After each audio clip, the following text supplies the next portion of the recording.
This book contains up to 4 sides per cassette. Side 1, RC 39798, Blood Trail by Tanya Huff. Copyright 1992 by Tanya Huff. All rights reserved. Read by Laura Gianarelli. This book contains 304 pages on 7 sides. If you would like to skip over any remaining announcements or introductory material, place your cassette player in fast forward until a beep is heard. Stop at that point to hear the beginning of the book. Library of Congress annotation. Although Private Detective Vicki Nelson accepted that her friend Henry Fitzroy was a vampire in Blood Price, RC 39770, she is amazed when he introduces her to a family of werewolves who regularly change from humans to large dogs. Someone is killing the werewolves as they guard their sheep flock, and Vicki is enlisted to find the murderer. Because of her night blindness, Vicki will take the day shift and Henry the night. Strong Language and Violence, 1992. From the book jacket. Silver bullets. For centuries they had peacefully coexisted with ordinary humans in Canada, but now death had invaded the peaceful retreat of their London, Ontario farm. For someone had learned their most closely guarded secret. Someone knew they were werewolves, and whoever it was determined to destroy them all. The only one they could turn to for help was Henry Fitzroy, a Toronto-based vampire and writer of bodice rippers. But forced to hide from the light of day, Henry couldn't hunt down the killer alone. So he called upon Vicki Nelson, ex-policewoman, and now a private investigator. Vicki and Henry had successfully worked together before, and once she met the Wares, he knew she'd have to take the case. Yet, as silver bullets continued to take their ghastly toll, Henry and Vicki began to fear that even their combined talents might not prove enough to trace the blood trail of destruction to its source before it was too late. Other books by Tanya Huff. Blood Price, number 1. Bloodlines, number 3. Blood Pact, number 4. The Fire's Stone. Gate of Darkness, Circle of Light. The Novels of Crystal. Child of the Grove, number 1. The Last Wizard, number 2. For Deverne Jones, who patiently answered hundreds of questions, including a few it never occurred to me to ask. With special thanks to Ken Sagara, whose generosity was responsible for me finishing this manuscript on time, vision intact. 1. The 3/4 moon, hanging low in the night sky, turned even tamed and placid farmland into a mysterious landscape of silver light and shadows. Each blade of grass, toasted golden brown by 2 months of summer heat, had a thin black replica stretching out behind it. The bushes along the fence bottom, highways for those too timid to brave the open fields, rustled once and then were silent as some nocturnal creature went about its business. Their summer-shorn fleece turned milky white by the moonlight. A large flock of sheep had settled for the night in one corner of the meadow. Except for the rhythmic motion of a number of jaws and the occasional flick of an ear or twitch of a lamb unable to be still for long, even in sleep, they appeared to be an outcropping of pale stone. An outcropping come suddenly to life as several heads rose at once. Aristocratic noses pointed into the breeze. They were obviously familiar with the creature that bounded over the fence and into the meadow, for although the ewes remained alert, they watched it approach with mild curiosity rather than alarm. The huge black beast paused to mark a fence post, then trotted a few steps into the field and sat down, gazing back at the sheep with a proprietary air. Something in its general outline, in the shape of its head, said wolf, just as its coloring, its size, its breadth of chest, and the reaction of the flock said dog. Convinced that all was as it should be, it began to lope along the edge of the fence bottom, plumed tail streaming behind it like a banner, moon-silvered highlights rippling through its thick fur with every movement. Picking up speed, it leapt a thistle, more for the sheer joy of leaping than because the thistle was in its way, and cut diagonally across the lower end of the pasture. With no more warning than a distant cough, the gleaming black head exploded in a shower of blood and bone. The body, lifted off its feet by the impact, spasmed for a frenzied moment, and then lay still. Bleating in terror at the sudden blood scent, the sheep panicked, racing to the far end of the field and pressing in a huddled, noisy mass against the fence. Fortunately, the direction they'd taken had moved them upwind, not down. When nothing further happened, they began to calm, and a few of the older ewes moved themselves and their lambs out of the crowding and began to settle once again. It was doubtful that the 3 animals who leapt the fence a short time later even noticed the sheep. Huge paws seeming to barely touch ground, they raced to the body. One of them, russet hackles high, started back along the slain animal's trail, but a growl from the bigger of the 2 remaining called it back.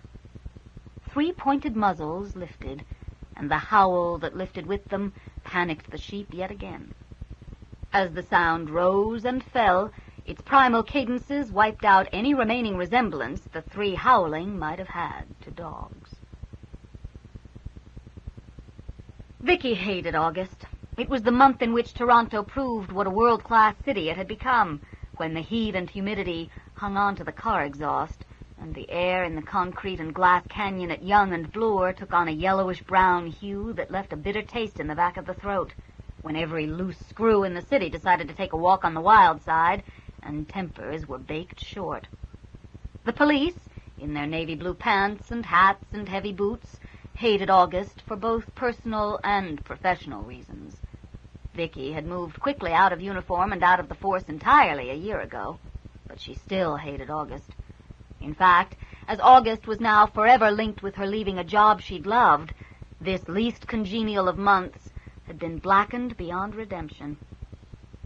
As she unlocked the door to her apartment, she tried not to smell herself. She'd spent the last 3 days, working as an order picker in a small coffee processing factory up on Railside Drive. In the last month, the company had been plagued with a number of equipment failures that the owners had finally come to realize were sabotage. Desperate, a small specialty company couldn't afford the downtime if they hoped to compete with the multinationals, the owners had hired Vicki to find out what was going on. And Vicki Nelson, private investigator, comes through again. She closed the door behind her and thankfully peeled off her damp T-shirt. She'd been able to pinpoint who was jamming the processing machines on her first day, but even knowing that, it took her 2 further days to discover how and to gather enough evidence to bring charges. Tomorrow she'd go in, lay the report on Mr. Glassman's desk, and never go near the place again. Tonight she wanted a shower, something to eat that didn't smell like coffee, and a long, vapid evening spent sucking at the boob tube. She kicked the filthy T-shirt into a corner as she peeled off her jeans. The only upside about the entire experience was that, smelling as she did, she'd gotten a seat on the subway coming home, and no one had tried to crowd her. The hot water had just begun to pound the stink and stiffness away when the phone rang. And rang. She tried to ignore it, to let the shower drown it out, but had little success. She'd always been a compulsive phone answerer. Muttering under her breath, she turned the water off, quickly wrapped herself in towels, and raced for the receiver. "Oh, there you are, dear. What took you so long?" "It's a very small apartment, Mom." Vicki sighed. She should have known. "Didn't it occur to you at about the 7th ring that maybe I wasn't going to answer the phone?" "Of course not. I knew you were home, or you'd have had your machine plugged in." She never left her machine on when she was home. She considered it the ultimate in rudeness. Maybe it was time to reconsider. The towel began to unwind, and she made a grab for it. A second-floor apartment was not high enough up for walking around in skin. "I was in the shower, Mom." "Good. Then I didn't get you away from anything important. I wanted to call you before I left work." So that the Life Sciences Department would pay for the call, Vicki added silently. Her mother had been working as a secretary at Queen's University in Kingston for longer than most of the tenured professors, and she stretched job perks as far and as often as she could. "And find out when you had vacation this year, so maybe we could spend some time together." Right. Vicki loved her mother, but more than 3 days in her company usually had her ready to commit matricide. "I don't get vacations anymore, Mom. I'm self-employed now, and I have to take what jobs come my way. And besides, you were here in April. You were in the hospital, Vicki. It wasn't exactly a social visit. The 2 vertical scars on her left wrist had faded to fine red lines against the pale skin. It looked like a suicide attempt, and it had taken some extremely fancy footwork to avoid telling her mother how she'd actually gotten them.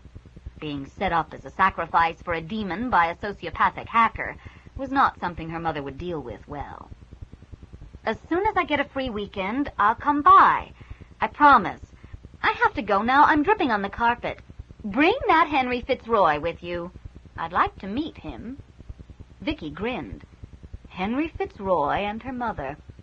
That might be worth a weekend in Kingston. I don't think so, Mom. Why not? What's wrong with him? Why was he avoiding me at the hospital? He wasn't avoiding you, and there's nothing wrong with him. Okay, so he died in 1536. It hadn't slowed him down. He's a writer. He's a little unusual. More unusual than Michael Salucci. Mother! She could almost hear her mother's brows rise. Honey, you may not remember this, but you've dated a number of unusual boys in your time. I'm not dating boys anymore, Mom. I'm almost 32 years old. You know what I mean. Remember that young man in high school?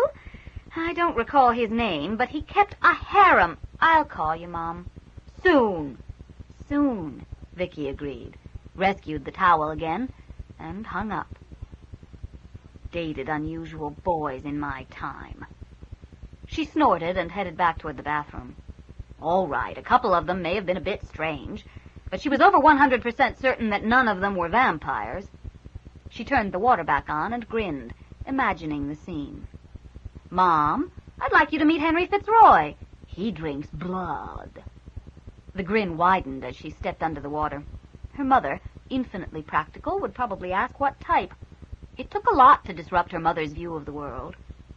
She'd just dumped a pan of scrambled eggs onto a plate when the phone rang again.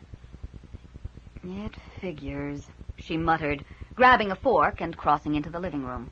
Damn thing never rings when I'm not doing anything. Sunset wouldn't be for a couple of hours yet. It wasn't Henry. Vicki, Salucci.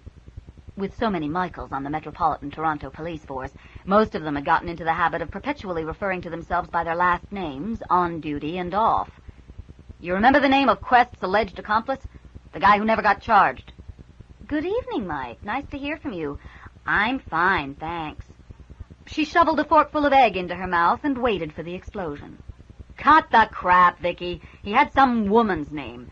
Marilyn, Margot. Alan Margot. Why? Even over the sounds of traffic, she could hear the self-satisfied smile in his voice. It's classified. Listen, you son of a bitch, when you pick my brains because you're too lazy to look it up, you don't come back with it's classified. Not if you want to live to collect your pension. He sighed.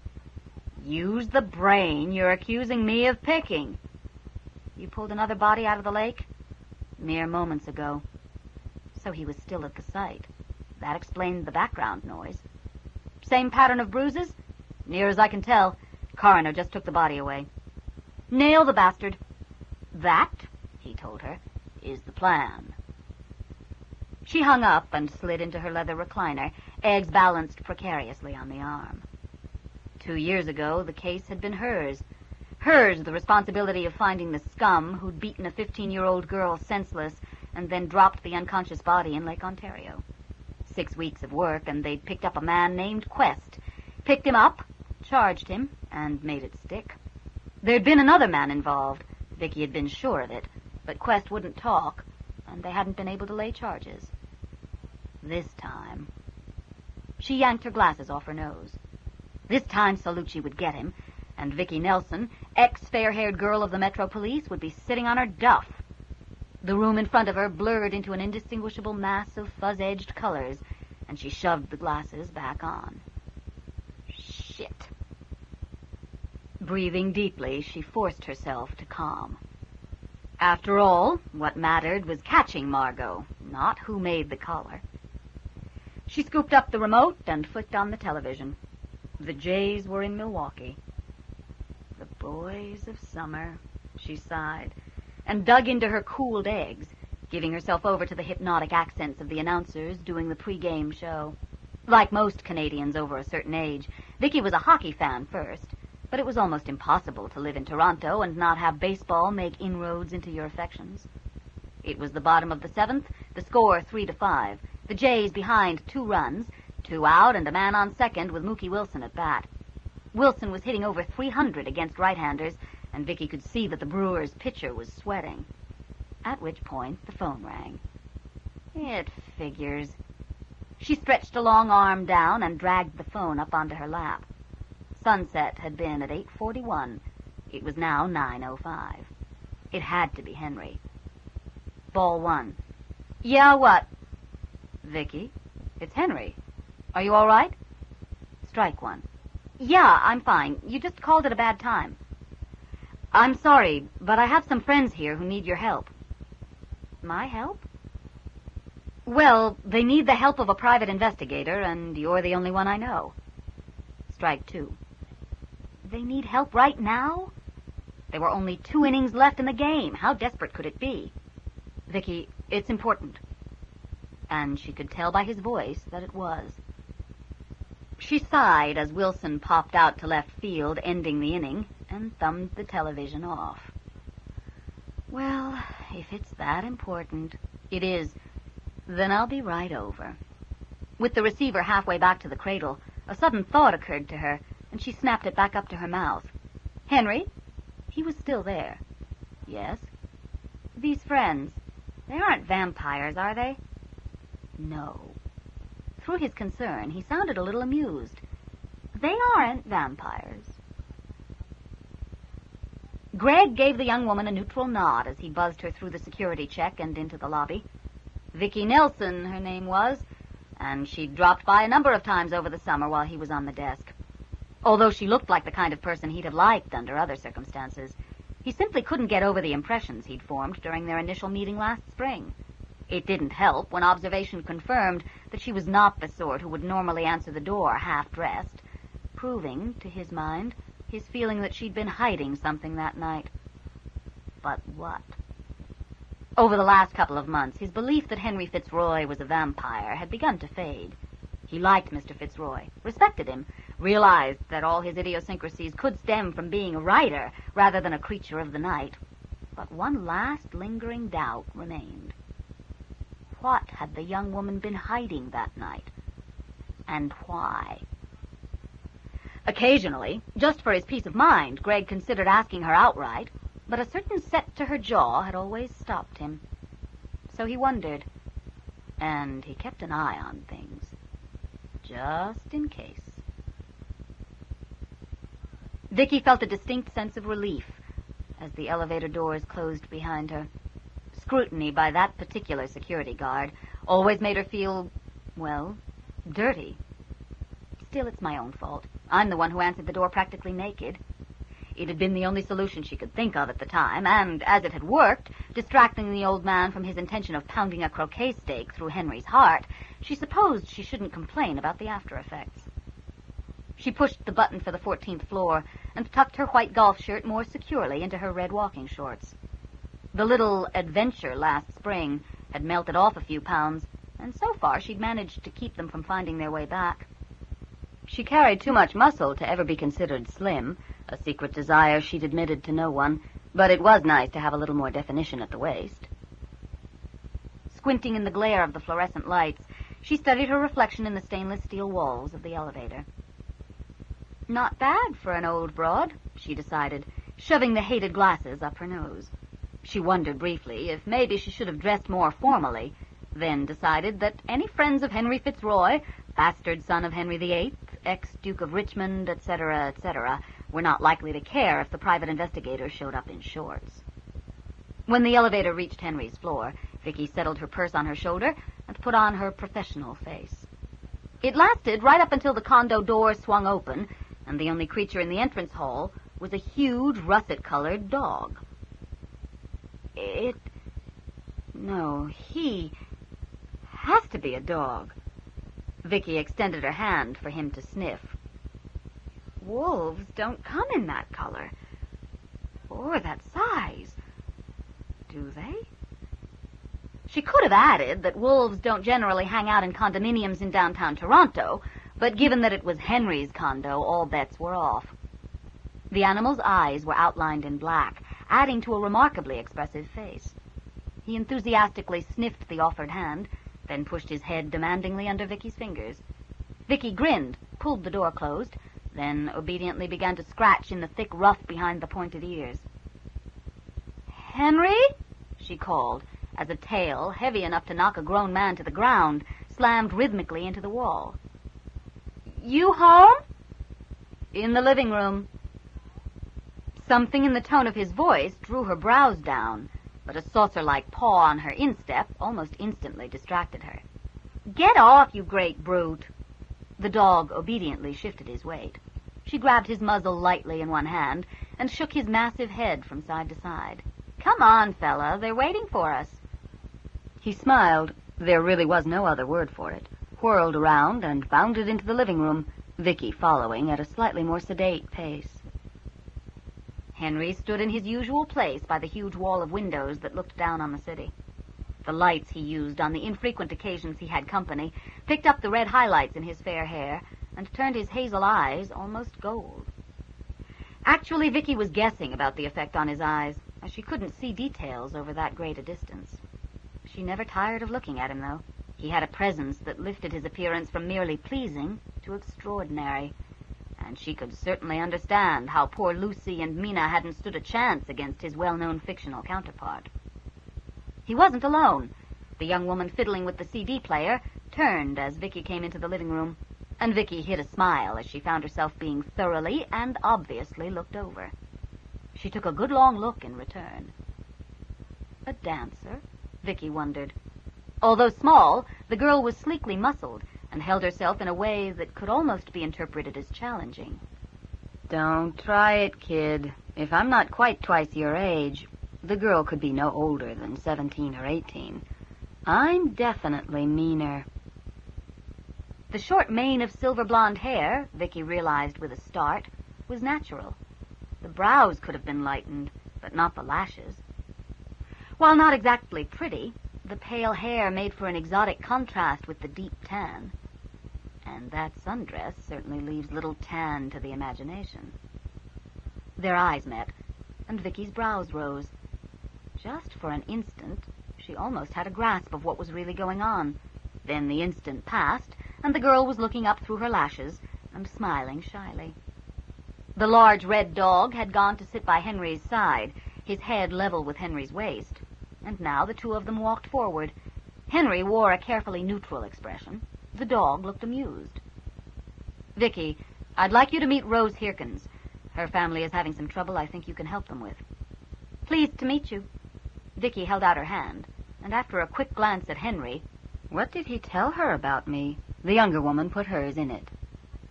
Very few women are any good at shaking hands, not having been raised to do it.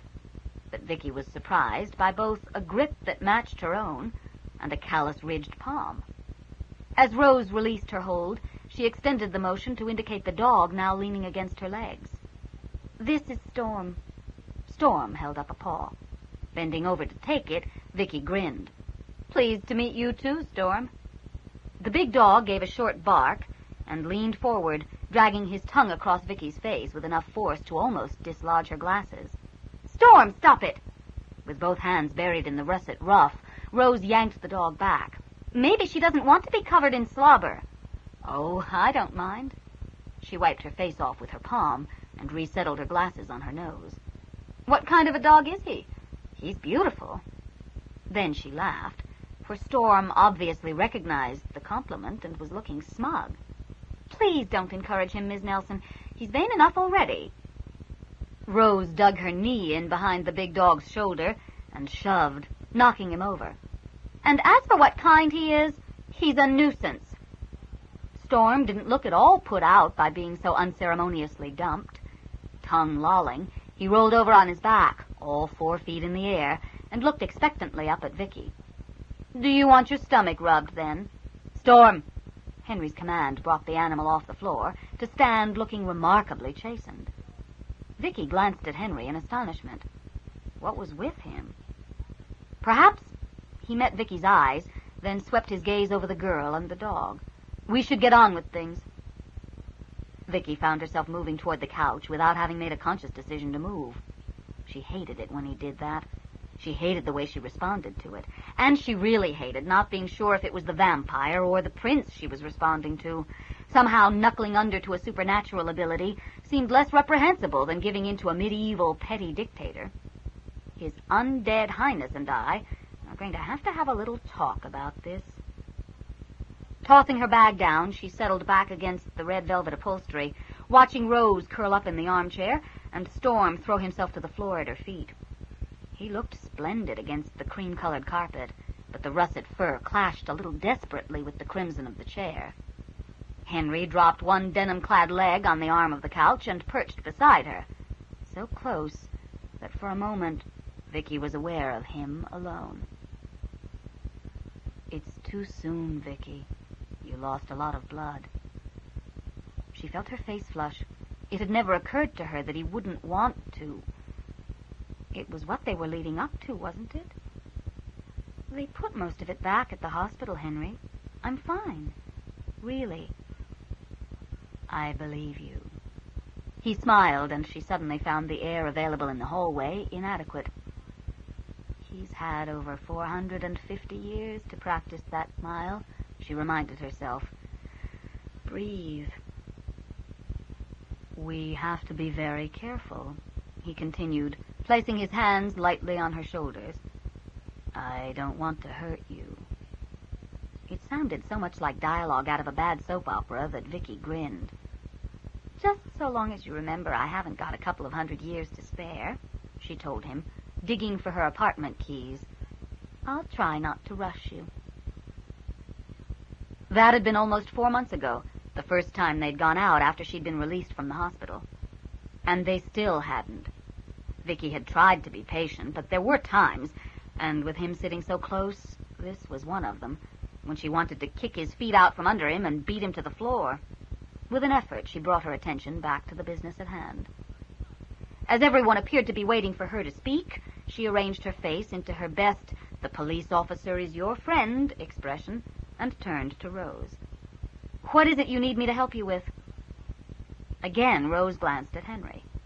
Although Vicki couldn't see the vampire's response, it seemed to reassure the younger woman, for she took a deep breath, brushed her hair back off her face with trembling fingers, and said, In the last month, 2 members of our family have been shot. She had to stop and swallow grief before she could continue. We need your help, Miss Nelson, to find the killer. Murder? Well, that was definitely a little more serious than Vicki had been expecting. And a double murder at that. She pushed her glasses up her nose and let sympathy soften her voice as she asked, Have the local police not turned up any leads? They don't exactly know. What do you mean by don't exactly know? Vicki could think of several things it might mean, and none of them appealed to her. Why don't you show her, Rose? Henry said quietly. Vicki swiveled around to look up at him, her peripheral vision too poor to allow her the luxury of glancing from the corner of her eye. His expression matched his tone. Whatever Rose had to show her was very important. More than slightly apprehensive, she turned around again. Rose, who had been waiting for her attention, slipped out of her sandals and rose to her feet. Storm, after giving the sandals a quick sniff, padded over to her side. In one quick movement, she stripped off the sundress she was wearing, stood naked for a heartbeat, and then, where there had been a pale-haired young woman and a large russet dog, there was a red-haired young man and a large white dog. The young man bore a strong resemblance to the young woman. They shared the same high cheekbones, the same large eyes, the same pointed chins. And the same lithe dancer's body, Vicki noted after one quick glance at the obvious difference. Werewolves, she heard herself say aloud, amazed at her composure. Odds are good it's Henry's influence. This is what comes of hanging around with vampires. I'll get the bastard for this. The young man, completely undismayed by both her scrutiny and his nakedness, winked. Vicki, considerably nonplussed, especially when she remembered how she'd been treating the dog. No, Wolf. No, where? Oh, hell. Earlier, felt herself flushing and glanced away for an instant. When she looked back, she found she'd missed the actual moment of transformation, and Rose was tugging her dress back over her head. The young man, Storm, was resignedly pulling on a pair of bright blue shorts that offered minimal coverage. Feeling her gaze on him, he looked up, smiled, and advanced with his hand held out. "Hi. I guess further introductions are in order. My name's Peter." Hi. Apparently the names changed with the form. A little stunned, Vicki took the offered hand. It had the same pattern of heavy callus that Rose's had. Made sense, actually, if they ran on 4 feet part of the time. "You're, Rose's brother?" "We're twins." He grinned, and it reminded Vicki so much of the expression the russet dog had worn that she found herself grinning in return. "She's older. I'm better looking." "You're noisier," Rose corrected, curling back up in the armchair. "Come and sit down." With a martyred air, Peter did as he was told, throwing himself gracefully down into the same spot he'd occupied as Storm, his back pressed against his sister's knees. "We're sorry about the theatricality of all this, Miss Nelson," she continued, "but Henry suggested it was the best way to present it. That you—" She hesitated, and Henry smoothly finished the sentence. "That you weren't a person who denied the evidence of your own eyes." Vicki supposed he meant it as a compliment, so she contented herself with a quiet snort and an only moderately sarcastic, "Well, you should know." "You will help us, won't you?" Peter leaned forward and placed one hand lightly on Vicki's knee. There was nothing sexual in the touch, and the expression accompanying it held only a combination of worry and hope. "Werewolves," Vicki sighed. "First vampires and demons, now werewolves. What next?" She crossed her legs, dislodging Peter's hand, and settled back into a more comfortable position. Odds were good that this was going to be a long story. "Perhaps you'd better start at the beginning." 2. "At the beginning," Rose repeated, her tone turning the statement into a question. She sighed and pushed a shock of pale hair back off her face. "I guess it started when Silver got shot." "Silver?" Vicki asked. She had a feeling that if she didn't stay on top of this explanation, it was going to get away from her pretty quickly. "Our aunt," Rose began, but Peter cut in when he saw the look on Vicki's face. "We have 2 names," he explained, "one for each form." He laid a short-fingered hand against the tanned muscles of his chest. "This is Peter, but it was Storm who met you at the door. And in her fur form, Rose is called Cloud. It's easier than explaining to outsiders why all the farm dogs have the same names as members of the family." "I can imagine it must be," Vicki agreed, pleased that her earlier assumption about the names had been verified. "But doesn't it get a little confusing?" Peter shrugged. "Why should it? You have more than one name. You're Ms. Nelson to some people, Vicki to others. And you don't find it confusing?" "Not usually, no." Vicki conceded the point. "So your aunt was shot in her, wolf form?" Well, they were called werewolves, so she supposed wolf was the preferred term. It certainly seemed more socially acceptable than dog.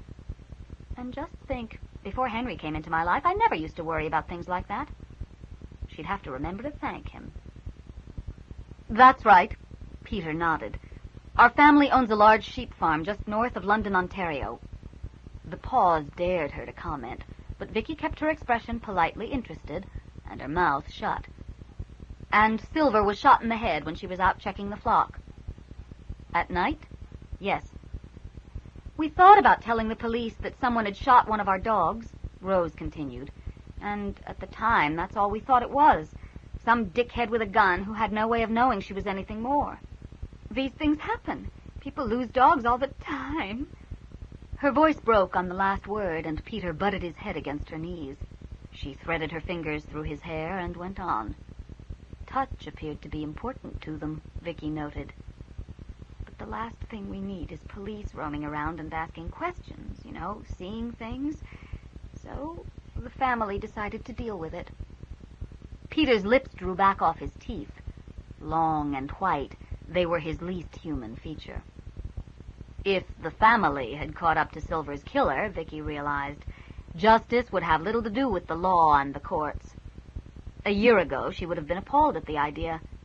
But a year ago, she'd had a badge, and things had been a lot simpler. So what did you tell people who asked where your Aunt Sylvia had gone? We told them she'd finally decided to join Uncle Robert up in the Yukon. She always talked about doing it, so no one was very surprised. Aunt Nadine, she was Aunt Sylvia's twin. Rose swallowed again, hard, and Peter pressed closer. Well, she stayed out of sight for a while.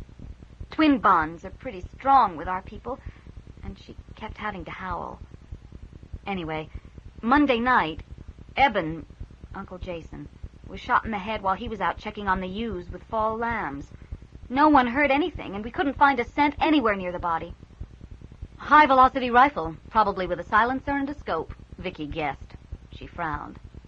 Sounds like quite a marksman, to hit a moving target at night. Monday was a full moon, Henry broke in. There was plenty of light. Wouldn't matter with a scope. And there wasn't a full moon the night Silver was killed. She shook her head. A shot like that. 2 shots. That isn't all, Rose interrupted, tossing something across the room. Father found this near the body. Vicki flailed at the air, and the small lump of metal landed in her lap.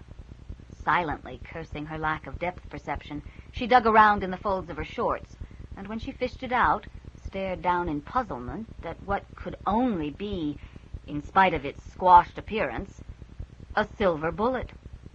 She closed her teeth firmly on her instinctive response. Your uncle was killed by the Lone Ranger?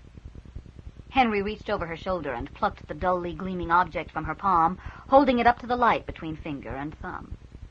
A silver bullet, he explained, is one of the traditional ways to kill a werewolf. The silver is a myth. The bullet alone is usually enough to do the job. I can imagine. A .30 caliber round, and Vicki knew the slug had to have been at least that large to have maintained any kind of shape at all after traveling through flesh and bone and then impacting into the dirt, fired from a high-velocity rifle, would have left very little of Eben's head in the wake of its passing. She turned again to Rose and Peter, who had been watching her expressionlessly. I take it that a similar bullet was not found by your aunt's body, or you'd have mentioned it? Rose frowned down at her brother. Then they both shook their heads. Doesn't really matter. Even without the bullet, the pattern points to a single marksman. Vicki sighed and leaned forward on the couch, resting her forearms on her thighs. And here's something else to think about. Whoever shot Eben was shooting specifically at werewolves. If one person knows you're where, others will too. That's a given.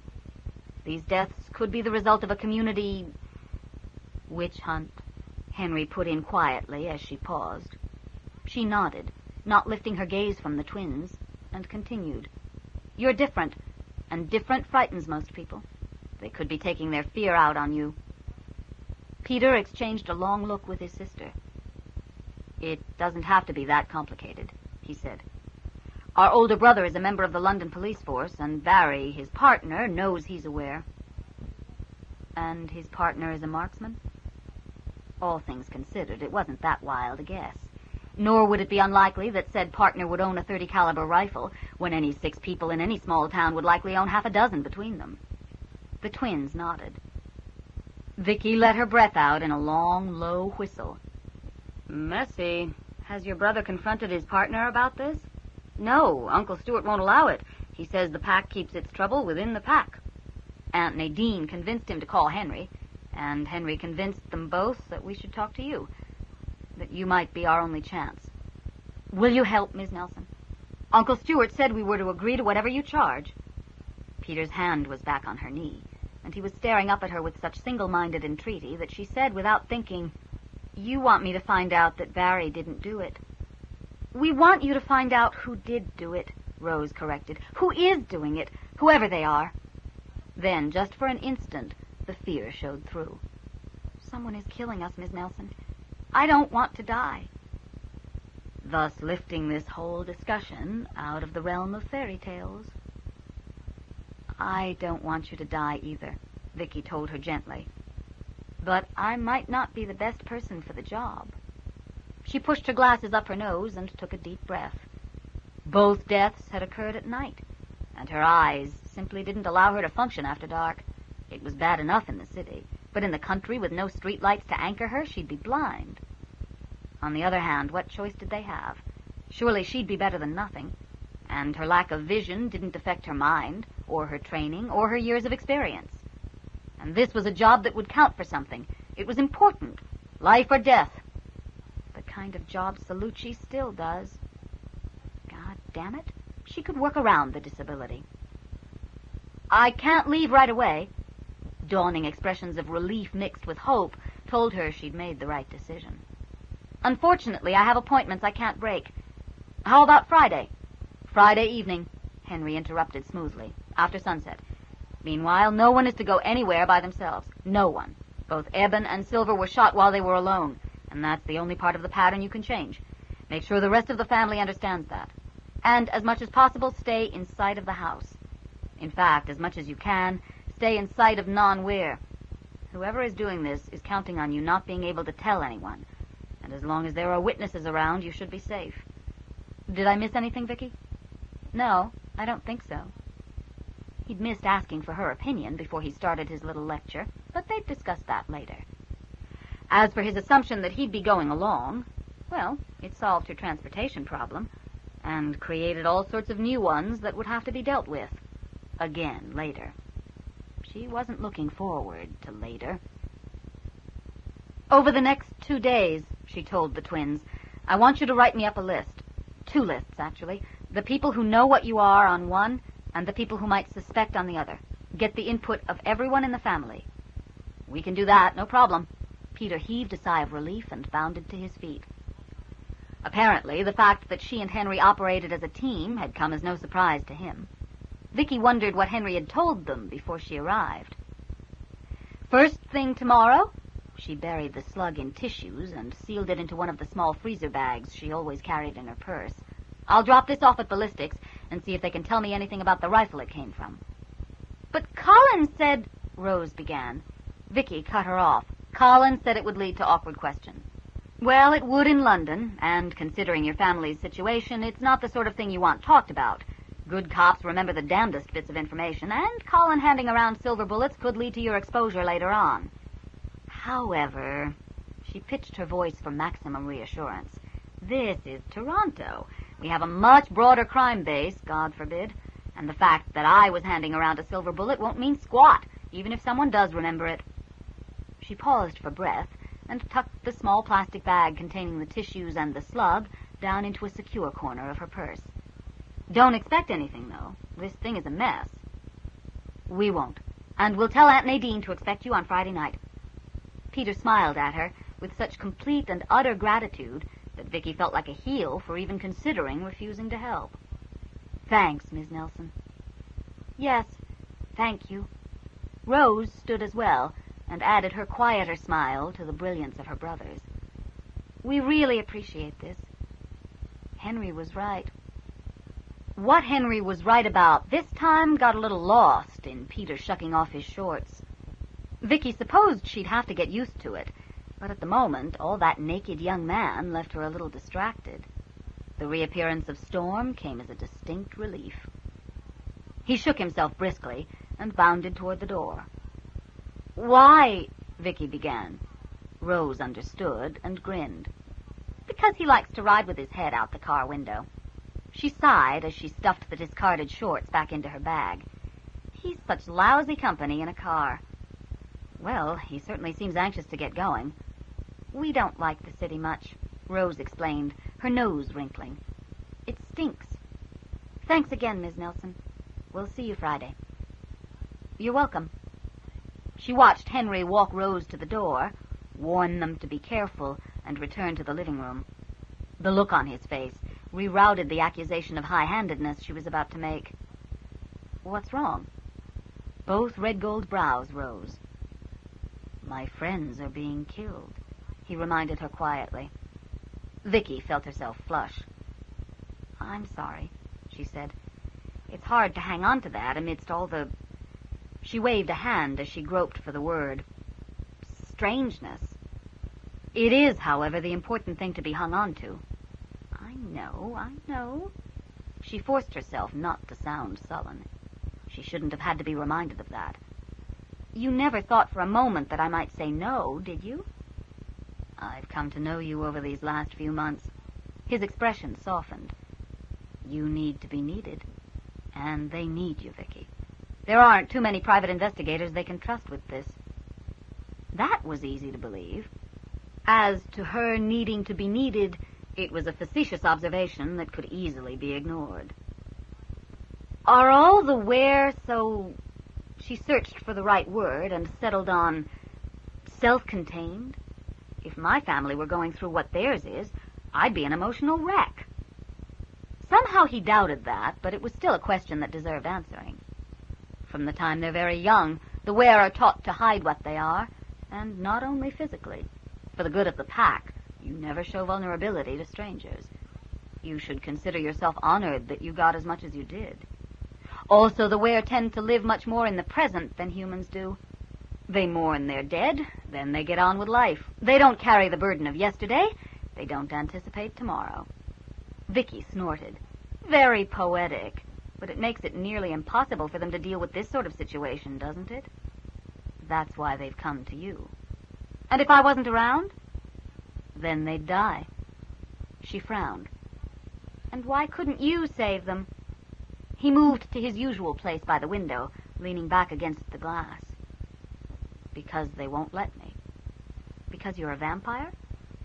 "Because Stuart won't allow that kind of challenge to his authority. If he can't save the pack, neither can I. You're female. You're Nadine's problem. And Nadine at the moment is devastated by the loss of her twin. If you were Ware, you could probably take her position away from her right now. But as you aren't, the two of you should be able to work something out." He shook his head at her expression. "You can't judge them by human standards, Vicki, no matter how human they seem most of the time. And it's too late to back out. You told Rose and Peter you'd help." Her chin went up. "Did I give you any indication that I might back out?" "No. Damned straight I didn't." She took a deep breath. She'd worked with the Toronto City Council. She could work with werewolves. At least with the latter, all the growling and snapping would mean something. In fact, the Ware were likely to be the least of her problems. "There might be difficulties. I mean, with me taking this case." "Like the fact you don't drive?" She could hear the smile in his voice. "No, real problems." He turned and spread his arms, the movement causing the hair to glint gold in the lamplight. "So tell me." "It's called retinitis pigmentosa. I'm going blind. I can't see at night. I have almost no peripheral vision." She couldn't tell him. She couldn't handle the pity. Not from him. Not after what she'd gone through with Salucci. Fuck it. She shoved her glasses up her nose and shook her head. Henry dropped his arms. After a moment, when the silence had stretched to uncomfortable dimensions, he said, "I hope you don't mind that I've invited myself along. I thought we made a pretty good team the last time. And I thought you might need a little help dealing with the strangeness." She managed an almost realistic laugh. "I do the day work. You cover the night?" "Just like last time, yes." He leaned back against the glass and watched her turning that over in her mind, worrying it into pieces. She was one of the most stubborn, argumentative, independent women he'd met in 4.5 centuries. And he wished she'd confide in him. Whatever the problem was, they could work it out together. Because whatever the problem was, it couldn't be big enough to keep her from giving everything she had to this case. He wouldn't allow it to be. Friends of his were dying. "I don't want to die, Ms. Nelson." "I don't want you to die either, Rose." Vicki worried her lower lip between her teeth.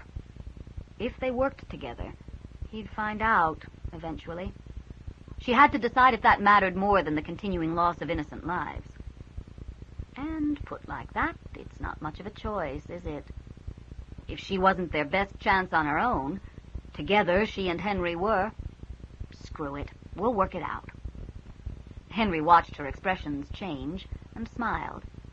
Over his long existence, he'd grown very good at reading people, at picking up the delicate nuances that mirrored their inner thoughts. Most of the time, Vicki went right past nuance, her thoughts as easy to read as a billboard. So, Friday night after sunset, you can pick me up.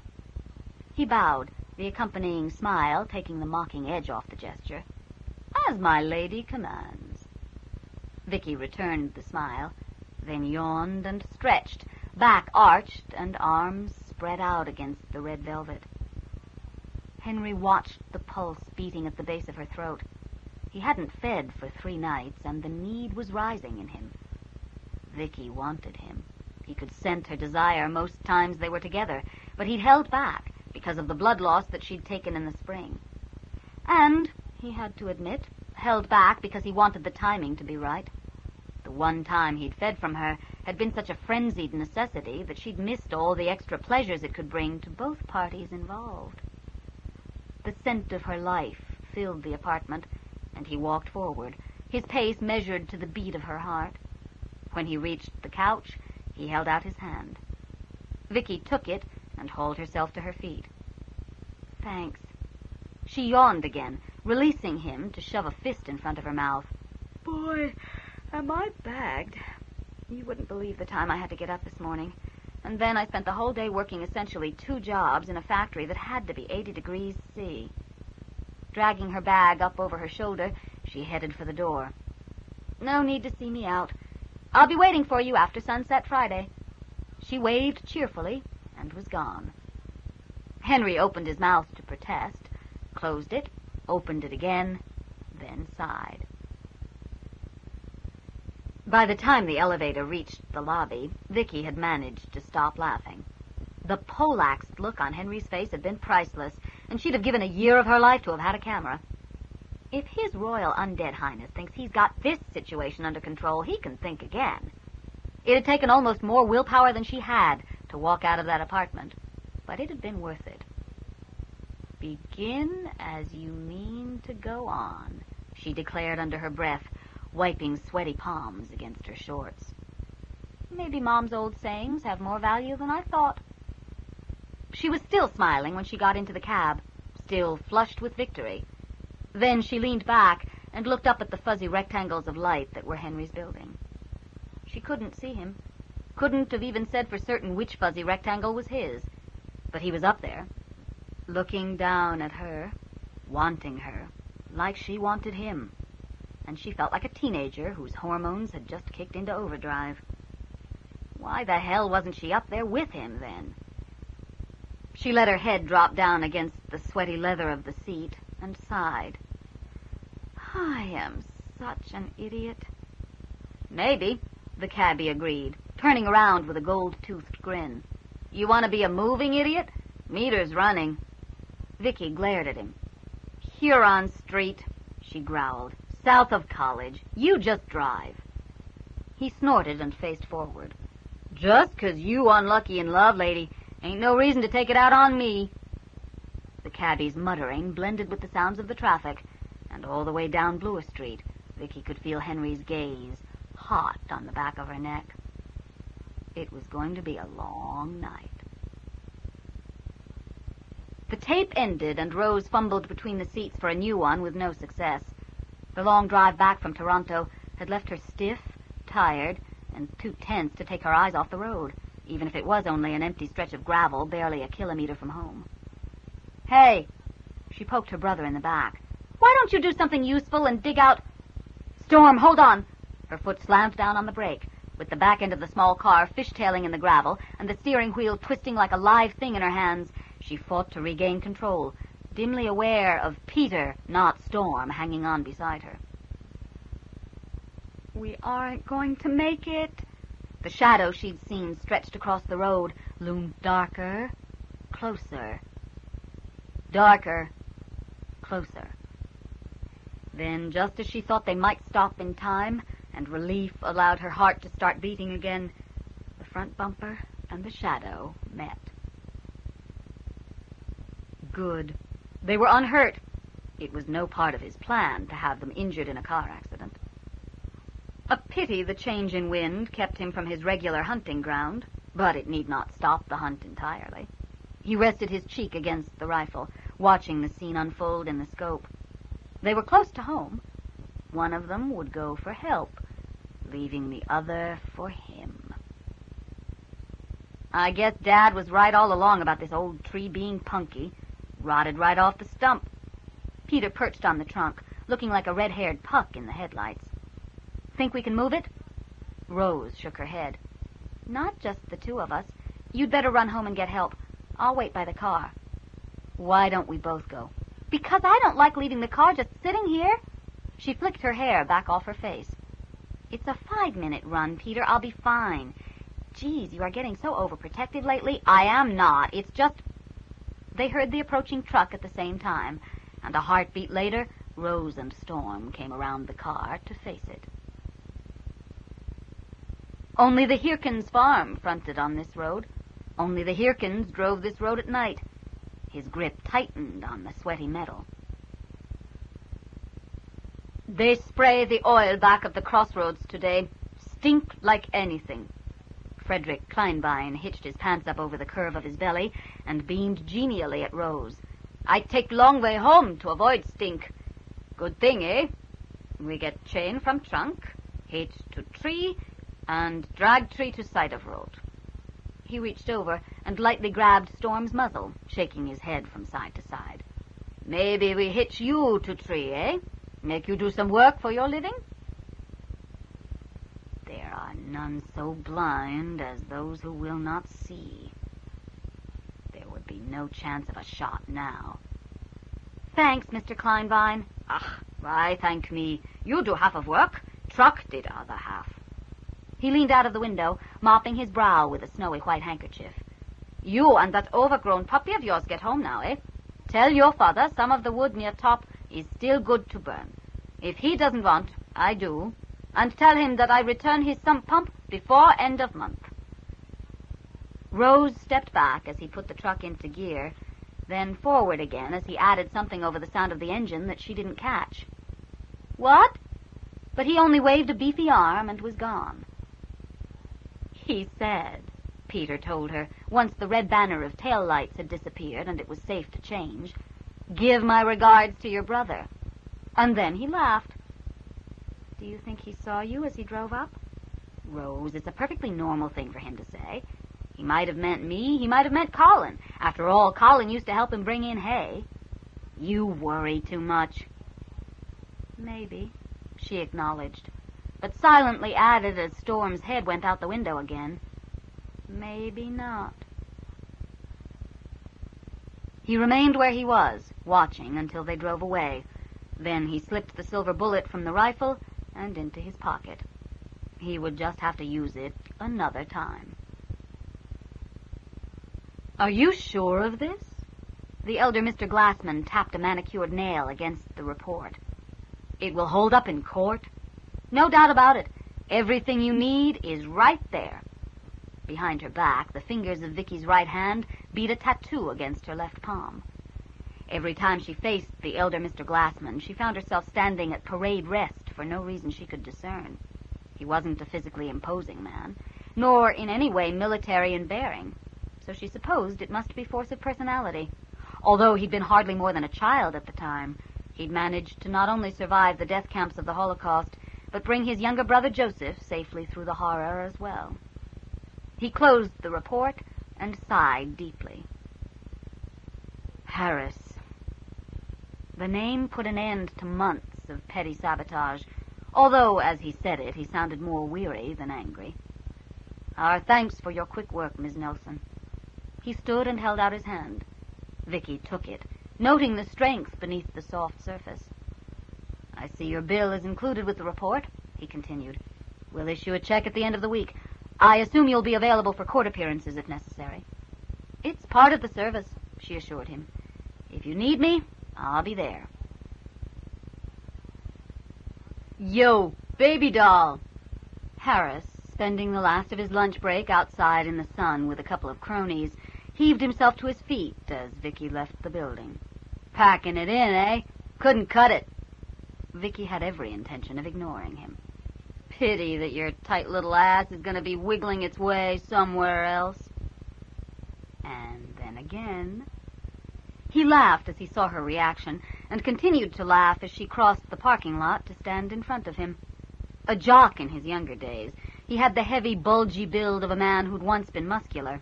His Blue Jays t-shirt stretched tight over the beer belly he carried around instead of a waist. He was the kind of laughing bigot that everyone tends to excuse. Don't mind him. It's just his way. Vicki considered those the most dangerous kind, but this time he'd gone beyond excuses. He could complain about people not being able to take a joke all the way to court. What's the matter, baby doll? Couldn't leave without a goodbye kiss? He turned to be sure the two men still sitting by the building appreciated the joke, and so missed the expression on Vicki's face.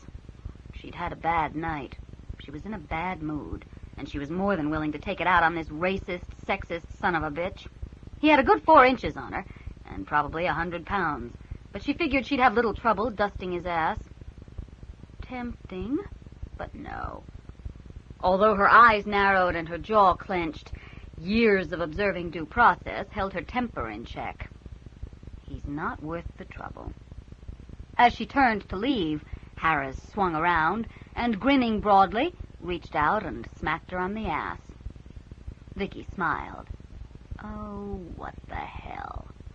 Pivoting, she kicked him less hard than she was able on the outside edge of his left knee. He toppled, bellowing with pain, as if both feet had been cut out from under him.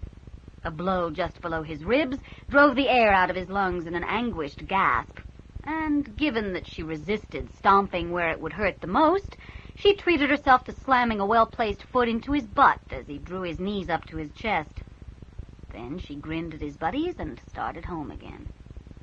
He could press charges, but she didn't think he would. He wasn't hurt, and she was willing to bet that by the time he got his breath back, he'd already be warping the facts to fit his worldview. A worldview that would not include the possibility of his being taken down by a woman. She also realized that this wouldn't have been the case if she still carried a badge, police brutality being a rallying cry of his kind. You know, she shoved her glasses up her nose and ran for the bus she could now see cresting the Eglinton Avenue overpass. I think I could grow to like being a civilian. The euphoria faded along with the adrenaline, and the crisis of conscience set in barely 2 blocks from the bus stop. It wasn't so much the violence itself that upset her as her reaction to it. Try as she would, she simply couldn't convince herself that Harris hadn't got a small fraction of exactly what he had coming. By the time she was fighting her way to the back of the Dundas streetcar in an attempt to actually make it off at her stop, she was heartily sick of the whole argument. Violence is never the answer, but sometimes, like with cockroaches, it's the only possible response. By physically moving 2 semi-comatose teenagers out of her way, she made it out the door at the last possible second. Harris is a cockroach. End of discussion. It was too damned hot to deal with personal ethics. She promised herself she'd take another crack at it when the weather cooled down. She could feel the heat of the asphalt through the soles of her sneakers, and, walking as quickly as the seething crowds allowed, she turned up Huron Street toward home. Dundas and Huron crossed in the center of Chinatown, surrounded by restaurants and tiny markets selling exotic vegetables and live fish. In hot weather, the metal bins of food garbage heated up, and the stench that permeated the area was anything but appetizing. Breathing shallowly through her mouth, Vicki could completely understand why the wear had hurried out of the city. As she passed, she checked the puddle. Tucked up against the curb, in a spot where the asphalt had peeled off and a number of the original paving bricks were missing, the puddle collected local runoff as well as assorted organic flotsam. As the temperature rose, foul-smelling bubbles occasionally broke through the scummy surface, adding their own bit of joy to the bouquet. Vicki had no idea how deep the puddle was. In 5 years, she'd never seen it dry. She had a theory that someday something was going to crawl out of this little leftover bowl of primordial soup and terrorize the neighborhood, so she kept an eye on it. She wanted to be there when it happened. By the time she reached her apartment, she was covered in a fine sheen of sweat, and all she wanted was a cold shower and a colder drink. She suspected it'd be some time before she got either, when she could smell the coffee brewing inside as she put her key in the lock. "It's 112 degrees in the shade," she muttered, swinging open the door. "How the hell can you drink hot coffee?" It was a good thing she didn't expect an answer, because she didn't get one. Snapping the lock back on, she threw her bag down in the hall and went into the tiny living room. "Nice of you to drop by, Salucci." She frowned. "You look like shit." "Thank you, Mother Teresa." He raised his mug and drank deeply, barely lifting his head off the back of the recliner. When he finished swallowing, he met her eyes. "We got the son of a bitch." "Margot?" Salucci nodded. "Got him cold. We picked the little bastard up at noon." At noon, while I was proving I was more macho than Billy Harris. For an instant, Vicki was so blindly jealous she couldn't speak. That was what she should be doing with her life, making a difference, not making a fool of herself in the parking lot of a coffee factory. Lower lip caught between her teeth, she managed to wrestle the monster back into its pit, although she couldn't quite manage the smile. Good work. When she'd allowed Mike Salucci back into her life, she'd allowed police work back in. She'd just have to learn to deal with it. He nodded, his expression showing exhaustion and not much more. Vicki felt some of the tension go out of her shoulders. Either he understood, or he was too tired to make a scene. Either way, she could cope. She reached over and took the empty mug from his hand. "When was the last time you slept?" "Tuesday." "8? He frowned and rubbed his free hand across his eyes. "Real food," Vicki prodded. "Not something out of a box covered in powdered sugar." "I don't remember." She shook her head and moved into the kitchen. "Sandwich first, then sleep. You'd better not mind cold roast beef, because that's all I've got." As she piled the meat onto bread, she grinned. It was almost like old times. They'd made a pact, she and Salucci, years ago when they'd first gotten involved. If they couldn't take care of themselves, they'd let the other one do it for them. "This job has enough ways of eating at your soul," she'd told him as he worked the knots out of her back. "It makes sense to build up a support structure." "You sure you just don't want someone to brag to when the job is done?" He snorted. Her elbow caught him in the solar plexus. She smiled sweetly as he gasped for breath. "That, too." And as important as someone who'd understood when it went right was someone who understood when it went wrong, who didn't ask a lot of stupid questions there were no answers to, or give sympathy that poured salt on the wound failure had left. Someone who'd just make a sandwich and turn down the bed and then go away while the last set of clean sheets got wrinkled and sweaty. 6 hours later, Salucci stumbled out into the living room and stared blearily at the television. "What inning?" "Top of the 4th. He collapsed into the only other chair in the room, Vicki being firmly entrenched in the recliner. "Goals scored?" he asked, scratching at the hair on his chest. "It's runs, asshole, as you very well know, and it's a no-run game so far." His stomach rumbled audibly over the sounds of the crowd cheering an easy out at first. "Pizza?" Vicki tossed him the phone. "It's my place, you're buying." One lone slice lay congealing in the box, and the Jays had actually managed to acquire and hang on to a 2-run lead when she told him she was heading for London. "England?" "No, Ontario." "New case?" "Right first time." "What's it about?"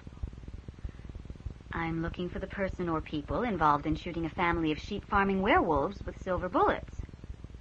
At least it was real work. Important work. I can't tell you right now. Maybe later." "Maybe in 1,000,000 years." Salucci frowned. She was hiding something. He could always tell. "How are you getting there? Train? Bus?" Stretching out his leg, he poked her in the side with a bare foot. "Jogging?" Vicki snorted. "I'm not the one carrying the love handles." In spite of himself, he sucked in his gut. Vicki grinned as he tried to pretend he hadn't done it, visibly forcing himself to relax. pity, Vicki mused, because he's just going to get tense again. Henry's giving me a lift down tomorrow night. Henry? Salucci kept his voice carefully neutral.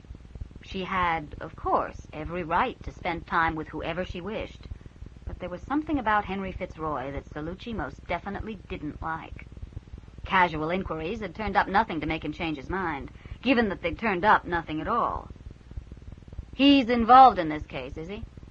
The last of Vicki's cases Henry Fitzroy had been involved with had ended with her half dead at the feet of a grade B movie monster.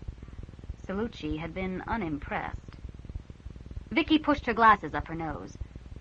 How much to tell him? He's friends with the people I'm working for. Will he be staying after he drops you off? Correctly interpreting her lowering brows, he added, Calm down. You know and I know how much trouble a civilian can be around a case. I just want to be sure that you're not complicating things for yourself. He could see that she wasn't convinced of his purity of motive. Tough. First of all, Salucci, try to remember that I am now a civilian. He snorted and she scowled. Secondly, he's just giving me a lift and filling me in on some of the background details. He won't be interfering. He'll be helping. We'll be working together. She had no intention of letting Mike Salucci know that, not when she didn't know how she felt about it herself. Besides, it would involve an explanation it wasn't her place to give. And if she wanted to work with Henry Fitzroy, it was none of Salucci's damned business. Salucci read the last thought off her expression and almost got it right. I was thinking about your career, not your sex life, he growled, tossing back the last inch of tepid beer remaining in the bottle. Get your mind out of the gutter, Vicki. My mind? It was her turn to snort. She peeled herself out of the recliner, sweaty skin coming away from the vinyl with a painful tearing sound. I didn't bring it up. But seeing as you have... He recognized her next move as a distraction, an attempt to pull his attention away from Henry Fitzroy. As distractions went, it wasn't bad, and he decided to cooperate. Time enough later to do a little investigating into the elusive Mr. Fitzroy's background. Halfway to the bedroom, he asked with mock seriousness, or as close as he could get given his current shortness of breath, what about the game? They're 2 runs ahead with an inning and a half to play, Vicki muttered. Surely they can win this one without us. As Henry's teeth opened the vein in Tony's wrist, he looked up to find the eyes of the younger man locked on him. The pupils dilated, and orgasm weighted the lids, but through it all, Tony watched avidly as the vampire drank. When it was over, and he was sure the coagulant in his saliva had stopped the bleeding, Henry raised himself up on one elbow. Do you always watch? He asked. Tony nodded drowsily. It's part of the turn-on, seeing you do it. Henry laughed and pushed a long lock of damp brown hair back off Tony's forehead. He'd been feeding from Tony as often as had been safe for the last 5 months, ever since Vicki had convinced the young man to help save his life. And do you watch while I do other things? Tony grinned. I don't remember. You mind? No. It's pleasant not to have to hide what I am. Letting his gaze drift down the length of Henry's body, Tony yawned. Not hiding much now, he murmured. You gonna be around on the weekend? No, Henry told him. Vicki and I are going to London. Some friends of mine are in trouble. More vampires? Werewolves. Awesome. The word blurred, his voice barely audible. Then his eyes slid closed as he surrendered to sleep. It was very pleasant not having to hide what he was, Henry reflected, watching the pulse slow in Tony's throat. It had been a long time since he'd had the luxury of removing all masks, and now he had not one, but 2 mortals who knew him for what he was. He smiled and stroked the soft skin on the inside of Tony's wrist with his thumb. As he couldn't feed from the wear, this trip would finally see him and Vicki better acquainted. 3. Jays lose in 9th. Damn. Vicki squinted at the headline and decided it wasn't worth 30 cents to discover how the Jays had blown it this time.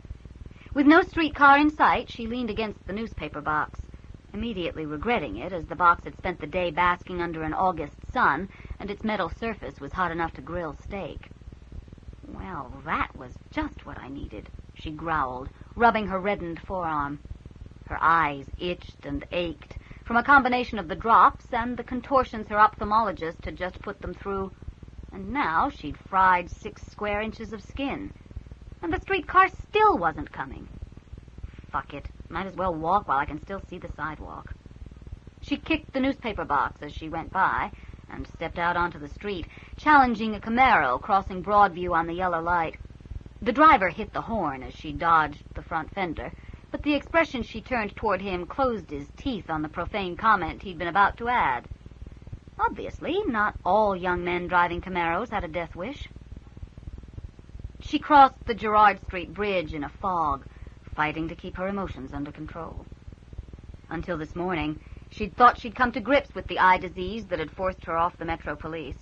She hadn't accepted it graciously, not by any means. But anger and self-pity had stopped being the motivating factors in her life. Many people with retinitis pigmentosa were in worse shape than she was, but it was hard to keep sight of that when another 2 degrees of her peripheral vision had degenerated in the last month, and what little night sight she had remaining had all but disappeared. The world was rapidly taking on the enclosed dimensions of a slideshow. Snap on the scene in front of her, turn her head. Snap on the scene in front of her, turn her head. Snap on the scene in front of her. And could someone please get the lights? What bloody good am I going to be to a pack of werewolves anyway? How am I supposed to stop a killer I can't see? The more rational part of her mind tried to interject that the were were hiring her for her detective abilities and her experience, not her eyes. But she was having none of it. Maybe I'll get lucky and one of them's been trained as a guide dog. Yo, Victory! Frowning, she looked around. Her anger had carried her almost to Parliament and Girard, farther than she'd expected. What are you doing in this part of town? Tony grinned as he sauntered up.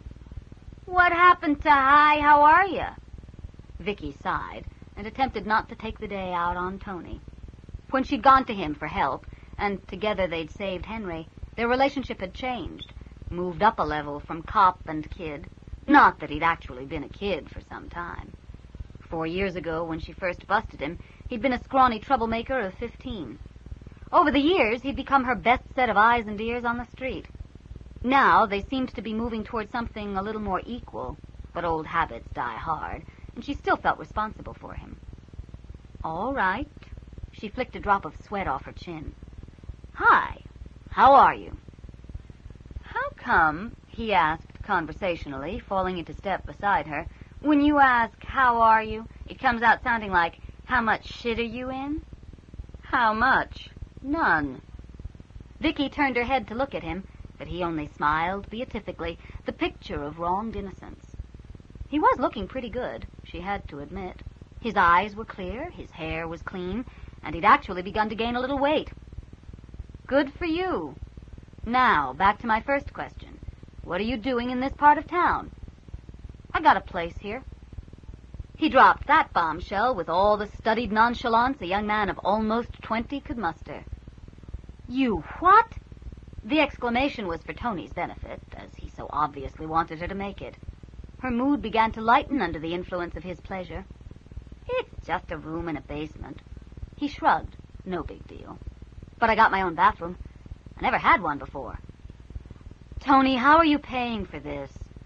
He'd always turned the occasional trick, and she hoped like hell he hadn't gone into the business full-time, not only because it was illegal, but because the specter of AIDS now haunted every encounter. I could say it's none of your business. As her brows drew down, he raised his hands appeasingly, but I won't. I got a job. Start on Monday. Henry knows this guy who's a contractor, and he needed a whiffle. A what? Guy who does the Joe jobs. Henry found you this? Yep. Found me the place, too. All the years she'd known Tony, the most he'd ever been willing to take from her had been the occasional meal, and a little cash in return for information. Henry Fitzroy had known him less than 5 months and had taken over his life. Vicki had to unclench her teeth before she could speak. "Have you been spending a lot of time with Henry?" The question held an edge. Tony glanced over at her appraisingly, squinting a little in the bright afternoon sun. "Not much. Hear you're going to be doing some howling with him this weekend, though." At her frown, he leaned closer and, in an excellent imitation of a monster movie matinee, intoned, "Werewolves." "And did he discuss the case with you, too?" "Hey, he just mentioned it." "I'm surprised he didn't invite you along." "Geez, Victory." Tony shook his head. "There's just no talking to you in this mood. Get laid or something and lighten up, eh?"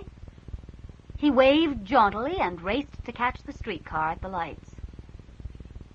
Vicki's reply got lost in traffic sounds, and it was probably just as well. "Is it something I said?" Vicki didn't bother to lift her head off the cool glass of the car window. The highway lights were less than useless as illumination, so why bother turning to face a man she couldn't see? "What are you talking about?" Her tone was so aggressively neutral that Henry smiled. He concentrated for a moment on slipping the BMW into the just barely adequate space between two transports, then out the other side to a clear section of road where he actually managed to achieve the speed limit for 7 or 8 car lengths before he caught up to another section of congested traffic. "You haven't said 2 civil words to me since I picked you up. I was wondering if I'd done something to annoy you." "No." She shifted position, drummed her fingers on her knee, and took a deep breath. "Yes. Personal differences must not be allowed to influence the case. Things were going to be difficult enough already. If they didn't deal with this now, odds were good it'd turn up sometime a lot more dangerous." "I spoke with Tony today." "Ah." Jealousy, he understood. "You know I must feed from a number of mortals, Vicki. And you yourself chose the other night to..." She turned to glare at the indistinct outline his body made against the opposite window. "What the hell does that have to do with anything?" Her left fist slammed down on the dash. "For 4 years, I couldn't get Tony to take anything from me but a couple of hamburgers and some spare change. Now, all of a sudden, you found him a job and a place to live." Henry frowned. "I don't understand the problem." He knew her anger was genuine. Both her breathing and her heartbeat had accelerated. But if it wasn't the sexual aspect that bothered her... "You don't want Tony to be off the streets?" "Of course I do, but I wanted to be the one to save him." She couldn't say that. It sounded so petty. It was also completely accurate. Abruptly, anger changed to embarrassment. "But I don't know how you did it," she finished lamely. End of side 1. To continue, turn the cassette over. Side 2. Blood Trail by Tanya Huff. Continuing on page 49. The pause and the emotional change were as clear an indication of her thoughts as if she'd spoken them aloud. 450 years, having taught discretion if nothing else, Henry wisely responded only to Vicki's actual words. "I was raised to take care of my people." Vicki snorted, grateful for a chance to change the subject. "Henry, your father was one of the greatest tyrants in history, burning Protestants and Catholics impartially. Disagreement of any kind, personal or political, usually ended in death." "Granted," Henry agreed grimly. "You needn't convince me. I was there. Fortunately, I wasn't raised by my father." Henry VIII had been an icon for his bastard son to gaze at in awe. And more than that, he'd been king in a time when the king was all. The Duke of Norfolk saw to it that I was taught the responsibilities of a prince. And only fate had prevented the Duke of Norfolk from being the last death of King Henry's reign.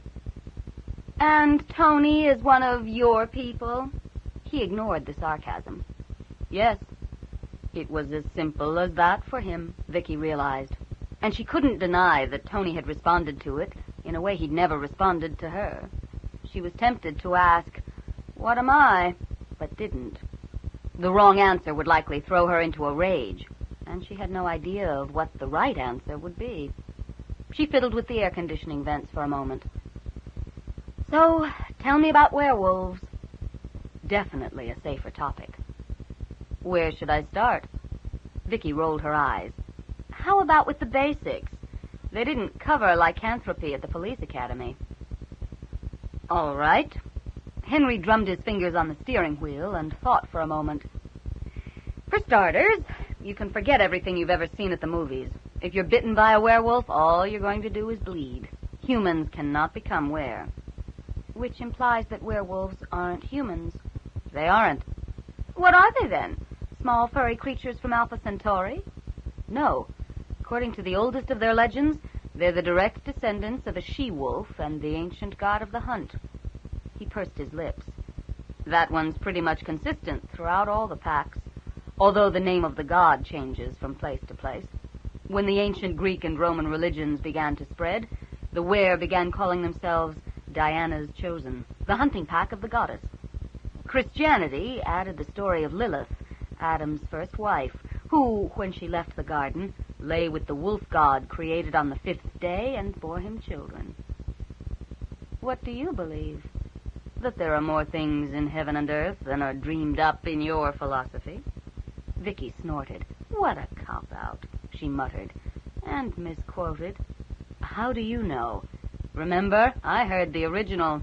Had the hardest time convincing Shakespeare not to call the poor guy Yoluf. He sounded perfectly serious, but he had to be pulling her leg. Yoluf, Prince of Denmark, can you imagine? No, and I don't really care about mythic were. I want to know what I can expect tonight. What do you know about wolves? Only what I've learned from National Geographic specials on PBS. I suppose we can discount the character assassination indulged in by the Brothers Grimm? Please. Brothers Grimm aside, were function much the same way wolves do.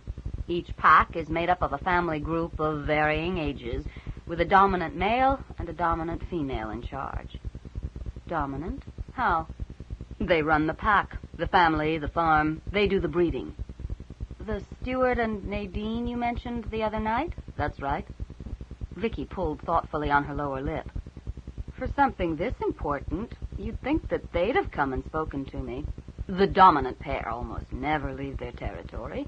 They're tied to the land in ways we just can't understand. You mean in ways I can't understand, she said testily, his tone having made that quite clear. Yes, he sighed. That's what I mean. But before you accuse me of, well, whatever it was you were about to accuse me of, you might consider that 450-odd years of experience counts for something. He had a point, and an unfair advantage. Sorry, go on.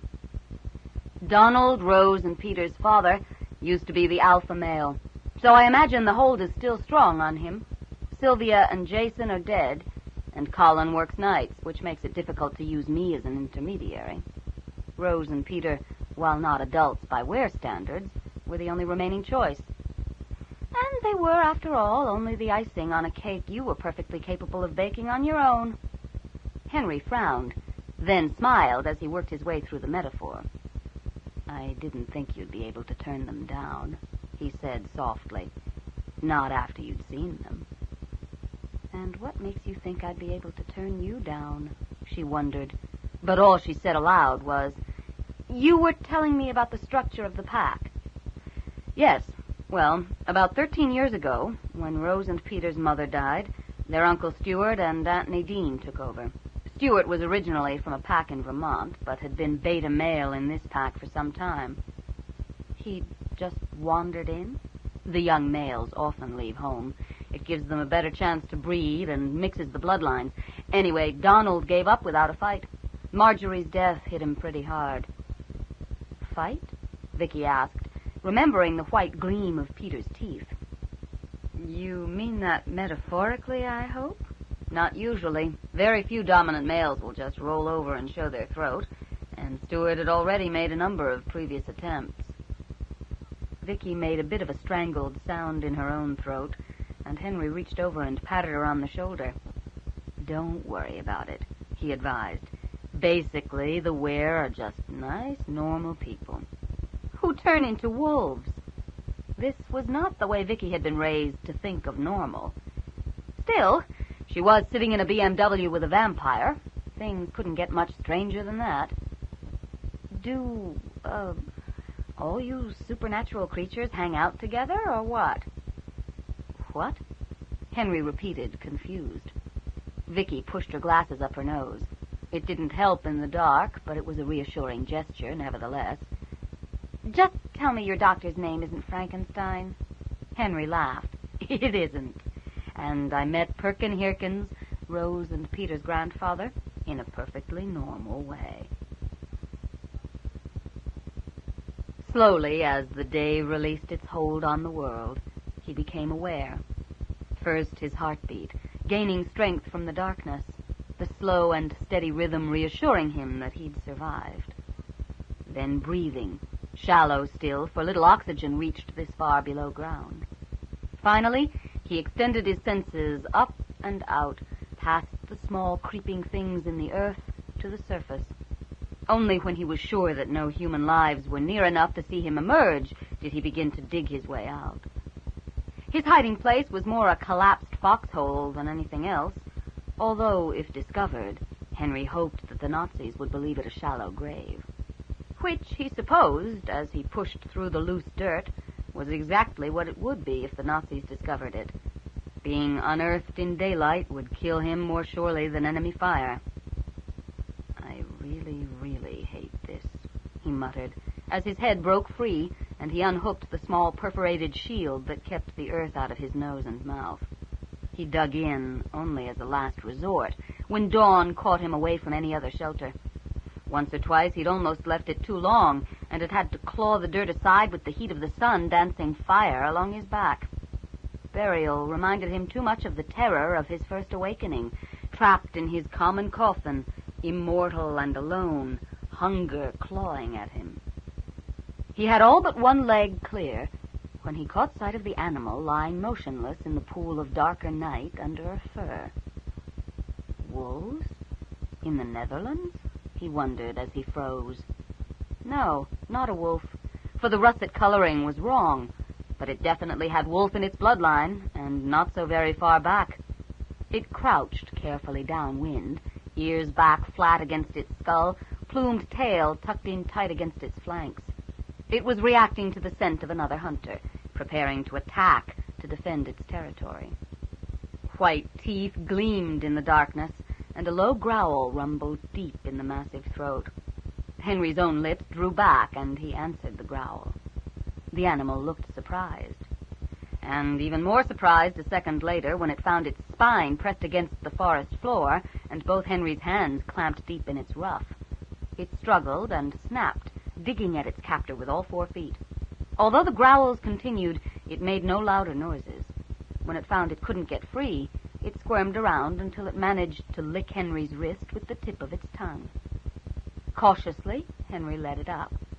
It shook itself vigorously, had a good scratch, and sat head to one side, studying this strange creature, nose wrinkled and brows drawn down in an expression so like a puzzled frown that Henry had to hide a smile. Showing his teeth at this moment would only start the whole thing off again. With dominance determined, Henry brushed the worst of the dirt from his heavy workman's clothes and slipped a hand beneath the shirt to check the canvas pouch taped around his waist. He knew the documents were safe, but the faint crackle of the papers reassured him anyway. He'd need most of the night to reach the village where he'd meet his contact in the Dutch resistance, and as he needed to feed before he arrived, it made working with mortals bearable. He'd better be on his way. Checking his course with the small compass SOE had provided, he started off toward the northeast. The dog rose and followed. He heard it moving through the brush behind him for a time, its movements barely distinguishable from the myriad sounds of a forest at night. As he began to pick up speed, even that trace faded away. He wasn't surprised. A full-blood wolf would have trouble keeping up. A dog, regardless of its heritage, would have no chance at all. The German patrol crossed his path about 3 hours before dawn, not far from the village. As they passed him, standing motionless beside the trail, with barely inches to spare, Henry smiled grimly at the skull and crossbones that fronted each cap. Totenkopf, an SS unit used for internal security in occupied territory, especially where the resistance was active. The straggler was a barrel-chested young man who somehow managed to strut in spite of the hour and the ground condition, and whose more master-race-than-thou attitude radiated off of him. It seemed safe to assume that his comrades had deliberately let him fall a little behind. There were limits, apparently, even in the SS. Henry had a certain amount of sympathy for the common soldier in the German army, but none whatsoever for the Nazis among them. He took the young man from behind with a savage efficiency that had him off the trail and silenced between one breath and the next. As long as the heart continued to beat, damage to the body was irrelevant. Quickly, for he was vulnerable while he fed, Henry tore open the left wrist and bent his head to drink. When he finished, he reached up, wrapped one long-fingered hand about the soldier's skull, twisted, and effortlessly broke his neck. Then he froze, suddenly aware of being watched. The forest froze with him. Even the breeze stilled until the only sound became the soft of blood dripping slowly onto leaf mold. Still crouched over the body, muscles tensed and ready, Henry turned to face downwind. The big dog regarded him steadily for another few seconds, then faded back until not even the vampire's eyes could separate it from the shifting shadows. The dog shouldn't have been able to track him. Foreboding ran cold fingers along Henry's spine. Swiftly he stood and moved toward the place where the huge animal had disappeared. A heartbeat later, he stopped. He could feel the lives of the patrol returning, no doubt searching for the missing soldier. He would have to deal with the dog another time. Grabbing a handful of tunic and another of trouser, he lifted the corpse up into the crotch of a tree and wedged it there, well above eye level. With one last apprehensive look into the shadows, he continued his journey to the village. It wasn't difficult to find. Harsh white light from a half-dozen truck-mounted searchlights illuminated the village square. A small group of villagers stood huddled on one side, guarded by a squad of SS. A man who appeared to be the local commander strode up and down between the two, slapping a swagger stick against his leg in the best Nazi-approved manner. Except for the slap of the stick against the leather boot top, the scene was surreally silent. Henry moved closer. He let the sentry live. Until he knew what was going on, another unexplained death could potentially do more harm than good. At the edge of the square, he slid into a recessed doorway, waiting in its cover for what would happen next.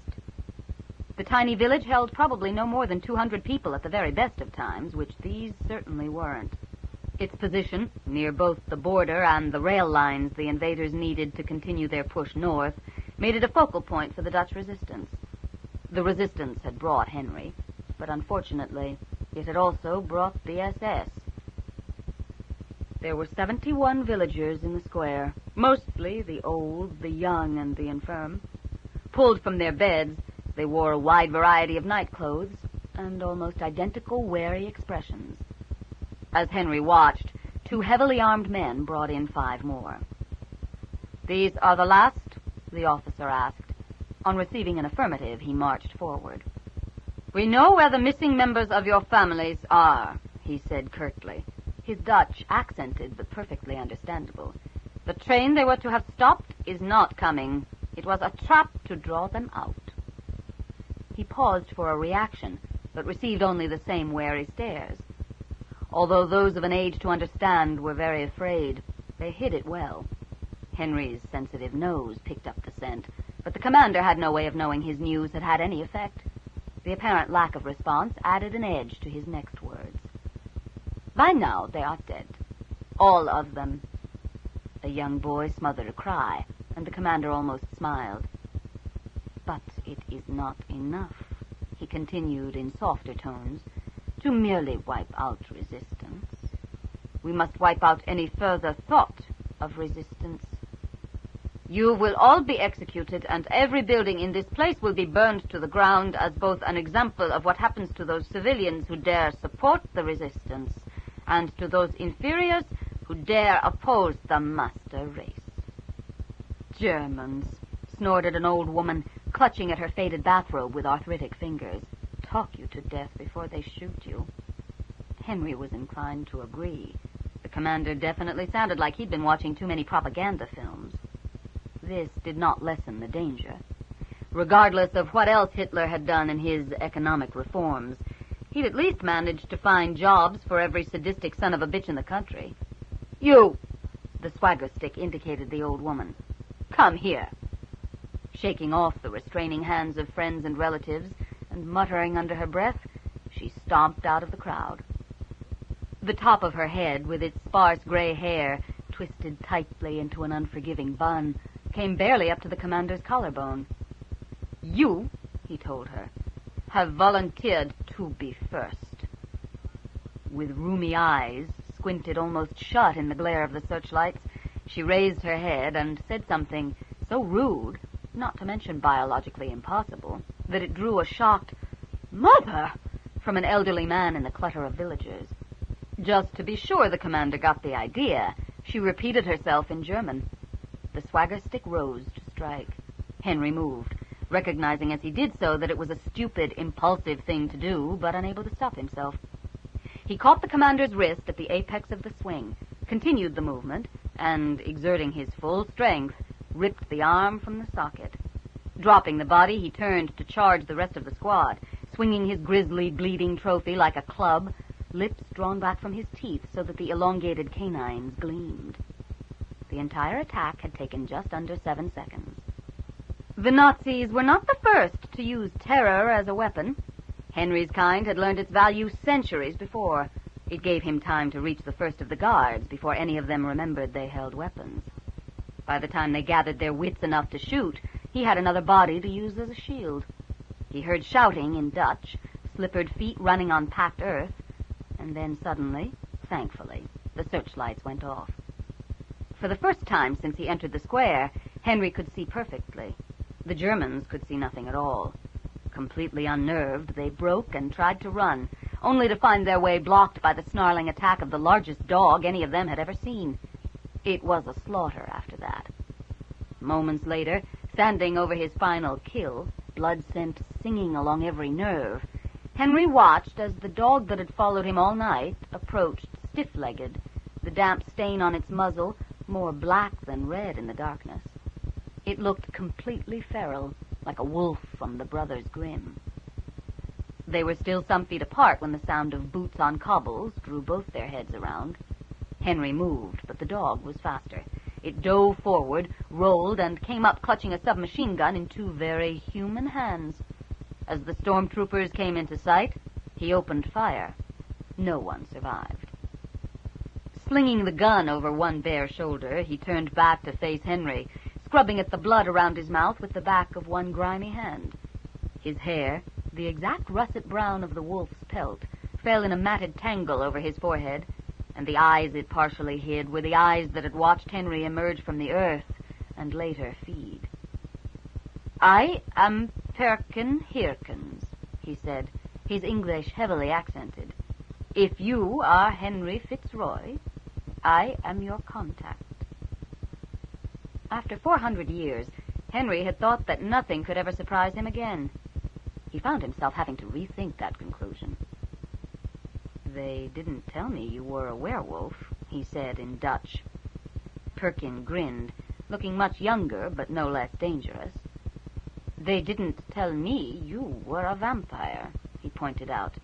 "I think that makes us even." "That is not a perfectly normal way to meet someone," Vicki muttered, wishing just for an instant that she was back at home having a nice normal argument with Mike Salucci. "I mean, you're talking about a vampire in the Secret Service meeting a werewolf in the Dutch Resistance. What's so unusual about that?" Henry passed an RV with American license plates and a small orange cat sleeping in the rear window. "Werewolves are very territorial." If they were living as part of normal... She thought for a second and began again. If they were living as part of human communities, how did they avoid the draft? Conscription was a British, North American phenomenon, Henry reminded her. Europe was scrambling for survival, and it happened so quickly that a few men and women in a few isolated areas were easy to miss.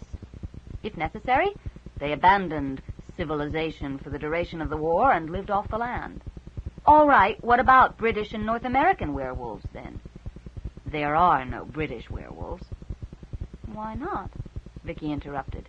It's an island. Given the human propensity for killing what it doesn't understand, there's not enough space for both humans and were. He paused for a moment, then added, There may have been were in Britain once. Vicki slumped lower in the seat and fiddled with the vents.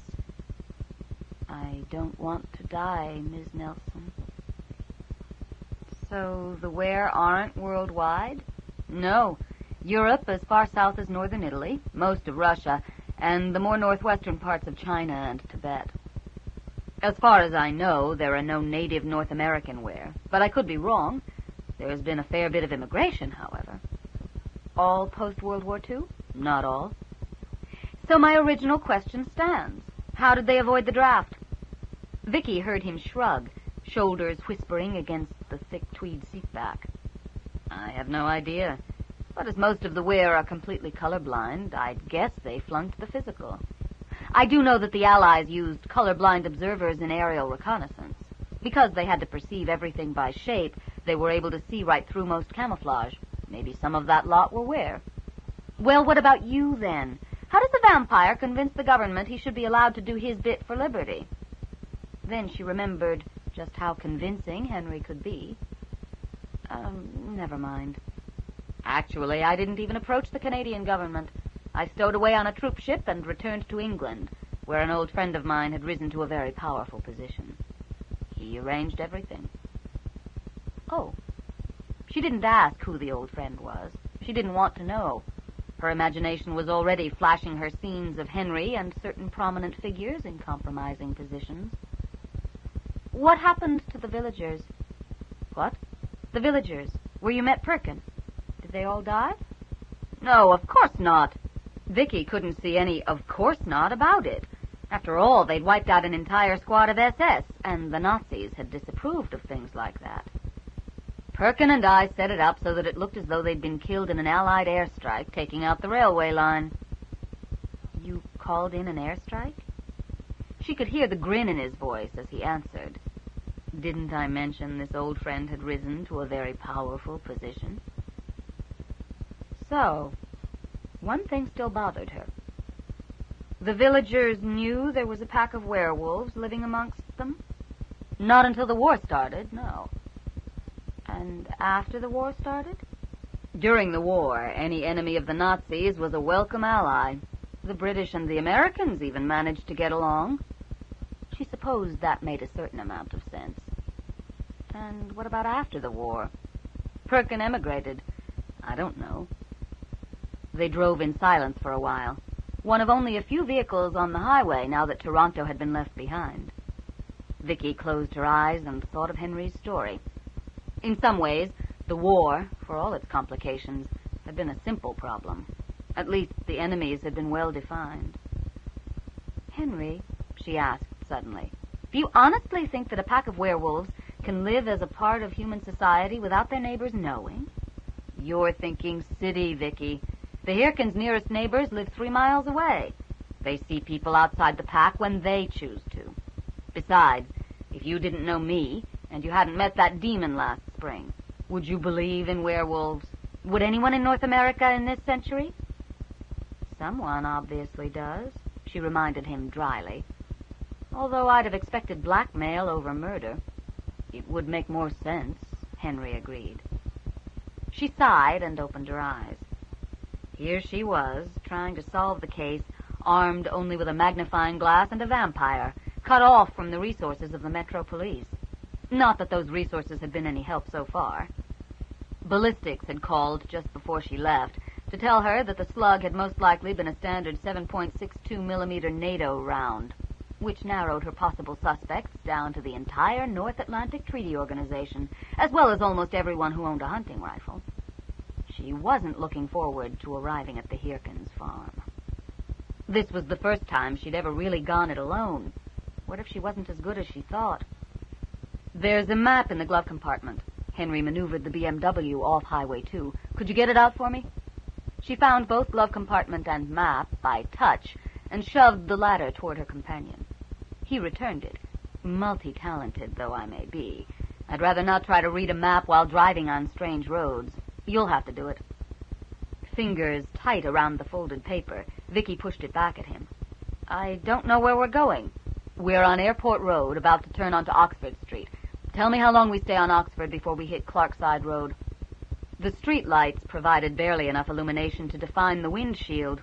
If she strained, Vicki could see the outline of the map.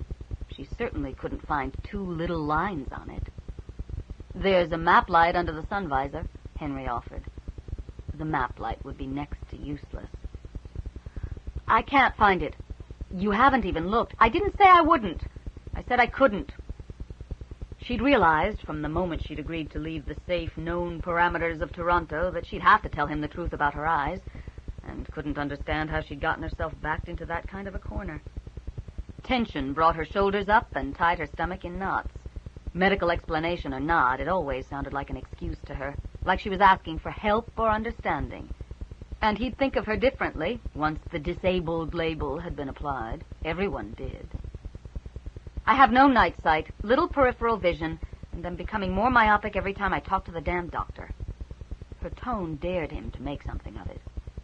Henry merely asked, What's wrong? It's a degenerative eye disease, retinitis pigmentosa. RP, he interrupted. So that was her secret. I know of it. He kept his feelings from his voice, kept it matter of fact. It doesn't seem to have progressed very far. Great, just what I need, another expert. Salucci wasn't enough. You weren't listening, she snarled, twisting the map into an unreadable mess. I have no night sight. It drove me off the force. I am piss useless after dark. You might as well just turn the car around right now if I have to solve this case at night. Although she hid it behind the anger, she was half afraid he'd do just that, and half afraid he'd pat her on the head and say everything was going to be all right, because it wasn't and never would be again, and she'd try to rip his face off in a moving car and kill them both. Henry shrugged. He had no intention of playing into what he perceived as self-pity. I turn into a smoldering pile of carbon compounds in direct sunlight. Sounds like you've got a better deal. You don't understand. I haven't seen the sun in 450 years. I think I do. Vicki shoved her glasses up her nose and turned to glare out the window at a view she couldn't see, unsure of how to react with no outlet for her anger. After a moment, she said, All right, so you understand. So I have a comparatively mild case, so I can still function. I haven't gone blind, I haven't gone deaf, I haven't gone insane. It still sucks. Granted. He read disappointment at his response and wondered if she realized that she expected a certain amount of effusive sympathy from the people she told. Rejecting that sympathy made her feel strong, compensating for what she perceived as her weakness. He suspected that the disease was the first time she hadn't been able to make everything come out all right through the sheer determination that it would be. Have you ever thought about taking on a partner? Someone to do the night work? Vicki snorted, anger giving way to amusement. You mean you helping me out as a regular sort of a job? You write romance novels, Henry. You have no experience in this type of thing. He drew himself up behind the wheel. He was vampire, king of the night. The romance novels were just the way he paid the rent. I wouldn't say, and besides, she interrupted, I'm barely making enough to keep myself going. They don't call the place Toronto the Good for nothing, you know. You'd get more jobs if you could work nights. She couldn't argue with that. It was true. His voice deepened, and Vicki felt the hair on the back of her neck rise. Just think about it. Don't use your vampiric wiles on me, you son of a bitch. But her mouth agreed before the thought had finished forming. They drove the rest of the way to the farm in silence. When they pulled off the dirt road they'd been following for the last few miles, Vicki could see only a vague fan of light in front of the car. When Henry switched off the headlights, she could see nothing at all. In the sudden silence, the scrabble of claws against the glass beside her head sounded very loud. She didn't quite manage to hold back the startled yell. It's Storm, Henry explained. She could hear the smile in his voice. Stay put until I come around to guide you. Fuck you, she told him sweetly, found the release and opened the car door. Yeah, I'm glad to see you too, she muttered, trying to push the huge head away. His breath was marginally better than that of most dogs, thanks no doubt to his other form being able to use a toothbrush, but only marginally. Finally realizing that without better leverage, the odds of moving Storm were slim to none, she sat back and endured the enthusiastic welcome. Her fingers itched to dig through the deep rough, but the memory of Peter's naked young body held them in check. Storm, that's enough. With one last vigorous sniff, the were backed out of the way, and Vicki felt Henry's hand touch her arm. She shook it off and swung out of the car. Although she could see the waning moon, a hanging three-quarter circle of silver-white in the darkness, it shed a light too diffuse to do her any good. The blurry rectangles of yellow off to the right were probably the lights of the house, and she considered striding off toward them just to prove she wasn't as helpless as Henry might think. Henry watched the thought cross Vicki's face and shook his head. While he admired her independence, he hoped it wouldn't overwhelm her common sense.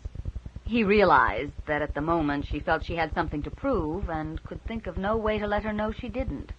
At least, not as far as he was concerned. He put her bag into her hand, keeping his own hold on it until he saw her fingers close around the grip, then drew her free arm gently through his. The path curves, he murmured close to her ear. You don't want to end up in Nadine's flowers. Nadine bites. Vicki ignored the way his breath against her cheek caused the hair on the back of her neck to rise, and concentrated on walking as though she was not being led. She had no doubt that the were, in wolf form at least, could see just as well as Henry, and she had no intention of undermining her position here by appearing weak to however many of them might be watching. Head high, she focused on the rectangles of light, attempting to memorize both the way the path felt beneath her sandals and the way it curved from the drive to the house. The familiar concrete and exhaust scents of the city were gone, replaced by what she could only assume was the not entirely pleasant odor of sheep shit. The cricket song she could identify, but the rest of the night sounds were beyond her. Back in Toronto, every smell, every sound would have meant something. Here, they told her nothing. Vicki didn't like that, not at all. It added another handicap to her failing eyes. 2 sudden sharp pains on her calf, and another on her forearm, jolted her out of her funk, reminding her of an aspect of the case she hadn't taken into account. Damned bugs! She pulled her arm free and slapped down at her legs. Henry, I just remembered something. I hate the country. They'd moved into the spill of light from the house, and she could just barely make out the smile on his face. Too late, he told her, and opened the door. Vicki's first impression, as she stood blinking on the threshold, was of a comfortably shabby farmhouse kitchen seething with people and dogs. Her second impression corrected the first. Seething with where? The people are dogs. Wolves. Oh, hell. It was late, nearly 11. Salucci leaned back in his chair and stared at the one remaining piece of paper on his desk. The Alan Margot case had been wrapped up in record time, and he could leave it now to begin its ponderous progress through the courts, which left him free to attend to a small bit of unfinished business. Henry Fitzroy. Something about the man just didn't ring right, and Salucci had every intention of finding out what that was. He scooped up the piece of paper, blank except for the name printed in heavy block letters across the top, folded it twice, and placed it neatly in his wallet. Tomorrow he'd run the standard searches on Mr. Fitzroy, and if they turned up nothing... His smile was predatory as he stood. If they turned up nothing, there were ways to delve deeper. Some might call what he planned a misuse of authority. Detective Sergeant Michael Salucci called it looking out for a friend. 4. I'm Nadine Hirkins-Wells. You must be Vicki Nelson. The woman approaching, hand held out, shared a number of features with Peter and Rose. The same wide-spaced eyes and pointy face, the same thick mane of hair, in this case a dusty black marked with gray, the same short-fingered, heavily calloused grip. Her eyes, however, were shadowed, and lurking behind that shadow was a loss so deep, so intense, that it couldn't be completely hidden and might never be completely erased. Vicki swallowed hard, surprised by the strength of her reaction to the other woman's pain. On the surface, Vicki had absolutely no doubt she faced the person in charge, and Nadine's expression proved that the welcoming smile had originally developed out of a warning snarl. Still, I suppose she has no reason to trust me right off, regardless of what Henry's told her. Keeping her own expression politely unchallenging, Vicki carefully applied as much force to the handshake as she received, despite the sudden inexplicable urge to test her strength. "I hope I'll be able to help," she said in her public service voice, meeting the other woman's gaze squarely. Force of personality weighted with grief struck her almost a physical blow, and her own eyes narrowed in response. The surrounding wear waited quietly for the dominant female's decision. Henry stood to one side and watched, brows drawn down in a worried frown. For Vicki to work effectively, the two women had to accept one another as equals, whether they liked it or not. Nadine's eyes were brown, with a golden sunburst around the pupil. Deep lines bracketed the corners, and her lids looked bruised. I can take her, Vicki realized. I'm younger, stronger. I'm out of my mind. She forced the muscles of her face to relax, denying the awareness of power. I hadn't realized London was so far from Toronto, she remarked conversationally, as though the room were not awash with undercurrents of tension. You must be tired from your long drive, Nadine returned, and only Vicki saw the acknowledgement of what had just passed between them. Come in and sit down. Then they both looked away. At that signal, Vicki and Henry found themselves surrounded by hearty handshakes and wet noses and hustled into seats at the huge kitchen table. Henry wondered if Vicki realized that she'd just been accepted as a kind of auxiliary member of the pack, much as he was himself. He'd spent long hours on the phone the last 2 nights arguing for that acceptance, convincing Nadine that from outside the pack, Vicki would have little chance of finding the killer, that Vicki would no more betray the pack than she'd betray him, knowing as he did that Nadine's agreement would be conditional on the actual meeting. Shadow, be quiet. The black pup, about the size of a small German shepherd, who had been dancing around Vicki's knees and barking shrilly, suddenly became a small naked boy of about 6 or 7, who turned to look reproachfully up at Nadine. But, Mom, he protested, you said to always bark at strangers. This isn't a stranger, his mother told him, leaning forward to brush dusty black hair up off his face. It's Miss Nelson. He rolled his eyes. I know that, but I don't know her. That makes her a stranger. Don't be a dork, Daniel. Mom says she's okay, pointed out one of 2 identical teenage girls sitting on the couch by the window, in a tone reserved solely for younger brothers. And she came with Henry, added the other, in the exact same tone. And if she was a stranger, concluded the first, you wouldn't have changed in front of her. So she isn't a stranger, so shut up. He tossed his head. Still don't know her. Then get to know her quickly, his mother suggested, turning him back to face Vicki, so that we can have some peace. Even though she was watching for it, Vicki missed the exact moment of change when Daniel became Shadow again. 1 heartbeat, a small boy, a heartbeat later, a small dog. Not that small, either, and I can't call them dogs. And yet they aren't quite wolves. A cold nose shoved into the back of her knee, and she started. And does that make this, him, a puppy or a cub? Ye gods, but this is going to get complicated. Trying not to let any of this inner debate show on her face, she reached down and held out her hand. Shadow sniffed it thoroughly, then pushed his head under her fingers. His fur was still downy soft. If you start scratching him, Miss Nelson, you'll be at it all night, one of his sisters told her with a sigh. Shadow's nose went up, and he pointedly turned his back on her, leaning up against Vicki's legs, much the way Storm had leaned against Rose that night in Henry's condo. Which reminded Vicki. "Where's Peter and Rose?" "Peter—" She paused and shook her head. "Storm met the car, and I was sure I saw Cloud, when I first came in." "They've gone to get their Uncle Stuart," said the graying man next to Henry. Although he'd taken part in the welcome, those were the first words he'd actually spoken. He extended his hand across the table. An old scar puckered the skin of his forearm. Vicki wasn't positive, but it looked like a bite. "I'm Donald Hirkins, their father." "I'm Jennifer." The closer of the two girls on the couch broke in before Donald could say any more. "And I'm Marie." And how the hell does anyone tell you apart? Vicki wondered. Sitting down, at least, they appeared to be the exact same size, and even their expressions looked identical. Mind you, I'm hardly one to judge. All kids look alike to me at that age. The two of them giggled at their uncle's mock scowl. "So now you've met everyone who's here," Marie continued. "Everyone except Daddy," Jennifer added. "'Cause like you already met Rose and Peter."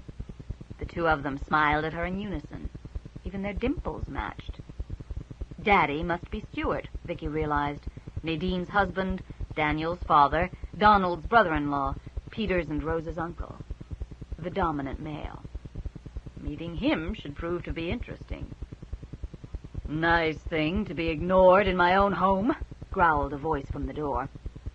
Shadow flung himself out from under Vicki's fingers, charged across the kitchen, barking like a furry little maniac, and leapt up at the man who'd just come into the house, who caught him, swung him up over his head, and turned Daniel upside down.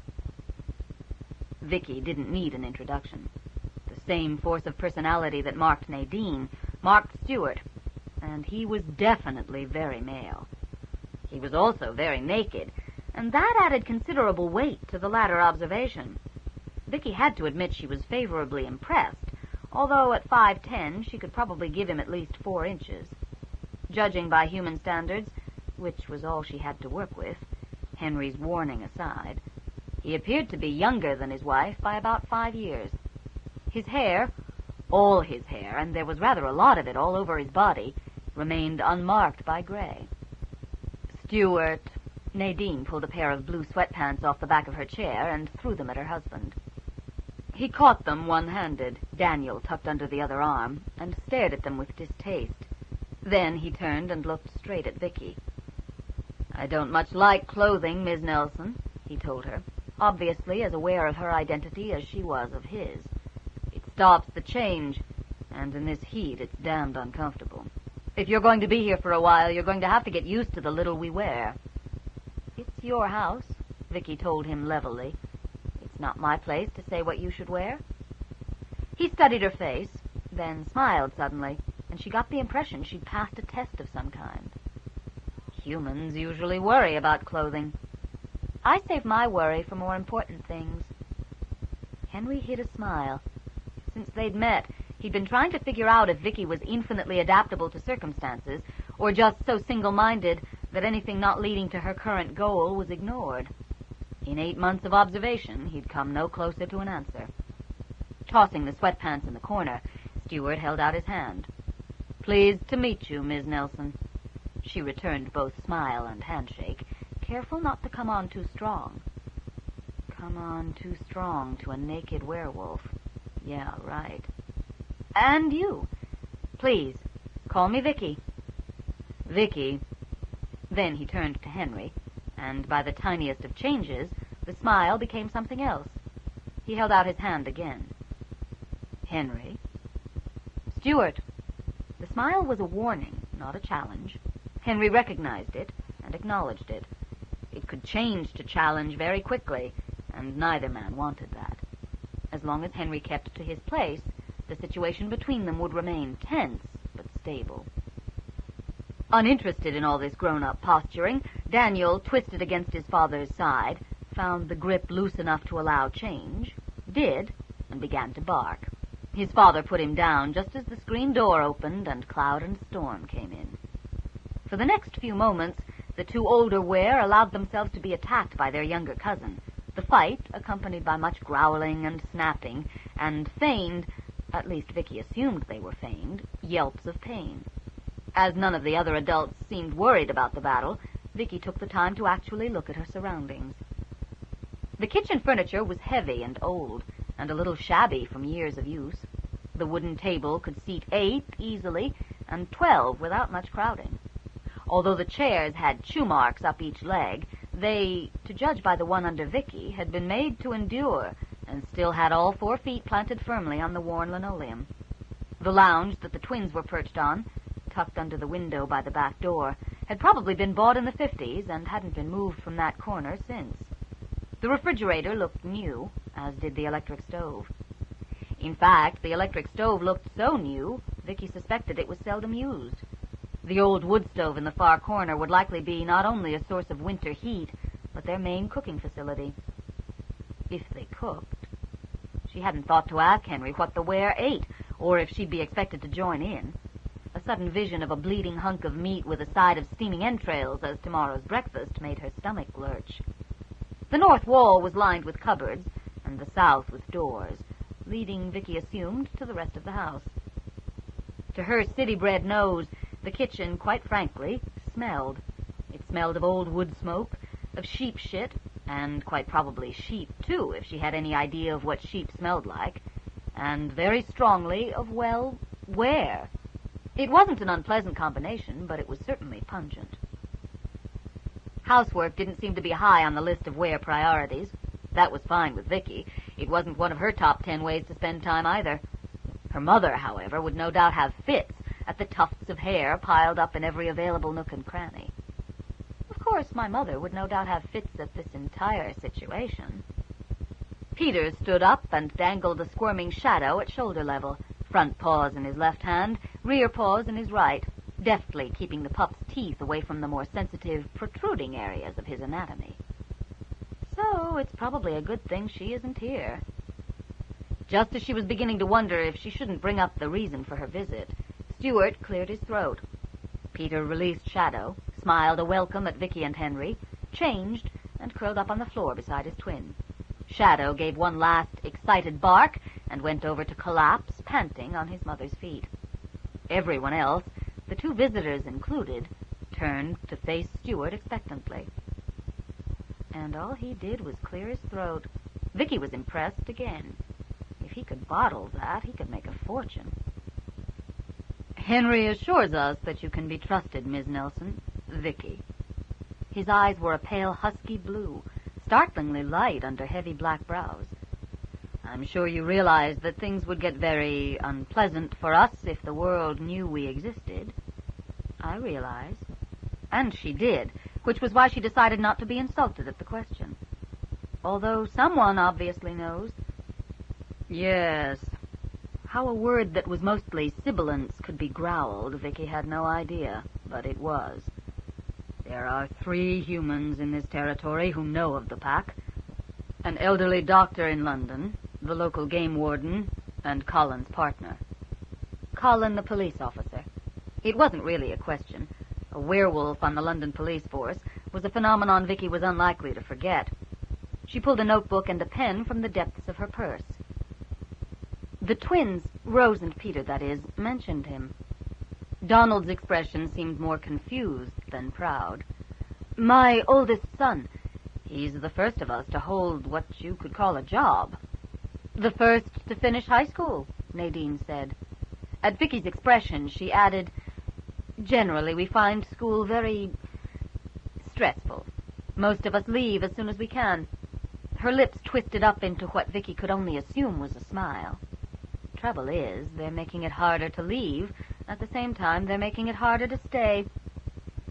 The world is becoming smaller, Henry said quietly. The ware are being forced to integrate. Sooner or later, they'll be discovered. He had no doubt as to how his mortal brethren would treat the ware. They'd be considered animals if they were allowed to live at all. When so small a thing as skin color made so large a difference, what chance did the ware have? Vicki was thinking much the same thing. Well, her tone brooked no argument. Let's just hope it's later. I personally am amazed you've managed to keep the list down to 3. Stuart shrugged, muscles rippling under the thick mat of black hair that covered his chest. We keep to ourselves. And humans are very good at believing what they wish to believe. And seeing what they wish to see, Donald added, the skin around his eyes crinkled with amusement. Or not seeing, Marie put in with a giggle. The assembled Ware nodded in agreement, regardless of shape. All save Shadow, who had fallen asleep, chin pillowed on his mother's bare instep. What about those who might suspect what you are? Vicki asked. Murderers were almost always known to the victim. The times they weren't were usually the cases that never got solved. There aren't any. I beg your pardon? There aren't any, Stewart repeated. He obviously believed what he said, but Vicki thought he was living in a dream world. A noise from the right pulled her gaze down to the two Ware on the floor. Cloud looked as though she wanted to disagree. Or maybe she wants to go walkies. How the hell can I tell?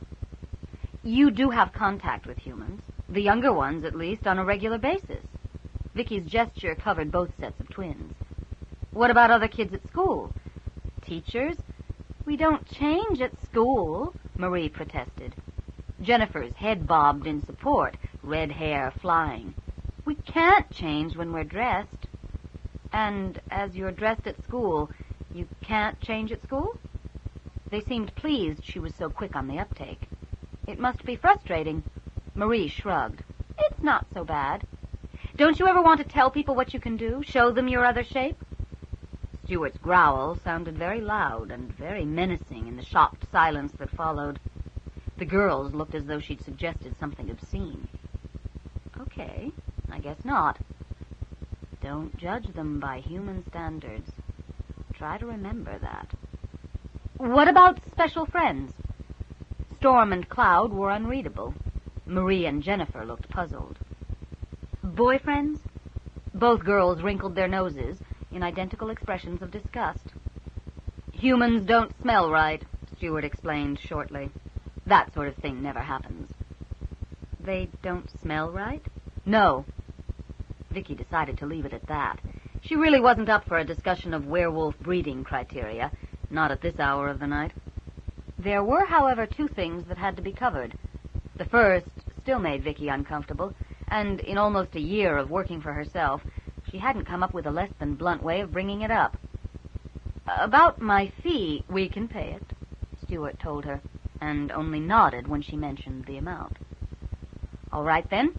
She laced her fingers together and stared into the pattern thus formed for a moment. One more thing. When I find whoever is doing this, what then? We can't take him to court. He can't be held accountable for murder under the law without giving away the existence of your people. Stewart smiled, and in spite of the heat, Vicki felt a chill run up and down her back. He will be accountable to our law. To pack law. Revenge, then? Why not? He's killed two of us for no reason, no cause. Who has better right to be judge and jury? Who, indeed? There's no other way to stop him from killing again, Henry said quietly. He thought he understood Vicki's hesitation, if only in the abstract. Ethics formed in the 16th century had an easier time with justice over law than ethics formed in the 20th. What it came down to, Vicki realized, was a question of whose life had more value, the people here in this room, or the maniac, singular or collective, who was picking them off one by one. Put like that, it didn't seem to be such a difficult question. The three people you have, then, I'd like to check them out. We already checked, Donald began, but Stewart cut him off. It's too late to do anything tonight. We'll get you the information tomorrow. As Vicki had already been told, they'd attempted to deal with this themselves after Nadine's twin had been shot. She wasn't surprised that they'd done some checking. She wished they hadn't. In her experience, amateurs only muddied the waters. Did you find anything? Stewart sighed and ran both his hands back through his hair. Only what we already knew. Dr. Dixon is a very old man who hasn't betrayed us in over 40 years and isn't likely to start now. Arthur Fortran went north at the end of July and won't be back until Labor Day weekend, and Colin's partner, Barry, had both the skill and the opportunity. Vicki tapped her pen against the paper. That doesn't look good for Barry. No, Stewart agreed. It doesn't. Hey, Colin, wait a minute. Colin sighed and leaned against the open door of the truck. There really wasn't anything else he could do. Leaping inside and roaring off in a cloud of exhaust fumes would certainly not make things any better. He watched his partner cross the dark parking lot, weaving his way around the scattered cars belonging to the midnight shift, brows drawn down into a deep V, looking very much like a man who wanted some answers. Exactly the situation Colin had been trying to avoid. "What is with you, Heerkens?" Barry Wu rocked to a halt and glared. A line of water dribbled down his face from his wet hair, and he swiped at it angrily. "First you act like a grade-A asshole all shift, then you slink out while I'm in the shower without so much as a see you tomorrow or a go fuck yourself." "You're my partner, Barry. You're not my mate." As an attempt to lighten the mood, it was a dismal failure. Colin could still smell the anger. He did his best not to react to it, catching the growl in his throat before it rose to an audible level. "That's right, your partner. Let's set aside the fact I thought I was your friend. And as your partner, I have a right to know what it is that's got you tied in knots. It's pack business." "Bullshit! When it affects your job, our job, like it did tonight, it's my business. 3 to 11 shift has enough problems without you and your attitude adding to them." "All right, if you really want to know, we think you've murdered 2 of my family." Except Colin didn't think it, couldn't think it, had to think it. He'd searched Barry's locker, the trunk of his car, even quickly searched his apartment one evening when they went back there for a few beers after work. Nothing beyond the rifles the pack already knew he had. No indication that he'd been casting silver bullets, nor had his scent been anywhere in the woods. If Barry was responsible for the 2 deaths, he wasn't leaving evidence lying around. If he wasn't responsible, Colin had found nothing that could clear him. Colin wanted to confront him. The pack leader had refused to allow it. Torn between pack law and this newer loyalty, Colin had almost reached the point where he couldn't stand it any longer. He swung up into the truck and slammed the door. "Look," he snarled, "I want to tell you, but I can't. Just leave it." Slamming the truck into gear, he screeched out of the parking lot, knowing full well Barry wouldn't leave it. He'd worry at it and tear at it like Shadow with a slipper until he had it in pieces and could see what it was made of. Colin wasn't looking forward to going to work tomorrow night. Still, tomorrow night was a long time away, and maybe this hotshot Toronto P.I. Henry Fitzroy had convinced the pack to hire could turn something up. "When I get out of the city," he told his reflection in the rearview mirror, "I'm going to have a good long howl. I deserve it." He watched Colin return home, bad mood obvious even through the scope. Finger resting lightly on the trigger, he tracked him from the truck to the house. But although he had a clear line of sight, he couldn't apply the necessary pressure. He told himself it was too dangerous. There were too many others too close. But in his heart, he knew it was the uniform. Colin would have to die in his other form. Shadows moved against the windows. Then the kitchen light went off and the farmhouse stood in darkness. Fire would take care of the lot of them, but he doubted he could get close enough to set it.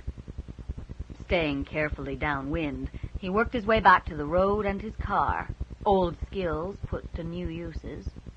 Although tonight's reconnaissance had brought him little new information and no chance of making a kill, his penetration so close to their home had convinced him it would only be a matter of time before he won. There were, however, the visitors to consider. Until he found out who and what they were, he would not act against them. He would not have the murder of innocents on his conscience. Henry stood by the bed and watched Vicki sleep. She had one arm thrown up over her head, the other across her stomach. The sheet, like the darkness, did little to hide her from his sight. He watched her breathe, listened to the rhythm of her heart, followed the path of her blood as it pulsed at wrist and throat. Even asleep, her life was like a beacon in the room. He could feel his hunger growing. Should he wake her? She slept with the corners of her mouth curved slightly upward, as though she knew a pleasant secret. No, there had been enough strangeness for her to deal with for one night. He could wait.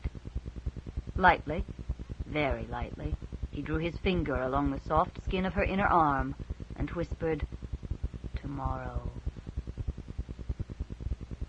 For the first moment after waking, Vicki had no idea where she was.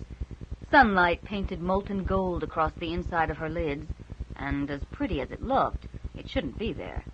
Her bedroom window faced a narrow alley, and across that another bedroom window, so even if she'd left the curtains open, which she never did, it couldn't possibly be this light. Then she remembered and opened her eyes. The ceiling was a blue blur with a yellow blur across it. Reaching out to the right, her fingers scuttled across the bedside table until they found her glasses. She settled them on her nose, and the blurring vanished, although the ceiling didn't change significantly. It was still blue. The yellow was a slanting bar of sunlight streaming through the space between the thin cotton curtains. Her room, Sylvia's old room, was obviously on the east side of the house. That settled, Vicki sat up. The black shape stretched across the lower left corner of the bed gave her a second's panic until she recognized Shadow. Sliding carefully out from under the sheet so as not to wake him, she was just about to stand when she noticed that the bedroom door was wide open, and given the angle of the bed, she'd be fully visible to anyone who walked by. Fully visible. Vicki hated wearing pajamas, and although she'd brought a t-shirt to sleep in, it had been so hot she hadn't bothered. She supposed she could handle Shadow, mostly because so far she'd avoided thinking of Daniel. But Shadow's cousins, or uncle, or father, especially Shadow's father, were another kettle of fish entirely. And what's more, she could smell coffee, so she knew someone was up. Well, I can't stay in bed all day.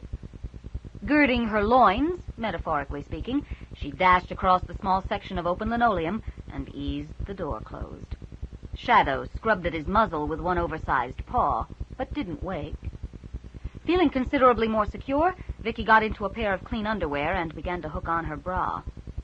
She'd have to have a word with Daniel when he woke up, as she knew she'd closed the door last night. The door opened. Jennifer, or maybe Marie, came into the room. It didn't really help that of the two, Vicki was wearing more clothing. "Hi, Mom sent me up to see if you were awake. Like it's really early still, but Aunt Sylvia always said the sun in this room was like an alarm clock. You coming right down?" Yes." "Good." She shook her head at the bra. "Boy, am I glad I'll never need one of those things." Glancing around, she sighed volubly. "So that's where the runt got to. If he bugs you, just throw him out." "I'll, do that." Vicki pushed the door closed again as soon as the bushy tail of the long-legged, half-grown were had cleared the threshold. Something Henry had said last night as they walked up the stairs together now made sense. Inside the pack, the were have no sense of personal privacy. She got dressed in record time and decided to skip having a shower. After her father left when she was 10, it had been just her and her mother. With the exception of a year in university residence when she didn't have a choice, she'd lived alone all her adult life. Something told her that all this family togetherness she found herself in the midst of was going to wear thin pretty quickly. Elbows on the kitchen table, sipping at a cup of very good coffee, Vicki tried to look as though a half-naked woman joined her for breakfast every morning. "The vinyl seats stick," Nadine had explained, as she sat smoothing her cotton skirt. It had been wrapped so that a single tug would release it. Apparently, Stuart's decision the night before to leave off the despised sweatpants had given the rest of the family the opportunity to dress as they chose. Or not. Given that the heat had already left a damp V down the back of Vicki's t-shirt, she supposed the or not wasn't such a bad idea. She couldn't help but notice the various items of clothing scattered all over the house, ready to be pulled on if an outsider arrived. Although if it's someone we don't want to see, Nadine had confirmed, we just stay in fur form and ignore them. Considering the size of the fur forms, Vicki was willing to bet the were had no trouble with trespassers.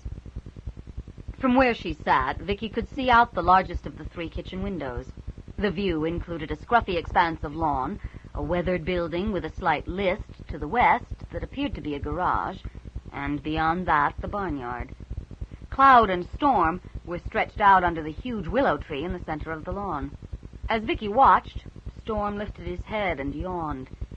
He got slowly to his feet, stretched, and had a vigorous shake, dark russet fur rippling with highlights in the early morning sun. He sniffed at Cloud, who ignored him. Dropping into a half-crouch, he pushed his muzzle under her jaw and lifted. Her head rose about 6 inches off the ground and then dropped. She continued to ignore him. He did it again. The third time, Cloud twisted, changed, and Rose grabbed his muzzle with both hands. "We're at the end of a very long lane." Nadine anticipated Vicki's question. "You can't actually see the house from the road, and, with the exception of mail delivery, almost no one uses the road but us." Out on the lawn, Cloud chased her brother twice around the tree and out of sight. The sound of claws on linoleum shifted Vicki's attention back into the house, but it was only Shadow coming down the stairs and into the kitchen. He sat in front of the refrigerator, had a quick scratch, then changed so he could open the door. "Ma, there's nothing to eat. Don't stand with the fridge door open, Daniel." He sighed, but obediently closed it, and Vicki marveled at how universal some things could be. "If you're hungry, why don't you go out to the barn and hunt rats?" And how universal some things were not. Daniel sighed again and dragged himself over to lean against his mother's shoulder. "Don't know as I'm hungry for rats." Nadine smiled, brushing the hair back off his forehead. "If you catch one and you don't want to eat it, you can bring it to me." This apparently solved all problems, because it was Shadow who put both front paws up on Nadine's lap and swiped at her face with his tongue before bounding outside. The screen door, Vicki saw, had been hung so that it swung freely in both directions, with no latch to prevent a nose or a paw from pushing it open. "They grow up so fast," Nadine said reflectively, snatching a fly out of the air. For one horrified moment, with the rats still causing her a little trouble, Vicki was afraid Nadine was going to eat it, but the older woman only crushed it and threw it to the floor. All things considered, lousy housekeeping was much easier to deal with. Vicki brushed a fly off the edge of her own mug and tried very hard to be open-minded. Rats. Right. If I don't eat until sundown, maybe Henry will take me to McDonald's. Cloud comes into her first heat this fall, Nadine continued in the same tone, wiping her hand against the fabric of her skirt. So pretty soon now, Peter will be leaving. Leaving? Back on the lawn, Shadow was stalking the waving plume of Storm's tail. It's too risky to have him stay. We'll probably send him away in early September. But when Cloud goes into heat, Storm will go crazy trying to get to her. Better for all concerned if the males are far away when their litter mates, their twins, mature. Her voice shook a little as she added, "The bonds between twins are very strong with our kind." Rose said something similar. Vicki traced the pattern on her mug with the tip of one finger, unsure if she should say anything about Sylvia's death. The pain shadowing Nadine's eyes was so intensely personal, sympathy might be seen as an intrusion. Nadine's nails tapped against the tabletop. "The Ware see death as a natural result of life," she said, reading Vicki's hesitation. "Our mourning is specific, and soon over. Jason was my brother, and I miss him. But with the loss of my twin, I feel as though I've lost a part of myself." "I understand." "No, you don't. You can't." Then Nadine's voice twisted into a snarl, and her lips lifted off her teeth. "When you have found this animal with a coward's weapon, he will pay for the pain he has caused." It was so easy, Vicki realized, to forget why she was here, to get caught up in the strangeness, and lose sight of the fact that 2 people had been murdered. So some aspects of the case were a little unusual. So what? She put down her mug, unaware her expression almost exactly mirrored Nadine's. "I'd better get started." 5. "Why can't I come?" Daniel scowled fiercely up at Peter. "You always took me with you when you went places before." "It's too dangerous." Peter shimmied the track shorts up over his hips. Vicki tried not to watch and wasn't significantly successful at it. "What if the human who shot Silver and Evan is out there?" Lips pulled back off small pointed teeth. "I'd bite him." "He'd shoot you. You're not coming." "But Peter—" "No." "Cloud?" She growled, her meaning plain. "Okay, fine." Daniel threw himself down onto the grass. "But if you get in trouble out there, don't go howling for me." He thrust his chin into his cupped hands and only glowered when Cloud gave him a couple of quick licks as she went by. Vicki fell into step beside Peter, and the three of them headed for the nearly overgrown lane behind the barn. "Hey, Peter!" Peter turned. "Hey, ki-a-yaki oro!" The words rose and fell in a sing-song cadence, practically dripping with 6-year-old indignation. Peter laughed. "What did he say?" "He said I mate with sheep." It hadn't actually occurred to Vicki that the were would have a language of their own, although now she thought about it, it became obvious. It sounded a bit like Inuit, at least Inuit according to PBS specials on the Arctic. Vicki'd never been farther north than Thunder Bay. When she mentioned this to Peter, he kicked at a clump of yellowed grass. "I've never heard Inuit, but we sure got the same problems. The more we integrate with humans, the more we speak their language and lose ours. Grandfather and grandmother spoke Dutch and English and were. Father still speaks a little Dutch, but only Aunt Sylvia bothered to learn any were." He sighed. "She taught me, and I'm trying to teach Daniel, but there's still so much I don't know. The dirtbag that killed her killed my best chance at keeping our language alive." "You seem to be doing a good job." Vicki waved a hand back toward the willow. "Daniel's certainly using it." It might not be much comfort, but it was all she had to offer so far. Peter brightened. "True. He's like a little sponge, just soaks it right up. Cloud now." He made a grab for his twin's tail, but she whisked it out of his way. "She learned to say akewo and gave up." "Akewo," Vicki repeated. The word didn't resonate the way it did when Peter said it, but it was recognizable. Sort of. "What does it mean?" Good hunting, mostly. But that means hello, goodbye, how's tricks, long time no see. Like aloha. Aloha. Aloha." Peter lengthened the second syllable until it trembled on the edge of a howl. "Good word, but not one of ours." Suddenly Cloud's ears went up, and she bounded off into the underbrush. A second later, Peter shoved his shorts into Vicki's hands and took off after her. Vicki watched their tails disappear behind a barrier of bushes and weeds, and slapped at one of the billions of mosquitoes their passage through the grass had stirred up. Now what? She wondered. From all the crashing about, they were still after it, whatever it was. "Hey," she called. "I'll just keep walking to the end of the lane. You can catch up with me there." There was no response, but to be honest, she didn't expect one. It was almost comfortable in the lane, a long way from cool, but not nearly as hot as it would no doubt get later in the day. Vicki checked her watch. 8:40. "You can make those calls this morning, if you like," Nadine had said. "But you might be better off heading out to the fields and having a look at where it happened before it gets too hot.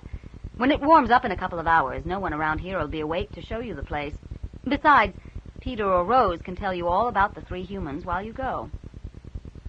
A good theory, if only Peter and Rose, or Peter and Cloud, or even Storm and Cloud, whatever, had stuck around. She brushed aside a swarm of gnats, crushed another mosquito against her knee, and wondered if Henry was all right. The were had apparently light-proofed a room for him, but at this point Vicki wasn't entirely certain she'd trust their good intentions. Still, Henry had been here other times, and obviously survived. Pushing her glasses up her nose, sweat having well lubricated the slope, she reached the end of the lane and paused, a little overwhelmed by the vast expanse of land now before her. Up above, the sky stretched on forever, hard-edged and blue. Down below, there was a fence and a field, and another fence, and a bigger field. There were sheep in both fields. In fact, there were 3 sheep not 20 feet away on the other side of the first fence. 2 of them were eating. The third stared down the arch of its Roman profile at Vicki. Vicki had never heard that sheep were dangerous, but then what did she know? She'd never been this close to a sheep before. So, leaning carefully against the fence, she picked a tuft of fleece off a rusty bit of wire and rolled it between her fingers. "I don't suppose you saw anything the night that Jason Hirkins, a.k.a. Eben, was murdered?" At the sound of her voice, the staring sheep rolled its eyes and danced backward, while the other two, still chewing, peeled off to either side and trotted a few feet away. "So much for interviewing witnesses," she muttered, turning back to look down the lane. "Where the hell are Cloud and Storm?" As if in answer to her summons, the two were burst out of the bushes and bounded toward her, tongues lolling, tails waving. Cloud reached the fence first, and without pausing, sailed over it and came to a dead stop, flattened against the grass on the other side. Storm, only a heartbeat behind, changed in midair, and Peter landed beside his sister in a very human crouch. The sheep, obviously used to this sort of thing, barely bothered to glance up from their grazing. Vicki, less accustomed, tried to maintain an unruffled expression. Silently, she offered Peter his shorts. "Thanks." He slid them on with practiced speed. "We almost had him that time." "Had who?" "Old groundhog, lives under a pile of cedar rails alongside the lane. He's fast and he's smart, but this time he made it to his den with only about a hair between him and Cloud's teeth." "Couldn't you just change and move the rails?" Peter shook his head, bits of bracken flying out of his hair. "That'd be cheating." "It's not like we're hunting for food," Rose put in, stretching out on the grass. "There'd be no fun in it if we used our hands." Vicki decided not to point out that there probably wasn't much fun in it for the groundhog either way. She slung her bag over the fence and followed a little more slowly. Rails she might have flag-jumped, but wire offered no surface solid enough to push off from. Besides, if I try to keep up with a couple of teenage werewolves, I'll probably strain something. Besides credibility. She pushed her glasses up her nose. "Where to now?" "Toward the far side of the big pasture," Peter pointed, "near the woods." The woods offered sufficient cover for a whole army of assassins. Vicki picked up her bag. Time to start earning her money. "Who owns the woods?" "The government. It's Crown land." Peter led the way along the fence, Cloud staying close by his side. "We won't cut straight across, because these ewes are carrying late fall lambs, and we don't want to bother them any more than we have to. Our property ends at the trees," he continued, "but we're butted up against the Fanshawe Conservation Area." He grinned. "We help maintain one of the best deer herds in the county." "I'm sure." "Let me guess. That's how you met the game warden?" "Uh-huh. He came on one of the pack's kills. Knew it hadn't been dogs. Thought he recognized the spoor as wolf, but couldn't figure out what the occasional bare human footprint was doing in there, and tracked us. He was really good. And you, that is the pack, wasn't being as careful as it could have been." In Vicki's experience, complacency had exposed the majority of the world's secrets. "Yeah, but Arthur turned out to be an okay guy." "He could have turned out to be disaster," Vicki pointed out. Peter shrugged. What was done as far as the pack was concerned. They'd taken steps to see it would never happen again, and thought no more about it. "What about the doctor?" She watched Cloud snap at a grasshopper and wondered if the separate forms had separate taste buds. "Dr. Dixon's ancient history," Peter told her, snatched a high-leaping insect out of the air and popped it in his mouth. Vicki swallowed a rising wave of nausea. The crunch-crunch swallow gave the snack an immediacy the earlier episode with the rats hadn't had. And while it was one thing to see Cloud do it, well, I guess that answers my question. Then she saw the look on Peter's face. The little shit ate that on purpose to gross me out. She gave her glasses a push, and 2 steps later plucked a grasshopper off the front of her shorts.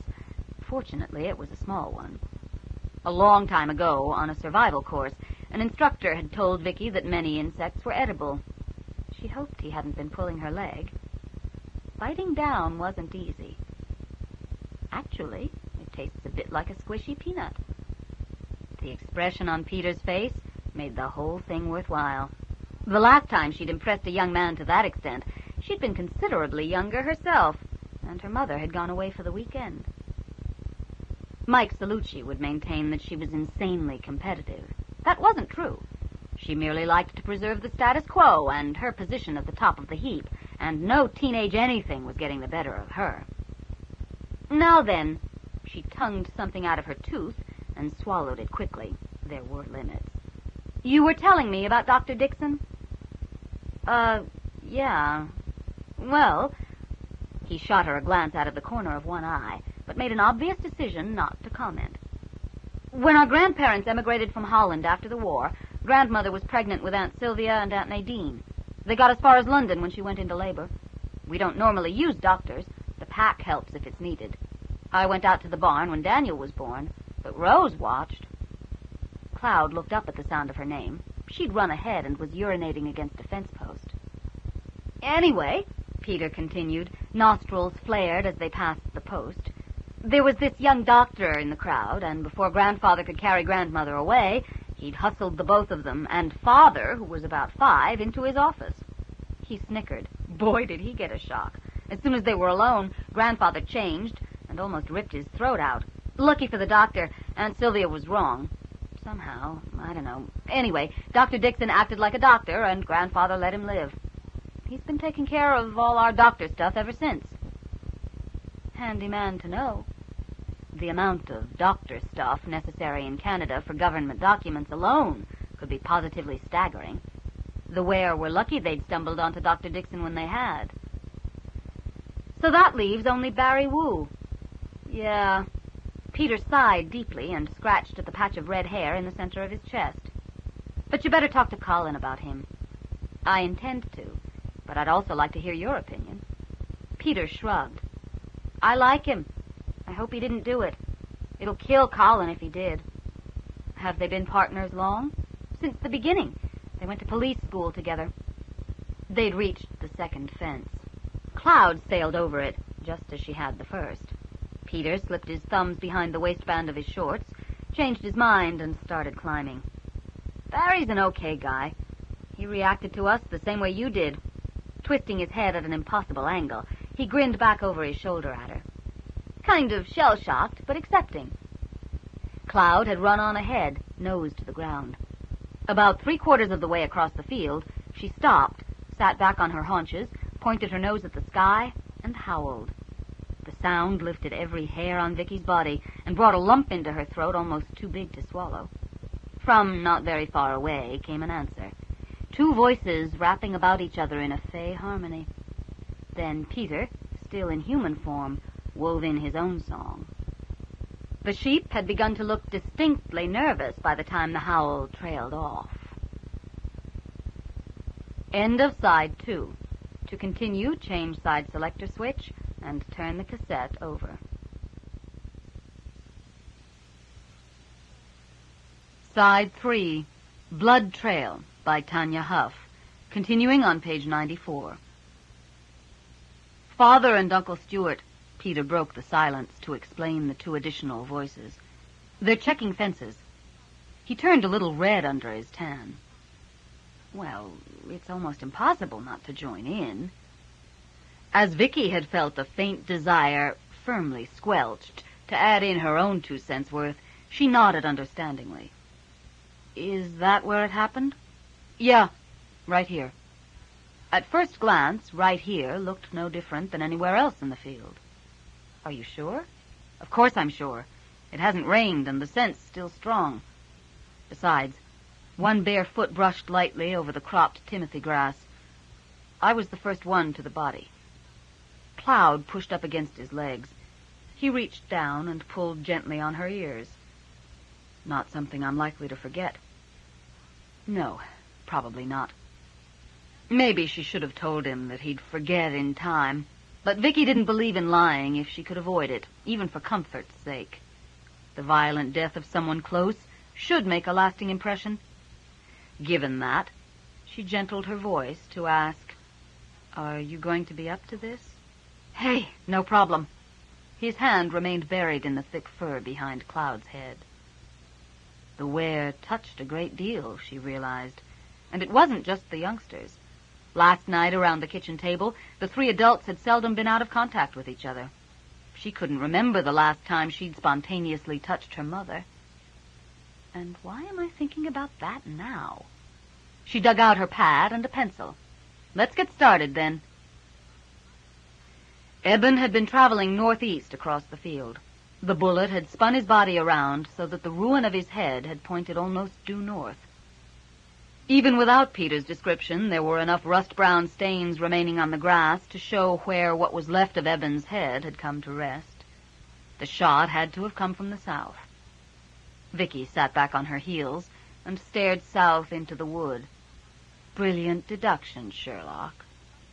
She stood, rubbing at the imprints of dried grass on her knees. Where was your aunt shot?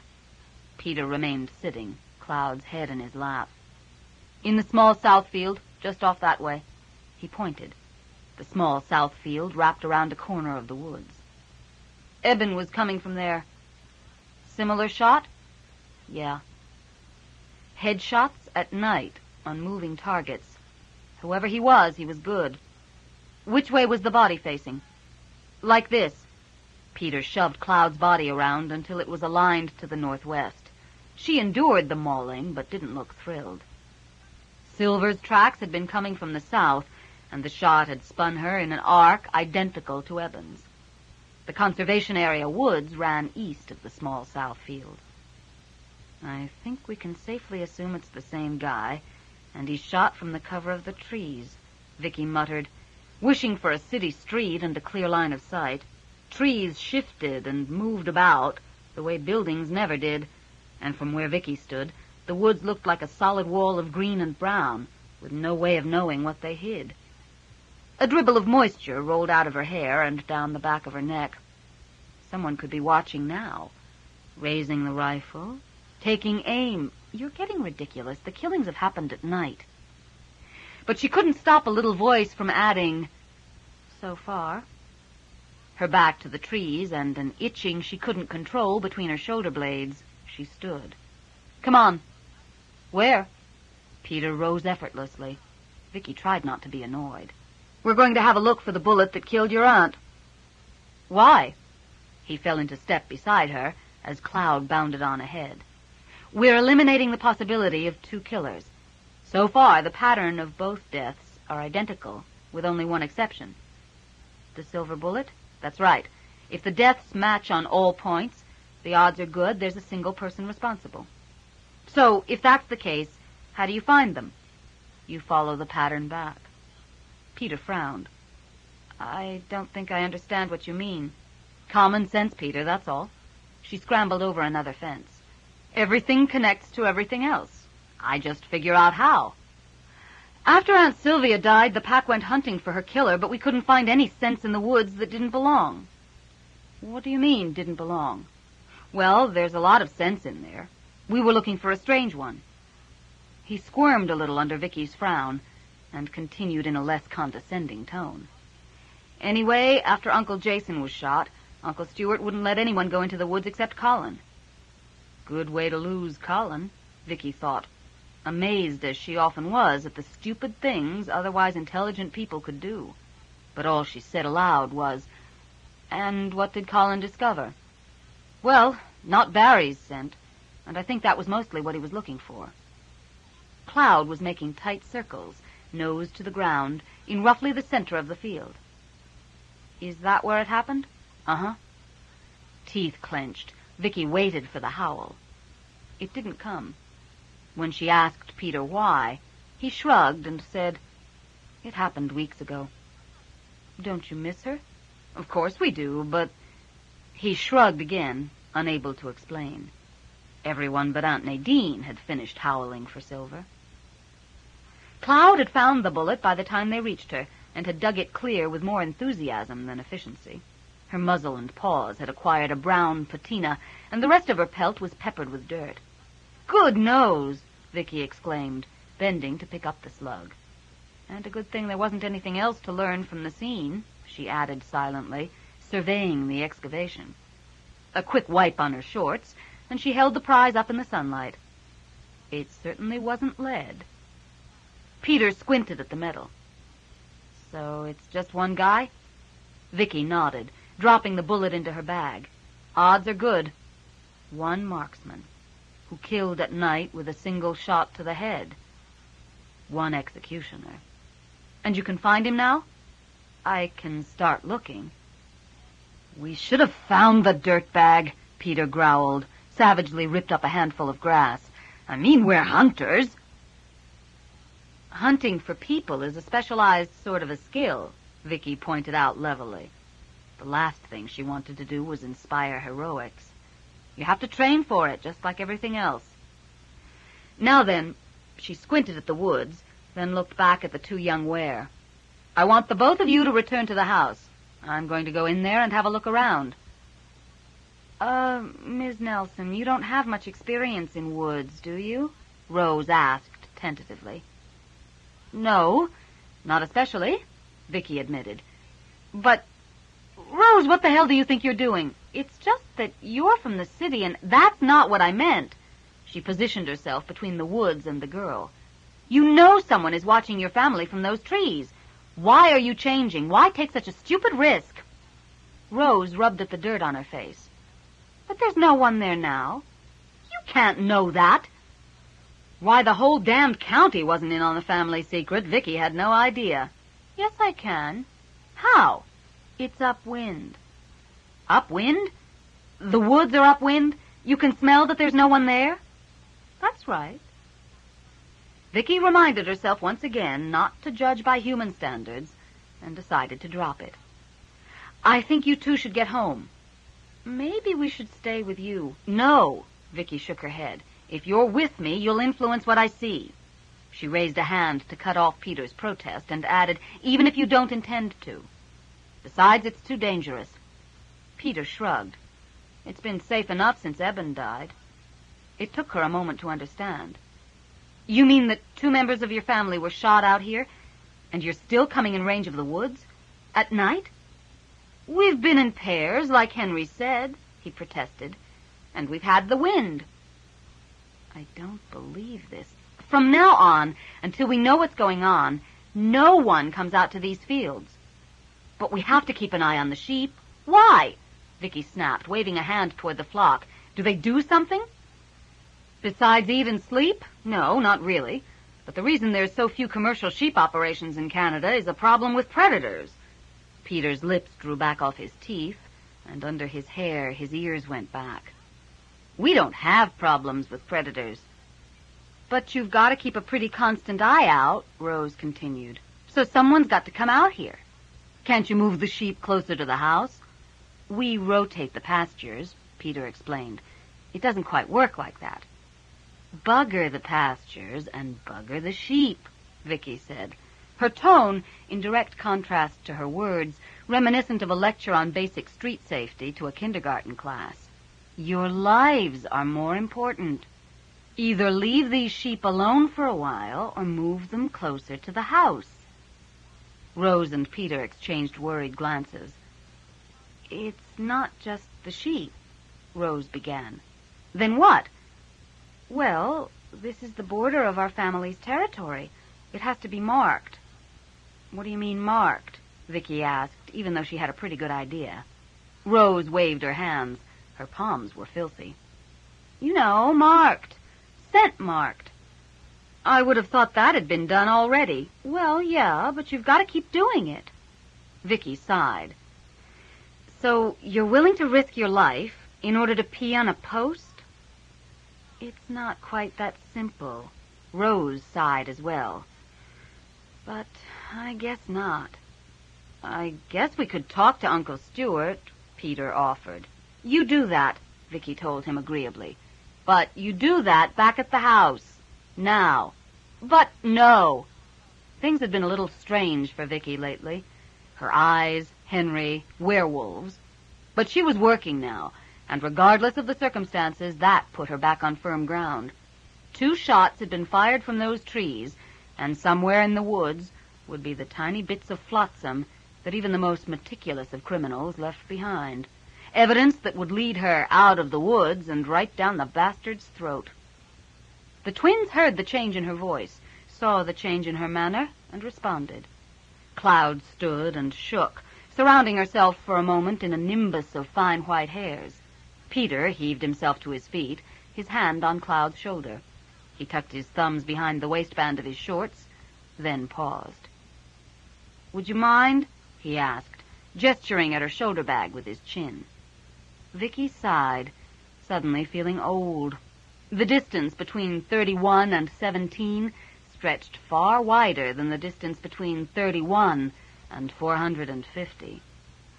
I assume your nose tells you it's still safe? Cross my heart and bite my tail. Then give them here, she said, holding out her hand. He grinned, stripped them off, and tossed them to her. Peter stretched, then Storm stretched, then he and Cloud bounded back toward the house. Vicki watched until they leapt the closer of the two fences, stuffed Peter's shorts in her bag, and turned toward the woods. The underbrush appeared to reach up to meet the treetops reaching down, every leaf hanging still and sullen in the August heat. Who knew what was in there? She sure as hell didn't. At the edge of the field, she stopped, squared her shoulders, took a deep breath, and pushed forward into the wilderness. Somehow, she doubted this was going to be fun. Barry Wu blinked a drop of sweat from his eye, squinted through his front sights, and brought the barrel of his .30-06 Springfield down a millimeter. Normally, he preferred to shoot at good old-fashioned targets, set at the greatest distance accuracy would allow. But he'd just finished loading a number of low-velocity rounds, the kind that reacted ballistically at 100 yards, the way a normal round would react at 5. And he wanted to try them out. He'd been reloading his own cartridges since he was about 14, but lately he'd been getting into more exotic varieties, and these were the first of this type he'd attempted. 100 yards away, the lead silhouette of the grizzly waited, scaled in the same 5-to-1 ratio as the rounds he planned to put into it. The bullets slammed into the target with a satisfyingly solid sound, and Barry felt a little of the tension drain from his neck and shoulders as the grizzly went down. He worked the bolt, expelling the spent cartridge and moving the next round into the chamber. Shooting had always calmed him. When it was good, and lately it always was, he and the rifle became part of a single unit, one the extension of the other. All the petty grievances of his life could be shot away with a simple pull of the trigger. All right, not all, he conceded, as the moose and the mountain sheep fell in quick succession. I'm going to have to do something about Colin Heerkins. The trust necessary for them to do their job was in definite danger. Rising anger caused him to wing the elk, but the white-tailed deer he hit just behind the shoulder. We clear this up tonight. He centered the last target and squeezed the trigger. One way or another. 100 yards away, the lead silhouette of the timber wolf slammed flat under the impact of the slug. Vicki rubbed at a welt on her cheek and waved her other hand about in an ineffectual effort to discourage the swarms of mosquitoes that rose around her with every step. Fortunately, most of them appeared to be males. Or dieting females, she amended, trying not to inhale any significant number. Barely 100 yards into the trees, the field and the sheep had disappeared, and looking back the way she'd come, all she could see were more trees. It hadn't been as hard a slog as she'd feared it would be, but neither was it a stroll through the park.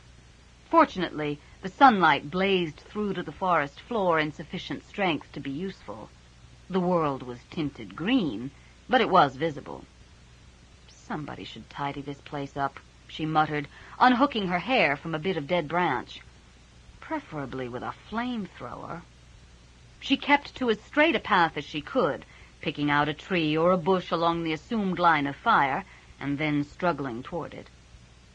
Somewhere in these woods, she knew she'd find a fixed place where their marksman had a clear line of sight.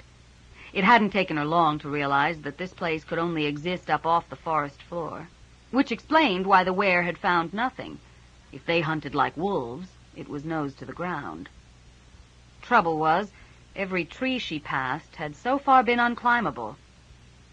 Trees large enough to bear an adult's weight stretched relatively smooth and straight up toward the sun, not branching until there was a chance of some return for the effort. So, unless he brought in a ladder... Vicki sighed and scrubbed a drop of sweat off her chin with the shoulder of her T-shirt. She could see what might be higher ground a little to the right of where she thought she should be heading, and decided to make for it. Stepping over a fallen branch, She tripped as the smaller branches, hidden under a rotting layer of last year's leaves, gave way under her foot. Parking lots. Shoving her glasses back up her nose, she stood and scowled around her at Mother Nature in the height of her summer beauty. I'm all in favor of parking lots. A couple of layers of asphalt would do wonders for this place. Off to one side, a cicada started to buzz. Shut up, she told it, trudging on. The higher ground turned out to be the end of a low ridge of rock on which a massive pine had managed to gain and maintain a root hold. Brushing aside years of accumulated needles, Vicki sat down just outside the perimeter of its skirts and contemplated her scratched and bitten legs. This was all Henry's fault. She could have been at home, comfortably settled in front of her 18-inch 3-speed oscillating fan, watching Saturday morning cartoons, and the wear would continue to die. She sighed and began building the fallen pine needles into little piles. This was what she'd chosen to do with her life, to try to make a difference in the sewer the world was becoming. No point in complaining just because it wasn't always an easy job. And she had to admit it was a job that had gotten a hell of a lot more interesting since Henry had come into her life. The jury was still out on whether or not that was a good thing, given that the last time they'd worked together, she'd come closer to getting killed than she ever had in 9 years on the Metro Police. And this time, I'm being eaten alive. She rubbed at a bite on the back of her leg with the rough front of her sneaker. Maybe I'm going at this the wrong way. Maybe I should have started with the people. What the hell am I going to recognize out here? Then her hand froze over a patch of needles and slowly moved back until the needles were in full sunlight again. The scorch mark was so faint, she had to hold her head at just the right angle to see it. About 2 inches long and half an inch wide, it was a marginally darker line across the pale brown carpet of dead pine, the mark a spent cartridge might make against a tinder-dry resting place. Oh, all right. Honesty forced her to admit it could have been caused by any number of other things, like acid rain or bunny piss. But it sure looked like a cartridge scorch to her. Of course, it could have come from a legitimate hunter out here to blow away whatever it is legitimate hunters blow away. There were plenty of bits of bare rock nearby, where the gunman could have stood to retrieve his brass, and plenty of places Vicki had cleared herself. But she searched for tracks anyway. Not expecting to find any, didn't lessen the frustration when she didn't. Better to find where the shot came from. The ridge stood barely 2.5 feet higher than the forest floor, and the lines of sight hadn't improved. Vicki looked up. The pine was higher than most of the trees around it, but its branches drooped, heavy with needles, right to the ground. Then on the north side, she found a way into a dimly lit cavern, roofed in living needles, carpeted in dead ones. It was quiet in there, and almost cool, and the branches rose up the trunk as regular as a ladder, which was a good thing because Vicki could barely see. This was it. This had to be it. Had she seen the pine from the field? She couldn't remember. Trees all looked alike to her. She peered at a few tiny spurs snapped off close to the trunk, her nose almost resting on the bark. They could have been broken by someone scrabbling for a foothold. Or they could have been broken by overweight squirrels. There's only one way to be sure. Settling her glasses more firmly on her face, she swung up onto the first branch. Climbing wasn't as easy as it looked from the ground. A myriad of tiny branches poked and prodded and generally impeded progress, and the whole damn thing moved. Vicki hadn't actually been up a tree since about 1972, and she was beginning to remember why. If her nose hadn't scraped by an inch from the sneaker print, she probably wouldn't have seen it. Tucked tight up against the trunk on a flattened glob of pine resin was almost a full square inch of tread signature. Not enough for a conviction, not with every man, woman, and child in the country owning at least one pair of running shoes, but it was a start. The stuff was so soft that removing it from the tree would destroy the print, so she made a couple of quick sketches, balanced precariously on one trembling leg, then placed her foot as close to it as possible and heaved herself up. Her head broke free into direct sunlight. She blinked and swore, and when her vision cleared, swore again. Jesus H. Christ on crutches. She'd come farther into the woods than she'd thought. About 500 yards away, due north, was the spot where Eben had been shot. A half turn, and she could see the small pasture where Silver had been killed. A little closer, but still an amazing distance away. If Barry Wu had pulled the trigger, he should have no trouble making the Olympic team or bringing home a gold. Vicki knew that some telescopic sights incorporated rangefinders, but even they took both innate skill and years of practice to acquire the accuracy necessary. Throw in a moving target at 500 yards. She'd once heard that according to all the laws of physics, a human being should not be able to hit a major league fastball. By those same laws of physics, the assassin had hit not one, but two, and hit them out of the ballpark besides. A quick search turned up rubs in the bark where he'd braced his weapon on the tree.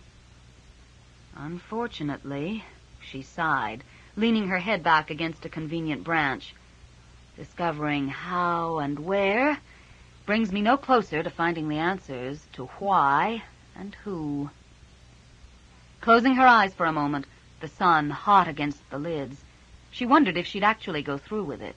If, when she found the killer, she'd actually turn him over to the weir for execution. She didn't have an answer. She didn't have an alternative either.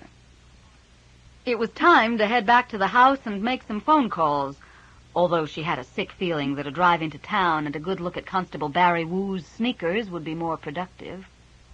Climbing down the tree took less time than climbing up, but only because gravity took a hand and dropped her 7 feet before she landed on a branch thick enough to hold her weight. Heart pounding, she made it the rest of the way to the ground in a slightly less unorthodox fashion. Had her Swiss Army knife contained a saw, she would have attempted to remove that final branch, the one that lifted the climber out of the tree and into the light. Unfortunately, it didn't, and whittling off a pine branch 2 inches in diameter didn't appeal to her. In fact, except for attempting to keep them out of those fields, there wasn't a damn thing she could do to prevent the tree from being used as a vantage point to shoot the weir. Never a beaver around when you need one, she muttered, wishing she'd brought an axe.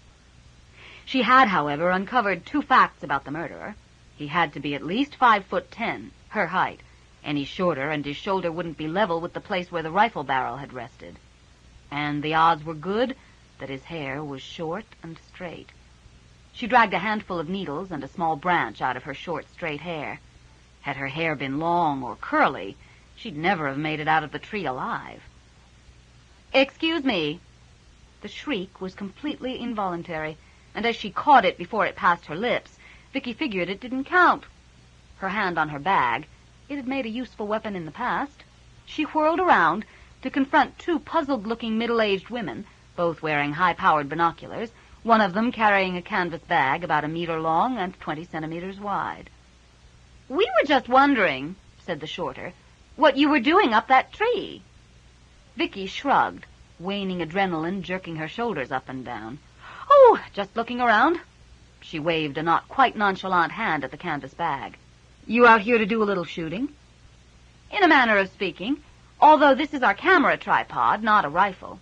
It's illegal to shoot on Conservation Authority property," added the other woman.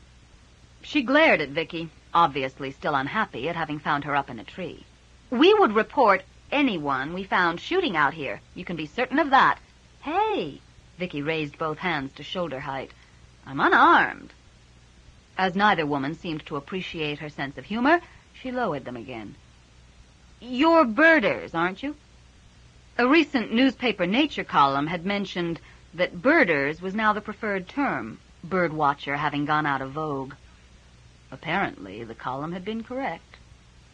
20 minutes later, Vicki had learned more about nature photography than she wanted to know.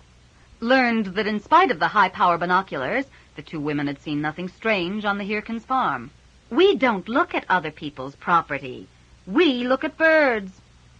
And, in fact, didn't even know where the Hirkins farm was. Learned that a .30 caliber rifle and scope would easily fit into a tripod bag, allowing it to be carried into the woods without arousing suspicion. Although neither woman had ever come across a hunter, They'd both found spent shell casings, and so were always on the lookout. With middle-class confidence that no one would ever want to hurt them, they laughed at Vicki's warnings to be careful. There were 2 birdwatching clubs in London, as well as a photography group run by the YMCA that often came out to the conservation area. Armed with names and phone numbers of people to contact, although the members of that other club are really nothing more than a group of dilettantes, you'd do much better to join us. Vicki bade farewell to the birders and tromped off through the bush, willing to bet big money that not everyone with a pair of binoculars kept them trained exclusively on birds, and that someone was shooting more than film. Henry Fitzroy? Dave Graham peered over his partner's shoulder at the pile of papers on the desk. Isn't that the guy that Vicki's seeing? What if it is? Salucci growled, pointedly turning the entire pile over. Nothing. Dave went around to his side of the desk and sat down. Did Vicki ask you to check into his background? No, she didn't. Dave recognized the tone and knew he should drop it, but some temptations were more than mortal man could resist. I thought you and Vicki had a relationship based on, what was it, trust and mutual respect. Salucci's eyes narrowed, and he drummed his fingers against the paper. Yeah, so? Well, Dave took a long, slow drink of his coffee. It seems to me that checking up on the other men in her life doesn't exactly fit into those parameters. Slamming his chair back, Salucci stood. It's none of your damned business. You're right. Sorry. David smiled blandly up at him. I'm just looking out for a friend, okay? He's a writer. God knows what he's been into. Right. Seemingly of their own volition, Salucci's fingers crumpled the uppermost paper into a tightly wadded ball. She can see who she wants, he ground out through clenched teeth and stomped out of the office. Dave snickered into his coffee. Of course she can, he said to the air, as long as she doesn't see them very often and they meet with your approval. He made plans to be as far out of range as possible when Vicki found out and the shit hit the fan. By 10:27, Vicki was pretty sure she was lost. She'd already taken twice as long coming out of the woods as she'd spent going in. The trees all looked the same, and under the thick summer canopy it was impossible to take any kind of a bearing on the sun. 2 paths had petered out into nothing, and a blue jay had spent 3 minutes dive-bombing her, screaming insults. Various rustlings in the underbrush seemed to indicate that the locals found the whole thing pretty funny. She glared at a pale green moss growing all around a tree. Where the hell are the Boy Scouts when you need one? 6. Vicki saw no apparent thinning of the woods. One moment she was in them, the next she was stepping out into a field. It wasn't a field she recognized either. There were no sheep, no fences, and no indication of where she might be. Settling her bag more firmly on her shoulder, she started toward the white frame house and cluster of outbuildings that the other end of the field rolled up against. Maybe she could get directions, or use their phone. Or get run off for trespassing by a large dog and a farmer with a pitchfork. She was pretty sure they did that sort of thing in the country, that it was effectively legal, and that it didn't matter because she wasn't going back into those woods. She'd take on 6 farmers with pitchforks first.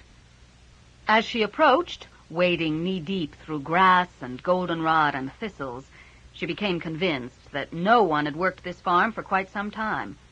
The barn had a faded, unused look about it, and she could actually smell the roses that climbed all over one wall of the white frame house. The field ended in a large vegetable garden. Vicki recognized the cabbages, the tomato plants, and the raspberry bushes. Nothing else seemed familiar, which isn't really surprising. She picked her way around the perimeter. My vegetables usually come with a picture of the jolly green... Oh, hello. Hello? The elderly man who had appeared so suddenly in her path continued to stare, obviously waiting for her to elaborate further. I got lost in the woods. His gaze started at her sneakers, ran up her scratched and bitten legs, past her walking shorts, paused for a moment on her Blue Jays t-shirt, flicked over to her shoulder bag, and finally came to rest on her face. "Oh," he said, a small smile lifting the edges of his precise gray mustache. The single word covered a lot of ground, and the conclusion it drew would have annoyed the hell out of Vicki if it hadn't been so accurate. She held out her hand. "Vicki Nelson." "Carl Bean." His palm was dry and leathery, his grip firm. Over the years, Vicki had discovered she could tell a lot about a man based on how he shook hands with her, or if he'd shake hands at all. Some men still seemed absolutely confused about what to do when the offered hand belonged to a woman. Carl Bean shook hands with an economy of movement that said he had nothing to prove. She liked him for it. "You look like you could use some water, Miss Nelson." "I could use a lake," Vicki admitted, rubbing at the sweat collected under her chin. His smile broadened. "Well, no lake, but I'll see what I can do." He led the way around the raspberry bushes, and Vicki fell into step beside him. Her first view of the rest of the garden brought an involuntary exclamation of delight. "Do you like it?" He sounded almost shy. "It's—" She discarded a pile of adjectives as inadequate and finished simply, "the most beautiful thing I've ever seen." "Thank you." He beamed, first at her, and then out over the flower beds, where a fallen rainbow, shattered into 1,000 brilliant pieces, perched against every possible shade of green. "The Lord has been good to me this summer." Vicki tensed, but he made no other reference to God. And thank God for that. She had no idea if her admiration had broken through the elderly man's reserve, or if he simply had none when it came to the garden. As they walked between the beds, he introduced the flowers they passed as though they were old friends, here adjusting a stake that held a blood-red gladioli upright, there swiftly beheading a dying blossom. "Dusty orange beauties are dwarf hemerocallis daylilies. If you make the effort to plant early, middle, and late varieties, they'll bloom beautifully from June on into September. They're not a fussy grower, not hard to work with. Just give them a little phosphate and potash, and they'll show their appreciation. Now, these Shasta daisies over here..." Having spent most of her life in apartments, Vicki understood next to nothing about gardens or the plants that grew in them. But she could, and did, appreciate the amount of work that had gone into creating and maintaining such an oasis of color amid the summer-toasted fields. She also could appreciate the depth of emotion that Carl Bean lavished on his creation. He wasn't soppy or twee about it, but the garden was a living being to him. It showed subtly in his voice, his expressions, his actions. People who cared that much about something outside themselves were rare in Vicki's world, and it reinforced her first favorable impression. An old-fashioned hand pump stood on a cement platform close by the back door. Carl led the way across the lawn toward it, finishing his enthusiastic monologue about the new heritage roses just as he reached for the handle. "The cup appears to be missing again, Miss Nelson. I hope you don't mind." Vicki grinned. "I may just stick my entire head under if that's all right with you." "Be my guest." For all its apparent age, the pump worked smoothly, pulling up clear, cold water with only the slightest taste of iron. Vicki couldn't remember the last time she'd tasted anything as good, and the sudden shock of it hitting the back of her head erased much of the morning's stickiness. If the pump had been a little higher off the ground, she'd have stuck her entire body under it. Flicking her wet hair back off her face, she straightened and indicated the pump. "May I?" When Carl admitted that he wouldn't mind, they changed places. There was more pressure against the handle than Vicki had anticipated, and she found herself having to lean into the mechanism. Gardening had obviously kept her elderly benefactor in good condition. "It really is incredible," she murmured. "I've never seen anything like it." "You should have seen it last week. Then it was really something." He stood, wiping his hands dry on his pants, and gazing proudly out over the vast expanse of color. "Still, I have to admit, it doesn't look bad. Everything out there from A to Z, from asters to zinnias. Vicki stepped back as a bumblebee, leg pouches bulging with pollen, flew a slightly wobbly course just past the end of her nose. From this angle, she could look out over the flowers, to the vegetables, to the fields beyond. The contrast was incredible. It looks like shredded weed out there. How do you keep the garden watered? It must be almost a full-time job. Not at all. He rested one foot up on the cement platform and leaned a forearm across his thigh. I use an underground irrigation system developed by the Israelis. I merely turn on the tap and the system does all the work. Just to be on the safe side, however, I've run a water line out into the garden with 100 feet of hose, in case a specific plant needs a little attention. She waved a hand between the brown and the green. I just can't get over the difference. Well, sometimes even the Lord needs a little help, his wonders to perform. Have you been saved, Miss Nelson? The question came so unexpectedly, in such a rational tone, that it took Vicki a moment to realize what had been said, and a moment beyond that to come up with what she hoped would be a definitive reply. I'm an Anglican. She wasn't really, but her mother was, sort of. Ah, he nodded, stepping back off the platform. Church of England. For just a second, caught between the sun and the concrete, the damp sole of his shoe left a print. Concentric half-circles of tread, last seen pressed into pine gum in the crotch of a tree. Her expression carefully neutral, over a sudden surge of adrenaline, Vicki put her own foot up on the platform and bent to tie her shoe. In the heat of the sun, the print dried quickly, but it was a definite match. Unfortunately, so was the print she left behind. A quick look told her they were wearing the same brand of running shoe, a brand that seemed to cover the feet of half the civilized world. Shit. Good news and bad news, or bad news and good news, she wasn't quite sure. Evidence no longer pointed directly to the feet of Carl Bean, but her suspect list, based on the sneaker print at least, had just grown by millions. There'd be small differences, of course, size, cracks in the rubber, wear patterns, but the possibilities of an easy match had just evaporated. Are you all right, Miss Nelson? Perhaps you should sit down for a moment, out of the sun. I'm fine. He was watching her with some concern, so she pulled up a smile. Thank you, Mr. Bean. Well, maybe we'd best see about getting you back where you belong. If I could offer you a lift somewhere, and if you can't, I most certainly will. Vicki turned. The man standing in the doorway was in his early 30s, of average height, average looks, and above-average self-opinion. He leered genially down at her, his pose no doubt intended to show off his manly physique, which she admitted wasn't bad, if you like the squash and health club types, which she didn't. Slipping on a pair of expensive sunglasses, he stepped out into the sunlight, hair gleaming like burnished gold. I bet he highlights it. A quick glance showed he wore blue leather deck shoes, without socks. Vicki hated the look of shoes without socks. Although odds were good he owned a pair of running shoes, she somehow doubted he'd be willing to ruin his manicure by climbing a tree, which was a pity, as he seemed to be exactly the type of person she'd love to feed to the wear. Beside her, she heard Carl suppress a sigh.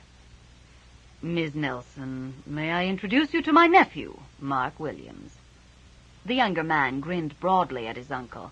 And here I thought your only hobbies were gardening and bird-watching and saving souls. Then he turned the force of his smile on Vicki. Some expensive dental work there, she thought, picking at a bit of dried pine gum on her T-shirt and trying not to scowl. Miss Nelson got lost in the conservation area, Carl explained tersely. I was just about to drive her home. Oh, please, allow me. Mark's voice stopped just short of caressing, and more than a little past what Vicki considered insulting. If I know my uncle, once he gets a lovely woman alone in a car, all he'll do is preach. Please, don't put yourself out. Her tone made it more a command than a polite reply, and Mark looked momentarily nonplussed. If you wouldn't mind, she continued, turning to Carl, Being preached at would be infinitely preferable to being with Mark. He reminded her of a pimp she'd once busted. Not at all. Carl was doing an admirable job of keeping a straight face, but Vicki caught sight of the twinkle in his eye and a suspicious trembling at the ends of his mustache. He waved a hand toward the driveway and indicated Vicki should precede him. It wasn't hard to connect the car with the man. The late model black Jeep with the gold trim, the plush interior, the sunroof, and the rust along the bottom of the doors was practically a simulacrum of Mark. The 10-year-old beige sedan with the recent wax job, just as obviously, although not as loudly, said Carl. Vicki had her hand on the door handle when Mark called, "Hey, I don't even know your first name." She turned, and the air temperature plummeted around her smile. "I know," she told him, and got into the car. The very expensive stereo system surprised her a little. "I like to listen to gospel music while I drive," Carl explained, when he saw her looking at enough lights and buttons and switches to fill an airplane cockpit. He stopped the car at the end of the driveway. "Where to?" Where to, indeed? She had no idea of the address or even the name of the road. "The, Hirkins Sheep Farm. Are you familiar with it?" "Yes." The suppressed emotion in that single word pulled Vicki's brows down. "Is there a problem?" His knuckles were white around the steering wheel. "Are you family?" "No, just the friend of a friend. He thought I needed some time out of the city and brought me here for the weekend." Mike Salucci wouldn't have believed the lie for a moment. He'd often said Vicki was the worst liar he'd ever met. But some of the tension went out of Carl's shoulders, and he turned the car out onto the dirt road and headed north. "I just met them this weekend," she continued matter-of-factly. Experience had taught her that the direct approach worked best with no-nonsense people like her host. "Do you know them well?" Carl's mouth thinned to a tight white line, but after a moment he said, "When I first moved here, 11 years ago now, I tried to get to know them, tried to be a good neighbor. They were not interested." "Well, they are pretty insular." "Insular!" His bark of laughter held no humor. "I tried to do my duty as a Christian. Did you know, Miss Nelson, that not one of those children have been baptized?" Vicki shook her head, but before she could say anything, he continued, "I tried to bring that family to God, and do you know what I got for my caring? I was told to get off their property and to stay off if I couldn't leave my God at home." "You're lucky you didn't get bit," Vicki thought. "I bet that made you pretty mad. God is not something I carry around like a pocketbook, Miss Nelson," he told her dryly. "He is a part of everything I do. Yes, it made me angry." Angry enough to kill? She wondered. But my anger was a righteous anger, and I gave it to the glory of the Lord. "And what did the Lord do with it?" He half turned toward her and smiled. "He put it to work in his service." Now that could mean any number of things.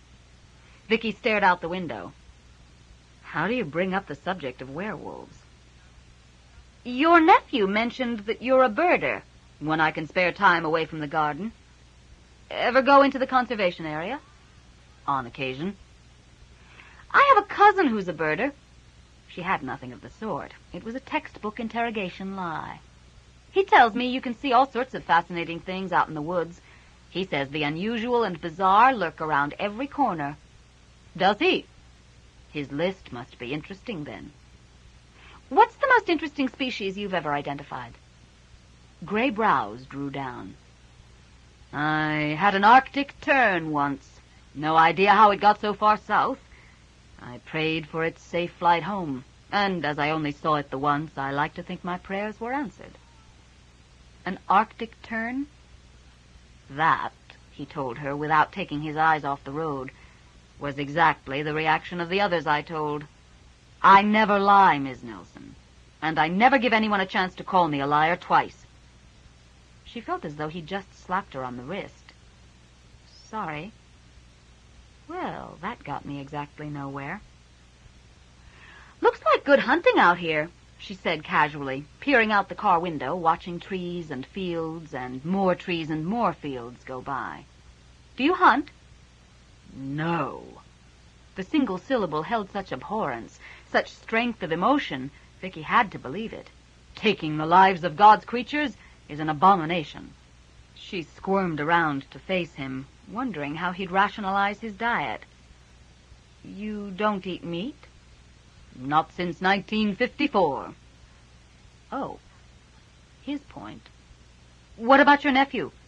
"In my house he follows my rules. I don't try to run the rest of his life."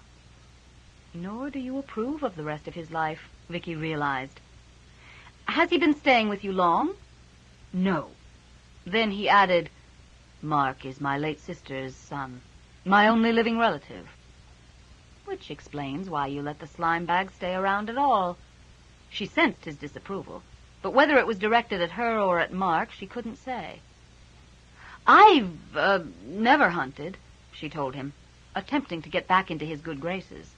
Technically, it was the truth. She'd never hunted anything that ran on 4 legs. "Good for you. Do you pray?" "Probably not as much as I should." That startled him into a smile. "Probably not," he agreed, and pulled over at the end of the long lane leading to the Hirkins' farm. "If you'll excuse me, this is as far as I can take you." "Excuse you?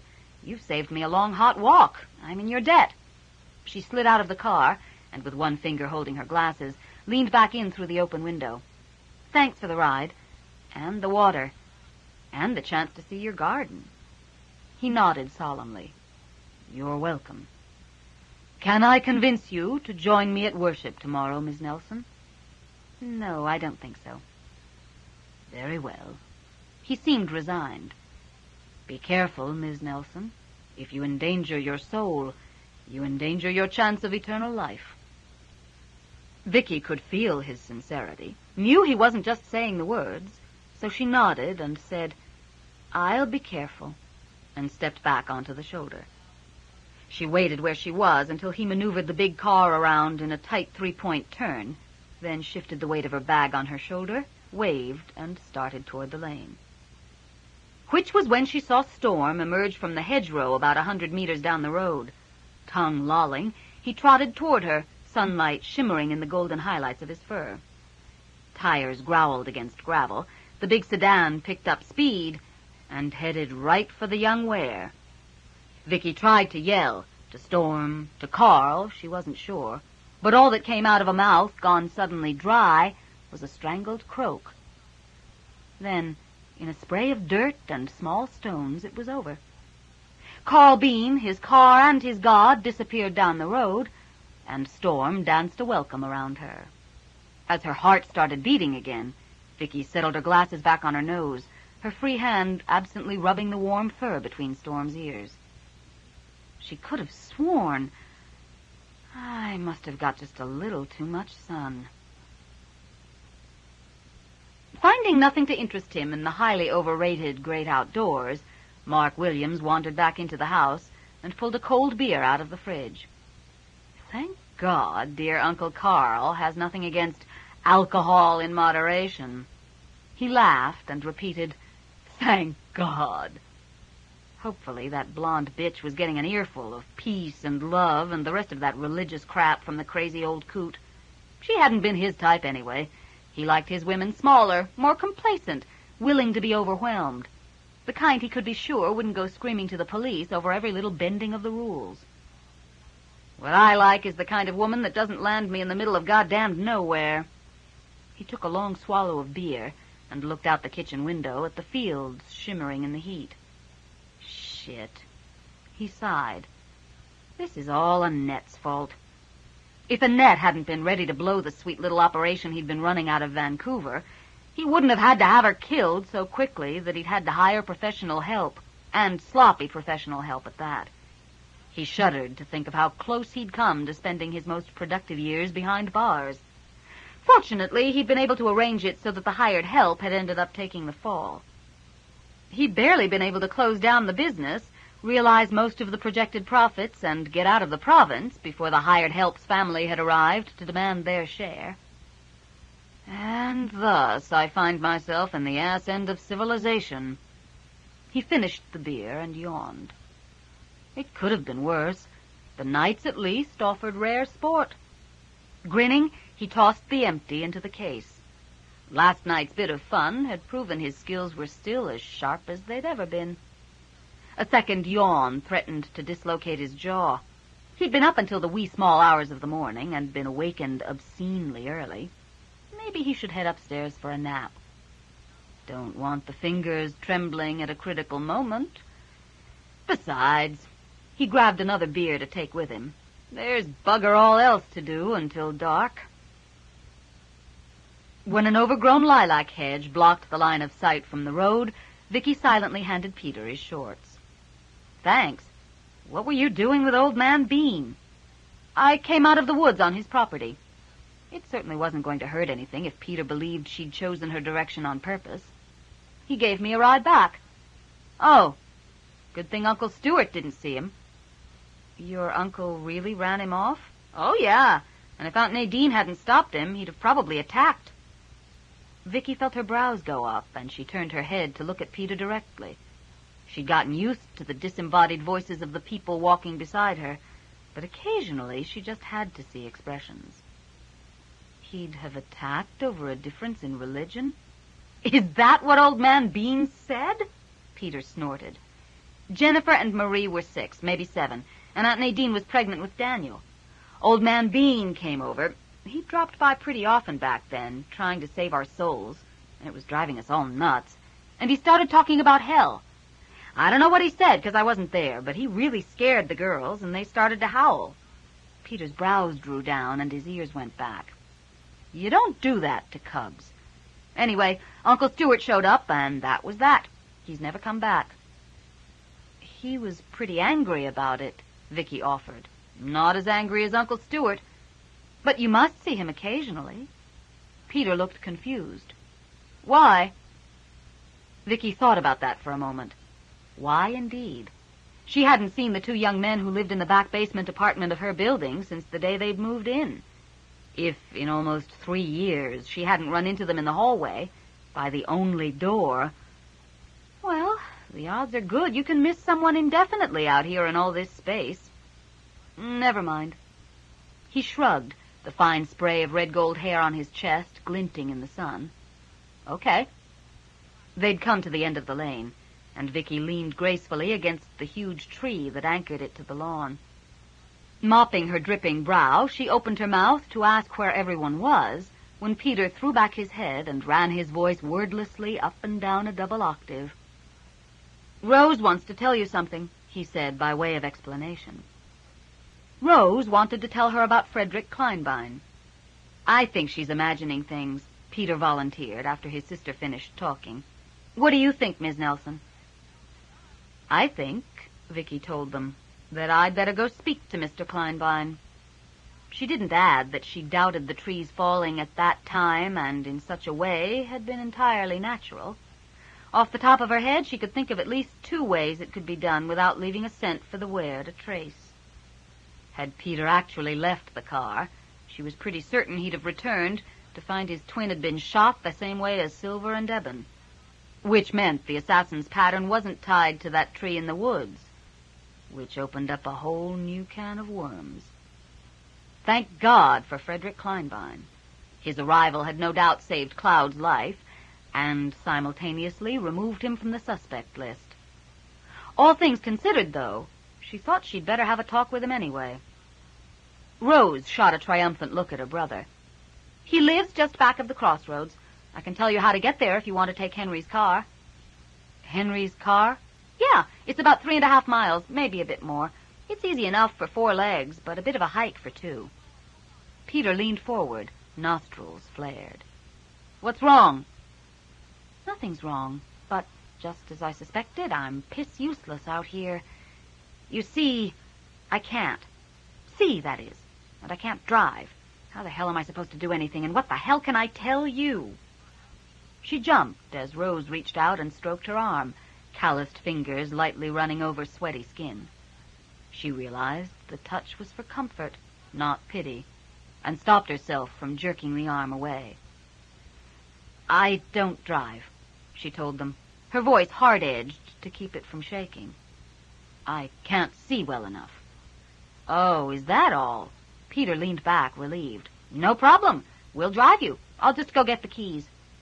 He flashed her a dazzling grin and loped off to the house. Oh, is that all? Vicki watched Peter disappear into the kitchen, then turned to look at Rose, who smiled, pleased that the problem had been solved. Don't judge them by human standards. The phrase was rapidly becoming a litany. Anyway, Uncle Stuart says that if you want the wood, it's yours. Good, good. You tell your uncle I get it when heat breaks. Frederick Kleinbein swiped at his dripping face with the palm of one beefy hand. So, I have late raspberries that rot because I am too fat and lazy to pick. You interested? The twins turned to Vicki, who shrugged. Just don't ask me to help. I'll stay here in the shade and talk to Mr. Kleinbein. And as Mr. Kleinbein very obviously wanted to talk to her... So, he began a moment later, you are visiting from the city? You know Hirkins for long? Not long at all. I am a friend of a friend. Do you know them well? Not what you call well, no. He glanced over to where Rose and Peter were barely visible behind a thick row of raspberry canes. They keep apart, that family. Not unfriendly. Distant. And people respect that? Why not? Farm is paid for. Kids go to school. The finger he waggled in her direction looked like a half-cooked sausage. No law says got to be party animals. Vicki hid a smile. Party animals. Now that was a concept. He leaned forward, his whole bearing proclaiming he had a secret. Here it comes, Vicki thought. You stay with them, so you must know. She shook her head, fighting to keep her expression vaguely confused. Know what? The Hirkins. Yes? The whole family. She leaned forward herself. Their noses were practically touching. Nudists. Vicki blinked and sat back, momentarily speechless. Frederick Kleinbein sat back as well and nodded sagely, his jowls bobbing in independent emphasis. They must keep clothes on for you so far. Then his entire face curved upward in a beatific smile. Too bad, eh? How do you know this? Vicki managed at last. The sausage finger waggled again. I see things, little things. Careful people, the Hirkins. But sometimes there are glimpses of bodies. That's why the big dogs, to warn them to put on clothes when people come. He shrugged. Everyone knows. Most peoples, they say bodies are bad and go out of way to avoid Hirkins. But me, I say who cares what they do on own land? He waved a hand at the raspberry bushes. Kids are happy. What else matters? Besides, this time the smile came accompanied by a decidedly lascivious waggling of impressive eyebrows. They are very nice bodies.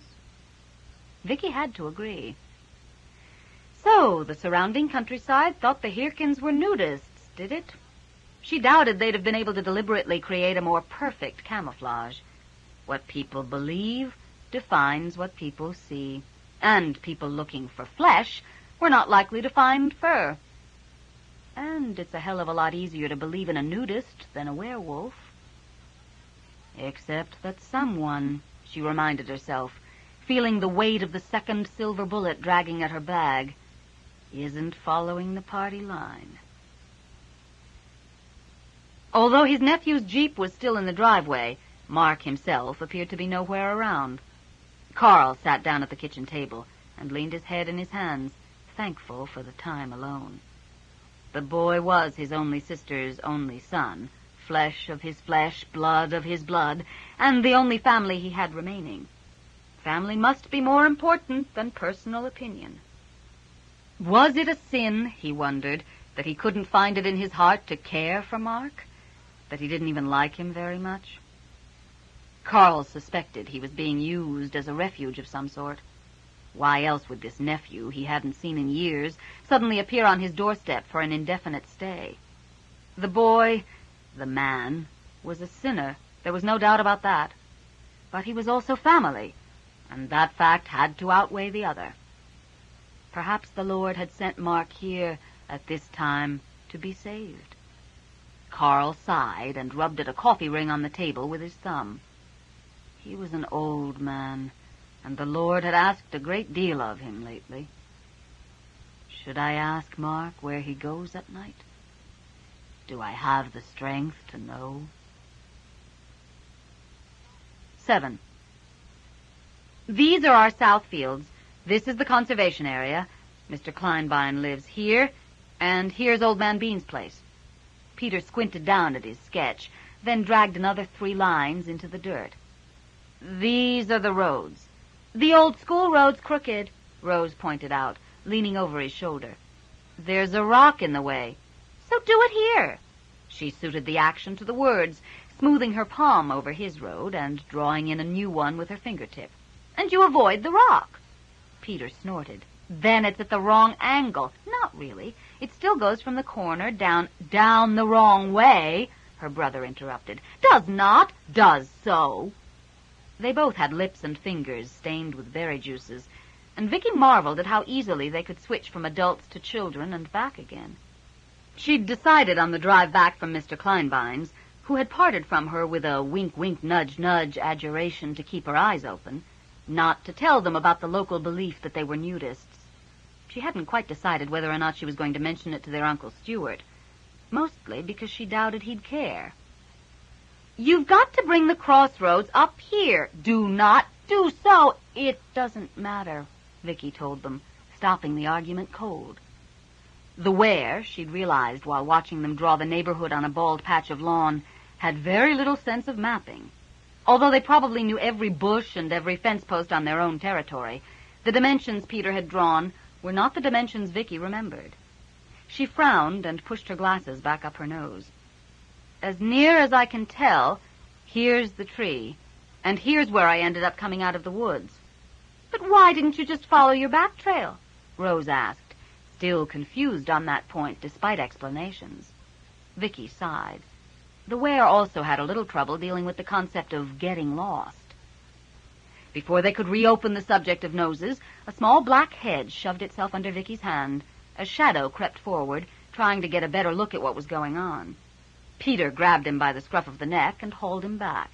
Get out of there, you! You'll mess it up. No, it's all right. Vicki stood, dusting off the seat of her shorts.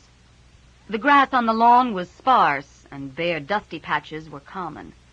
I think I've seen as much as I can here. She should be inside, making phone calls. This really wasn't helping. Shadow squirmed in his cousin's grasp, and when Peter released him, turned into a very excited small boy. Show Vicki your trick, Peter! Under his tan, Peter turned a little red.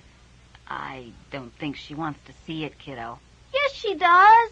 Daniel bounced over to Vicki. You do, don't you? She didn't, but how could she say no in the face of such determined enthusiasm? Sure I do. He bounced back over to Peter. See? Peter sighed and surrendered. All right.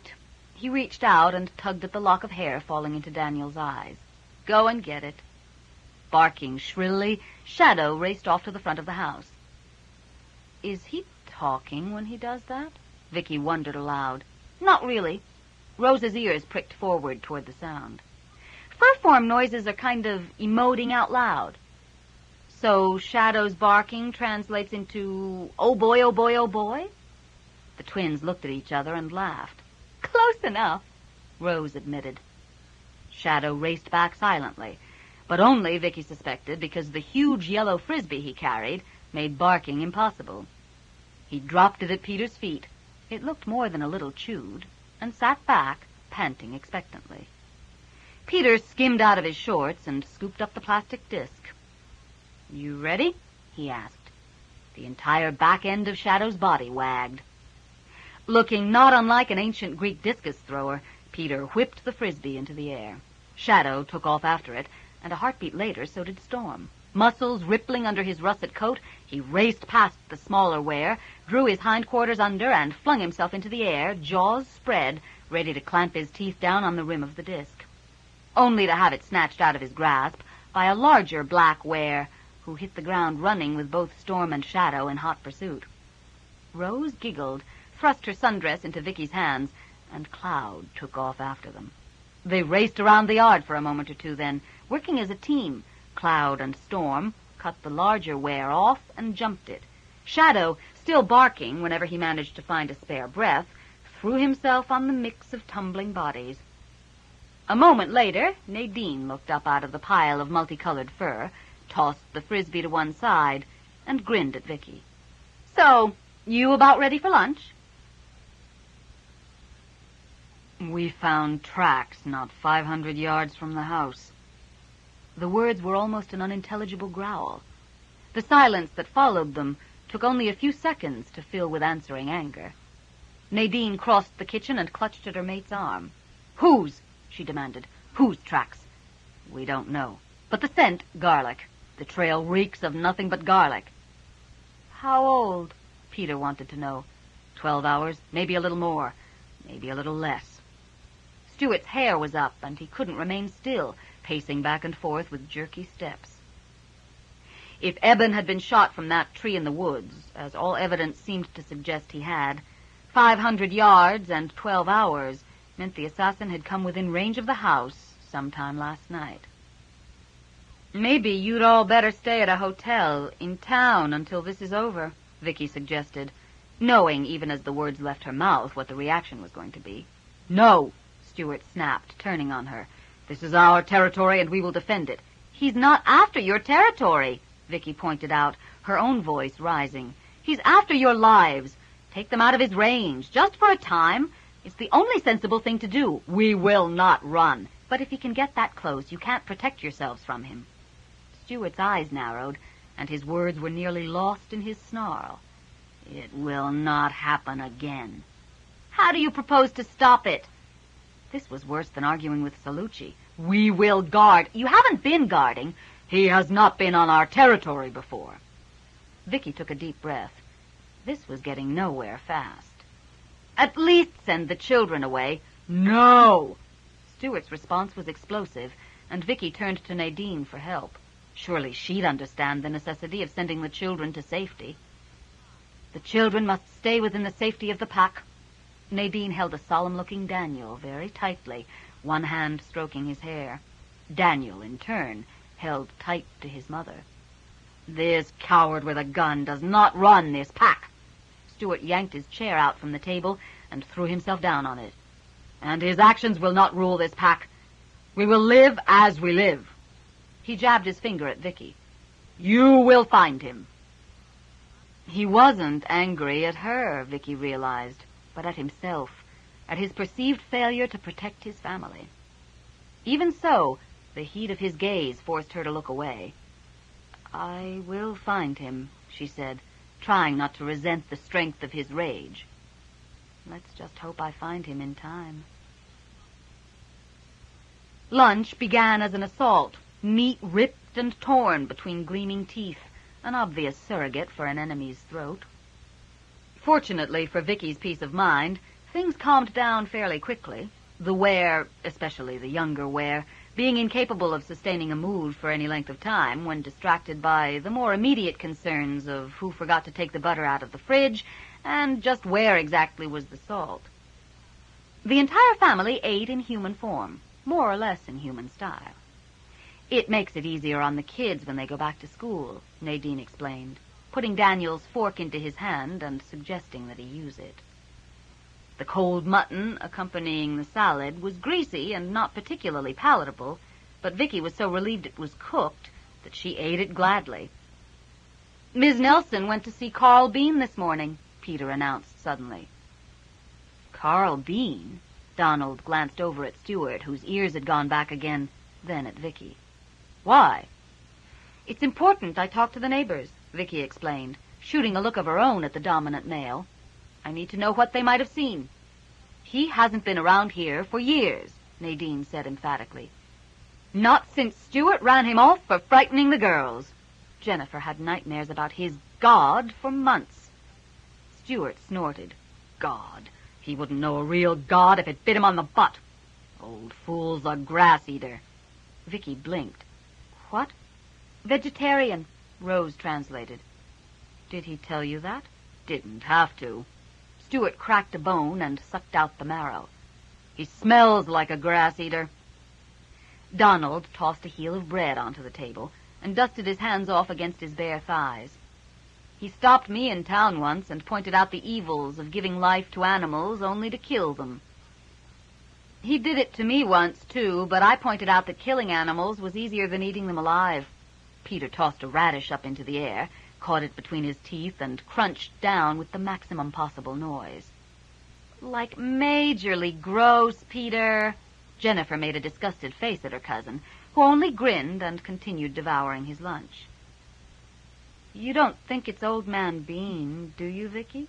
Rose asked quietly, pitching her voice under the general noise level around the table. Did she?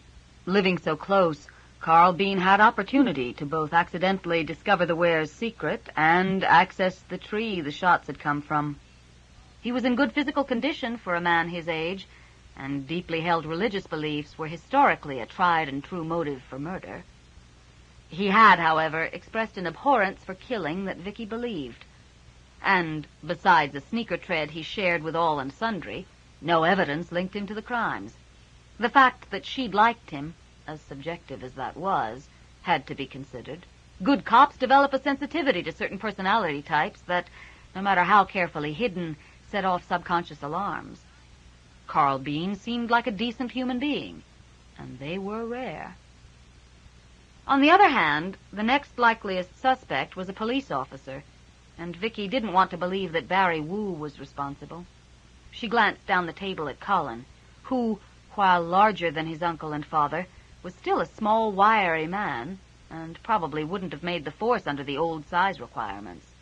He looked like someone had a knife in his heart and was slowly twisting the blade. He hadn't said 2 words since he'd sat down.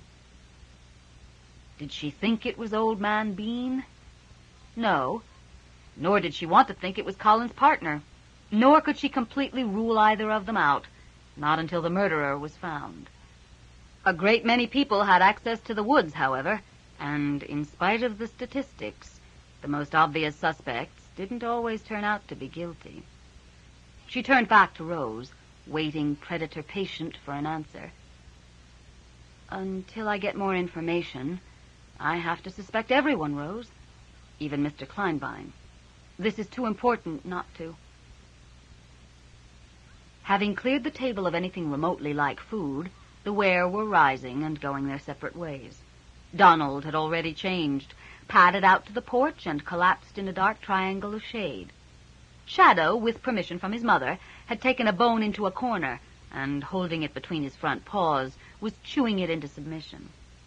Vicki stood as Colin did, but he turned and headed out of the kitchen without acknowledging her in any way. Colin! Even Vicki stiffened at the command in Stewart's voice, and Colin stopped dead, shoulders hunched. Vicki wants to talk to you. Slowly Colin turned, canines gleaming. Colin. The name was a growl, low and menacing. The younger Ware hesitated for a moment, then his shoulders dropped and a curt motion of his head indicated Vicki should follow him. It was far from gracious, but it would have to do. She fell into step behind him as he started up the stairs. It's too hot to walk outside, so we'll talk in my room, he said without turning. Then the kids won't interrupt. Vicki wasn't so sure of that, given the Ware sense of privacy, but if it made Colin more comfortable, they could talk on the roof for all she cared. His room was one of 3 in the addition built on over the woodshed, and the door next to his was the first closed door Vicki had seen in the house. Henry, Colin said by way of explanation as they passed. He bolts it from the inside. It's not a bedroom. No, it's a storage closet. But it doesn't have a window, and if we shuffle stuff around, there's room for a cot. Vicki brushed her palm over the dark wood and wondered if Henry could sense her in the hallway. Wondered what it was like, lying there in the dark. I haven't seen the sun in over 400 years. She sighed and entered Colin's room. He threw himself down on the bed, fingers laced behind his head, watching her through narrowed eyes. Despite the outwardly relaxed position, every muscle in his body hummed with tension, ready for fight or flight. Vicki wasn't sure which, nor did she want to find out. I used to get the laundry to do mine, too, she told him, nodding at the half-dozen clean uniform shirts hanging on the closet door, still in their plastic bags. Pushing a pair of sweatpants off a wooden chair, she sat down. I had better things to do with my time than iron. So, she leaned forward, elbows resting on her knees. Do you think your partner did it? Colin's eyes narrowed further and his lips drew back, but before he could move, she added matter-of-factly, or do you want to help me prove he didn't? Slowly, his eyes never leaving her face, Colin sat up. Vicki accepted his puzzled scrutiny with her blandest expression and waited. The next line was his. You don't think Barry did it, he said at last. I didn't say that. She rested her chin on her folded hands. But I don't want to believe he did it, and you're the best person to prove he didn't. For Christ's sakes, Colin, start thinking like a cop, not a sheepdog. He flinched. Did he have the opportunity? For a moment, she wasn't sure he was going to answer her. Then he mirrored her position on the edge of the bed and sighed. Yeah, we were working days both times it happened. He knows the farm, and he knows the conservation area. We got off at 11 last night, and he could have easily come out here after shift and made those tracks. Okay, that's one against. And we know he has the skill. He's going to the next Olympics. He's that good. But if he's casting silver bullets, I couldn't find any evidence of it. And believe me, I looked. Does he have a motive? Colin shook his head. How should I know? If he's doing it, maybe he's crazy. Is he? Is he what? Crazy. You spend 8 hours a day with the man. If he's crazy, you should have noticed something. She rolled her eyes at his bewildered expression and used her voice like a club. Think, damn it! Use your training! Colin's ears went back and his breathing sped up, but he held himself in check, and Vicki could actually see him thinking about it. She was impressed by his control. If a stranger had used that tone on her, she'd have probably done something stupid. After a moment, he frowned. I wouldn't swear to this in court, he said slowly, but I'd bet my life on his sanity. You are betting your life on his sanity, Vicki pointed out dryly, every time you walk out of the station with him. Now we've settled that, why don't we concentrate on proving he didn't do it? But what? Vicki snapped, getting a little tired of Colin's attitude. She recognized that he was in a terrible position, torn between his family and his partner, but that was no reason to shut off his brain. Just tell me about the man.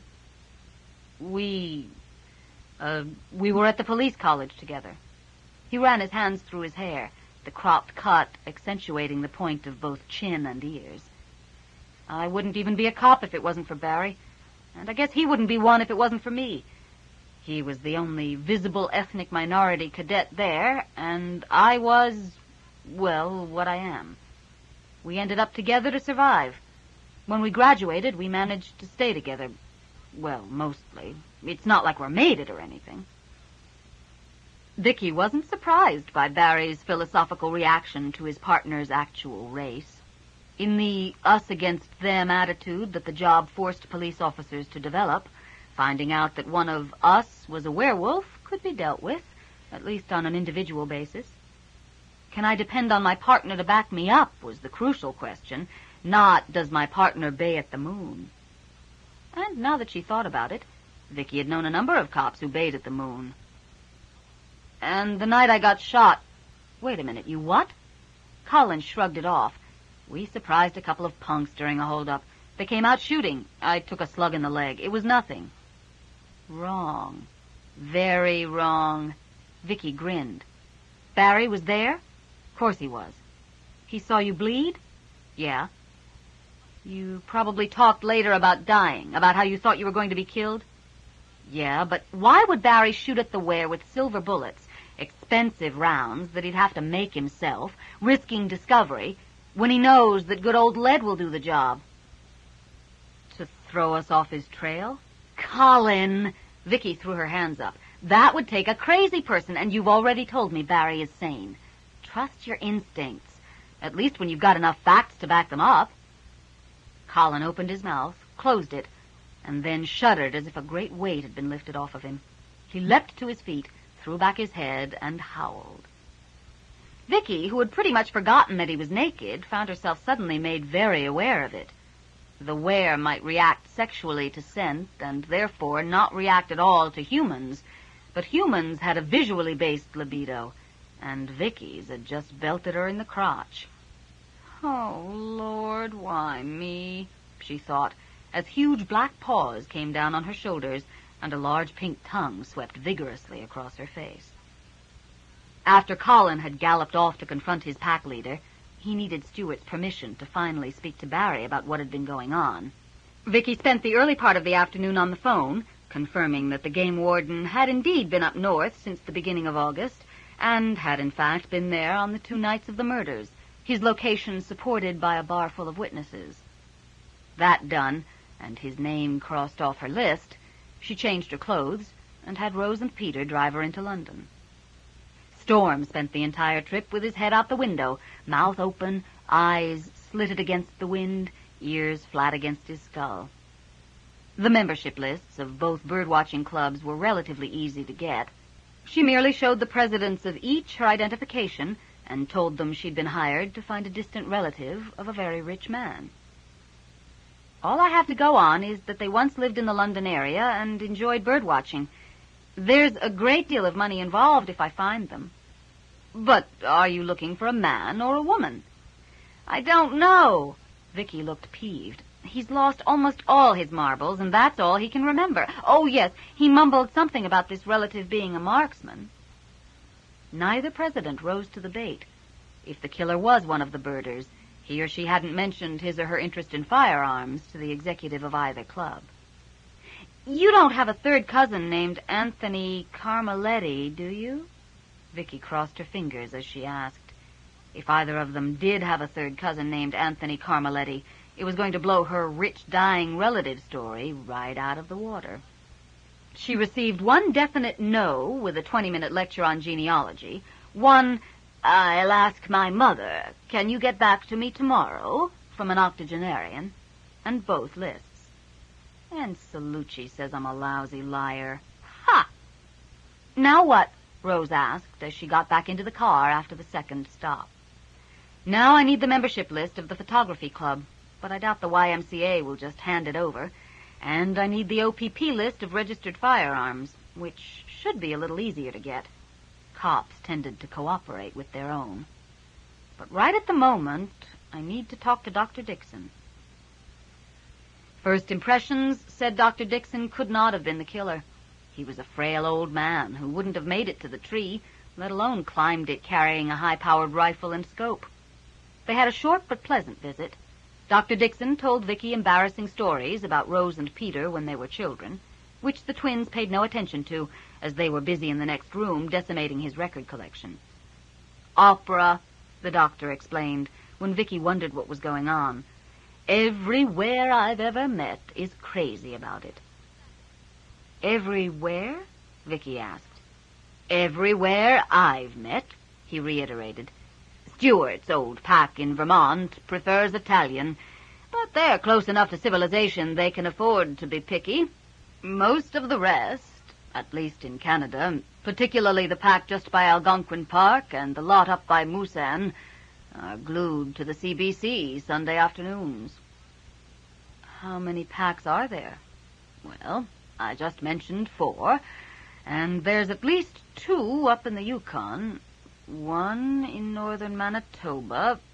He frowned. How the hell should I know?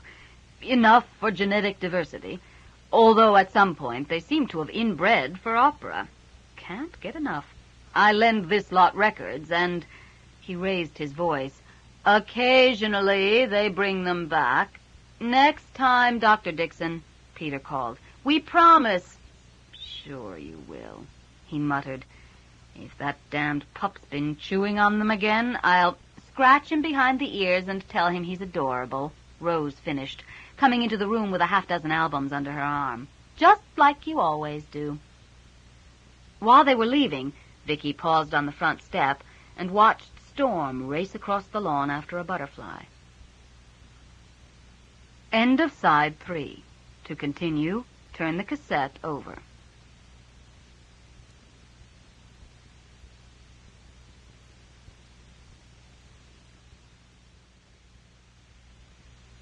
Side 4, Blood Trail, by Tanya Huff, continuing on page 140. "What happens when you die?" she asked the doctor. He snorted. "I rot." "Why?" "I mean, what happens to them? They won't stop needing a doctor just because you're gone." "When the time is right, I'll tell the young doctor who took over my practice." He laughed suddenly.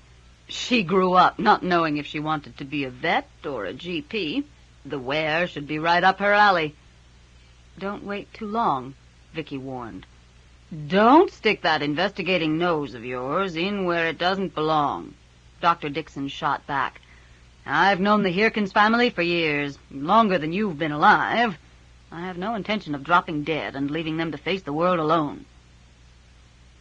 "They won't be alone." He grinned at her defensive tone, but his voice was soft as he said, "No, I don't suppose they will be."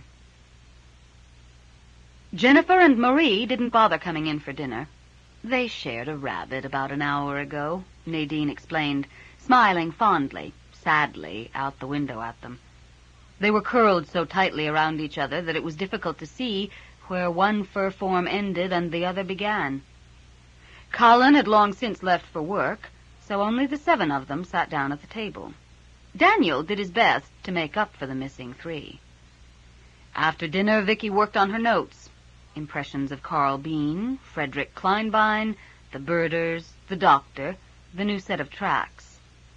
And then she just sat, attempting to put the day and the day's discoveries in order. Order kept escaping her. She had a number of bits and pieces, but nothing that definitely fit into the pattern.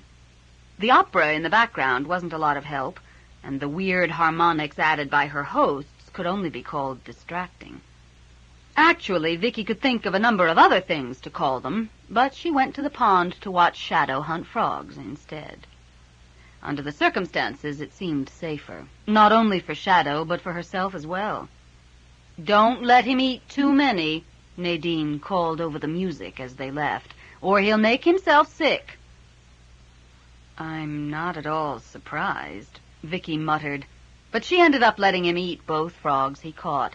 He'd worked so hard at it, bounding this way and that, barking hysterically, that she felt he deserved them. Back at the house, dusk seemed to stretch for hours, the crickets and Pavarotti singing duets to the setting sun. Vicki's vision dimmed, and the sound of the wind moving in the trees became the sound of death quietly approaching the house, the tap of 2 twigs, a rifle bolt drawn back.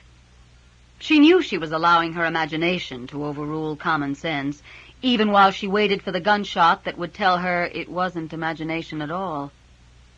Finally, the darkness drove her to the kitchen table, where the hanging bulb surrounded her with a hard-edged circle of sight. At last, Donald lifted his head, and, nostrils flaring, announced, "Henry's up." Vicki pulled her glasses off and rubbed at her eyes. It was about time. "You know it's been a strange day," she mused, "when you're looking forward to the arrival of the blood-sucking undead." 8. Usually, when he awoke in a place other than his carefully shielded sanctuary, there would be a moment of near panic while memory fought to reestablish itself. Tonight, he knew even before full consciousness returned, for the unmistakable scent of the ware saturated his tiny chamber. He stretched and lay still for a moment, senses extended until they touched Vicki's life. The hunger rose to pulse in time with her heartbeat. He would feed tonight. As Henry made his way downstairs, Mozart's Don Giovanni filled the old farmhouse, and he suspected a good portion of the surrounding countryside. Stereo systems had been one piece of human culture the Ware had embraced wholeheartedly. Henry winced as a descant Mozart could never have imagined soared up and over and around the recorded soprano. Oh, well, I suppose it could be worse. He braced himself against Shadow's enthusiastic welcome. It could be New Kids on the Block. With one hand fondling Shadow's ears, Henry paused on the kitchen's threshold, allowing his eyes to become accustomed to the light.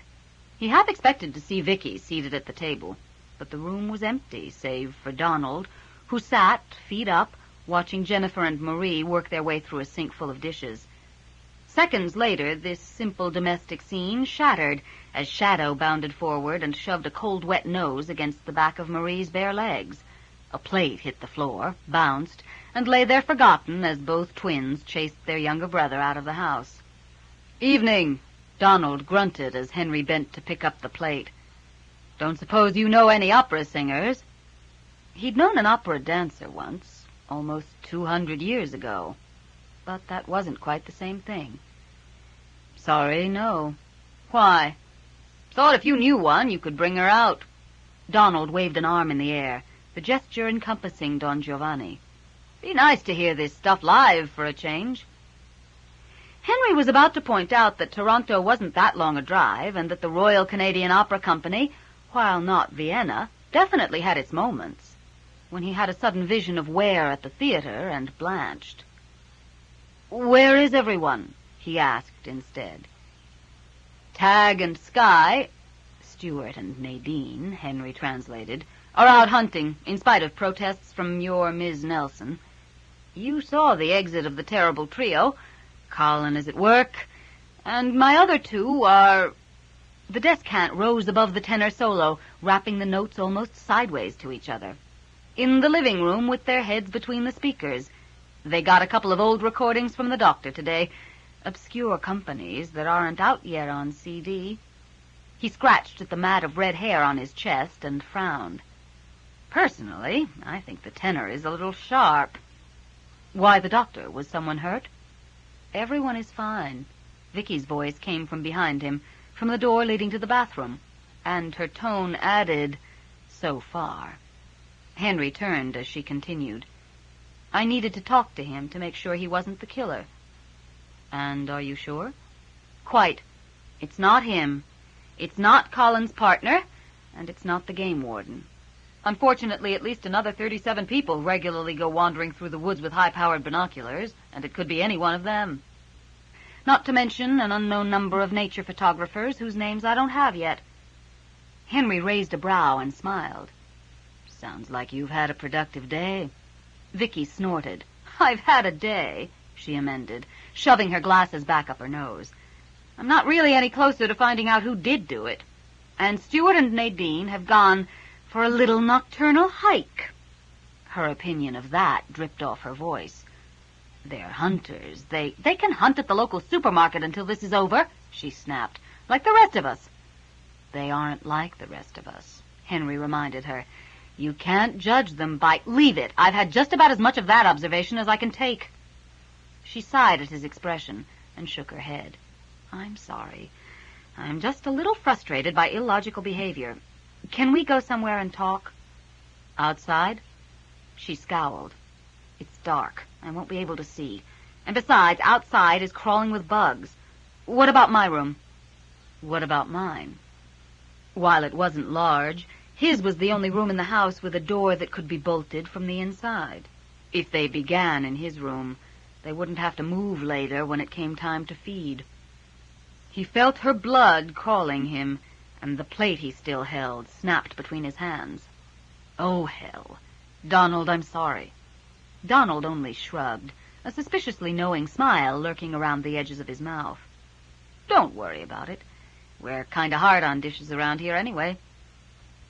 Giving thanks that his nature no longer allowed him to blush — his fair Tudor coloring had been the curse of his short life — Henry dropped both halves of the plate in the garbage and turned once again to Vicki.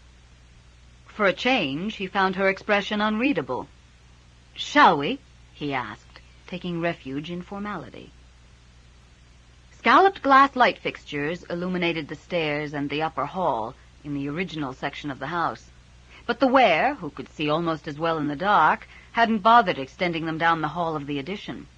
Vicki swore and stopped dead at the edge of the twilight. Maybe my room is better after all.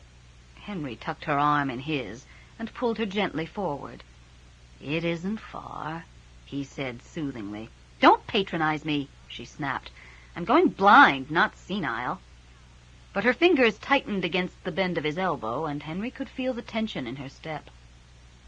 The bare 40-watt bulb hanging from the center of Henry's closet, it was gross exaggeration to call it a room, threw enough light for Vicki to see Henry's face, but the piled junk held shadows layered upon shadows. Dragging his pillow up behind her back, she leaned against the far wall and watched him bolt the door. He could sense the beginning of her desire. Slowly, he turned, hunger rising. So, she kicked off her sandals and scratched at a mosquito bite. Nothing like taking care of one itch to distract you from another. Sit down and I'll tell you about my day. He sat. There wasn't much else he could do. And that's the suspect list as it stands right now. You really believe it could be one of these bird watchers? Or the photographers? Hell, I'd rather it was Carl Bean or his slimy nephew than some lone hiker we'll never track down. You don't think it was Mr. Bean? Get real. He's a nice guy, she sighed. Of course, I have been wrong before, and I haven't taken him off the list. I don't believe that. Henry picked up the bare leg stretched out on the cot beside him and began kneading her calf, digging his thumbs deep behind the muscle and then rolling it between his palms. After a half-hearted attempt to drag it out of his grip, Vicki left her leg where it was. Believe what? That you've been wrong before. Yeah, well, it happens. She had to swallow before she could answer. Occasionally. Henry knew he could have her now. She'd made her point and would be willing. More than willing. The tiny room all but vibrated to the pounding of her heart. He wrapped iron control around his hunger. So, slapping her lightly on the bottom of the foot, he laid her leg aside. What did you want me to do? Her eyes snapped open and her brows drew down. Henry waited, his expression one of polite interest. For a heartbeat, Vicki teetered between anger and amusement. Amusement won, and she grinned. You can stake out that tree I found. What wind there is, and there's bugger all air moving that I can tell, has changed again, so that it's off the fields. If someone shows up with a .30 caliber rifle waiting for a target, grab him and it's case over. All right. He began to rise, but she swung her leg across his lap, barring his way. Hold it right there, and don't raise that eyebrow at me. We keep this up much longer, and we'll end up ripping each other's clothes off in the kitchen and embarrassing ourselves. I don't want that to happen. This is one of my favorite T-shirts. Now that we've both exhibited control over our baser natures, what do you say we call it a draw and get on with things? Fair enough. He held out his hand, intending to scoop her up into his arms in the best romantic tradition, but instead found himself yanked down hard against her mouth. They didn't rip the T-shirt, but they did stretch it a little. At the end, he took control, and when his teeth broke through the skin of her wrist, she cried out, digging the fingers of her free hand hard into his shoulder. She kept moving as he drank, and only stilled as he licked the wound clean, the coagulant in his saliva sealing the tiny puncture. That was amazing, she sighed a moment later, her breath warm against the top of his head. Thank you. The salty smell of her skin filled nose and throat and lungs. I was pretty amazed myself. He squirmed around until he could see her face. Tell me, do you always make love with your glasses on? She grinned and pushed them higher with an unsteady finger. Only the first time. After that, I can rely on memory. And for some things, I have a phenomenal memory. She moved just to feel him move against her. Are you always this cool? Lower body temperature. Do you mind? It's August, and we're in a closet with no ventilation. What do you think? Her fingernails traced intricate patterns along his spine. You feel great. This feels great. Feels great, he echoed, but I've got to go. He said it gently as he sat up, one hand trailing along the slick length of her body. The nights are short, and if you want me to solve this case for you... For the where, she corrected, yawning, too mellow to react to his smart-ass comment. Sure, go ahead, eat and run. She snatched her foot back, away from his grab, and watched him dress. When can we do this again? Not for a while. The blood has to renew. You couldn't have taken more than a few mouthfuls. How long is a while? Tucking his shirt into his jeans, he leaned down and kissed her, sucking for a moment on her lower lip. We have lots of time. Maybe you do, she muttered. But I'll be dead in 60, 70 years tops, and I don't want to waste any more of it. Police Constable Barry Wu glanced over at his partner and wished he knew what the hell was going on. Whatever had been bothering Colin for the last few weeks, getting under his skin and twisting, bothered him no longer, which was great. A depressed werewolf was not the most pleasant companion in a patrol car. But Colin still wouldn't say what the problem had been. And Barry didn't like that. If Colin was in some kind of trouble, he should be the first to know. They were partners, for Christ's sakes. So, he peered up and down Fellner Avenue as they crossed the intersection. It looked quiet. Everything's all right now? Colin sighed. Like I told you at the beginning of shift, we're working on it. I'll tell you what's happening the moment Stewart releases me. Stewart had proven damned elusive this afternoon, but Colin had every intention of tracking the pack leader down the moment he got off shift and laying Vicki's conclusions before him. Now that loyalties no longer pulled him in two directions, the sooner he could talk this whole thing over with Barry, the better. But it's about me, Barry prodded. No, I told you, not anymore. But it was about me? Listen, can you just trust me until tomorrow night? I swear I'll be able to tell you everything by then. Tomorrow night? Yeah. Barry maneuvered the car around the corner onto Ashland Avenue. On hot summer nights, gangs of kids often hung out around the arena, and the police liked to keep an eye on the place. All right, sheep-fucker, I can wait. Colin's lip curled. You're lucky you're driving. Barry grinned. I wouldn't have said it if I hadn't been. Henry stood for a moment, staring into the woods, one hand resting on the top rail of the cedar fence. In high summer, the woods seethed with life, with hunters and hunted, far too many for him to separate one from the other. He sensed no human lives near, but couldn't be sure if that was due to their absence or to the masking of the smaller lives around them. Had it been a mistake to feed, he wondered. Hunger would have increased his sensitivity to the presence of blood. Mind you, he admitted, smiling at the memory of Vicki moving beneath him, in the end, I don't think I had much choice.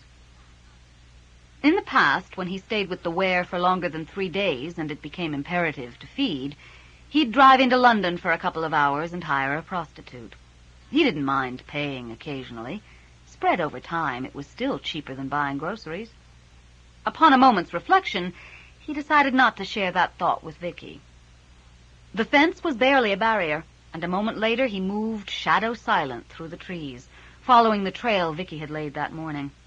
A small creature crossed his path, then, catching the scent of so large a predator, froze, its heart beating like a trip hammer. He heard it scurry away once he'd passed, and wished it Godspeed. The odds were good it wouldn't survive the night. The Ware had come this way, probably on the hunt, but not lately, as the spoor had faded to hints, and that only where the forest floor retained some dampness. He ducked under a branch and plucked free a single golden-brown hair from the twig that had captured it. Vicki hadn't done too well in the woods. The evidence of that was all around him. A faint signature of her blood marked much of the trail. Coming as she did from a world of steel and glass, he supposed this was hardly surprising.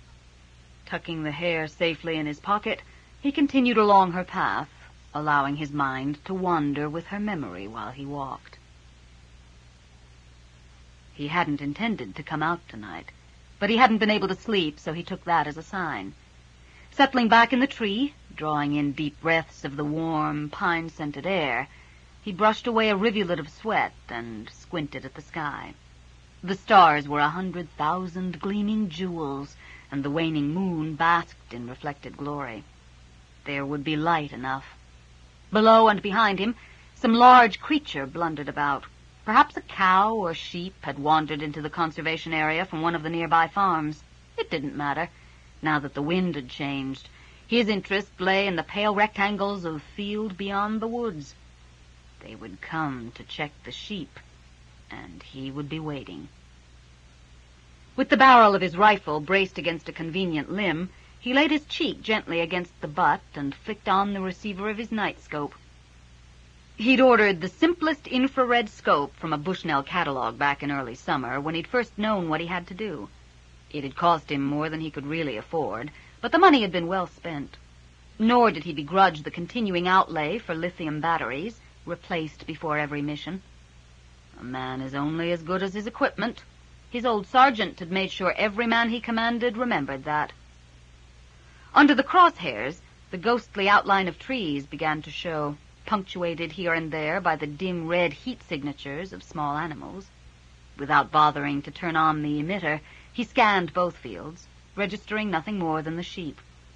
The sheep were innocent. They had no control over the masters they had. Then he came back to the trees. They hunted the conservation area on occasion. He knew it. Perhaps tonight they would hunt, and he would...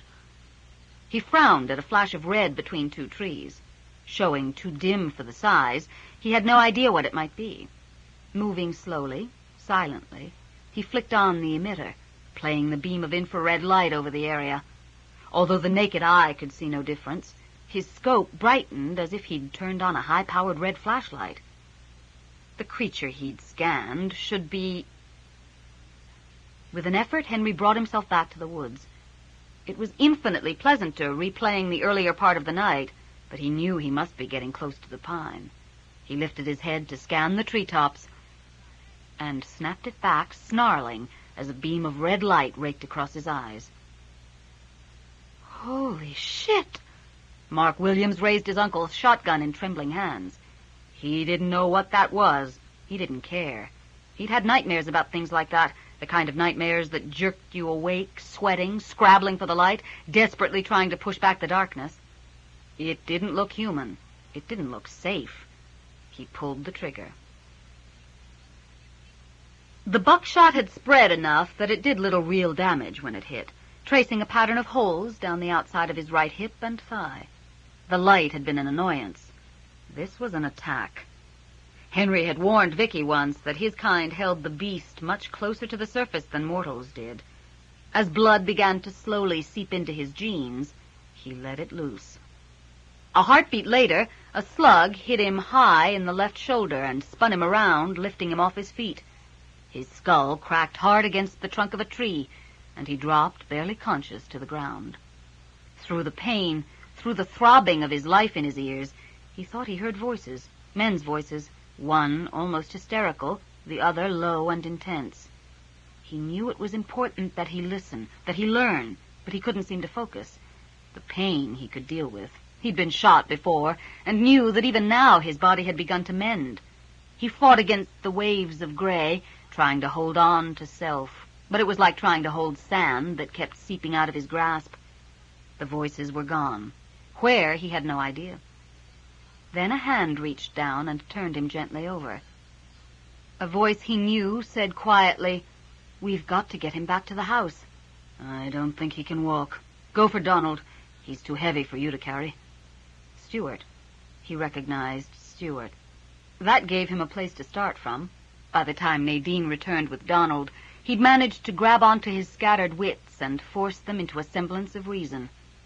His head felt eggshell fragile, but if he held it carefully, very carefully, he could keep the world from twisting too far off-center. In spite of rough handling, Henry's head had almost cleared by the time the wear got him to the house. A number of gray patches continued to drift up from the swelling at the base of his skull, but essentially he was back. He could see Vicki waiting on the porch, peering anxiously into the darkness. She looked softer and more vulnerable than he'd ever seen her. As Stuart and Donald carried him into her reach, she stretched out a hand and lightly touched his cheek. Her brows snapped down. "What the fuck happened to you?" "Of course I followed you." Mark Williams gulped a little more whiskey from the water glass in his hand. "I get back a little early from a friendly poker game and see my aged uncle sneaking out of the house in the middle of the night carrying—" He waved a hand at the rifle, now lying in pieces on the kitchen table. "That? Off to do God knows what." "God knows," Carl interrupted quietly, working the oily rag along the barrel. "Fine, God knows, but I don't. And," he slammed the now empty glass down on the table, "after what I just went through, I think I deserve an explanation." Carl stared up at his nephew for a moment, then sighed. "Sit down." "Okay, I'll sit." Mark threw himself into a kitchen chair. "You talk. What the hell were you planning on hunting out there? And what was that thing that attacked me?" Ever since the Lord had shown him what lived on the Hirkins farm and had let him know where his duty lay, Carl Bean had been afraid he wouldn't be strong enough. He was an old man, older than he looked, and the Lord had given one old man a terrible burden to carry.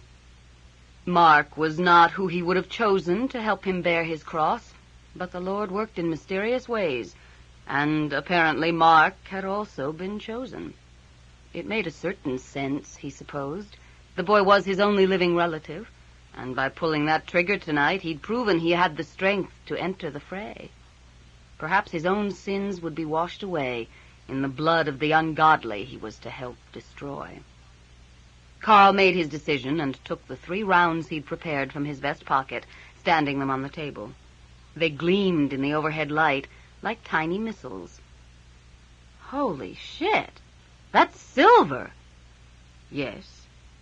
Mark stroked one finger down the bullet head and laughed a bit hysterically. "You trying to tell me you're hunting werewolves?" "Yes." In the sudden silence, the ticking of the kitchen clock sounded unnaturally loud. The old boy's flipped. He's right out of his tiny little mind. Werewolves. He's crazy.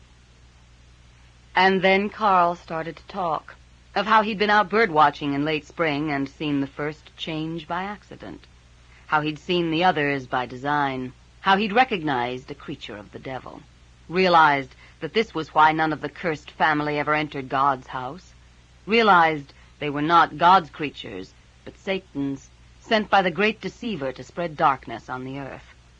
Gradually came to know what he must do. They must be sent back to hell, and they must be sent back in the form that was not a mockery of God's image. It must be done in secret, under the cover of the night, lest the Lord of Lies try to stop him. To his surprise, Mark found himself believing. It was the weirdest goddamned story he'd ever heard, but it had the undeniable ring of truth. "Werewolves," he muttered, shaking his head. "Creatures of the evil one," his uncle agreed. "And you're killing them?" And this is the guy who thinks eating a burger is a sin. "I am sending them back to their dark master. Demons cannot actually be killed." "But you're sending them with silver bullets?" "Silver is the Lord's metal, as it paid for the life of his son." "Jesus H. Christ, do not blaspheme." Mark looked down at the rifle, now cleaned and reassembled, then back up at his uncle. The man was a moral nutcase, something that had to be remembered. A well-armed moral nutcase, and one hell of a shot. Yeah, sorry. So, what about that thing in the woods tonight? I don't know. Carl laced his fingers together and sighed. I shot him to protect you. Sweat beaded Mark's forehead as he remembered, and his heart began to race. For an instant, he thought he might lose control of his bladder again. He'd looked at death tonight, and he'd never forget the feel of icy fingers closing around his life, no matter how badly he might want to. That experience, primal and terrifying, made it easier to believe the rest. Maybe, he offered, swallowing heavily, it was old Nick himself, come to check on his charges. Carl nodded slowly. Perhaps. But if so, I will leave him to the Lord. Easy for you to say. Mark wiped damp hands on his jeans. It wasn't going for your throat. What about the woman? The woman? Yeah, that Nelson babe who wandered by this morning. An innocent bystander, nothing more. You will leave her out of this. But Mark remembered the bits of pine stuck to a Blue Jays t-shirt and wasn't so sure. A .30 caliber rifle at that range should have blown your fucking shoulder off. Vicki secured the end of the gauze and frowned down at her handiwork. There's no way your collarbone should have been able to deflect that shot. Henry smiled at the incredulous disbelief in Vicki's voice. The pain had fallen to tolerable levels, and the damage had been much less than he'd feared. Theoretically, he should be able to regenerate a lost limb, but he had no real desire to test the theory. A broken collarbone and a chunk of flesh blown off the top of his shoulder he could live with. My kind has stronger bones than yours, he told her, attempting to flex the arm. Vicki made a fist and looked ready to use it, so he stopped. Stronger? She snorted. Fucking titanium? Not quite. Titanium wouldn't have broken. He winced as Donald dug yet another piece of buckshot out of his thigh, then turned back to Vicki. Do you realize your language deteriorates when you're worried? What the hell are you talking about? You've done more swearing in the last hour than you have since we've met. Yeah? She snapped the first aid kit shut with unnecessary force. Well, I've had more to swear about, haven't I? I don't understand how this happened. You're supposed to be so great at night. What were you thinking about? He didn't see any reason to lie.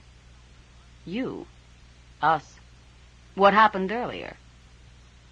Vicki's eyes narrowed. Isn't that just like a man? 450 fucking years old, and he's still thinking with his balls. That's the lot. Donald straightened and threw the tweezers into the bowl with the shot. A few hours and you'll be good as new. Some of the shallower holes are healing already. You're pretty good at that, Henry noted, elevating his leg a little to get a better look. Donald shrugged. Used to get lots of practice 20, 30 years ago. Folks were faster on the trigger back then, and fur only deflects so much. Used to have a pattern much like that on my butt. Twisting around in a way no human spine could handle, he studied the body part in question. Seems to be gone now. He picked up the bowl and headed for the door. If you were one of us, I'd suggest you change a few times to clear out any possible infection. Or lick it. As it is, he shrugged and was gone. I wasn't even going to ask, Henry protested as Vicki glared down at him. Good thing. Lick buckshot holes, indeed. She couldn't hold the glare. It became a grin, then a worried frown as a new problem occurred to her. Will you need to feed again? He shook his head, regretting it almost immediately. Tomorrow, maybe. Not tonight. After the attack by the demon, you needed to feed right away. Trust me, I was in much worse shape after the attack by the demon. Vicki rested her hand lightly on the flat expanse of Henry's stomach, just where the line of red-gold hair began below his navel. The motion was proprietary without being overtly sexual. Can you feed tomorrow? He covered her hand with his good one. We'll work something out. She nodded, if not satisfied, at least willing to wait. The desire she felt was embarrassing, and she hoped like hell Henry's vampiric vibrations were responsible. Overactive hormones were the last thing she needed. You know, I'm amazed you've managed to survive for 4 centuries. First the demon, now this, and in only 5 short months. You may not believe this, but until I met you, I lived the staid, boring life of a romance writer. Both her brows rose, and her glasses slipped to the end of her nose. Oh, all right, he admitted. The night life was a bit better, but these sorts of things never happened to me. Never? He grinned as he remembered, although the event had been far from funny at the time. A woman, all right, his preoccupation with a woman, had been responsible for that disaster, too. Well, hardly ever. His right knee felt twice its normal size and barely held his weight. A lucky blow from the blacksmith's iron hammer had slammed into the side of the joint. A man would never have walked again. Henry Fitzroy, vampire, had gotten up and run, but the damage and the pain held him to a mortal's pace. He could hear the dogs. They were close. He should have sensed the trap, heard or smelled or seen the men waiting in the dark corners of the room, but he'd been so anxious to feed, so anxious to lose himself in the arms of his little Mila, that he never suspected a thing, never suspected that little Mila, of the sweet smile and soft thighs and hot blood, had confessed her sin to the priest, and he had roused the village. The presence of a vampire outweighed the sanctity of the confessional. The dogs were gaining. Behind them came the torches and the stakes, and the final death. Had they not placed their faith so strongly in the cross, they would have had him. Only the blacksmith had presence of mind enough to swing as he broke through their circle and made for the door. His leg twisted, and white fire shot through his entire body. The sound of his own blood loud in his ears. He clutched desperately at a tree, fighting to stay upright. He couldn't go on. He couldn't stop. It hurts. Oh, God, how it hurts. The dogs were closer. He couldn't die like this. Not after barely 100 years, hunted down like a beast in the night. His ribs pressed tight around his straining heart, as though they already felt the final pressure of the stake. The dogs were almost on him. The night had narrowed to their baying and the pain. He didn't see the cliff. He missed the rocks at the water's edge by little more than the width of a prayer. Then the world turned over and around, and he almost drowned before he managed to claw his way back to the air. Unable to fight the current, he gave himself over to it. Fortunately, it was spring, and the river ran deep. Most of its teeth were safely submerged under 3 or 4 feet of water. Most, not all. Just before dawn, Henry dragged himself up onto the shore and wedged his battered body as deep as it would go into a narrow stone cleft. It was damp and cold, but the sun would not reach so far, and for the moment he was safe. It had never meant more. No, sir, never any trouble from Mr. Fitzroy. Gregg squared his shoulders and looked the police officer in the eye. He's a good tenant. No wild parties? Salucci asked. Complaints from the neighbors? No, sir, not at all. Mr. Fitzroy is a very quiet gentleman. He has no company at all? Oh, he has company, sir. The old security guard's ears burned. There's a young woman. Tall, short blonde hair, glasses, early 30s. Gregg winced a little at the tone. Yes, sir. We know her. Go on. Well, there's a boy, late teens. He's kind of scruffy, tough-like. Not the kind you'd expect Mr. Fitzroy to have over. The boy's presence wasn't much of a surprise. It only added another piece to the puzzle, bringing it a step closer to completion. Is that all? All the company, sir. But... Salucci pounced on the hesitation. But what? Well, it's just you never see Mr. Fitzroy in the daytime, sir. And when you ask him questions about his past... Yes, I've a few questions myself about his past. In fact, Fitzroy had turned out to be more questions than answers. Salucci didn't like that in a man, and he liked it even less now that he was beginning to see how he could fill in the blanks. If Henry Fitzroy thought he could hide what he was due for a nasty surprise. The old man was asleep. Mark could hear him snoring through the wall that separated their bedrooms. "The sleep of the just," he murmured, linking his hands behind his head and staring at a watermark on the ceiling. Although he'd agreed to help in his uncle's holy war, and that's one elderly gentleman who's a few pickles short of a barrel, nothing had actually been said about what this entailed. Whether or not the werewolves were creatures of the devil was a moot point as far as he was concerned. More importantly, they were creatures apparently outside the law. He was a businessman. There had to be a way he could make a profit out of that. If he could capture one of them, he knew a number of people who would be more than willing to purchase such a curiosity. Unfortunately, that idea came with an obvious problem. The creature could just refuse to change, and they appeared to have complete control over the process, ruining any credibility he might have. And in sales, credibility was everything. All right, if I can't make a buck out of them live... He smiled. Werewolves. Wolves! Dead wolves meant pelts. Take the head as well, and there'd be a dandy rug. People were always willing to pay for the unique and the unusual. 9. Has anybody seen Daniel this morning? Jennifer glanced up from the burr she was working out of her sister's fur. He headed up the lane about an hour ago. Said he was going to wait for the mail. But it's Sunday. Nadine rolled her eyes. Honestly, that child and the day of the week. Peter, could you go get him? Her tone fell between an order and a request. Good sergeants used much the same tone, Vicki reflected. Maybe the wear could integrate more easily than she'd expected. Peter dragged his T-shirt over his head and tossed it at Rose. You think you can find the car keys before I get back? They're in here somewhere, she muttered, shuffling through yet another pile of papers. I know they are. I can smell them. Don't worry about it, Vicki advised, rescuing a lopsided stack of Ontario farmers from sliding to the floor. If we don't find them by the time Peter gets back, we'll take Henry's car. We'll take the BMW? Peter kicked his sneakers off. You know where Henry's keys are?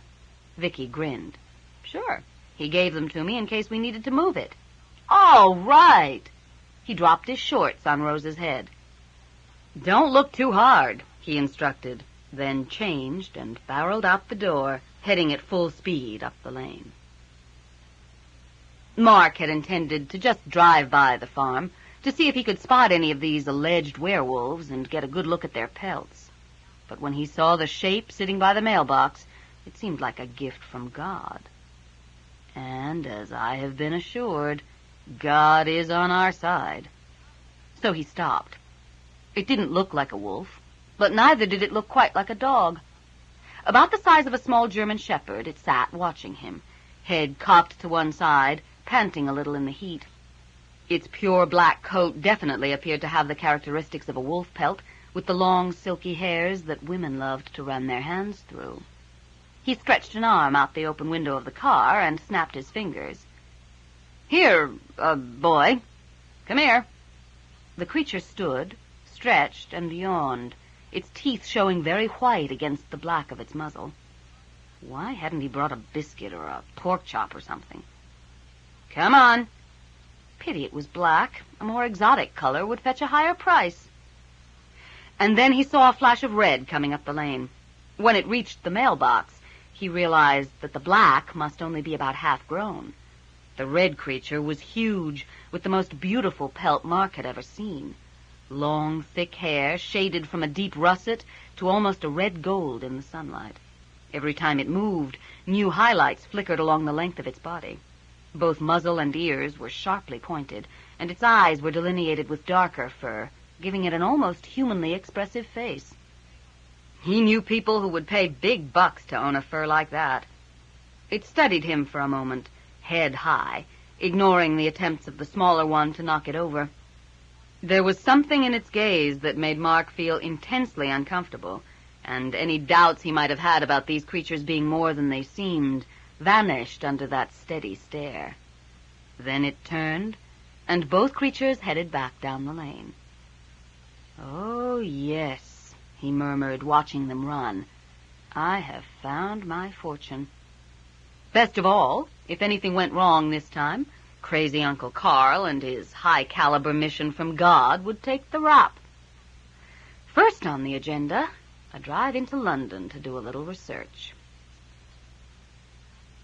It didn't take long for Vicki to discover the attraction Henry's BMW held. Low on the dashboard, discreetly out of sight from prying eyes, and further camouflaged by the matte black finish on everything, including the buttons and the digital display, was a state-of-the-art compact disc player. She was perfectly willing to admire the sound quality. She was even willing to listen to Peter enthuse about woofers and tweeters and internal stabilization somethings. But she was not willing to listen to opera all the way into London, especially not with the two Wares singing along. They compromised and sang along with Conway Twitty instead. As far as the Ware were concerned, the Grand Ole Opry ran a poor second to Grand Old Opera, but it was better than no music at all. Vicki could tolerate country. At least she understood the language, and Rose had a hysterical gift for mimicking twang and heartache. They cut through the east end of the city, down Highbury Avenue, Highway 126, heading for the 401. The moment they hit traffic, Rose reached over and turned the music off. To Vicki's surprise, Peter, reclining in the back with his head half out the window, made no protest. "We don't see things quite the same way you do," Rose explained, very carefully changing lanes and passing an 18-wheeler. "So we have to pay a lot more attention when we drive." "Most of the world should pay more attention when they drive," Vicki muttered. "Peter, stop kicking the back of my seat." "Sorry." Peter rearranged his legs. "Vicki, I was wondering, how come you're going to see the OPP on a Sunday? Won't the place be closed down?" Vicki snorted. "Closed down? Peter, the police don't ever close down. It's a 24-hour-a-day, 7-day-a-week job. You should know that. Your brother's a cop." "Yeah, but he's city." "The Ontario Provincial Police are police just like any others, except no one keeps messing with the color of their cars." Vicki liked the old black and whites and hadn't approved the Metro Toronto police cars going bright yellow and then white. "In fact," she continued, "in a lot of places they're the only police. That said, on a hot Sunday afternoon in August, everyone with a good reason to be out of district headquarters should be, and I might be able to get the information I need." "I thought you were just going to go in and ask them for the names of everyone who has a .30 caliber rifle registered." A Chevy cut in front of them, and Rose dropped back a careful 3 car lengths, muttering, "Dickhead," under her breath. "I am, but as they have no reason to tell me, a lot is going to depend on how I ask." "And who?" Peter snorted. "You're going to try to intimidate some poor rookie, aren't you?" Vicki pushed her glasses up her nose. "Of course not." It was actually more a combination of a subtle pulling of rank and an invoking of the "we're all in this together" attitude shared by cops all over the world. Granted, she wasn't a cop anymore, but that shouldn't affect the ultimate result. The OPP district headquarters overlooked the 401 on the south side of Exeter Road, the red brick building tucked in behind a Ramada Inn. Vicki had the twins wait by the car. Had she still been a cop, it would have worked. Unfortunately, that she used to be a cop wasn't good enough. Had she not then tried to intimidate a poor rookie, it might still have worked.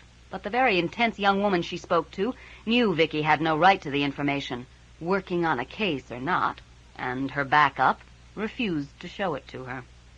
Things would have gone better with the sergeant if Vicki hadn't lost her temper. By the time she left the building, most of the anger was self-directed. Her lips had thinned to a tight white line, and her nostrils flared with every breath. She'd handled the whole thing badly, and she knew it. "I am not a cop. I cannot expect to be treated like one. The sooner I get that through my fat head, the better." It was a litany easy to forget back in Toronto, where everyone knew her and she could still access many of her old privileges. But she'd just been given a nasty preview of what would happen when the people on the Metro Force were no longer the men and women she'd served with. Her hands clenched and unclenched, as though they were looking for a throat to wrap around. She started for the car, standing in solitary splendor at the edge of the lot. With every step, she could feel the waves of heat rising up off the pavement. but they were nothing compared to the heat rising off her. Where the hell are the twins? She half hoped they'd done something stupid just so she could blow off some steam. With most of the distance to the car covered, she saw them heading across the parking lot from the Ramada Inn, carrying bottles of water. When they met, both Ware took one look at her and dropped their eyes. "It didn't work, did it?" Rose asked tentatively, peering up through her eyelashes. Under her hair, her ears were forward. "No, it didn't." "We just went for some water," Peter offered, his posture identical to his sister's. He held out the second of the plastic bottles he carried. "We brought you one." Vicki looked from the bottle to the twins and back to the bottle. Finally, she snorted and took it. "Thank you." It was cold, and it helped.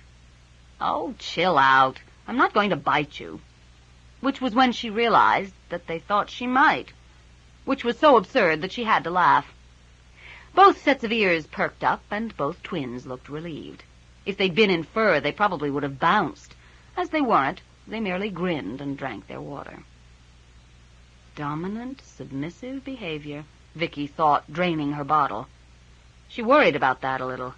If all the Ware but the dominant couple were conditioned to be submissive as a response to anger or aggression, that could cause major problems out in the world. As Rose went around the car to the driver's side, two heavily muscled young men lounging around the Ramada Inn pool began calling out lurid invitations. Rose yawned, turned her back on them, and got into the car. And then again, Vicki reconsidered. Maybe there's nothing to worry about. She tossed her empty bottle into the back seat with Peter. "Let's go get lunch while I come up with another brilliant idea." Unlike a number of other places, London had managed to grow from a small town serving the surrounding farming community into a fair-sized city without losing its dignity. Vicki approved of what she saw as they drove into the center of town. The city planners had left plenty of parks, from acres of land to tiny playgrounds tucked in odd corners. New development had gone up around mature trees, and where that hadn't been possible, new trees had been planted. Cicadas sang accompaniment throughout most of the drive, and the whole city looked quiet and peaceful, basking in the heat. Vicki, who liked a little more grit in her cities, strongly suspected that the place would bore her to tears in less than 24 hours. Although she emphatically denied sharing the commonly held Torontonian delusion that Toronto occupied the center of the universe, she couldn't imagine working or living anywhere else. "The place is called Bob's Steakhouse," Peter explained, as Rose pulled into a small, nearly empty parking lot. "It's actually up on Clarence Street, but if we leave the car there, we have to parallel park." "Which we're not exactly very good at," Rose added, cutting the engine with a sigh of relief. Vicki would have been perfectly happy stopping for fast food. All she really demanded at this point was air conditioning. But the twins had argued for a restaurant where the meat isn't so dead. A short block east of the lot, Rose rocked to a halt in front of a little corner store and exclaimed, "Baseball stickers!" Peter nodded. "Make him feel better." "Is this a coded conversation?" Vicki asked, of no one in particular. "Or can anyone join in?" "Daniel collects baseball stickers," Rose translated. Her brow furrowed. "No one's quite sure why, but he does.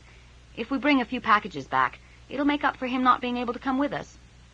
"You two go ahead." Vicki rummaged in her bag for the car keys. "I've got this urge to go back and check the car doors." "I locked mine," Peter told her, paused a moment, and added, "I think." "Exactly," Vicki grunted. "And I don't want to have to tell Henry that we borrowed his BMW and lost half the pieces." Rose waved a hand at the empty street. "But there's no one around." "I have a naturally suspicious nature. Get the stickers. I'll meet you back here." What's the point of new legislation on Sunday openings? Mark Williams wondered, heading back to the alley where he'd left his Jeep, if the places I need to go are still closed. A truly civilized country wouldn't try to cramp a man's style, and... Hello? He sidestepped quickly behind a huge old maple, and with one hand resting lightly on the bark, leaned forward to take another look. It was Ms. No First Name Nelson. He thought he recognized the walk. Few women covered the ground with that kind of an aggressive stride. In fact, he frowned, watching her check the car doors, wondering why the body language seemed so familiar.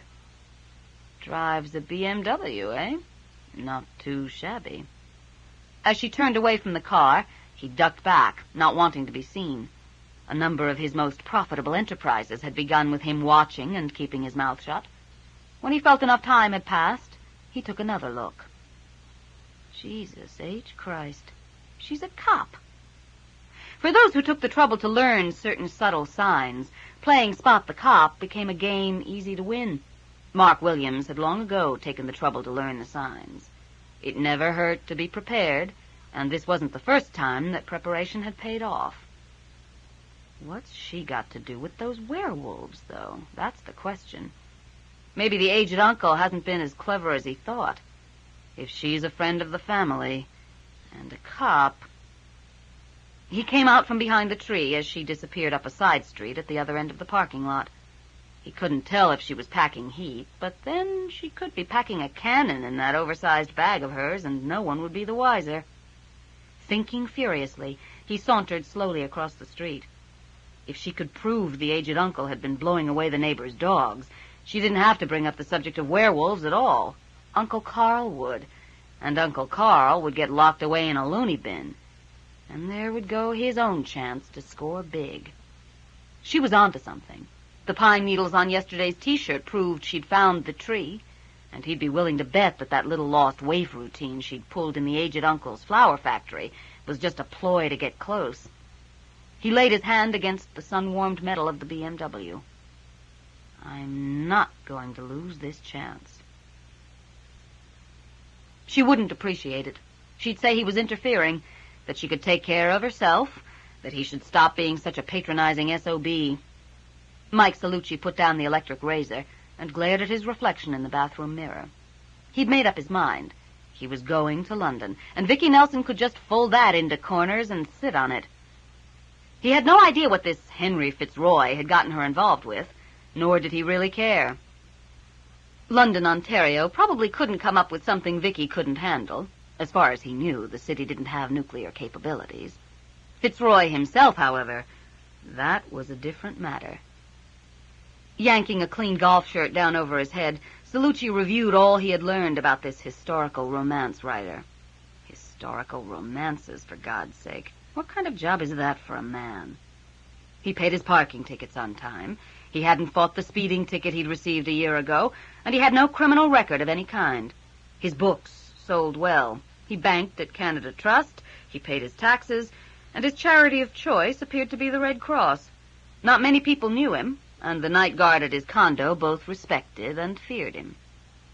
All this was fine as far as it went, but a lot of the paper records that modern man carried around with him from birth were missing from Mr. Fitzroy's life. Not the important things, Salucci admitted, shoving his shirt tails down behind the waistband of his pants, but enough of the little things that it set off warning bells. He couldn't dig any deeper, not without having his initial less-than-ethical investigations come to light. But he could lay his findings before Vicki. She used to be a cop. She'd know what the holes in Fitzroy's background meant. Organized crime. The police didn't run into it often in Canada, but the pattern fit. Salucci grinned. Vicki would demand an immediate explanation. He hoped he'd be there to hear Fitzroy try and talk his way out of it. 2:15. Family obligations would keep him in Scarborough until 5 at the earliest, and even at that his sisters would squawk. He shuddered. 2 hours of eating burned hamburgers, surrounded by a horde of shrieking nieces and nephews, listening to his brothers-in-law discussing the rising crime statistics and criticizing the police. What a way to spend a Sunday afternoon. Okay, so if the gun part of Rod and Gun Club refers to the rifle range and stuff, Peter, having convinced Rose that he should have a chance to drive, pulled carefully out of the parking lot. What's the rod mean? I haven't the faintest idea, Vicki admitted, smoothing the directions out on her knee. The napkin had a few grease stains on it, but the map was actually quite legible. Maybe they teach fly tying or something. Fly tying? Rose repeated. That'd take one real small lasso there, partner, Peter added, turning north.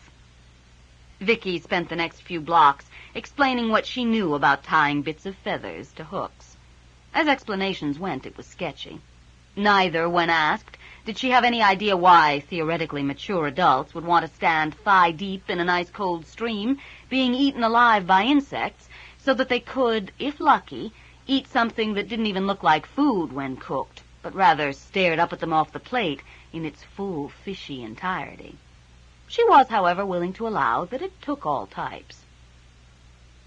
Although Peter drove as meticulously as Rose, he was more easily distracted. Any number of bright or moving things pulled his attention from the road. So once again, where are inside statistical norms, Vicki thought, squinting through the glare on the windshield. And we see why teenage girls have fewer accidents than teenage boys. Red light, Peter. I see it. It took Vicki a moment to realize they weren't slowing. Peter! His eyes were wide and his canines showed. His right leg pumped desperately at the floor. The brakes! They aren't catching! Shit. And then they were in the intersection. Vicki heard the squeal of tires. The world slowed. She turned, could see the truck, too close already to read the license plate, and knew they didn't have a hope in hell of not being hit. She screamed at Peter to hit the gas, and the car lurched forward.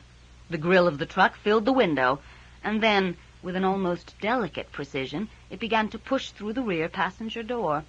Bits of broken glass danced in the air, refracting the sunlight into a million sharp-edged rainbows.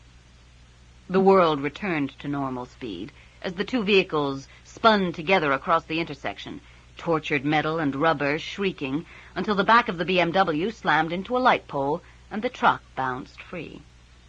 Vicki straightened. Covering her face to protect it had kept her glasses where they belonged.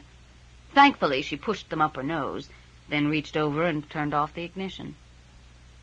For the first sudden instant of silence, her heart was the only sound she could hear, booming in her ears like an entire percussion section. Then, from a distance, as though the volume were slowly being turned up, came voices, horns, and farther away still, sirens. She ignored it all. Peter had his head down on the steering wheel, pillowed on his folded arms. Vicki unsnapped her seatbelt and gripped his shoulder lightly. Peter? The lower half of his face dripped blood, but as far as she could tell, it came from his nose. The brakes, he panted. They didn't work. I know. She tightened her grip slightly. He was beginning to tremble, and although he deserved it, although they all deserved it, this was not the time for hysterics. Are you all right? He blinked, glanced down the length of his body, then back at her. I think so. Good. Take off your seatbelt and see if your door will open. Her tone was an echo of the one Nadine had used that morning, and Peter responded to it without questions. Giving thanks for learned behaviors, Vicki pulled herself up on her knees and leaned over into the back to check on Rose. The rear passenger side door had buckled, but essentially held. The inner covering and twisted pieces of the actual mechanisms it contained spread across 3/4 of the seat, which now tilted crazily up toward the roof. The rear window had blown out. The side window had blown in. Most of the glass had crumbled into a million tiny pieces, but here and there sizable shards had been driven into the upholstery. A triangular blade about 8 inches long trembled just above Rose's fetal curl, its point buried deep in the door lining. Glass glittered in her pale hair like ice in a snowfield, and her arms and legs were covered with a number of superficial cuts. Vicki reached over and yanked the glass dagger free. A 1976 BMW didn't have plastic-coated safety glass. Rose? She slowly uncurled. Is it over? It's over. Am I alive? You're alive. Although she wouldn't have been had she been sitting on the other side of the car. Peter is fine. I want to howl. Later, Vicki promised. Right now, unlock your door so Peter can get it open. While Peter helped his sister from the back, Vicki clambered over the gear shift and out the driver's door, dragging her bag behind her, and throwing it up on her shoulder the moment she was clear, its familiar weight a reassurance in the chaos. A small crowd had gathered, and more cars were stopping.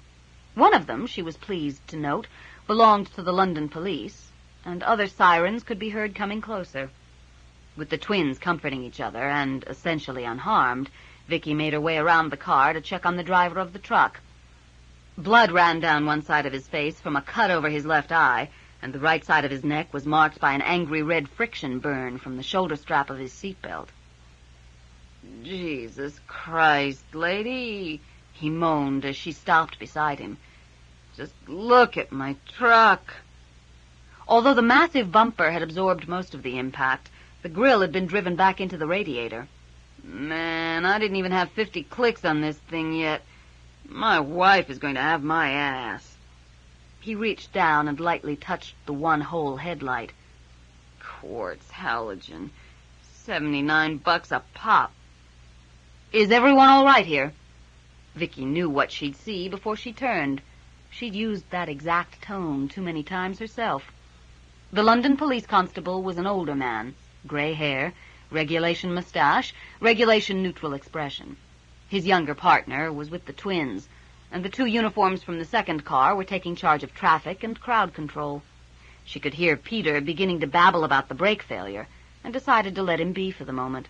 A little bit of hysteria would only help convince the police they were telling the truth. People who were too calm were often perceived as having something to hide. "As far as I can tell," she said, "we're all fine." His brows rose. "And you are?" "Oh, sorry, Vicki Nelson. I was a detective with the Metro Toronto Police until my eyes went." It didn't even hurt to say it anymore. Maybe she was in shock. "I was in the BMW." She dug out her ID and passed it over. "You were driving?" "No, Peter was." "It's your car?" "No, a friend's. He lent it to us for the day. When Peter tried to stop for the light, the brakes had gone. We couldn't stop." She waved a hand at the truck. "He didn't have a chance of missing us." "Right out in front of me," the driver of the truck agreed, swiping at the blood on his cheek. "Not even 50 clicks on this baby, and the whole front end will have to be repainted." He sighed deeply, his belly rising and falling. "The wife is going to have my ass." "They were working earlier? We stopped just down the road without any—" The world slid a little sideways. "Trouble." "I think you'd better sit down." The constable's hand was around her elbow. "I'm fine," Vicki protested. He smiled slightly. "You've got a purple lump the size of a goose egg on your temple. Offhand, I'd say you're not quite fine." She touched her temple lightly, and brilliant white stars shot inward from her fingertips. All of a sudden, it hurt. A lot. Her whole body hurt, and she had no memory of how or when it had happened. "I'm getting too old for this shit," she muttered, letting the constable lead her to the side of the road. "Tell me about it." He lowered her gently to the curb. "You just sit there for a minute. We'll have the ambulance people take a look at you." Everything appeared to be about 6 inches beside where it should be. "I think," she said slowly, "that might not be a bad idea. The ownership, insurance, everything is in the glove compartment." He nodded and headed for the car. Vicki stopped keeping track of things for a while. When the ambulance attendants suggested she go to the hospital, she didn't put up much of a fight, only pulled Dr. Dixon's phone number from the depths of her bag, asked that he be called immediately, and insisted on Rose and Peter coming with her. The police, who had soon recognized the family resemblance between the twins and one of their own people, overruled the protests of the attendants and helped all three of them into the back of the ambulance. "We're not charging you with anything," the older constable told her, handing up the tow truck driver's card. "But we will be checking with the mechanics about those brakes. This is the garage he's taking the car to." Vicki nodded carefully and stowed the card in her bag. As the ambulance pulled away, the tow truck driver looked down at the wreck of the BMW and shook his head. Good thing they weren't driving domestic. "Storm! Storm!" Storm gave Cloud one last frenzied lick and looked up at Dr. Dixon. "Go into the kitchen and get me a glass of water, please." Vicki made a motion to rise out of her chair, but the old man waved her back. "No, I want Storm to go. Run the water good and cold." If there's ice in the freezer, you'd better use it. Nails clicking against the hard wood, Storm left the room. The sound continued down the hall, and then stopped. Vicki assumed he'd changed. Cloud, her fur stuck up in damp spikes from Storm's tongue, shook herself briskly, then lay her head down on her front paws and closed her eyes. Dr. Dixon sighed. "She's getting too close," he said softly to Vicki, "and her twin's beginning to sense it." Vicki frowned. "She's getting too close to what?" "Her first heat. I imagine he'll be sent away as soon as this trouble's over. I only hope it isn't too late." "Too late?" Vicki echoed, remembering Nadine had spoken of Cloud's first heat on Saturday morning. "Usually it happens in late September, early October. That way, if there's a pregnancy, the baby, or babies, will be born in early summer, ensuring a good food supply for the last few months of gestation and the first few months of life." He chuckled. "The were aren't born with teeth, but they come up damn soon after. Of course, all this meant more when they lived solely by hunting, but the basic biology still rules. Thank God the baby's changes are tied to the mother's for the first couple of years." Vicki dropped her hand on the old man's arm. The hospital had cleared her of any damage except a nasty bump, but her head hurt, and she knew she was missing something. "Dr. Dixon, what the hell are you talking about?" "Huh?" He turned to look at her and shook his head. "I'm sorry. I'm old. I forgot you've only known the were for a short time." His voice took on a lecturing tone, slow and precise. "Cloud is nearing sexual maturity. Her scent is changing. Storm is responding. Didn't you notice the way he was licking her?" "I thought that was for comfort, to clean the cuts." "It was, partially. But I didn't like the look of what it was turning into. That's why I sent him to the kitchen." "But he's her brother," Vicki protested. "Which is why the family will be sending him away. It's hard on twins. You simply can't keep them together during a first heat. He'd injure himself trying to get to her. When he's older, he'll be able to control his response, but this first time for both of them." Dr. Dixon let his voice trail off and shook his head. He remained silent as Peter came back into the room. "I brought you some water, too," he said, handing Vicki the second glass he carried. She thanked him. She needed a drink. Water would have to do. She watched carefully as Storm flopped down and rested his muzzle across Cloud's back, sighed deeply, and appeared to go instantly to sleep. It all looked perfectly innocent to her. She glanced at Dr. Dixon. He didn't look worried, so apparently this was within the parameters of acceptable behavior. The tableau shattered a moment later when a car door slammed outside, and both Ware leapt up and raced for the front of the house, barking excitedly. "Their father," Dr. Dixon explained. "I called him as we were leaving the hospital. No sense worrying him before that, and now he can take you back to the farm." "Do they know what's going to happen?" Vicki asked. "That he's going to be sent away?" Dr. Dixon looked momentarily puzzled. "Who? Oh, Cloud and Storm? Rose and Peter?" At her nod, he sighed. "They know intellectually that it's what happens, but for all their wear, they're still teenagers, and they don't believe it will happen to them." He shook his head. "Teenagers? You couldn't pay me enough to go through that again." Vicki reached over and clinked her glass against his. "Amen," she said. "Amen." Brows lowered, Mike Salucci worked his fingers around the steering wheel. He'd left his sisters later than he'd planned, and felt lucky to get away at all. No one had warned him that their Aunt Maria would be at the little family barbecue, probably because they knew he'd refused to come. "Well, surely you didn't expect Grandma to come on her own, Mike? I mean, the woman is 83 years old." If they'd mentioned Grandma was coming, he'd have driven out to get her himself. A trip to Dufferin and St. Clair beat the hell out of an afternoon with Aunt Maria. Although he'd tried, it had been impossible to avoid her for the entire afternoon, and eventually He'd had to endure the litany he'd heard from her at every meeting, practically since puberty. "When are you getting married, Michele? You can't forget you're the last of the Salucci's, Michele. I told your father, my brother, rest his soul, that a man needs many sons to carry on the name. But he didn't listen. Daughters. He had 3 daughters. When are you getting married, Michele?" This afternoon he'd managed to keep his temper, but only barely. If his grandmother hadn't stepped in. "And the last thing I need now is a fucking traffic jam on the 4-0 goddamned 1. He had his light and siren in the glove compartment. The urge to slap it on the roof and go tearing up the paved shoulder around the Sunday evening traffic was intense. He wanted to be in London before dark, but he wasn't going to make it. If traffic didn't open up, he doubted he'd be there before 11. Time wasn't a problem. He had 3 days off, but he wanted to confront Vicki tonight. He'd called Dave Graham to let him know where he was heading, and ended up slamming the receiver down when the other man started to laugh. "Jealous," he growled, scowling up at the setting sun.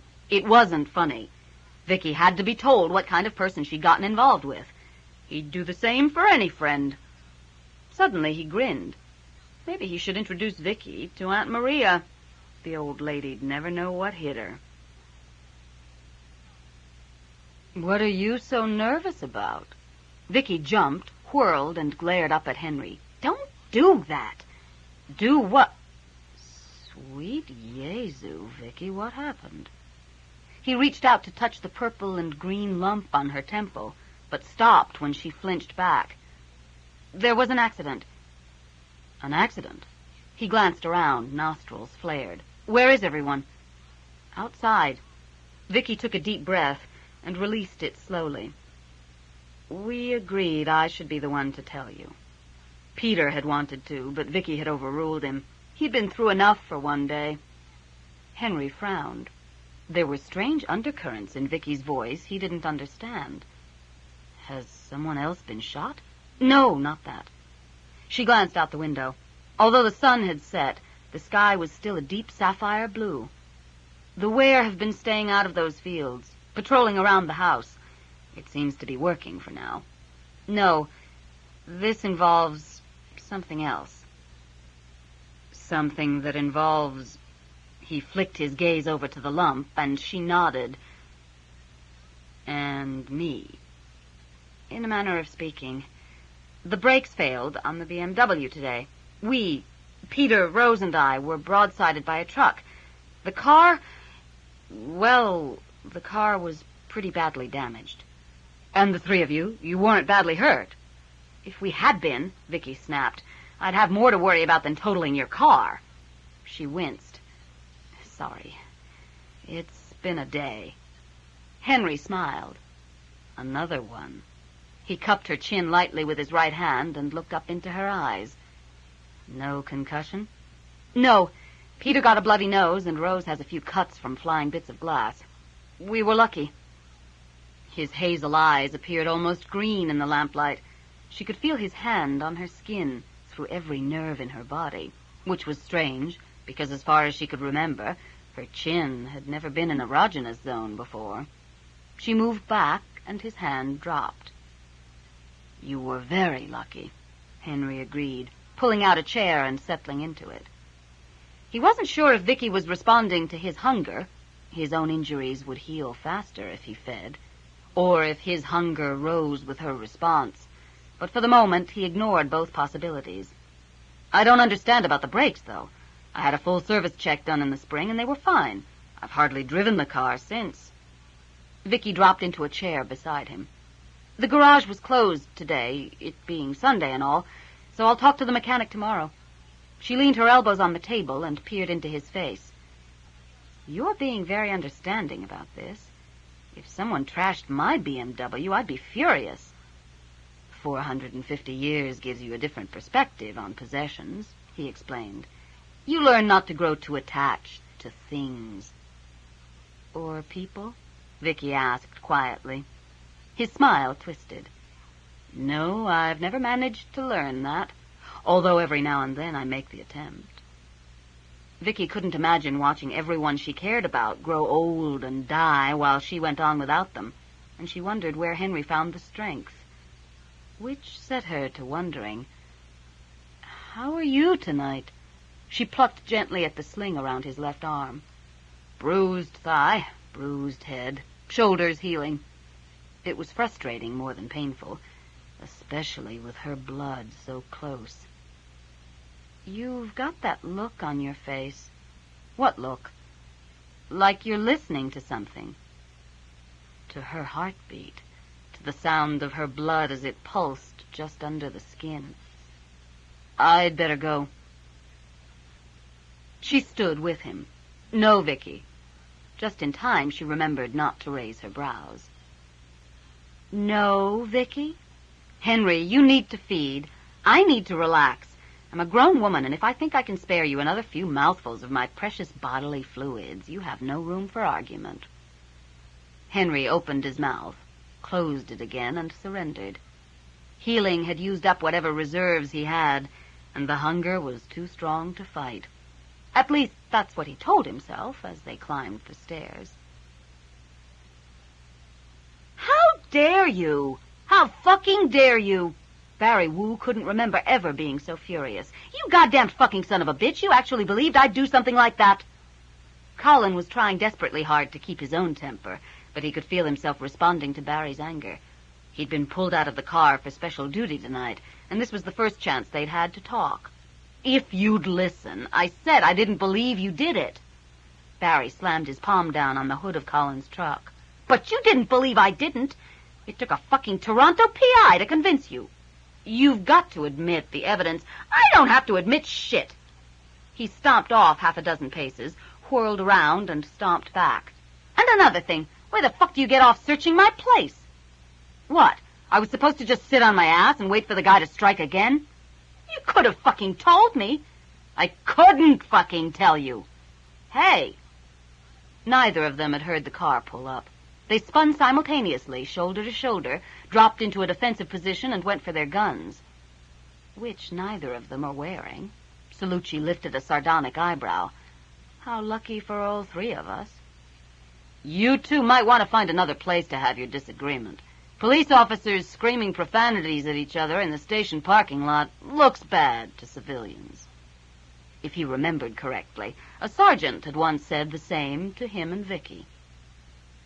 Neither Barry nor Colin wasted a moment wondering how the stranger had known they were police officers, even out of uniform. They were young. They hadn't been on the force very long. They weren't stupid. "No, sir," they replied in unison, almost but not quite coming to attention. Salucci hid a smile. "I'm looking for someone, a woman. Her name is Vicki Nelson. She's a private investigator from Toronto. She's working for some people who own a sheep farm north of the city. I figure by now she'll have contacted the police, for information if nothing else. Can you help?" Colin stepped toward the car, trying to paste a neutral expression over concern. "Excuse me, sir, but why are you looking for her? Is she in trouble?" Jackpot, first try. She's probably had this poor kid breaking into police files for her. "I'm a friend. I have information about the man she's traveling with." "About Henry?" The concern broke through. Information about Henry could mean trouble. Barry frowned at the tone, but moved forward, ready if Colin needed him. "You know him?" Yeah, I do." Barry looked a little surprised at the change in Colin's voice, and more surprised when he continued with, "I'm Colin Hirkins. Henry and Vicki are out at my family's farm," and then proceeded to give detailed directions. There was an undercurrent of amusement about Colin's whole attitude that made Barry very nervous. As the car pulled away, Colin gave a shout of laughter and slapped Barry on the back. "Come on!" He yanked open the truck door and climbed in. "You're not going to want to miss this." "Miss what?" "What happens when he gets to the farm?" "What happens?" Colin rolled his eyes. "Christ, Barry, I know your nose isn't worth much, but I don't believe you didn't smell that. That guy was so jealous he was practically green." He leaned over and opened the passenger door. "You know, if you'd learned to read nonverbal clues, you'd be a better cop." "Yeah?" Barry swung up into the truck. "And if I'd wanted to be in the canine corps, I'd have joined it." He settled back against the seat cushions and buckled in. I still want to know what happens when he gets to the farm. Beats me. Colin shot him a grin as he pulled out onto the street. But it ought to be interesting. You think this is pretty funny, don't you? We think most of you humans are pretty funny. Laugh a minute. Sheep fucker. Yellow peril. You know, Colin, your uncle's probably not going to be too thrilled by you sending this guy out to the farm. Barry drummed his fingers against the dash and shot a look at his partner. I mean, you lot aren't big on company, just generally. And right now... Colin frowned. You know, you're right. I guess I was reacting to his scent and the situation. Uncle Stuart's going to have my throat. He sucked in a deep breath through his teeth. I guess I just didn't think. It's your least endearing trait. And one that would keep him from promotion, keep him on the street, in uniform. Barry doubted that Colin would ever rise any higher than constable, and sometimes he wondered how the wear would manage when he moved on. Barry, I did want to tell you. I know. Forget it. And he knew that Colin could. The wear lived very much in the here and now. It would take a little longer for him. 10. This is ridiculous. It's 11:30. Vicky's likely asleep. Salucci sat in his car and stared at the dark bulk of the farmhouse. Or at least in bed. He decided not to take that thought any further. The lights are on in the kitchen. Someone's up. I could at least make sure this is the right... Jesus. The white head staring in the driver's side window belonged to the biggest dog he'd ever seen. It looked to be part shepherd, part Malamute, and, if he didn't know better, he'd swear part wolf. It didn't look angry, just curious. And its eyes, unable to decide if the eyes were as strange as he thought, or if the glass was distorting them somehow, he cracked open the window, enough for the head, but not the shoulders, and kept his finger on the switch in case the beast should lunge. End of side 4. Change side selector switch. This book is continued on the next cassette.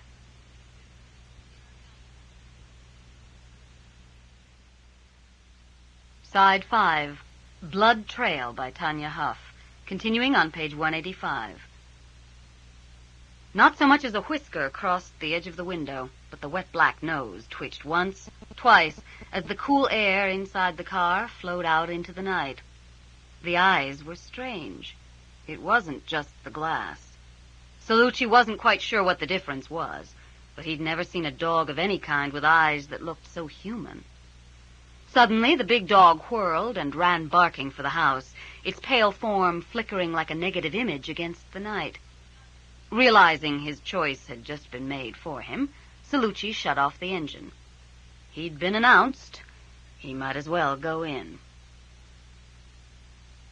Vicki. Come on, Vicki.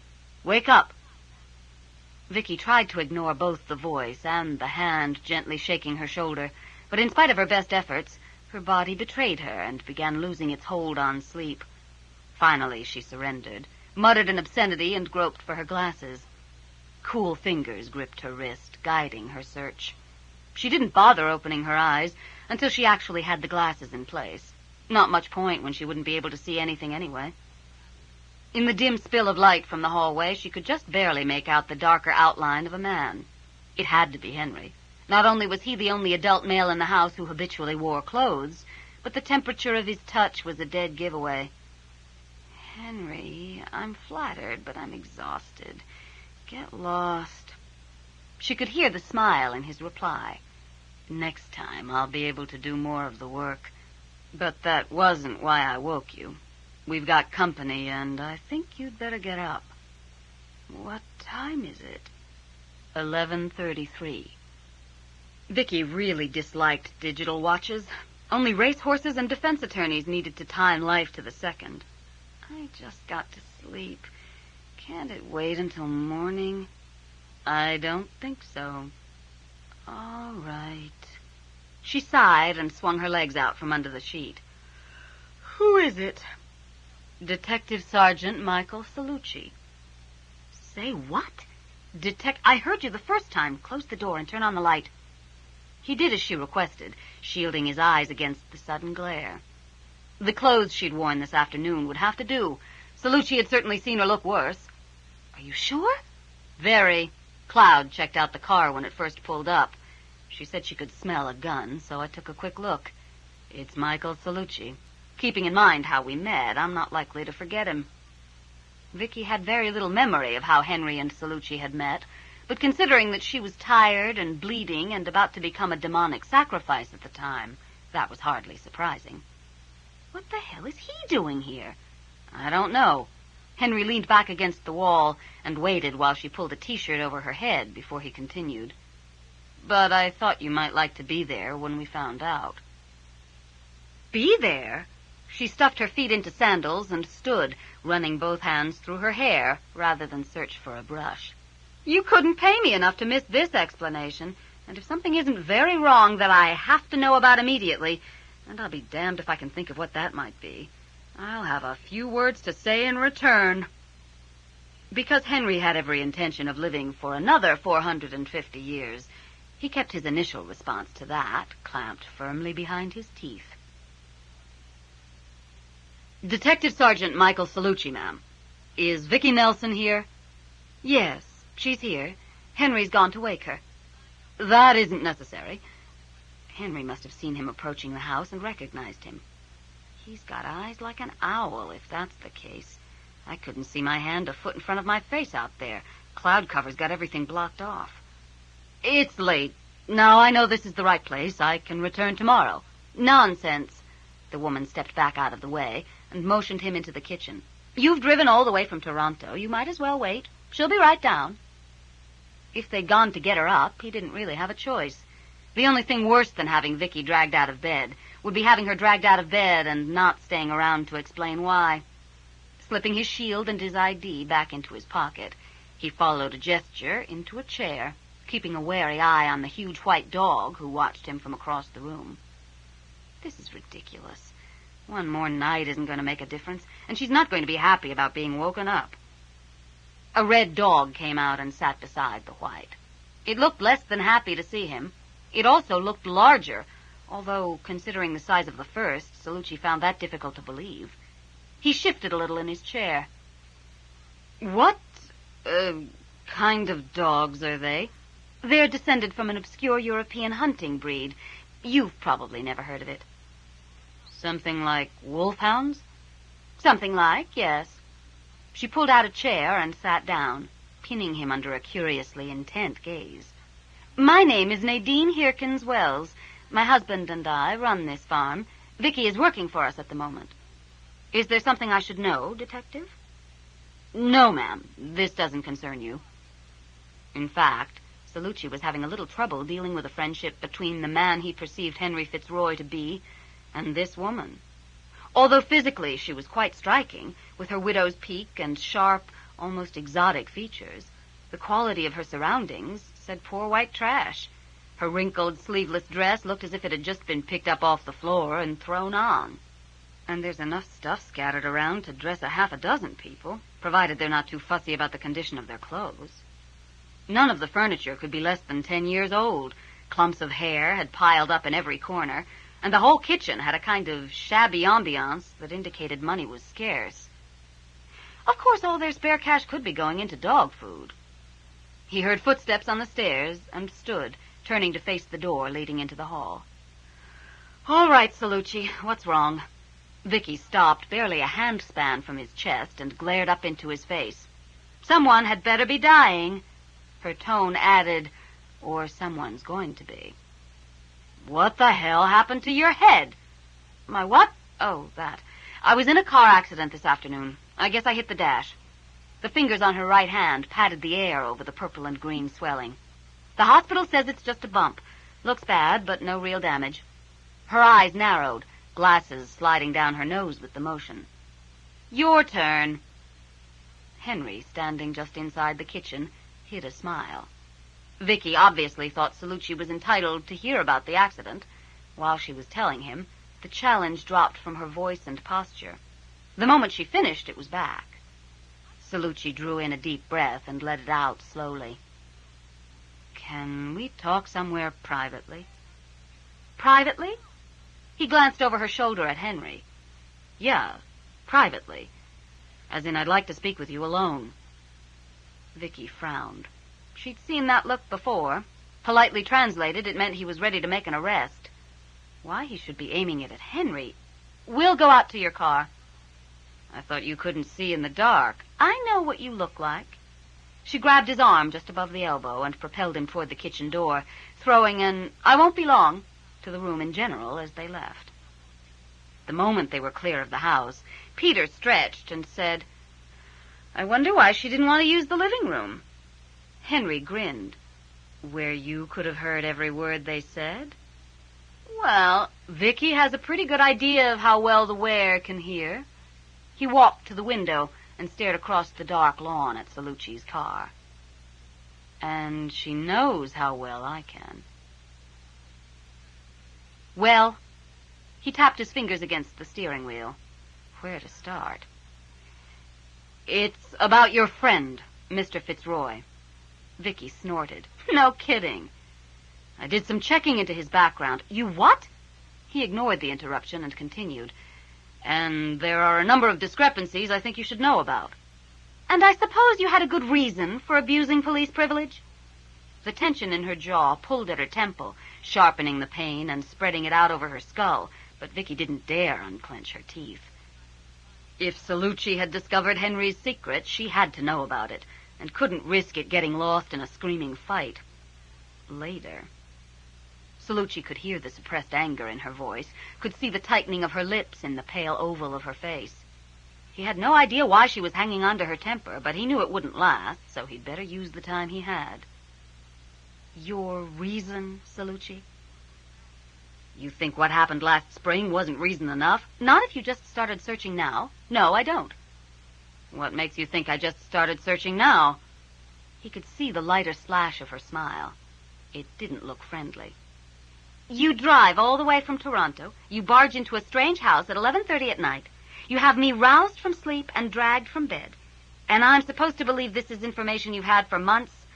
Cop a plea, Salucci. The evidence is against you. Look, he turned to face her.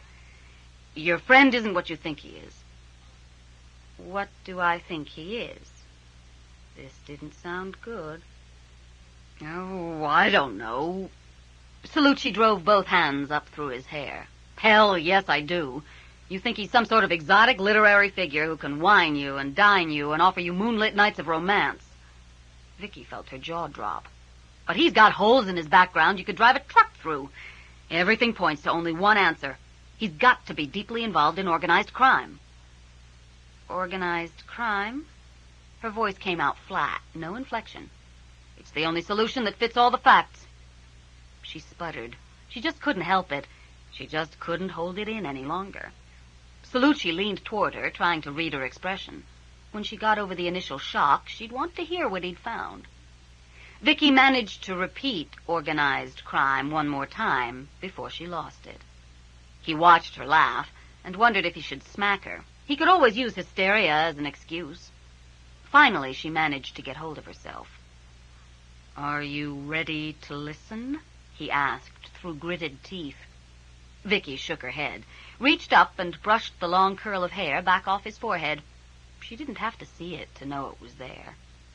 Leaving aside your reasons for the moment, you couldn't be more wrong. Trust me, Mike. Henry Fitzroy is not involved in organized crime at any level, of any kind. You're sleeping with him, aren't you? So much for his reasons. You are mine resonated over, under, and through that question. Unfortunately, she couldn't deal with his archaic perceptions right now. This was too potentially dangerous for Henry. What does that have to do with this? You wouldn't be willing to believe... Bullshit! I'm perfectly willing to believe that you're a chauvinistic, possessive bastard, and I sleep with you. So much for good intentions. He hadn't intended to be so loud, but his voice practically echoed in the confines of the car. Vicki, I'm telling you, beyond a certain point, Henry Fitzroy has no... What the hell was that? Was what? Vicki peered out the windows, but couldn't see past the night. She shoved her glasses up her nose. It didn't help. Something ran past out there. It might have been one of those big dogs. It looked like it might be hurt. Shit! She was out of the car and racing toward the house before the final explosive T had passed her lips. The darkness was absolute, save for the faint square of light that was the kitchen window.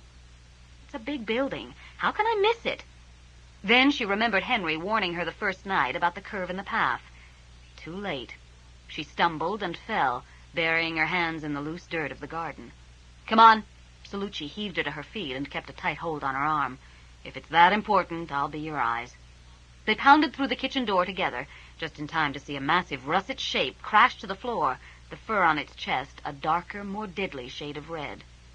Too big to be Storm, Vicki panted, fighting free of Salucci's grip. Has to be. And then there wasn't any question, as outlines blurred and blood began pumping from an ugly gash across the right side of Donald's ribs. Vicki and Nadine hit the floor beside the wounded Ware at roughly the same time. Nadine, who had grabbed a first aid kit from over the kitchen sink, was expertly pinching the torn edges of flesh together and wrapping them in place. We do most of our own doctoring, she said in response to Vicki's silent question. All things considered, it made sense. The presence of Dr. Dixon didn't carry much weight against an entire history with no physicians. Doesn't look like a gunshot wound. Together they got the gauze around Donald's neck. Looks like he got hit with a chunk of flying rock.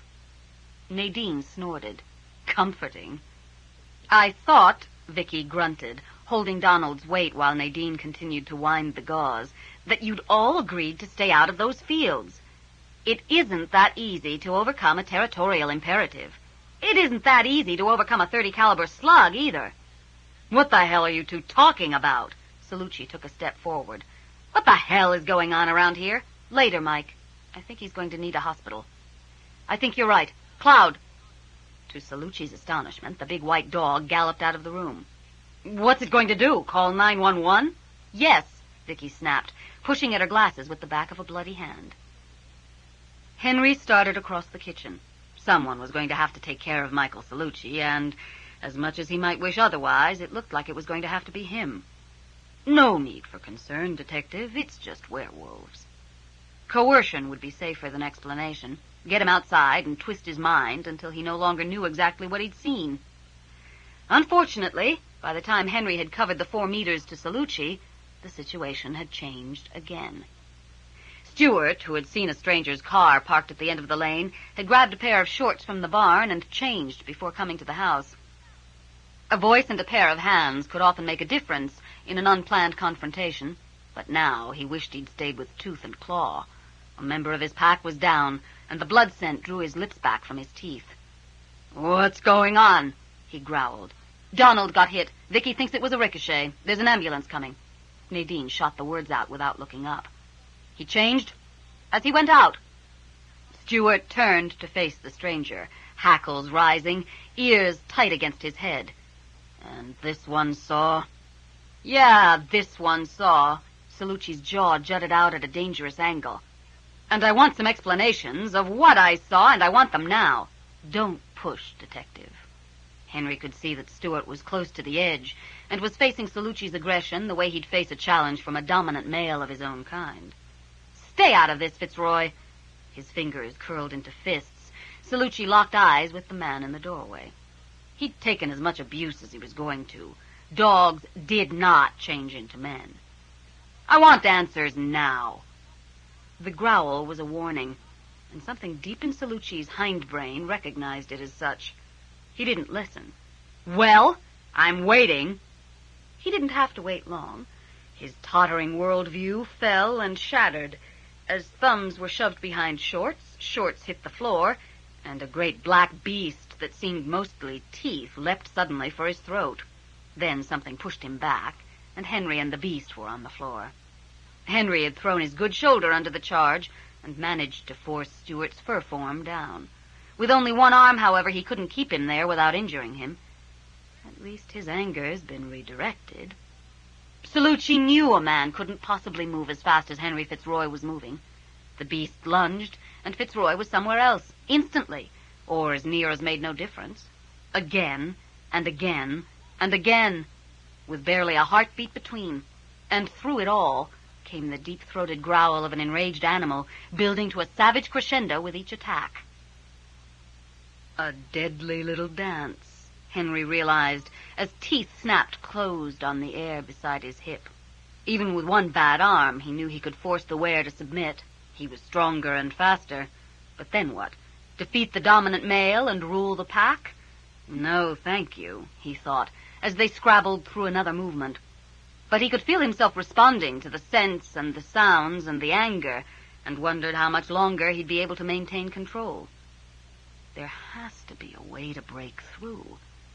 Suddenly it was no longer his problem. With Donald still on the floor, the red ware attacking had to be Storm. Henry backed quickly out of the way while the two rolled, snarling and snapping, then sprang apart, circled, and charged together again. Enough! Salucci dropped to one knee and pulled his gun from his ankle holster. He wasn't thinking exactly clearly. He had no real idea of what he was going to shoot. This is someone's kitchen, for Christ's sakes. But he felt more in control with the weight of the weapon in his hand. Then Storm yelped and threw himself down on his back, all 4 feet in the air, and the edge of one ear split. Long white teeth closed around his throat. Salucci raised the gun. A high-pitched, piercing howl cut through the chaos, and everyone froze, looking like they'd been playing a demented game of statues. Then, in near unison, they turned. Shadow sat just inside the hall door, muzzle raised and throat working as his howl undulated mournfully up and down the scale. It lasted just over a minute, bouncing off the walls, reverberating through bone and blood, impossible to ignore, and then trailing off into a series of hiccuping yelps. Nadine responded first, leaving Donald with Vicki, and racing across the room to gather Shadow up into her arms. He pushed closer and tried to bury his head under her breasts. She lifted his head and gazed anxiously down into his eyes. "What is it, baby? What's wrong?" Given encouragement to speak, and therefore to change, Daniel peered over his mother's shoulder and wailed, "That man's going to shoot my papa!" All heads now turned to follow Daniel's pointing finger, all except Storm, who had been pinned by one of his uncle's huge paws and was now having his bitten ear vigorously licked. Vicki sat back on her knees, one hand resting lightly on the thick pad of gauze wrapped around Donald's chest, monitoring the rise and fall of his labored breathing with her fingertips. She rolled her eyes and sighed. "Oh, for Christ's sake, Salucci, put the penis substitute away." A shout of laughter from outside the screen door was the immediate and unexpected response. Everyone turned yet again as Colin and Barry came into the kitchen. Colin saying, "I told you we'd miss all the good stuff if we stopped for gas." "I'm sure I saw this once in an old Marx Brothers movie," Vicki muttered to no one in particular. She raised her voice. "People, what are the odds we could pull ourselves together before the ambulance arrives?" Colin glanced around the kitchen, nostrils flaring as they caught the varied scents, smile vanishing as he saw the body on the floor. "Dad!" He threw himself to his knees, pushing Vicki away. "What happened to my father?" "Ricochet. Our marksman missed." "Is he—" "At least one busted rib and some torn-up muscle. I don't know about internal injuries." "Why is he just lying here? We've got to get him to a hospital." He put his hands under his father's shoulders. Vicki lifted them away. "Calm down. There's an ambulance coming." "If you're being shot at in human form now, we'll have to report it," Barry put in, touching Colin lightly on the back. "He wasn't," Vicki told him, getting to her feet. "He changed when he hit the house." "You must be Barry Wu." "Yes, ma'am." "I want to talk to you." "Yes, ma'am. Later." If he changed in the house, then—" His gaze flickered to Salucci and back. Vicki sighed. Yes, he saw. She turned to Salucci, wiping her bloody fingers on her shorts. "Please put the gun away, Mike." Breathing heavily, he looked down at the gun as if he'd never seen it before. "Put it away, Mike." He looked up at her, and his brows drew down into a deep V. "This is crazy," he said. "There's a perfectly simple explanation," she told him, moving closer. She'd jump him if she had to. With luck, he'd hesitate before shooting her, and she'd be able to disarm him. "Okay." He tossed the curl of hair back off his forehead. "Let's hear it." Vicki glanced back at Nadine, who shrugged. "Go ahead," she said, "if you think he can handle it." Vicki thought they didn't have much choice, at least not until they got that gun back where it belonged. "Your simple explanation?" Salucci prodded. Squaring her shoulders, she met his eyes and said, as matter-of-factly as she was able, "Werewolves." "Werewolves," he repeated blankly. Then he bent and slipped the .38 into its holster, twitching the leg of his jeans back into place before he straightened. He looked down at Shadow, rubbing himself up against his father's fur, at Storm and Cloud, who were doing much the same, and then over at Henry. "You too?" he asked. Henry shook his head. "No." Salucci nodded. "Good." He drew in a deep breath, and then he started to swear. In Italian. He kept it up for almost 3 minutes, and managed to dredge up words and phrases he hadn't used since childhood. Most of them he screamed at Vicki, who waited patiently for him to run down. Henry, who spoke fluent, if slightly archaic Italian, noted, moderately impressed, that he only repeated himself in order to add adjectives to the profanity. His vocabulary ran out just as the lights of the ambulance turned in at the top of the lane. The moment they showed, Nadine took charge. "Cloud, get Shadow back upstairs and make sure he and the twins stay there. Storm, stay in fur form. Your ear is still bleeding. Tag, get some clothes on." "Tag?" Vicki repeated silently as Stuart scooped up a pair of sweatpants. "Stuart's fur form name is Tag?" "Colin," Nadine continued, closing the hall door behind Cloud and Shadow. "You follow them into town in case he needs blood. Vicki, could you go in the ambulance? If he wakes up, no problem." She'd told the others and asked Vicki. Henry noted the distinction with some amusement. As the paramedics carried Donald out on the stretcher, Salucci grabbed Vicki's arm and pulled her to one side. "I'm going to follow you in. We have to talk." "I'll be looking forward to it." "Good." He drew his lips back off his teeth in a parody of a smile. No one in the room, vampire or were, could have done it better. 11. "Because the hospital has to report gunshot wounds. You should know that." Colin glanced over at Barry and the 2 Ontario provincial police constables standing talking by the nurses' station. "You said it was a ricochet." Vicki rolled her eyes. "Colin, okay, sorry. It's just, well, what am I going to tell them?" "You aren't going to tell them anything." She smothered a yawn with her fist. "I am. Trust me, I've been at this longer than you have. I know the things the police department wants to hear and the way they want to hear them." "Vicki." Salucci leaned forward and tapped her on the shoulder. "I hate to burst your bubble, but you are quite possibly the worst liar I know." She turned to face him, pushing her glasses up her nose. "Lie to the police? I wouldn't think of it. Every word out of my mouth is going to be the truth." "So there's been someone taking pot shots out of those woods for a while now?" "Well, I'm not sure 3 shots counts as pot shots, Constable." "Still should have been reported, ma'am. If someone's firing a hunting rifle out in the conservation area, we'd like to know about it." "The family figured it was just because Arthur Fortran was out of town," Colin put in. Given a little direction, Colin was remarkably good at half-truths. But then he'd have to be, Vicki realized, all things considered. The OPP constable looked dubious. "I don't think the absence of 1 game warden is going to make much difference. And you should have known better." He snapped his occurrence book shut. "Tell your family next time they hear a shot to call us immediately. Maybe we can spot the guy's car." "I'll tell them." Colin shrugged.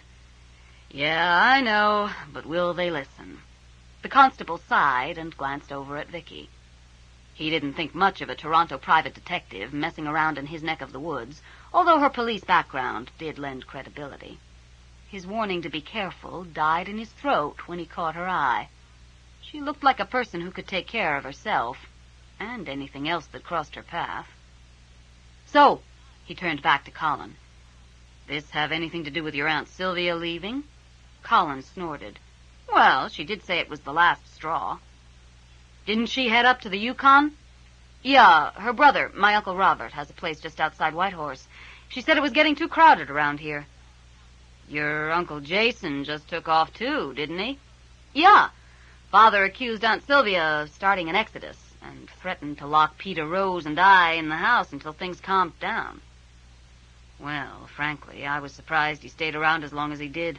Man needs a place of his own. The OPP constable poked Colin in the ribs with his pen. When'll you be moving out? When I feel suicidal enough to live on my own cooking. Both men laughed, and the conversation turned to a general discussion of food. Vicki realized that the Ware were perhaps not as isolated as she'd originally thought.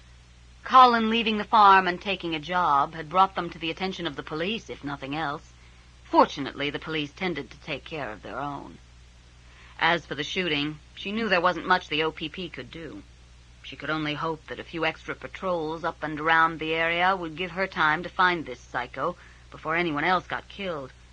The Ware would just have to recognize their higher visibility and be more careful when they changed for a while. It seemed a small price to pay. Anyway, Donald's fine. The hospital released him into Dr. Dixon's care. That's one persuasive old man, and he'll probably be able to come home tomorrow. Apparently, because he was shot in one form and then changed, there's no danger of infection. Colin's on his way back, but I thought I should call and fill you in. Oh, and Nadine, I'll be spending the night in town. Explanations? Uh-huh. Do you trust him with this? I trust Mike Salucci with my life. Good, because you're trusting him with ours. Vicki half-turned so she could see Salucci leaning on the hospital wall across from the phones. He looked tired but impassive, with all professional barriers raised. It'll be okay. Can I speak to Henry? Hang on. Nadine held the receiver out to the vampire. You were right, she told him as he took it. He didn't appear particularly gratified by this information. If Salucci's face was impassive, Henry's was stone. Vicki? Hi. I thought I should tell you I'm staying in town tonight. I need a little time alone. Alone? Well, away. I can't say as I'm surprised. You and Mr. Salucci have a great deal to discuss. Tell me about it. Do me a favor? Anything. Before she could speak, he reconsidered and added, almost anything. Stay around the house tonight. Why? Because it's 3:40 in the morning and sunrise is around 6. Vicki, I have been avoiding the dawn for a long time. Don't patronize me. Okay, maybe she deserved that. Look, Henry, it's late. You've only got one good arm, at best 1.5. I've had a very rough day, and it isn't over yet. Please give me one less person to worry about over the next few hours. We know this guy is coming right up to the house, and we don't know for sure just where exactly Donald was shot. You didn't ask him? I didn't get the chance. Look, she sagged against the wall. Let's just assume that the farm is under a state of siege and act accordingly, okay? You're asking me to do this for your peace of mind? She drew in a deep breath and let it out slowly. She had no right to ask him such a thing for such a reason. Yes. All right. I'll sit quietly in the kitchen and work on an outline for my next book. Thank you. And keep the Ware in the house, even if you have to nail the doors shut. She slid a finger and thumb up under the edge of her glasses and rubbed the bridge of her nose. I mean, how many times do I have to tell them to stay out of those fields? An enemy they can't see or smell isn't very real to them. She snorted. Well, death is. I'll see you tomorrow night. Count on it. Vicki, is he likely to be difficult? She shot another glance at Salucci, who was attempting to cover a massive yawn. He excels at being difficult, but I can usually make him see reason if I thump him hard enough. After she hung up, she rested her head for a few seconds on the cool plastic top of the phone. She couldn't remember the last time she'd wanted to sleep this badly. Come on. Salucci pulled her arm through his and steered her out into the parking lot, where the heat hit them like a moist and semi-solid wall. I know a cheap, clean motel out by the airport where they don't care what time you show up as long as you pay cash. How the hell did you find a place like that? The yawn threatened to split her head in two, and the pain came down on her bruised temple with hobnailed boots. Never mind. I don't want to know. She slid into the car and let her head fall back against the seat. I know you're dying to begin the interrogation. Why don't I just start at the beginning and tell it in my own words? If she had a nickel for every time she'd said that to a witness, she'd be a rich woman. Eyes closed, she started with Rose and Peter in Henry's condo. She finished with Donald being shot as they pulled in at the motel. The only thing she left out was Henry's actual nature. That wasn't her story to tell. To her surprise, Salucci's only response was, "Wait in the car. I'll go get us a room." As she had no intention of moving farther or more often than she had to, she ignored his tone and waited. Fortunately, the keys he returned with were to a room on the ground floor. At this point, she doubted her ability to climb stairs. "Why so quiet?" she asked at last, easing herself gently down on one of the double beds. "I was expecting another fine set of Italian hysterics at the very least." "I'm thinking." He sat on the other bed, unbuckled his holster, and laid it carefully on the bedside table. "A concept I know you're unfamiliar with." Except he didn't know what he was thinking. There were a number of things Vicki wasn't telling him, and exhaustion had distanced the events of the night, so they felt as though they'd happened to someone else. He couldn't believe he'd actually pulled his gun. It was easier to believe in werewolves. "Werewolves," he muttered. "What next?" "Sleep?" Vicki suggested hopefully, her voice slurred. "Does this have anything to do with what happened last spring?" Sleeping? Something about that didn't make sense, but she couldn't quite get her brain around it. Never mind. He pulled her glasses off her face and set them down beside his gun, then quickly undressed her. She let him. She hated sleeping in her clothes and didn't have the energy to get rid of them herself. "Good night, Vicki." "Night, Mike." "Don't worry." She fought with her mouth to get the last words out. "It'll all make sense in the morning." He leaned over and pulled the sheet up around her shoulders. "Somehow, I doubt it," he told her softly, although he suspected she could no longer hear him. Henry stood and stared up at the night, trying to decide how he felt. Jealousy was an emotion his kind learned to deal with early on, or they didn't survive long. "You are mine" sounded very dramatic, especially when accompanied by a swirling cape and ominous music. But real life just didn't work that way. The trouble, therefore, had to be Salucci. "The man throws his life out like a challenge," Henry muttered. He wasn't at all surprised Stewart had attacked the detective. Dominant males usually came to blows. His continuing presence probably hadn't helped.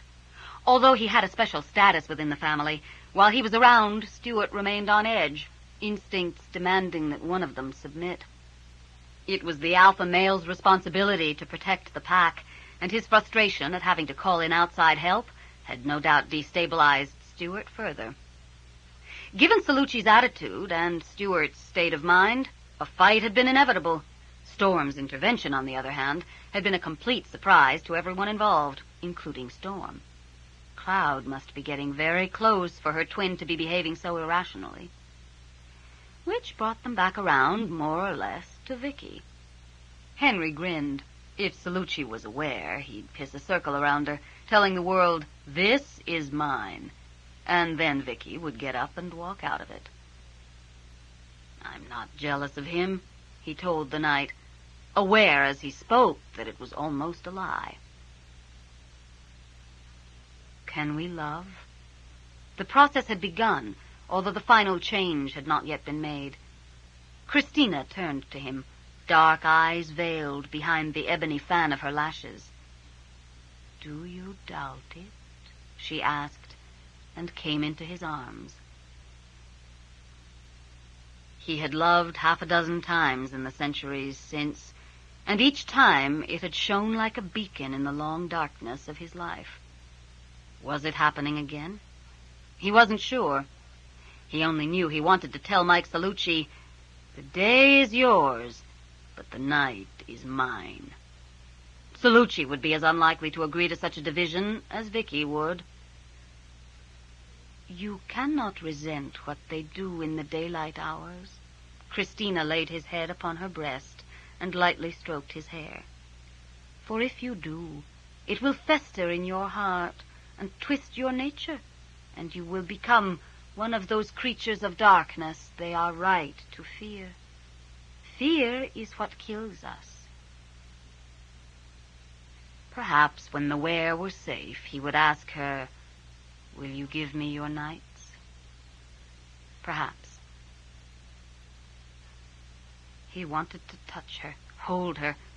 No, he wanted to catch her up and throw her down and reestablish his claim on her.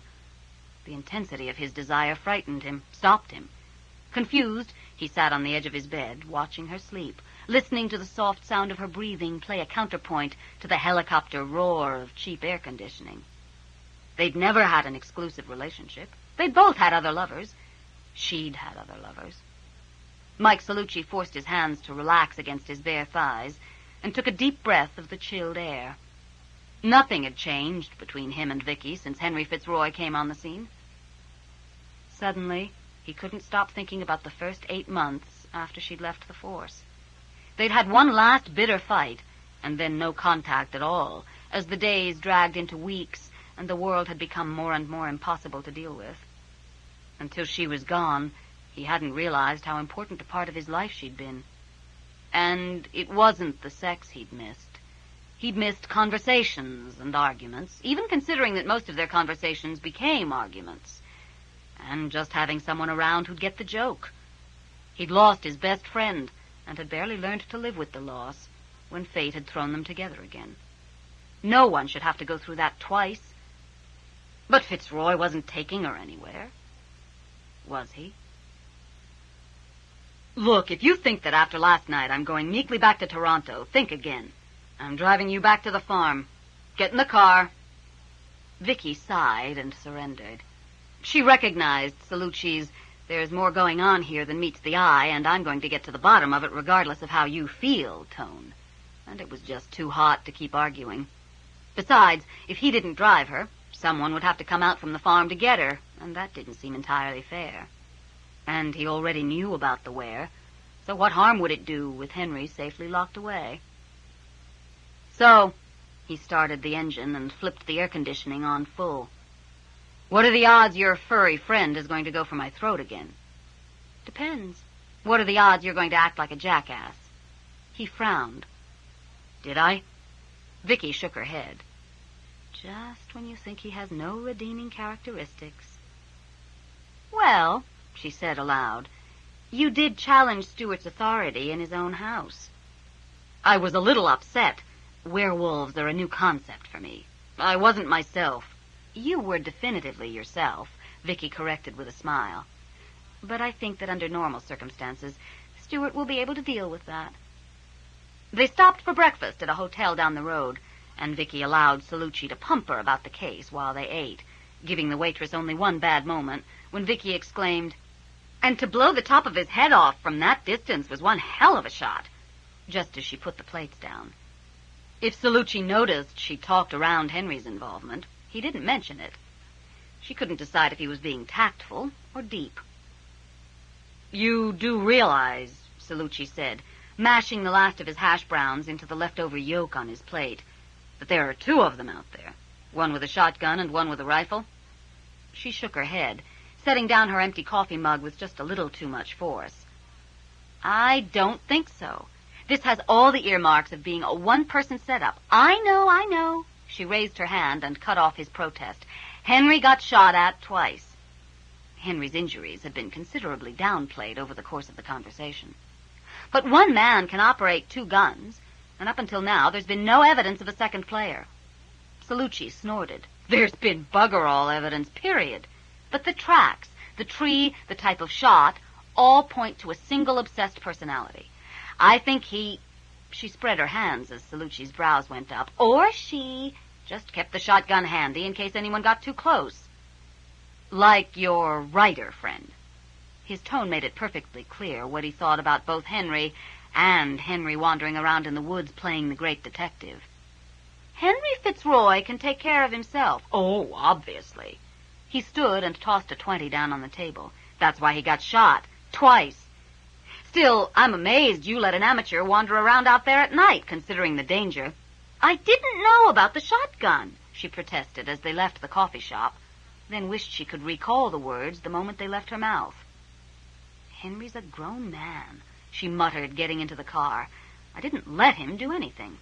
That's a surprise. I'm not going to discuss him with you. Did I say I wanted to? He pulled out of the parking lot and headed north. You've gotten yourself involved with a pack of werewolves, Vicki. For the moment, that makes organized crime seem just a little tame. Henry is not involved in organized crime. All right, fine.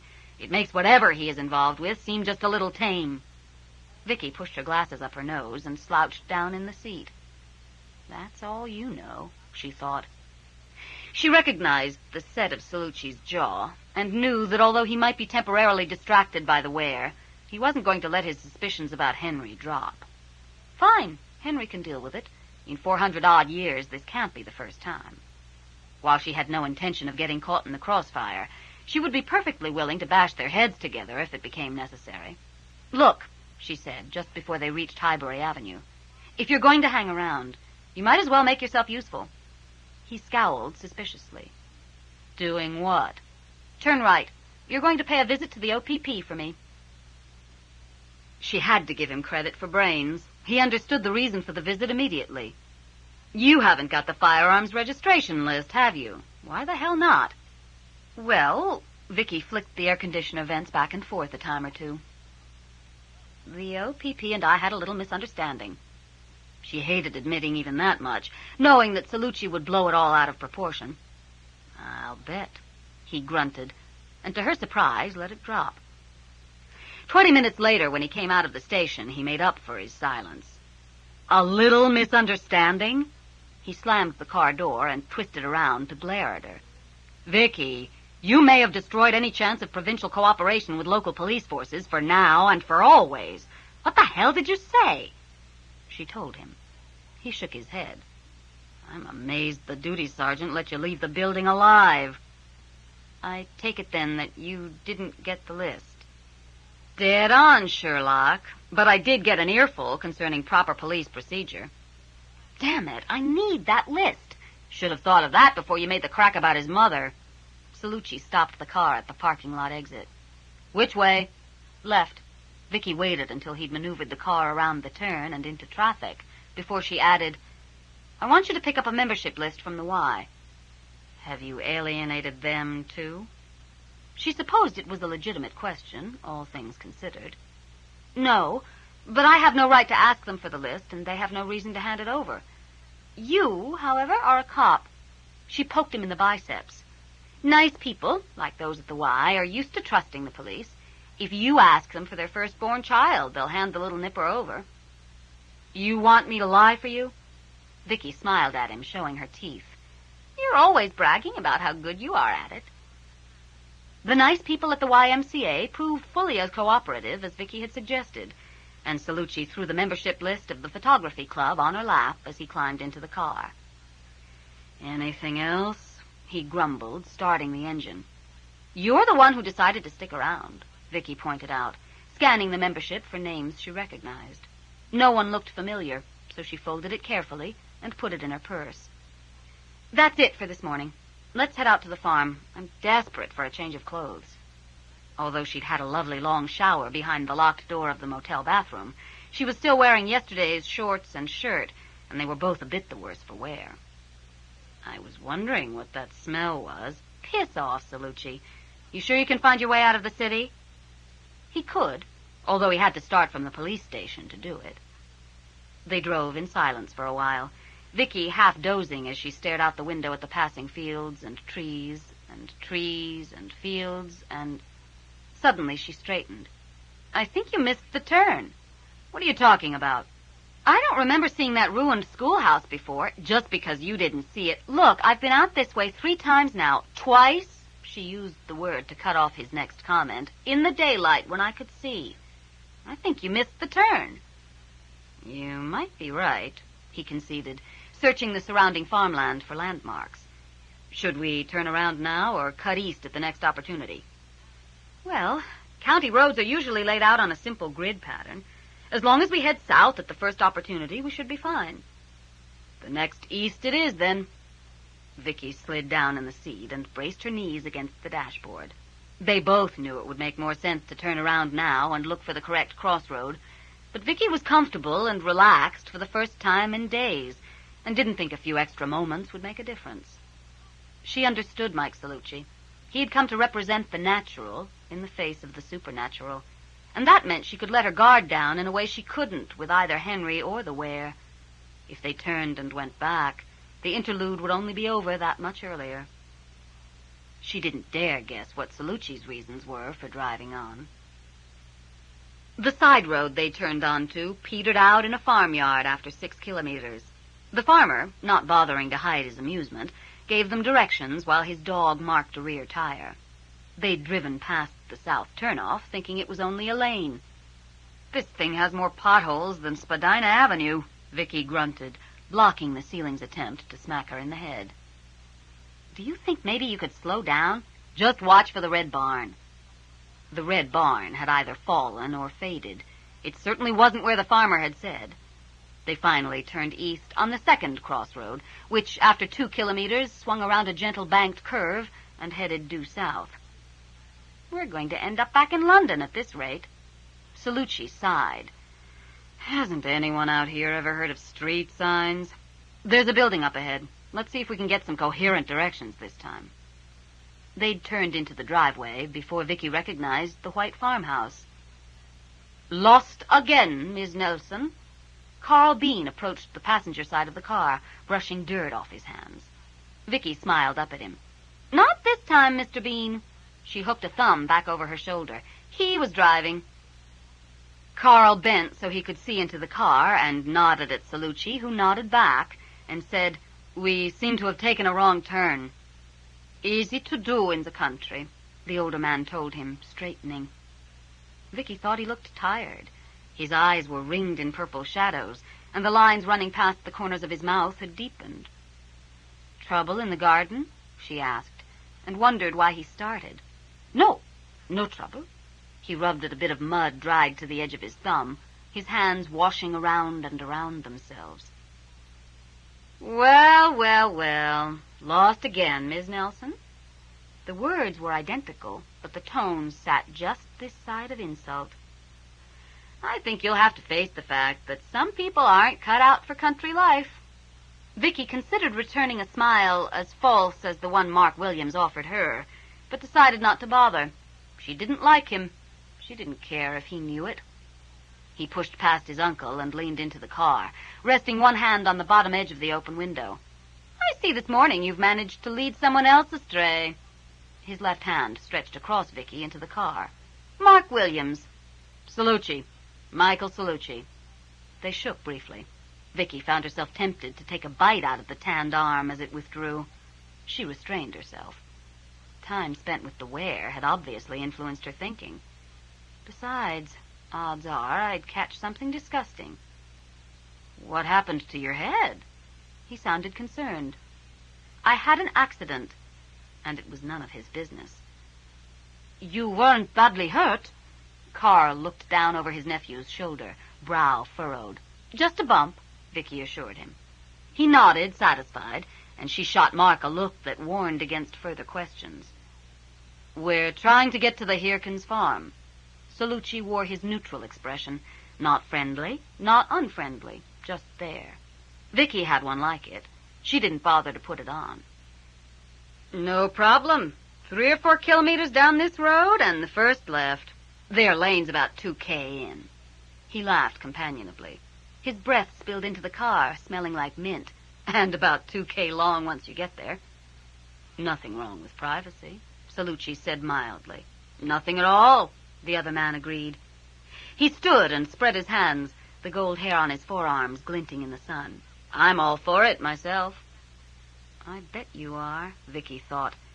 "And wouldn't I just love a look at the dirty little secrets your privacy hides? Probably good for 5 to 10, just for starters. Ms. Nelson? Carl had stopped rubbing at the dirt, but he still appeared disturbed. Will you be staying with the Hirkins long? I hope not. That sounds almost like a prayer. She sighed. Maybe it is. She was staying until she nailed the bastard with the rifle, and if prayer would help, then she had nothing against it. Pushing her glasses up her nose, she turned to wave as Salucci did a 3-point turn in the driveway and headed back to the road. Carl raised a strained hand in a reserved salute. But Mark, who knew full well he hadn't been included in the farewell gesture, responded with a flamboyant movement of his arm. Well?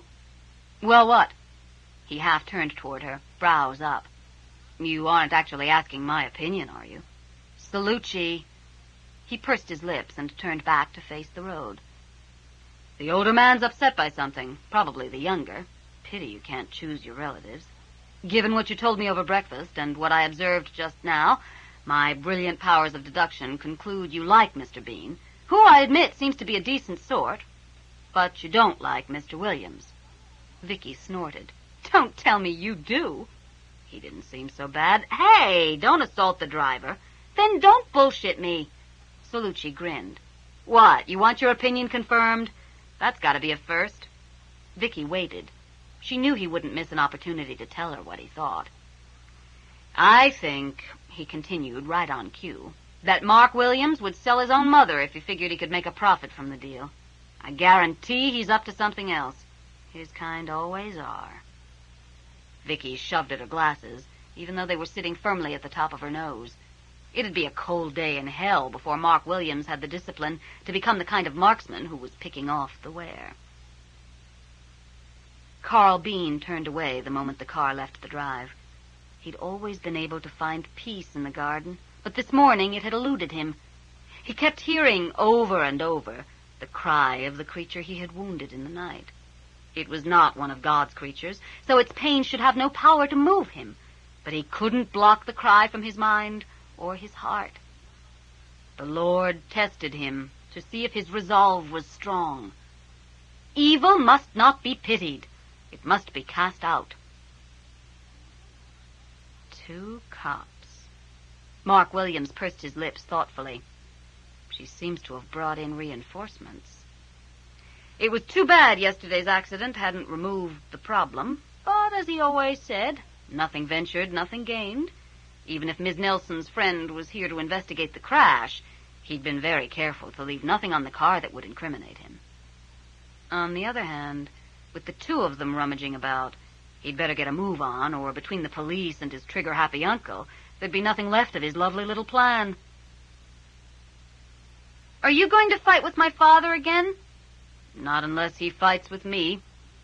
Daniel turned and looked up at Stuart, who had risen as Vicki and Salucci came in, and was now standing behind his chair, growling low in his throat. Daddy? Stuart ignored him. The 2 men locked eyes. Daddy, can I bite him for you? Stuart started and glanced down at his son. Can you what? Can I bite him for you? Daniel bared small white teeth.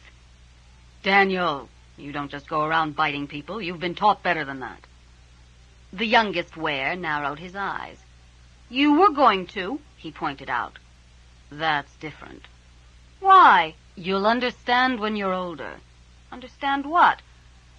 Well, he shot a helpless look at Salucci, who spread his hands, equally at a loss for an answer.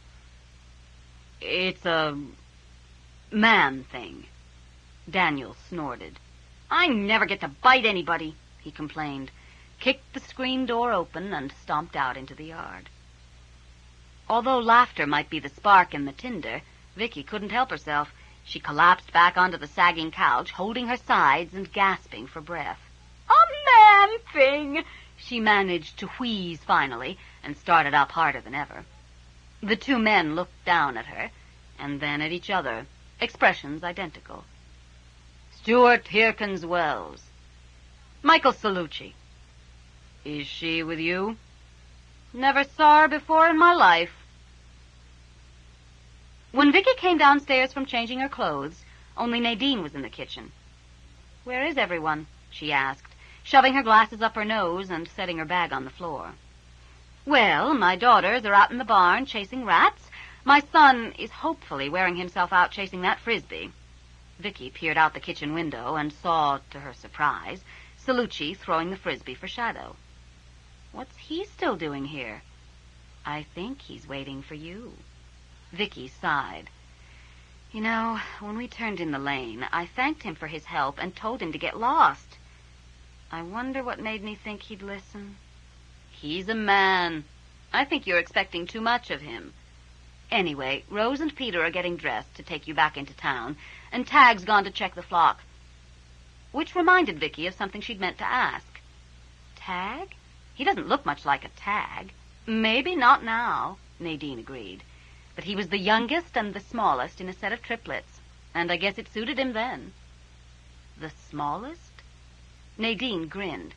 "Yes, well, he grew." Just then Salucci came into the kitchen, leaving Shadow out on the lawn, tongue lolling, frisbee safe under both front paws. "Good, you're ready. Let's get going. It's almost noon. I hear Henry Fitzroy's still in bed." He kept himself from sneering, but only just. "He had a busy night." "Didn't we all?" Then it hit her. "Going where?" "Back into town. You need to check with the mechanic, unless you don't care if Peter's charged with operating an unsafe vehicle. Someone somewhere has to know who has the skill to make those shots, so I suggest we go where the boys are, and Donald has to be picked up and brought home." "Yeah? So?" She folded her arms across her chest. "What does any of that have to do with you?" "I've decided to stick around." He inclined his head toward Nadine. "No extra charge." Vicki bit off the "fuck you" before she actually vocalized it. It almost choked her, but her pride, measured against the lives of the Ware, meant nothing. On the other hand, in spite of what he thought, Mike Salucci did not have a direct line to truth, and he had no right to butt in. "What's up?" Peter followed his sister into the kitchen and looked from Vicki to Salucci, nostrils flared. There was some strange scents in the air. "Vicki's just deciding who's going to be driving into town," Nadine told him. "Rose," Peter said promptly. "I'm still traumatized from yesterday." Rose rolled her eyes. "You want to sit with your head out the window." He grinned. "That, too." "I'm driving because we're taking my car." The twins turned as one to look at Vicki. "I should tell him to go home, and this time make it stick, even if I have to break a few bones. I don't need his high-handed help." Reading her indecision, Peter moved a step closer and lowered his voice. Vicki, about him being around, I don't think Henry's going to approve." Her eyes narrowed to slits. What the hell did Henry have to do with this? She grabbed her purse up off the floor and headed for the door. "What are you standing around for?" she snapped as she passed Salucci. "I thought you were driving." Salucci glanced speculatively at Peter, then followed. What was all that about? Peter wondered as the twins hurried to catch up. Why did Aunt Nadine start laughing? "You really don't know?" "No, I really don't." Rose sighed and shook her head. "Peter, you are such a dork sometimes." "Am not, are too." They'd have continued the argument all the way into London if Vicki hadn't threatened to muzzle them both. 12. "There's your problem." Vicki peered down into the engine of Henry's BMW. Nothing looked obviously wrong. "Where's the problem?" "There." The mechanic pointed with the screwdriver he held. "Brake line. Up by the master cylinder." "There's something wrong with the brake line?" "Yeah. Hold." "What do you mean, hold?" The mechanic sighed. His expression said women as clearly as if he'd spoken the word aloud. "Hold. Like not solid." "Someone put a hole in it?" It took a moment for the implications of that to sink in. Had the stakes just gone up? Had the killer become aware of her involvement and decided to do something about it? She frowned. That didn't fit the established pattern. Suddenly, the air in the garage, already redolent with iron and oil and gasoline, grew thicker and harder to breathe. Didn't say someone did it. See here? He lifted the black rubber hose on the end of his screwdriver. Rubbed against that piece of metal.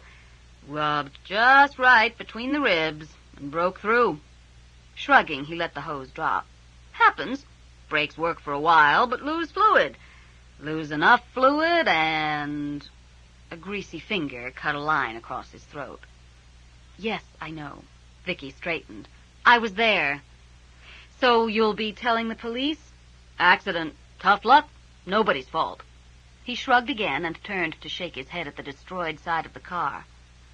Hard to believe everyone walked away. Lucky.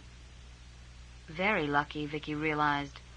Death had missed her by less than a couple of feet, and if Rose had been riding on the passenger side, she wouldn't have survived. Holding her glasses on her nose, Vicki bent over the brake line again. Something didn't look right. Why the hell would anyone build a car so that the brake line rubbed? She could hear the shrug in the mechanic's voice. Could be, 'cause it's an old car. Built in 76. Things go wrong.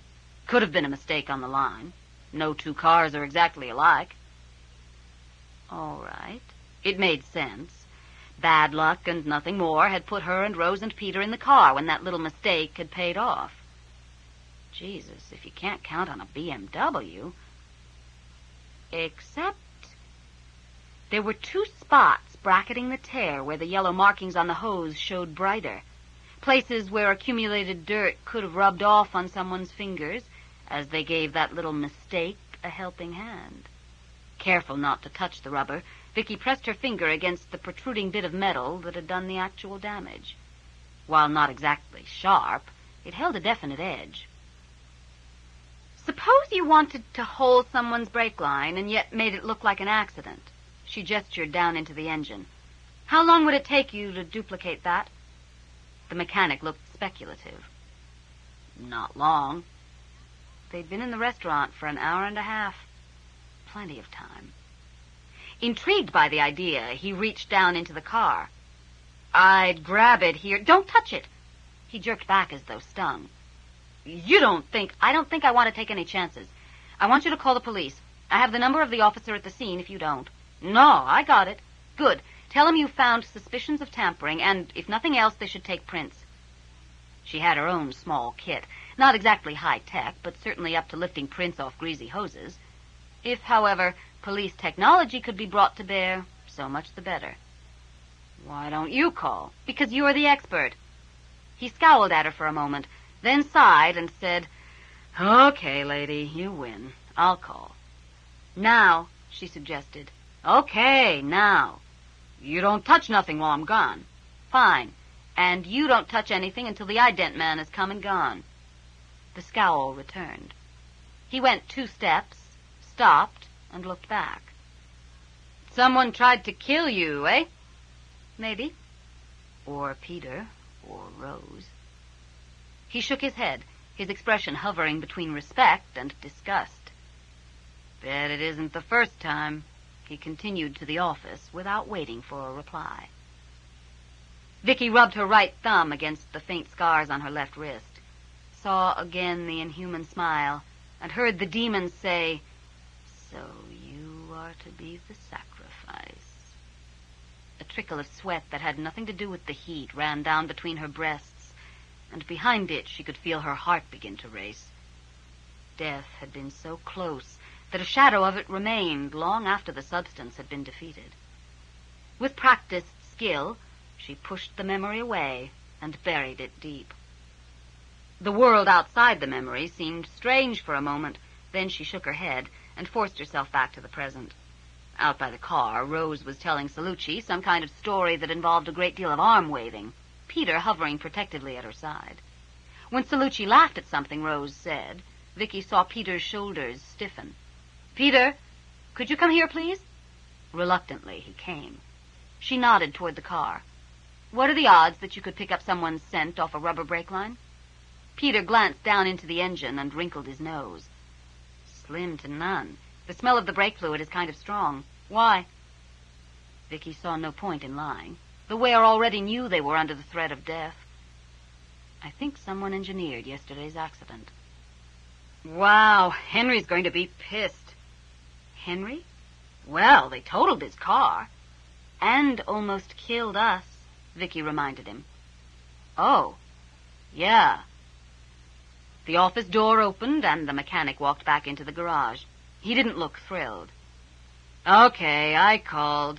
He says someone will come around later. He glared at the car and then up at Vicki. He says he wants to talk to you. Don't leave town. I wouldn't dream of it. Thanks. You've been a big help. He returned her smile with a snort and pointedly bent to work on a late-model blue Saab that had seen better days. Vicki recognized a dismissal when she saw it. As there was nothing more she could do here, she even decided to pay attention to it. Come on, Peter. Frowning thoughtfully, Peter followed her out of the garage. What? She asked, as they crossed the parking lot to Salucci's car. It's probably nothing, but while you were talking to Mr. Sunshine, I had a sniff around the edges of the hood. I mean, if someone messed with the brakes, they had to get the hood open first. He took a deep breath. Anyway, for just a second there, I thought I caught a scent I recognized. Then I lost it. Sorry. Would you know it again? I think so. Okay, if you do come across it, tell me immediately. This guy's dangerous. Hey, he protested. I know. It's my dad that got shot. Vicki wondered if she should tell him that the person who'd shot his father and the person who'd tampered with Henry's car weren't likely to be the same man. The actions were far too different. And in her book, this new threat, with no pattern to make it predictable, was a lot more dangerous. She decided against it. What good would it do? Salucci watched until Peter and Rose had gone inside. Then he backed out of Dr. Dixon's driveway and headed downtown. It's hard not to like them, isn't it? What's not to like? This from the woman who once said that teenagers should be against the law? Well, they're not exactly your typical teenagers, are they? Salucci glanced sideways at her. All right, what's bothering you? You've been in a mood since we left the garage. Vicki shoved her glasses up her nose and sighed. I was just thinking. That's a first. She ignored him. That if someone's taking the trouble to try to kill me, I must know something I'm not aware of knowing. The killer thinks I'm getting too close. Or you weren't the target. Rose and Peter were. You were just there. No, there's already a system set up to kill the wearer. Why change it? It's still working. I have a feeling this was aimed at me. A hunch? Call it what you like, but if you call it woman's intuition, I'll rip your face off. As he had no intention of saying anything so blatantly suicidal, he ignored the threat. So let's go over what you do know. Shouldn't take that long. Knees braced against the dash, Vicki ticked the points off on her fingers. I know Barry Wu didn't do it. I know Dr. Dixon didn't do it. I know Arthur Fortran didn't do it. Anyone else might have, up to and including a chance acquaintance either of those three might have bragged to in a bar. Once Barry tells me who around London is capable of that kind of shot, well, I'll make some comparisons with those lists of the people who use the conservation area regularly. Hopefully, we can decode these directions to his apartment before he leaves for work. Salucci plucked the sheet of paper off her lap, scanned it, and tossed it back. He had complete faith in his ability to find his way around, in spite of the morning's scenic tour of the countryside. And if Barry doesn't know, someone knows. I'll find them. She smoothed the map out on her leg. Oh, and it isn't Frederick Kleinbein either. Who? Technically, I guess you could call him their nearest neighbor. He informed me that the Hirkins have a deep, dark secret. She grinned. They're nudists, you know. Nudists? So he tells me. Apparently, the locals prefer to believe in nudists over werewolves. He shot her a sour look. Hardly surprising. I am, however, surprised it hasn't brought flocks of young men out armed with telephoto lenses. I got the impression the dogs took care of that problem. Salucci, who had been on the receiving end of one of those dogs in action, could see how it might discourage a casual voyeur. Vicki interpreted his grunt as agreement and went on. The only other people I've really talked to are Carl Bean and Mark Williams. It took him a moment to place the names. The two guys this morning? That's right. So maybe it's them. Not likely, she snorted. Can you see someone like Williams taking the time and trouble to become a marksman? The way I read him, it's instant gratification or he's not interested. And the older man? The uncle? Vicki sighed. He's a vegetarian. He's not eating the were, Vicki. He's just killing them. And he's a deeply religious man. So are a lot of nutcakes. It's not mutually exclusive.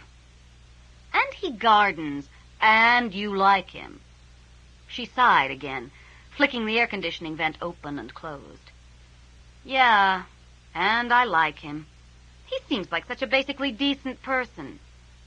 Another feeling? Piss off, Salucci. Between the bright sunlight, yesterday's injury, and the lack of sleep, she was developing one mother of a headache. Having a slime bag for a nephew is hardly grounds to accuse someone of multiple murders. I am, however, going to ask Barry to check out Mr. Williams for priors, just in case. If you want to be helpful and the wind is in the right direction, you can spend tonight watching the tree. Thank you very much. Just what I always wanted to do. Spend the night out in the woods being eaten alive by mosquitoes. While you and Henry are comfy cozy inside? Not fucking likely. He glanced over at her and then back at the road. Who says he'll go back to it? It's part of his pattern when the wind's off the field. Then why don't you cut it down? I've thought about it. While you're thinking about that, here's another one. If you know he keeps going back to that tree, why haven't you staked it out? How? You know I can't see a damn thing after dark. Besides, Henry went out. You sent a civilian. He volunteered, Vicki snapped, ignoring the fact that she herself was now a civilian. And did he volunteer to get shot? Henry's a grown man. He knew the risks. A grown man. Right. And that's another thing. According to his driver's license, Fitzroy is only 24 years old. He took his eyes off the road long enough to glare at her. You're almost 8 years older than he is, or doesn't that... What's so funny? Although the vibrations were doing nasty things to the inside of her head, Vicki couldn't stop laughing. 8 whole years. Good God. Finally, the frigid silence on the other side of the car got through, and she managed to get a hold of herself. 8 whole years. She took her glasses off and wiped her eyes on the shoulder of her shirt. Mike, you have no idea of how little that matters. Obviously not. Salucci grunted through gritted teeth. Hey, are we in hot pursuit or something? You just accelerated through a yellow light. Vicki took one look at the set of his jaw and decided the time had come to change the subject. What could I possibly know that's worth killing to protect? It wasn't the most graceful of conversational transitions, but Salucci grabbed at it. He suddenly did not want to know what she'd been laughing at. At a full 12 years older than Henry fucking Fitzroy, he didn't think his ego was up to it. If I were you, I'd have Carl Bean and his nephew pulled in for questioning. On what grounds? Someone thinks you're getting too close, and they're the only someones you've talked to who haven't been cleared. Well, you're not me. Vicki scratched at a mosquito bite on the back of her calf. And in case you've missed the point, not only is this not a police case, but we can't get the police involved. They're already involved. Or have you forgotten last night's reported gunshot wound? Queen Street, turn here. Barry's apartment building is number 321. Pushing her glasses up her nose, she added, the police only think they're involved. They haven't a clue about what's really going on. And you don't think they'll find out? He asked, while swinging wide around the corner to avoid a small boy on a bicycle. Vicki spread her hands. How are they going to find out? You going to tell them?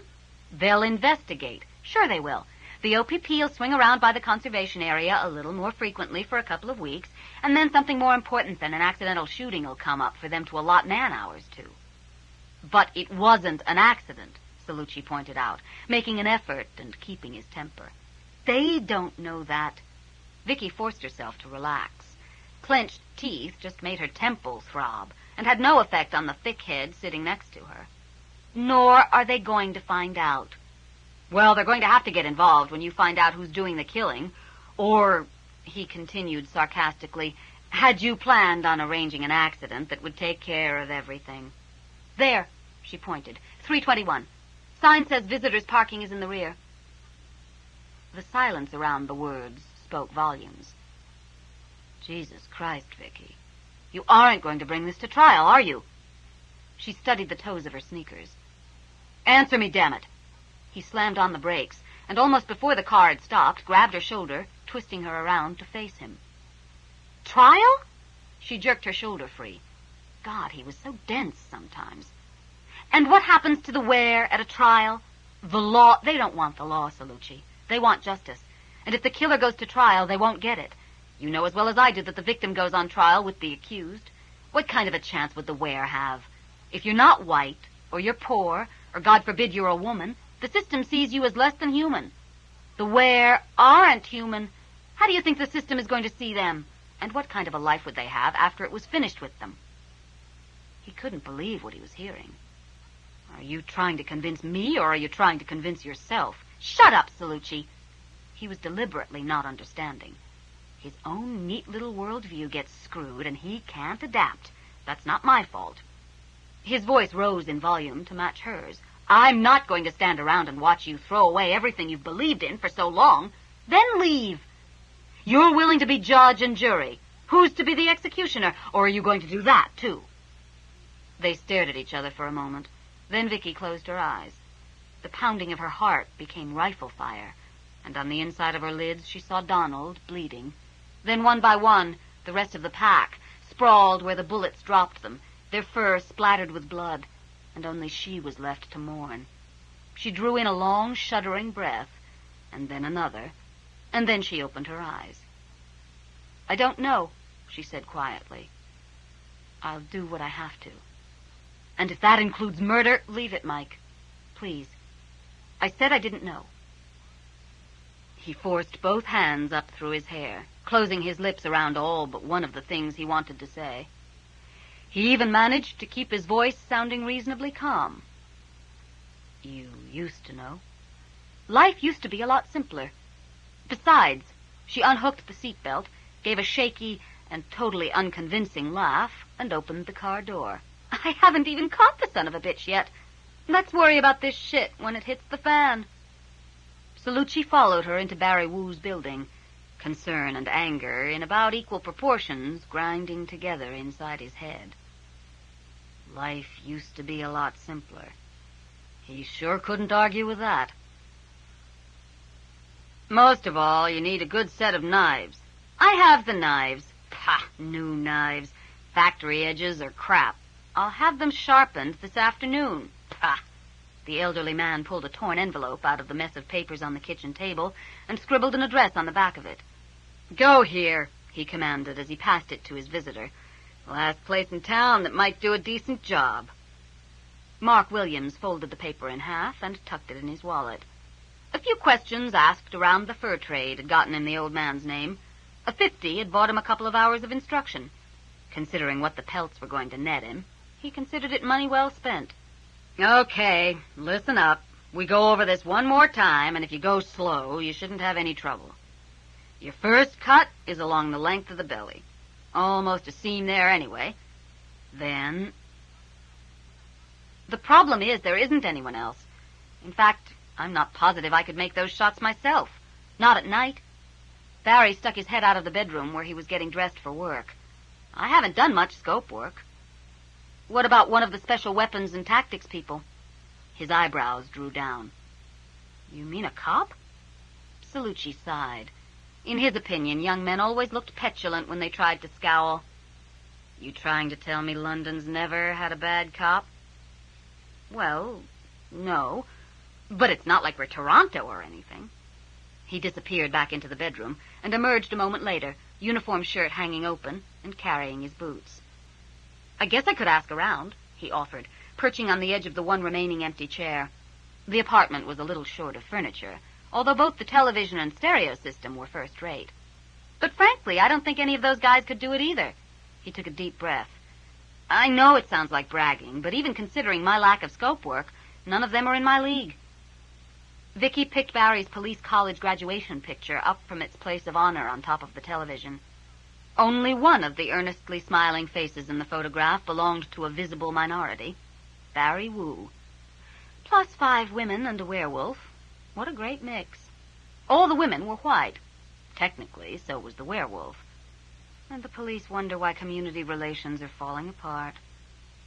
Actually, she had to admit, the police knew why community relations were falling apart. They just couldn't come up with the quick-fix solution everybody wanted in the face of such a long-term problem. Unfortunately, it'll take time wasn't much of an answer when time was running out. I'm surprised the SWAT boys haven't scooped you up. She carefully set the picture back down. It was still strange thinking of herself and the police as separate units.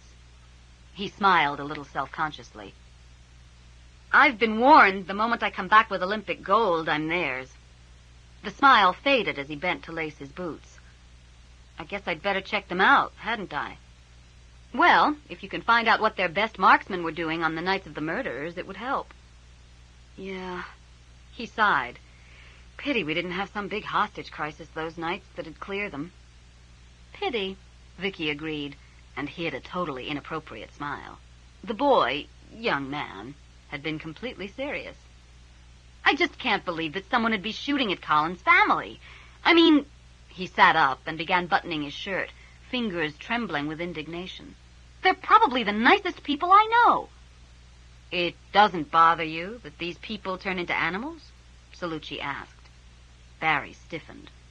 They don't turn into animals, he snapped.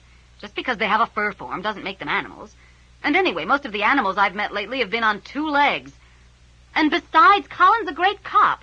Once he picks up a suspect's scent, the perps had it. You couldn't ask for a better guy to back you up in a tight situation. And what's more, the Ware practically invented the concept of the team player. I only wondered if it bothered you, Salucci told him mildly. No. Savagely shoving his shirt tails into his pants, Barry turned faintly red. Not anymore. I mean, once you get to know a guy, you can't hate him just because he's a werewolf. Words of wisdom for our time, Vicki thought. Back to the shooting. Yeah, I think I know someone who might be able to help. Bertie Reed. She's a real buff. You know, one of those people who can quote facts and figures at you from the last 50 years. If there's someone in the area capable of making those shots, she'll know it. Or she'll be able to find it out. Does she shoot? Occasionally, small arms, but not the high-caliber stuff anymore. She must be over 70. Do you know her address? No, I don't, and her phone number is unlisted. I heard her mention it one day at the range. But she's not hard to find. She drops by the Grove Road Sportsman's Club most afternoons, sits up in the clubroom, has a few cups of tea, and criticizes everyone's shooting. He glanced up from the piece of paper he was writing the directions on. She told me I kept my forward arm too tense. Flexing the arm in question, he added, She was right. Why don't you practice at the police range? Salucci asked. Barry looked a little sheepish as he handed over the address of the club. I do occasionally, but I always end up with an audience, and, well, the targets there all look like people. I don't like that. I never cared for it much myself, Vicki told him, dropping the folded piece of paper in her purse. It might be realistic. Certainly anything a cop would have to shoot would be people-shaped, but the yearly weapons qualifying always left her feeling slightly ashamed of her skill. End of side 5. To continue, turn the cassette over.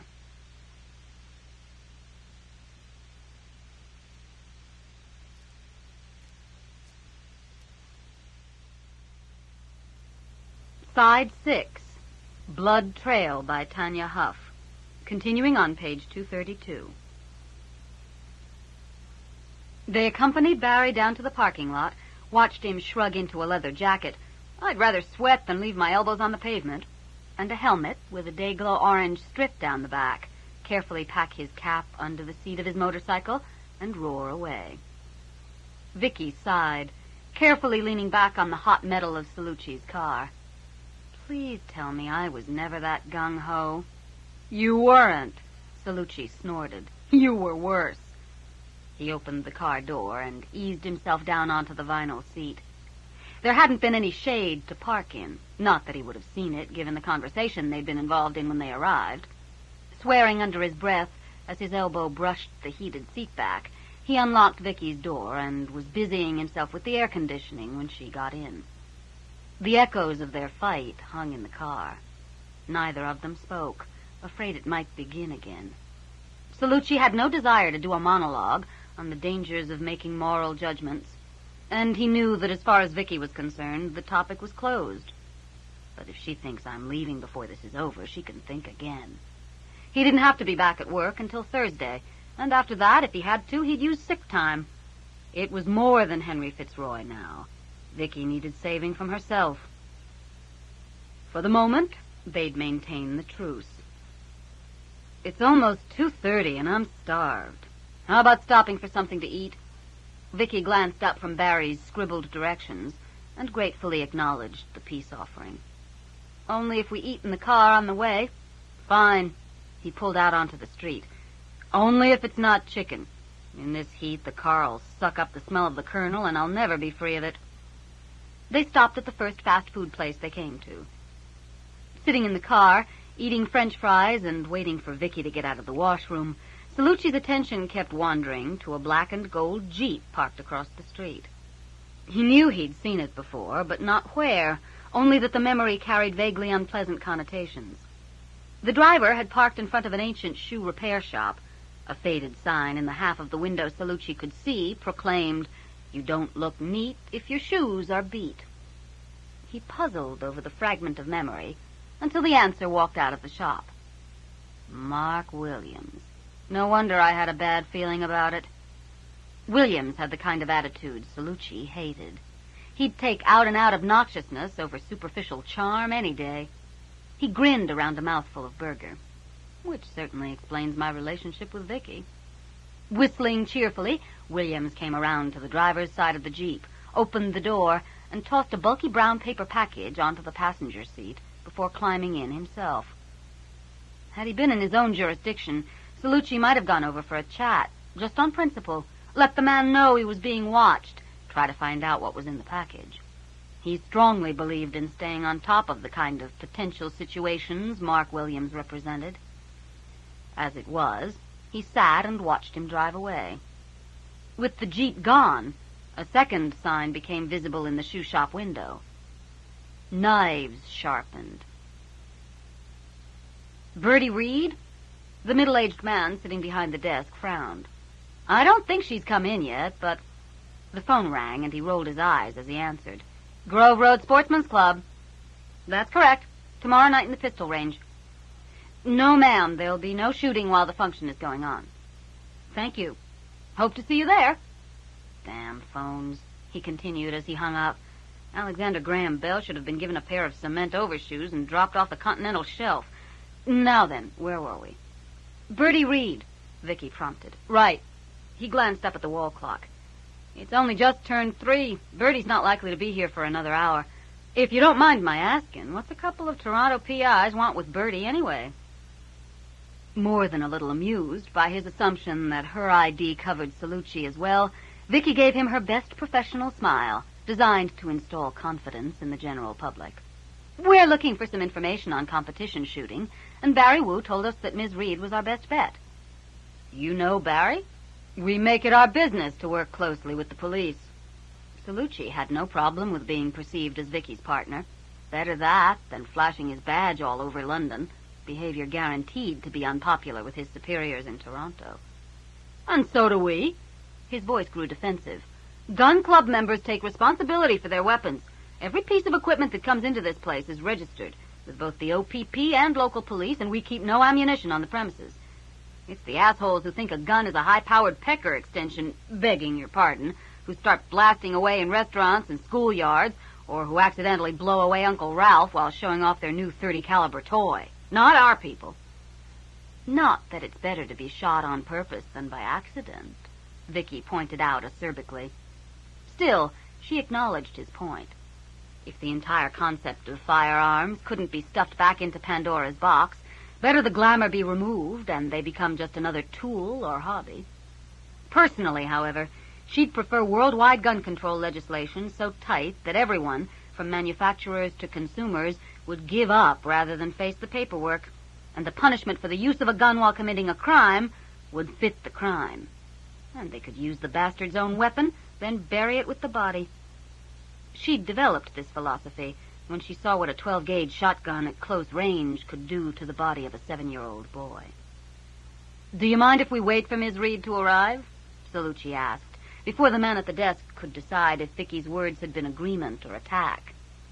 He figured he'd already gone through his allotment of impassioned diatribes for the day. Frowning slightly, the man shrugged. "I guess it won't hurt if Barry sent you. He's the club's pride and joy, you know. Nobody around here comes close to being in his league. He'll be going to the next Olympics.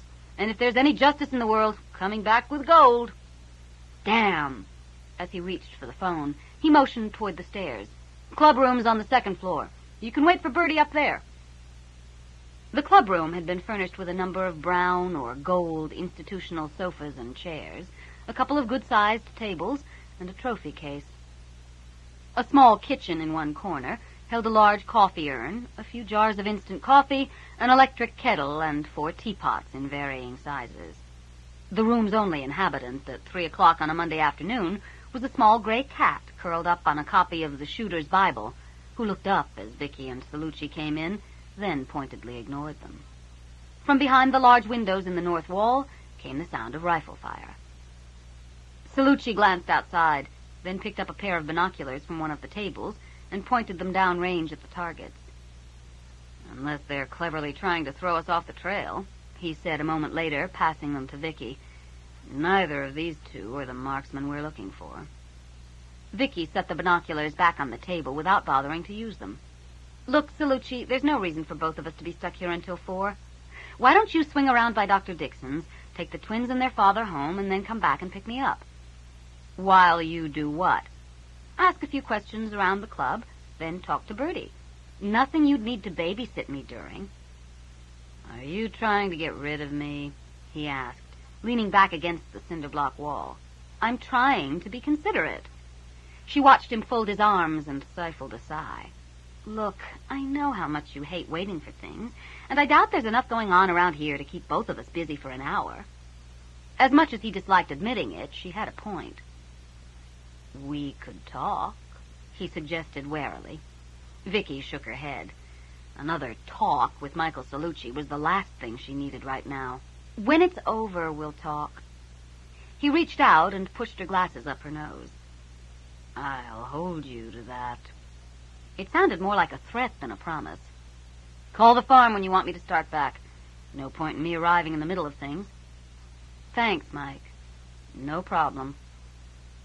Now, why did I do that? She wondered once she had the club room to herself. I know exactly what he's going to do. The chairs were more comfortable than they looked, and she sank gratefully into the gold velour. He only agreed to go so he could pump the ware about Henry without me around to interfere. Did she want him to find out about Henry? "He's already been searching into Henry's background," she told the cat. "Better he finds out under controlled conditions than by accident." It was a perfectly plausible reason, and Vicki decided to believe it. She only hoped Henry would. 13.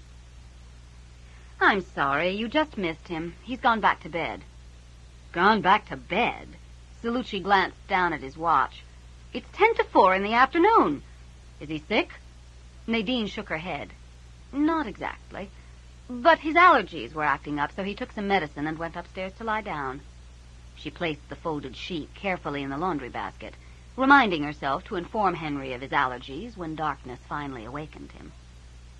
I'd hoped for a chance to talk to him. "He said he'd be up around dusk.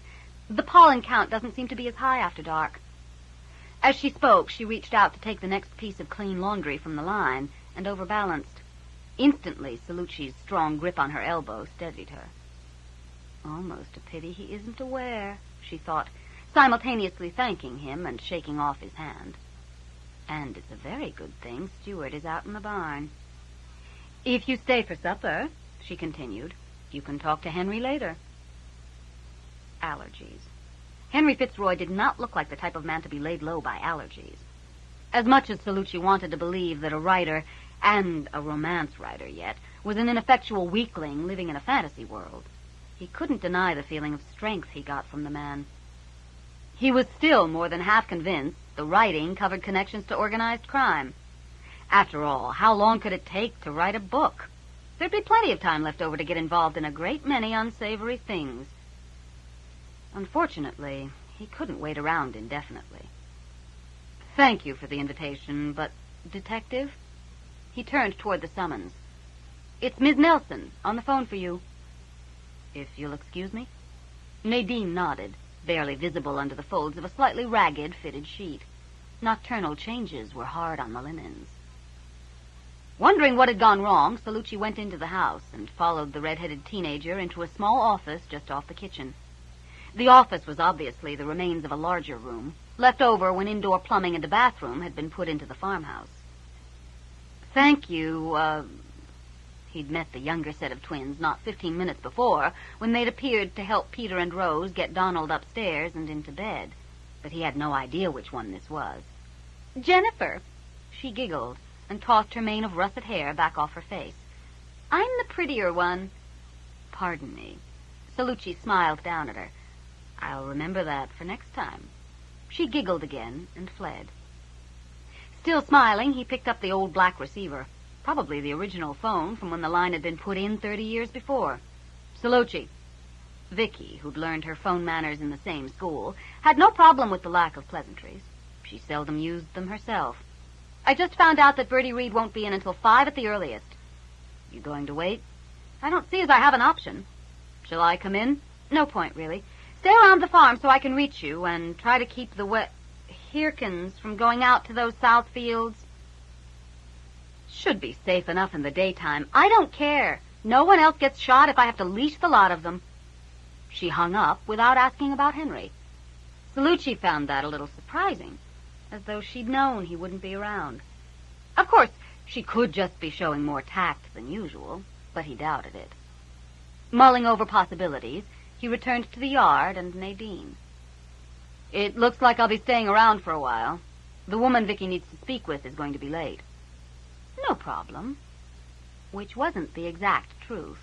But in Nadine's opinion, Stewart needed to work on tolerating non-wear dominance. This Toronto detective would be good practice for the next time Stewart had to go into the co-op. The last time had almost been a disaster. It was getting hard enough to keep their existence a secret, without Stewart wanting to challenge every alpha male he met. And while she recognized her mate's difficulty in accepting outsiders as protectors of the pack, it was done, and he was just going to have to learn to live with it. Or we all die without it, like silver. She passed Salucci a handful of clothespins. Put these in that basket, please. Frowning a little at her sudden sadness, Salucci complied, wondering if he should say something.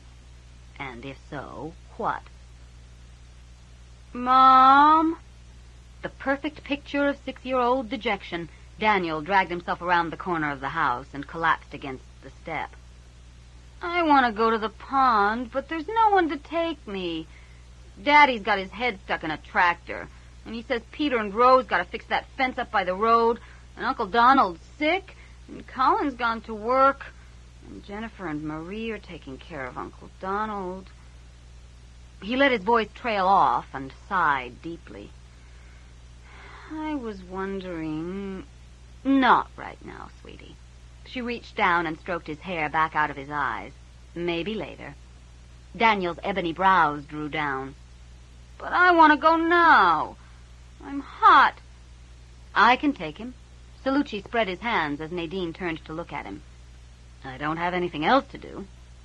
Which was true as far as it went. It had also occurred to him that children, of any species, often knew more than adults suspected. If Fitzroy was an old family friend, then Daniel might be able to fill in some of those irritating blanks. Can you swim? Nadine asked at last. Like a fish. Please, Mom. She weighed her child's comfort against her child's safety with this virtual stranger. In all fairness, last night couldn't be weighed against him. Males were not accountable for their actions when their blood was up. Mommy! And the challenge had essentially given him a position of sorts within the pack. All right. Daniel threw his arms around her legs with what came very close to a bark of joy and bounded away, throwing an excited, "Come on!" back over his shoulder at Salucci, who followed at a more sedate pace. Hey! He turned, barely managing to snag the towel before it hit him in the face. Nadine grinned, tongue protruding just a little from between very white teeth. "You'll probably need that. And don't let him eat any frogs. He'll spoil his dinner." "I don't know. He's been coming for my whole life." Translation, 3 or 4 years. "Does he come very often?" "Sure, lots of times." "Do you like him?" Daniel turned around and walked backward down the path, peering up at Salucci through a wild shock of dusty black hair. "Course I do. Henry brings me stuff." "Like what?" "Action figures, like superheroes and stuff." He frowned. "They chew up awful easy, though." A bare heel slammed into a hummock of grass, and arms windmilling, he sat down. He growled at the offending obstacle, then, having warned it against further attempts to trip him, accepted Salucci's offered hand. "Are you okay?" "Sure." He ran a little bit ahead, then came back just to prove he was all right. "I've fallen farther than that." Salucci slapped at a mosquito. "Is the pond far?" He pulled the squashed insect out of the hair of his arm and wiped the mess on his jeans. "Nope." 3 jumps proved that an overhanging branch was still too high, and he moved on. "Is it part of the farm?" "Uh-huh. Grandpa had it dug a gazillion years ago, when Mommy was little," he added, just in case Salucci had no idea how long a gazillion years was. "Does Henry take you swimming?" "Nah, I'm not allowed to swim at night, unless everybody's there." "Isn't Henry ever here in the daytime?" Daniel sighed and stared up at Salucci like he was some kind of idiot. "Course he is. It's daytime now." "But he's asleep." "Yeah." A butterfly distracted him, and he bounded off after it until it flew high up into one of the poplars bordering the path and stayed there. "Why doesn't he ever take you swimming in the daytime?" "'Cause he's asleep." "Just when you want to go swimming?" Daniel wrinkled his nose and looked up from the bug he was investigating. "No." The security guard at Fitzroy's building had already told Salucci that Henry Fitzroy seemed to live his life at night. Working nights and sleeping days wasn't that unusual, but added to all the other bits and pieces, or to the lack of bits and pieces, it certainly didn't help allay suspicion. "Does Henry ever bring anyone with him?" "Course. Brought Vicki." "Anyone else?" "Nope."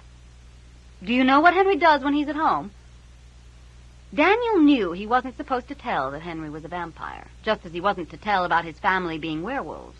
It was one of the earliest lessons he'd been taught. But the policeman knew about the fur forms, and he was a friend of Vicki's, and she knew about Henry, so maybe he did too. Daniel decided to play it safe. "I'm not supposed to tell."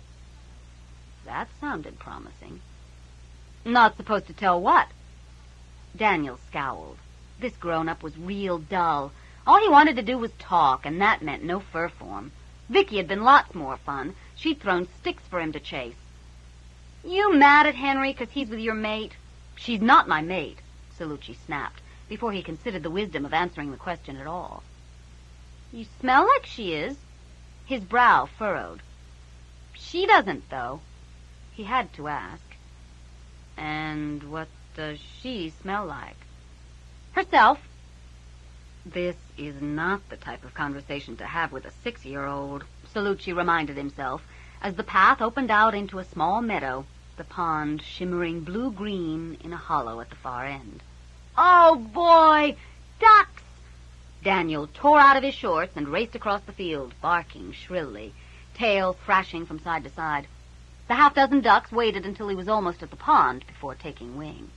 He plunged in after them, splashing and barking until they were out of sight behind the trees, then sat down in the shallows, had a quick drink, and looked back, panting, to see if his companion had witnessed his routing of the enemy.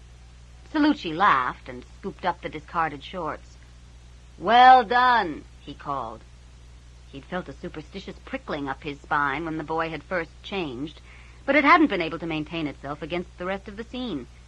Crossing the meadow, he decided to leave Henry for the rest of the afternoon and just enjoy himself.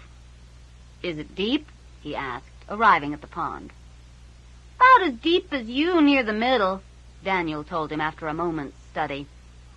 Over 6 feet was pretty deep for such a little guy. Can you swim? Daniel licked a drip of water off his nose. Course I can, he declared indignantly.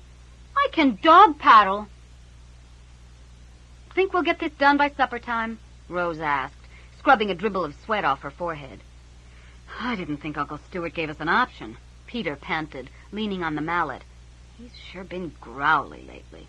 In case you'd forgotten, the family's under attack. He has a good reason. Sure, but that doesn't mean he has to growl at me. Rose only shrugged and started stomping the earth tightly around the base of the metal fence post. She hated the amount of clothing she had to wear for this. Shoes, jeans, shirt. But fences couldn't be fixed in a sundress, especially not when every section seemed determined to support at least one raspberry bush. I mean, Peter clipped an 8-inch length of wire off the bale and began reattaching the lower part of the fence to the post. Everything you do, he snaps at you. Everything you do, you mean? Rose sighed and kept her mouth shut. She'd been feeling so strange herself lately. She certainly wasn't going to criticize her twin. He squinted up at the sun, burning yellow-white in the late afternoon sky, and fought the urge to pant. What a day to be working outside. I don't believe how hot it is. At least you can work without a shirt on. So could you. Not right next to the road. Why not? He grinned. There's never any traffic along here. And besides, there's so little no one will be able to see them anyway. Peter! Peter! He echoed as she took a swing at him. Okay, if you don't like that idea, why don't you trot back to the house and get us some water? Rose snorted. Right, while you lean on the fence and watch the world go by. No. He bent and picked up the brush shears. While I clear the crap from around the next post. She looked from the post to her brother, then turned and started walking back to the house. You better have that done, she warned over her shoulder. Or what? Or I'll bite your tail off. She laughed as Peter cowered at their favorite childhood threat, and then she broke into a run, feeling his gaze on her back until she left the field and started down the lane. Peter yanked at the waistband of his jeans. They were too tight, too constrictive, too hot. Actually, he didn't know what he wanted anymore. This has been one hell of a summer, he muttered, moving along the fence. He missed his Aunt Sylvia and his Uncle Jason. With the two older Ware gone, it seemed like he and Rose had no choice but to become adults in their place. He suddenly wanted to howl, but worked off some of his frustrations in hacking at the brush instead. Maybe he should get a life outside the pack, like Colin had. He tossed that idea almost the instant he had it. Colin didn't have a twin, and Peter couldn't imagine living without Rose beside him. They almost hadn't made it through grade 11 when class schedules kept them apart for most of the day. The guidance counselor had no idea how close she'd come to being bitten when she refused to change things. She'd said it was time they broke free of an unhealthy emotional dependency. Peter beheaded a few daisies, working the shears like two-handed scissors. That's all she knew. Maybe if humans developed a little emotional dependency, the world wouldn't be so fucked up. The sound of an approaching car brought him over to the fence where he could get a look at the driver. The black and gold Jeep slowed as it drew even with him, stopped a few feet down the road, then backed up, spraying gravel.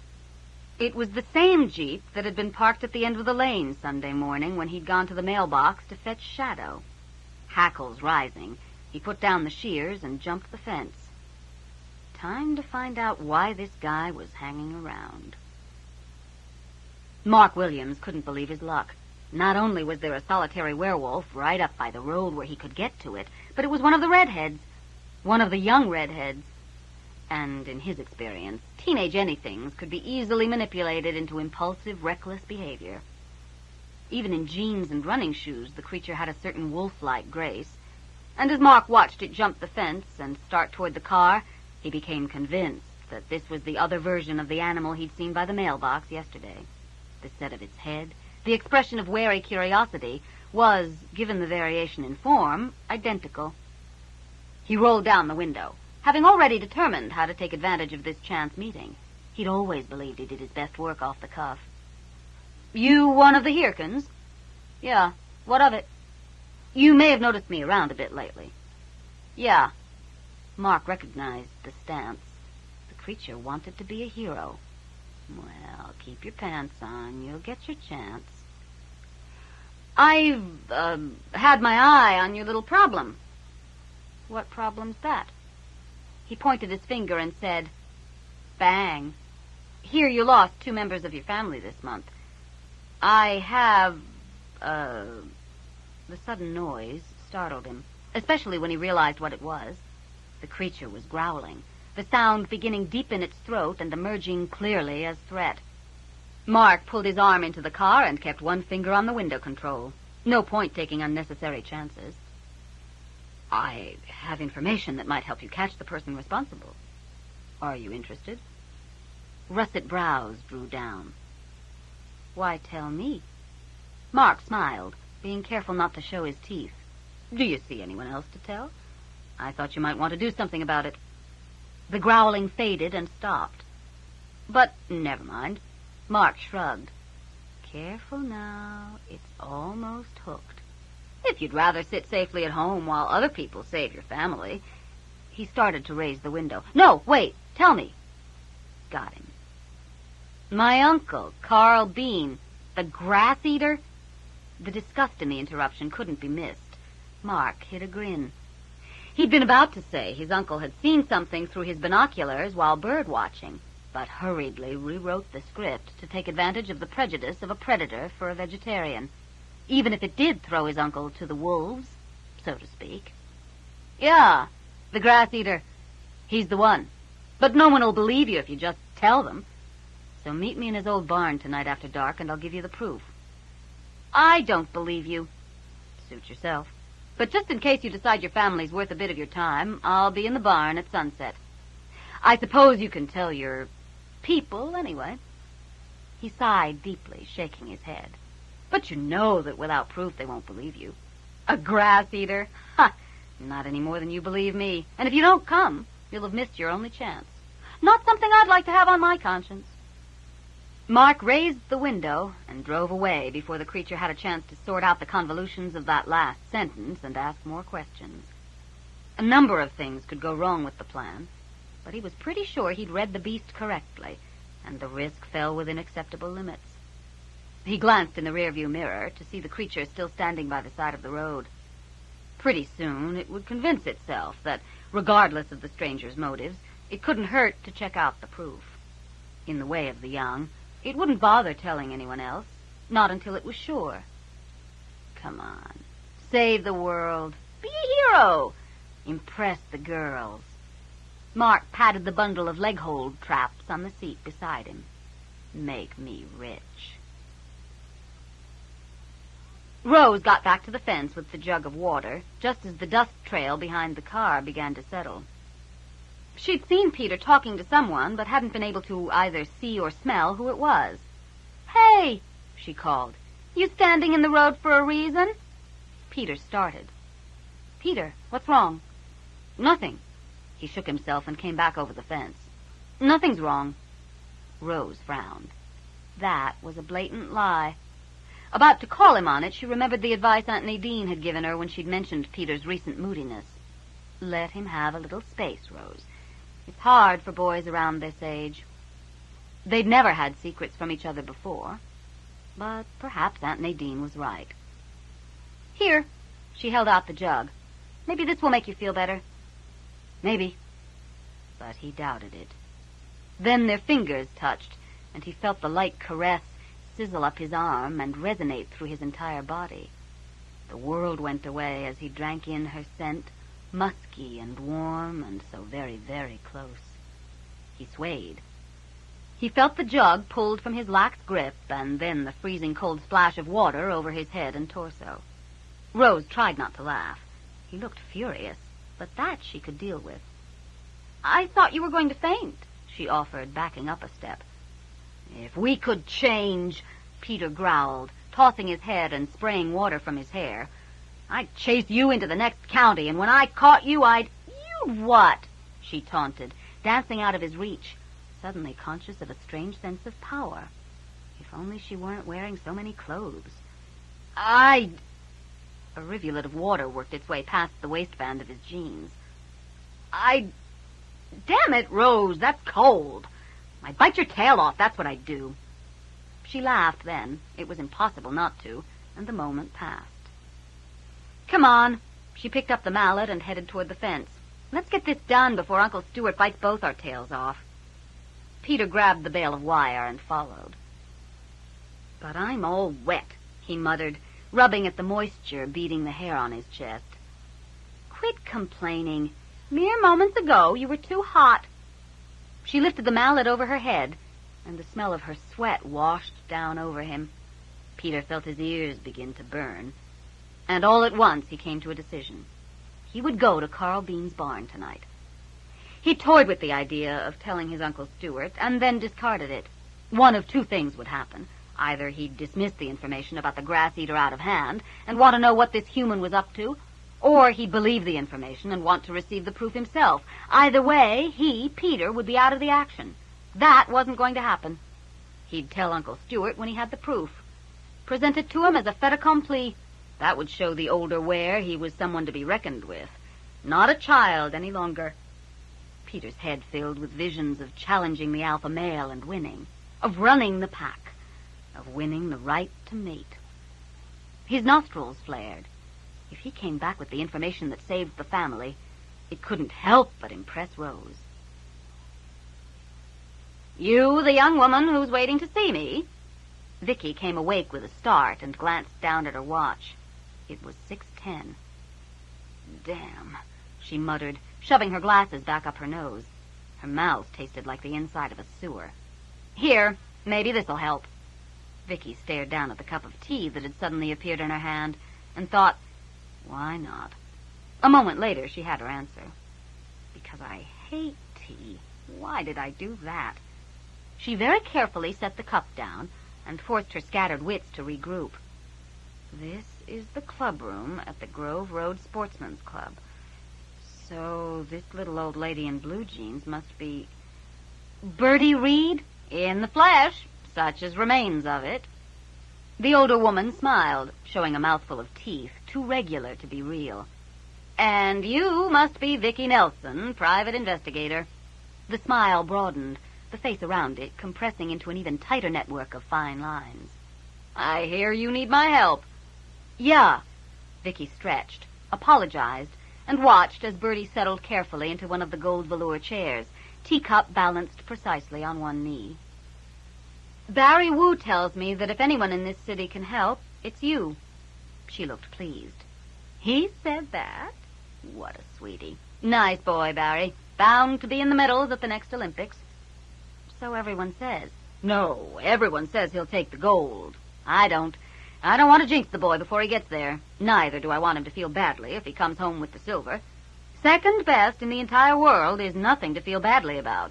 And all those armchair athletes who sneer at second deserve a good swift kick in the butt. She took a deep breath and a long draught of tea. Now then, what did you want to know? Is there anyone around London, not just at this club, who can shoot with anything approaching Barry Wu's accuracy? No. Was there anything else? Vicki blinked. No, she repeated. Not that I know of. Oh, there are a couple of kids who might be decent if they practiced, and one or two old-timers who occasionally show a flash of what they once had. But people with Barry's ability and the discipline necessary to develop it are rare. She grinned and saluted with the cup. That's why they only give out one gold. Shit.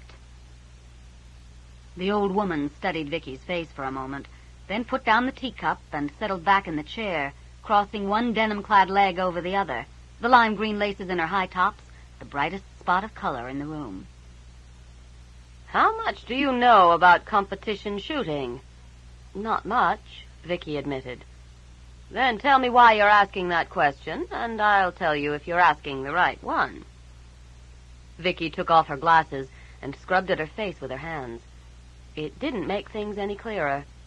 In fact, she realized as the movement pulled at the bruise on her temple, it was a pretty stupid thing to do. She shoved her glasses back on and scrambled in her bag for the bottle of pills they'd given her at the hospital. There was a time I could make love to a vampire, walk away from a major car accident, rush a client to the hospital, stay up until dawn, and spend the day arguing ethics with Salucci. No problem. I must be getting old. She took the pill dry. The only alternative was another mouthful of tea, and she didn't think she was up to that. Cracked my head, she explained as she tossed the small plastic bottle back in her bag. In the line of duty? Bertie asked, looking intrigued. Sort of, Vicki sighed. Somehow, in the last couple of minutes, she'd come to the conclusion that Bertie was right. Without knowing more about competition shooting, she couldn't know if she was asking the right questions. Her voice low, to prevent the only other occupant of the clubroom from overhearing, she presented an edited version of the events that had brought her to London. Bertie whistled softly at the description of the shots that killed 2 of the family dogs. Then she said, "Let me be sure I've got this straight. 500 yards on a moving target at night from 20 feet up in a pine tree." As much as 5, maybe as little as 3. As little as 3? Bertie snorted. And both dogs were killed with a single identical headshot? Come on. Setting the teacup aside, she heaved herself out of the chair, pale blue eyes gleaming behind the split glass of her bifocals. Where are we going? My place. 1 shot like that might have been a fluke. Luck, nothing more. But 2 means a trained talent, and you don't acquire skill like that overnight. Like I said before, there's damned few people in the world who can do that kind of shooting, and this marksman of yours didn't spring full-grown from the head of Zeus. I think I can help you find him, but we've got to go to my place to do it. That's where all my reference material is. This lot wouldn't know a book if it bit them on the butt. She waved a hand around the clubroom. The 40-ish man sitting at one of the tables stroking the cat looked startled and waved back. Gun magazines. That's all they ever read. I keep telling them they need a library. Probably leave them mine when I die, and it'll spend 10 or 20 years sitting around getting outdated. Then they'll throw it out. Did you drive? No. No? I thought every P.I. owned a sexy red convertible. Never mind. We'll take my car. I live pretty close. A sudden flurry of shots caught her attention, and she strode over to the window. Ha! I told him not to buy a Winchester if he wants to compete this fall. He'll be months getting used to that offset scope. Fool should have listened. Robert! The man at the table looked even more startled at being directly addressed. Yes? If Gary comes up, tell him I said, I told you so. Sure, Bertie. His wife's down in the pistol range, Bertie confided to Vicki as they headed out the door. They come by most evenings after work. He hates guns, but he loves her, so they compromised. She only shoots targets. He doesn't watch. Bertie's car was a huge old country squire station wagon, white with wood-colored panels. The 8 cylinders roared as they headed out onto the highway, and then settled down into a steady 75 kilometers an hour per. Vicki tried not to fidget at the speed, or lack of it, but the passing time gnawed at her. Hopefully Donald's wound would remind the wearer of why they had to stay close to the house after dark, but she wasn't counting on it. As long as the wearer insisted on their right to move around their land, every sunset, every extra day she spent solving this case, put another one of them in danger. If she couldn't convince them to stay safe, and so far she'd had remarkably little luck at that, she had to find this guy as fast as possible. A car surged past, horn honking. I wanted to get a bumper sticker that read, "Honk at me and I'll shoot your tires out," but a friend talked me out of it. Bertie sighed. Waste of diminishing natural resources, driving that speed. She dropped another 5 kilometers as she spoke, just to prove her point.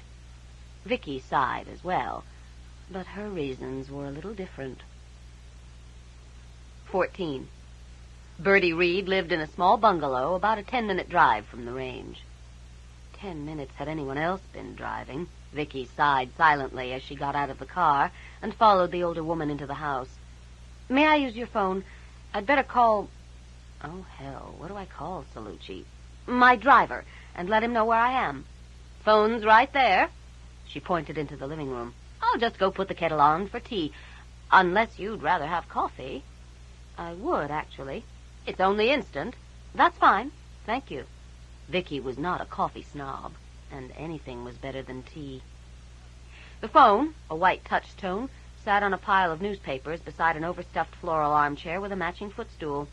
A pole lamp with 3 adjustable lights rose up behind the chair, and the remote for the television lay on one wide arm, partially buried under an open TV guide. Obviously, the command center. Vicki punched in the Hirkins number and looked around the living room while she waited for someone at the farm to answer. The room bulged with books, on shelves, on the floor, on the other pieces of furniture. Classics, romances, she spotted 2 by Elizabeth Fitzroy, Henry's pseudonym, mysteries, nonfiction. Vicki had seen bookstores with a less eclectic collection. Hello? Rose? It's Vicki Nelson. Is Mike Salucci still there? Uh-huh. Aunt Nadine invited him to dinner. I'll get him. Dinner? Vicki shook her head. That should prove interesting. A little alpha male posturing over the hot dogs.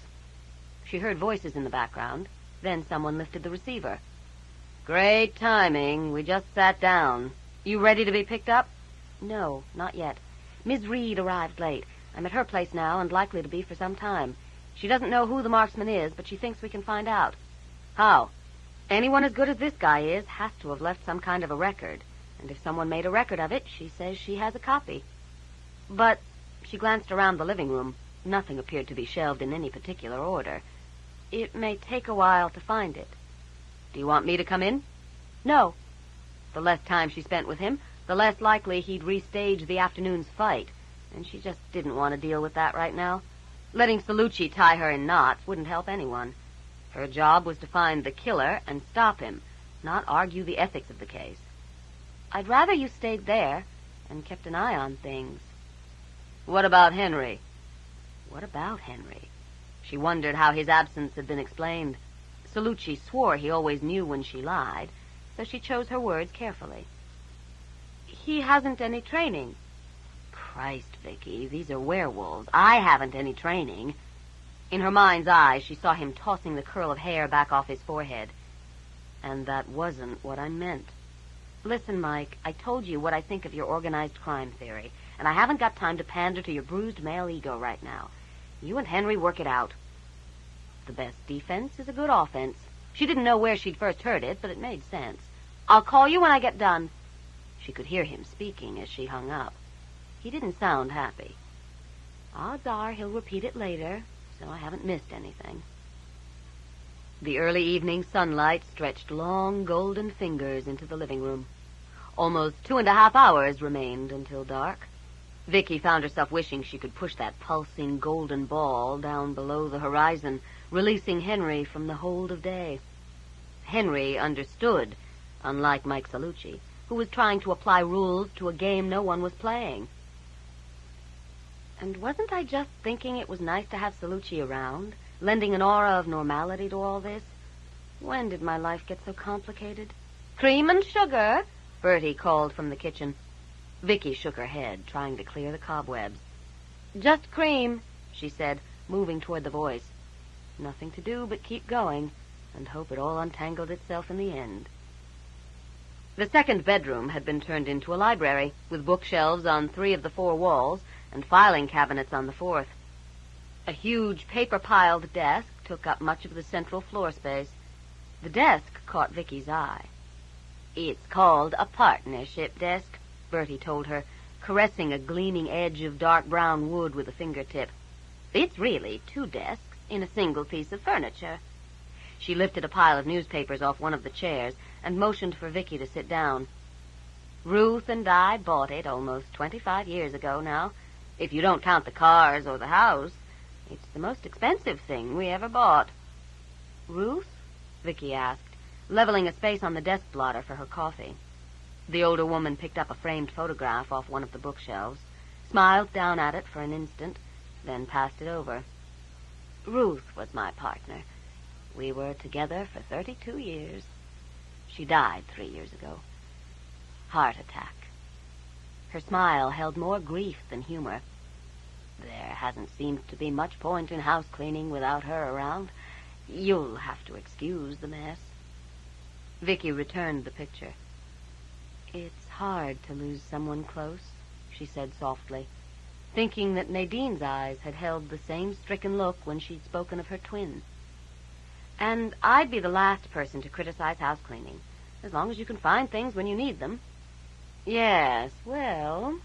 Bertie set the photograph of Ruth carefully back on the shelf and waved a hand at the rows and rows of titles. History of marksmanship, rifle shooting as a sport, position rifle shooting, the complete book of target shooting. "Where do we start?" Reaching into her purse, Vicki drew out the lists of those who used the conservation area with any frequency, both sets of birders, the Nature Photography Club, and laid it on the desk. "I thought we'd start at the top and compare these names with first the Canadian Olympic teams, then regional award winners, then down to local winners." Bertie bent over and scanned the lists. "Be easier, though, if you knew who had registered weapons in this group. Doesn't the OPP have..." "Yes." The older woman looked a little startled at the tone, and the muscles moved around her mouth, but Vicki's expression helped her to hold back her curiosity. After a moment, she asked, "Just the Canadian teams?" "To start with, yes." Vicki took a long swallow of coffee and wondered if she should apologize. After all, it had been her own damned fault she didn't have that registration list. "If they turn up empty, we'll start on other countries." I have every Olympic shooting team for the last 40 years, as well as the American nationals, most of the regionals and local competitions from Pennsylvania, Michigan, and New York. The Canadian teams were in 7 fat red binders. Even ignoring all the statistics, the photocopies of newspaper articles, and the final results, the daunting number of names to wade through started Vicki's head throbbing again. If this were a television show, I'd have found a bit of shirt caught in that tree that could have belonged to only one man. There'd have been a car chase, a fight, time out to go to the bathroom, and everything wrapped up in a nice, neat, tidy package in less than an hour. She laid the first list of birders beside the first binder and pushed her glasses up her nose. Welcome to the real world. A half a dozen times during dinner, Peter changed his mind about telling the rest of the family what he knew. A half a dozen times he changed it back. They deserved to know, but if he could present them with the proof, back and forth and back. A part of him just wanted to dump the whole thing on the older Ware and let them take care of it, but Rose's knee bumping randomly against his under the table kept knocking that thought out of his head. He hardly tasted a mouthful of his food, because every time he inhaled, the only thing he could smell was his twin, and the only thing he could think of was proving himself to her. "Peter, the bread!" "Sorry, Aunt Nadine." He couldn't remember her asking for the bread, but her tone made it obvious she had. As he passed the plate of heavy black bread up the table, he realized that whatever else he decided, he couldn't tell his aunt. To say, "I think I might know who killed your twin," without having the proof so she could act, would just be worrying at the wound. Besides, she thought he was still a cub, and treated him not much different than Daniel. He had to prove to her that he was a man. He hadn't noticed before, but Aunt Nadine smelled very much like Rose. He couldn't tell his father. His father was wounded. He couldn't even talk it over with his father, because his father didn't do anything without talking it over with Uncle Stewart first. Uncle Stewart. Peter tore at a piece of meat as Uncle Stewart accepted the salt shaker from Rose. He didn't have to touch her. Thinks he's so shit hot. Thinks he knows everything. Well, I know something he doesn't. "What you angry about, Peter?" Peter glared at his young cousin. "I'm not angry." Daniel shrugged. "Smell angry. You going to jump on Daddy again?" "I said I'm not angry." "Peter!" Stewart leaned around Daniel, brows down and teeth bared. Peter fought the urge to toss his head back, exposing his throat. His ears were tight against the sides of his skull, the torn edge throbbing in time with his pulse. "I didn't do anything," he growled, shoving away from the table and stomping out of the kitchen. "You just wait," he thought, as he stripped and changed. "I'll show you." Rose made as if to follow, but Nadine reached out and pushed her back into her chair. "No," she said. Stewart sighed and scratched at a scar over his eyebrow. the result of his first challenge fight as an adult male. This had to happen when there was a stranger with the family. He looked over at Salucci, who was calmly wiping ketchup off his elbow. Daniel had been overly enthusiastic with the squeeze bottle again, and then at Nadine. Arrangements to separate Rose and Peter would have to be made this evening. They couldn't put it off any longer. Storm skulked around the barn, looking for rats to take out his bad temper on. He didn't find any. That didn't help his mood. He chased a flock of starlings into the air, but he didn't manage to sink his teeth into any of them. Flopping down in the shade beside Salucci's car, he worried at a bit of matted fur on his shoulder. Life sucks, he decided. It would be almost 2 hours until dark. Hours until he could prove himself. Hours until he could take that human's throat in his teeth and shake the truth out of him. He imagined the reactions of his family, of Rose, when he walked in and declared, "I know who the killer is," or better yet, when he walked in and threw the body down on the floor. Then faintly, over the smell of steel and gas and oil, he caught a whiff of a familiar scent. He rose. On the passenger side of Salucci's car, up along the edge of the window, was an area that smelled very clearly of the man in the black and gold Jeep. He frowned and licked his nose. Then he remembered.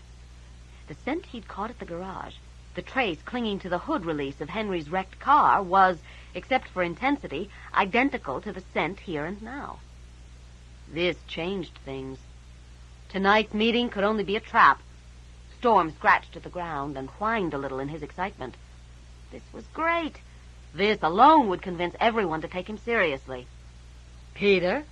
He pricked up his ears. That was his uncle's voice, over by the house, not calling him, talking about him. Storm inched forward until he could see around the front of the car, but not be seen. Fortunately for eavesdropping, he was downwind. His uncle and Detective Salucci were sitting on the back porch. "He's all right," Stewart continued. "He's just, well, a teenager." Salucci snorted. "I understand. Teenagers." The two men shook their heads. Storm growled softly. So they could dismiss him with one word, could they? Say, teenager, like it was some kind of disease, like it explained everything, like he was still a child. His hackles rose and his lips curled back, exposing the full gleaming length of his fangs. He'd show them tonight. Of course, up until the early 60s, most shooters thought that no one would ever shoot a score above 1150 in an international-style competition. But then, in 1962, a fellow named Gary Anderson shot 1157 in free rifle. Well, there were some jaws hitting the floor that day, and most folks believed he'd never be beat. Bertie shook her head at the things most folks believed. They were wrong, of course. That 1150 was just what they call a psychological factor, and once Gary broke it, well, it got shot all to shit, so to speak. I'll just make another pot of tea. You sure you don't want more coffee? No, thanks. Since she'd left the force, Vicky's caffeine tolerance had dropped, and she could feel the effect of the 3 cups she'd already had. Her nerves were stretched so tightly she could almost hear them ring every time she moved. Leaving Bertie in the kitchen, she hurried to the living room and the phone. The evening had passed unnoticed while she'd been comparing lists of names. The sun, a disk so huge and red and clearly defined against the sky that it looked fake, trembled on the edge of the horizon. Vicki checked her watch. 8:33. 35 minutes to sunset. 35 minutes to Henry. He said his arm would be healed by tonight, so maybe he and Salucci could stake out that tree together, and she could get Peter to drive in and pick her up. She snickered at the vision that idea presented as she sat down in the armchair and flicked on one of the lights. She definitely had too much coffee. The surnames of 11 Olympic shooters had matched with members in the local clubs. Time for the next step. Hello, Mrs. Scott. My name is Terry Hanover. I'm a writer, and I'm doing an article on Olympic contestants. I was wondering if you were related to a Brian Scott, who was a member of the Canadian rifle team at the 76 Olympics in Montreal. No? But you went to Montreal? That's very interesting, but unfortunately I really need to talk to the contestants themselves. Vicki stifled a sigh. Sorry to bother you. Good night. 1 down, 10 to go. Lies to get at truth. Hi there. My name is Vicki Nelson, and I'm a private investigator. Have you or any members of your family been shooting werewolves? She pushed her glasses up her nose and punched in the next number without any real hope of success. For Henry, the moment of sunset came like the moment between life and death. Or perhaps death and life. One instant he wasn't. The next, awareness began to lift the shroud of day from his senses. He lay still, listening to his heartbeat, his breathing, the rustle of the sheet against the hairs on his chest as his lungs filled and emptied. He felt the weave of the fabric beneath him, the mattress beneath that, the bed beneath both. The scent of wear wiped out even the scent of self, but, all things considered, that didn't surprise him. Redefined for another night, he opened his eyes and sat up, extending his senses beyond his sanctuary. Vicki wasn't in the house. Mike Salucci was. Wonderful. Why hadn't she gotten rid of him? And, for that matter, where was she? He flexed his arm and peered down at the patch of new skin along the top of his shoulder. Although still a little tender, the flesh dimpled where the new muscle fiber had yet to add bulk. The wound had essentially healed. The day had given him back his strength, and the hunger had faded to a whisper he could easily ignore. As he dressed, he considered Detective Sergeant Salucci. The wear had obviously accepted him, for Henry could feel no fear or anger in his sensing of the mortal. While he still thought that burning the memory of the wear and the witnessed change out of Salucci's mind was the safest plan, he couldn't make a decision without knowing how things had progressed over the course of the day. He wished he knew what suspicions the man harbored about him, what he'd said to Vicki last night, and what Vicki had said in return. Only one way to find out. He threw open the door and stepped out into the hall. Mike Salucci was in the kitchen. He'd join him there. Just before the sun slid below the horizon, Storm leapt the fence behind the barn, and using the fence bottom as cover, moved away from the house. If his uncle saw him, he'd call him back. If Rose saw him, she'd demand an explanation of where he thought he was going without her. Both would mean disaster, so he used every trick he'd learned in stalking prey to stay hidden. It didn't matter how long it took. The human would wait for him. He was sure of that. His ears flattened, and his eyes gleamed. The human would get more than he bargained for. No luck? No. Vicki rubbed her eyes and sighed. And I've about had it for tonight. I don't think I can face those lists again without at least 12 hours' sleep. No reason why you should, Bertie told her, clearing away the sandwich plates. And it's not like it's an emergency or anything. Surely those people can keep their dogs tied up for a few days. It's not that simple. Why not? Because it never is. A facetious explanation, but she didn't have a better one. Even if she'd been able to discuss it, Vicki doubted she could do justice to the territorial imperatives of the wear, not when it involved such incredibly stupid actions as presenting oneself as a target. She checked her watch and dug another 2 painkillers out of her purse, swallowing them dry. At 11, Colin would be off shift. In an hour or so, she'd head over to the police department and catch a ride back to the farm with him. In the meantime, if you can put up with me for a little while longer, I think I'd better get started on the non-Canadian teams. Bertie looked dubious. I don't mind, if you think you're up to it. I have to be. Vicki dragged herself up out of the depths of the armchair, which seemed to be dragging back. The people I talked to tonight will probably mention the call. She raised her voice so she could hear herself over the percussion group that had set up inside her skull. I have to move quickly before our marksman spooks and goes to ground. She gave her head a quick shake, trying to settle things back where they belonged. The percussion group added a brass section. Her knees buckled, and she clutched desperately at the nearest bookcase for support, knocking 3 books off the shelf and onto the floor. With the bookcase still supporting most of her weight, she bent to pick them up and froze. "Are you all right?" Bertie's worried question seemed to come from very far away. "Yeah, fine." She straightened slowly, holding the third book which had fallen face up at her feet. Macbeth. This morning, Carl Bean had been wringing his hands, trying to scrub off a bit of dirt. Like Lady Macbeth, she thought, hefting the book, and wondered what had happened to make the old man so anxious. But Lady Macbeth's scrubbing had been motivated by guilt, not anxiety. What was Carl Bean feeling guilty about? Something his slimy nephew had done? Possibly, but Vicki doubted it.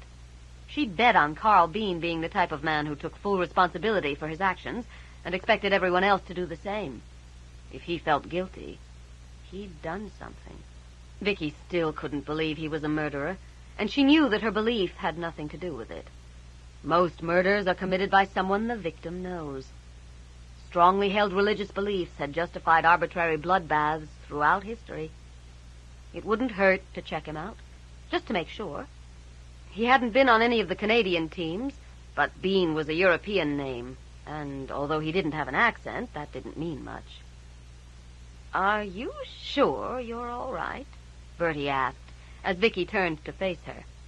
"You're looking, well, kind of peculiar." Vicki placed the copy of Macbeth back on the shelf. "I need to look at the European shooting teams. Germans, Dutch. I think you'd be better off sitting down with a cold compress. Can't it wait until tomorrow?" There was no reason why it couldn't. "No." Vicki stopped herself before she shook her head. The vision of the old man's hands washing themselves over and over caught in her mind. "I don't think it can." Storm tested the wind as he crouched at the edge of the woods, watching the old Bean barn. The man from the black and gold Jeep was alone in the building. The grass-eater remained in the house. The most direct route was straight across the field, but even with the masking darkness, Storm had no intention of being that exposed. Not far to the south, an old fence bottom ran from the woods to the road, passing only 20 meters from the barn on its way, the scraggly line of trees and bushes breaking the night into irregular patterns. Secure in the knowledge that even another Ware would have difficulty spotting him, Storm moved quickly along its corridor of shifting shadows. Although he longed to give chase, he ignored the panicked flight of a flushed cottontail. Tonight, he hunted larger game.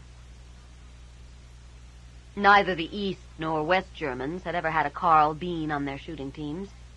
Vicki sighed as she flipped through the binder looking for the lists from the Netherlands. When she closed her eyes, all she could see were little black marks on sheets of white.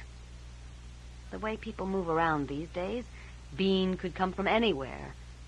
Maybe I should do this alphabetically. Alphabetically. She stared blankly down at the page, not seeing it, and her heart began to beat unnaturally loud. Rows of flowers stretched before her, and a man's voice said, "Everything from A to Z." Z.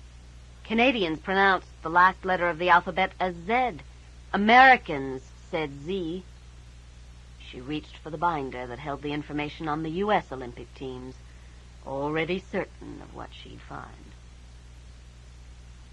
Henry stood in the shadows of the lower hall and listened to Salucci patiently explain to Daniel that it was now too dark to play catch with the frisbee.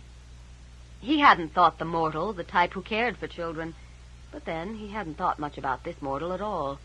Obviously, he would have to rectify that. The man was close to Vicki, a good friend, a colleague, a lover. If only through Vicki they would continue to come into contact. Their relationship must therefore be defined for the safety of them both. Like most of his kind, Henry preferred to keep his dealings with the mortal world to a minimum, and those dealings under his control. Mike Salucci was not the sort of man he would normally associate with. He was too...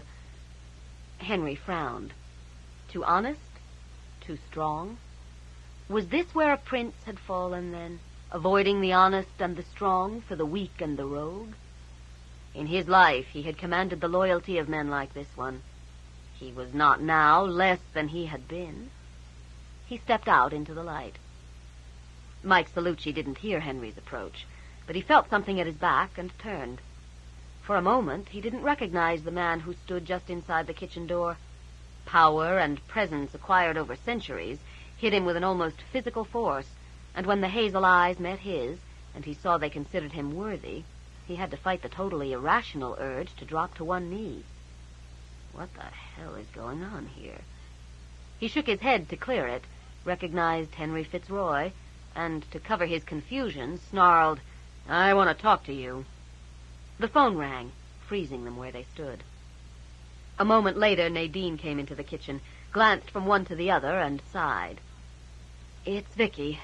She sounds a little strange. She wants to talk to—" Salucci didn't wait to hear a name, but even as he stomped into the office and snatched up the receiver, he had to acknowledge that Henry Fitzroy had allowed him to take the call, that without Fitzroy's implicit permission, he wouldn't have been able to move.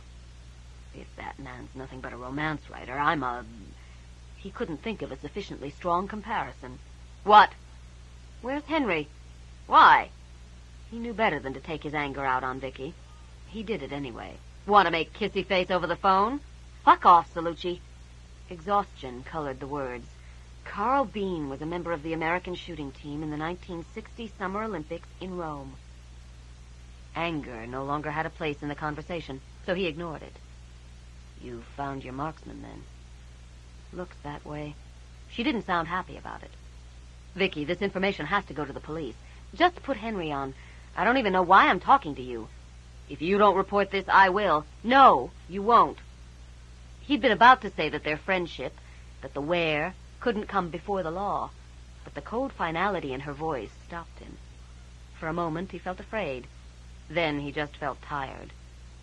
"Look, Vicki, I'll come and get you. We won't do anything until we talk." A sudden burst of noise from the kitchen drowned out her reply, and tucking the phone under one arm, he moved to the door to close it.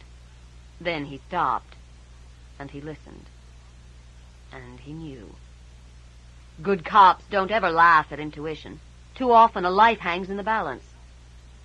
"The situation's changed." He cut Vicki off, not hearing what she said. "You'll have to make it back here on your own. Peter's missing."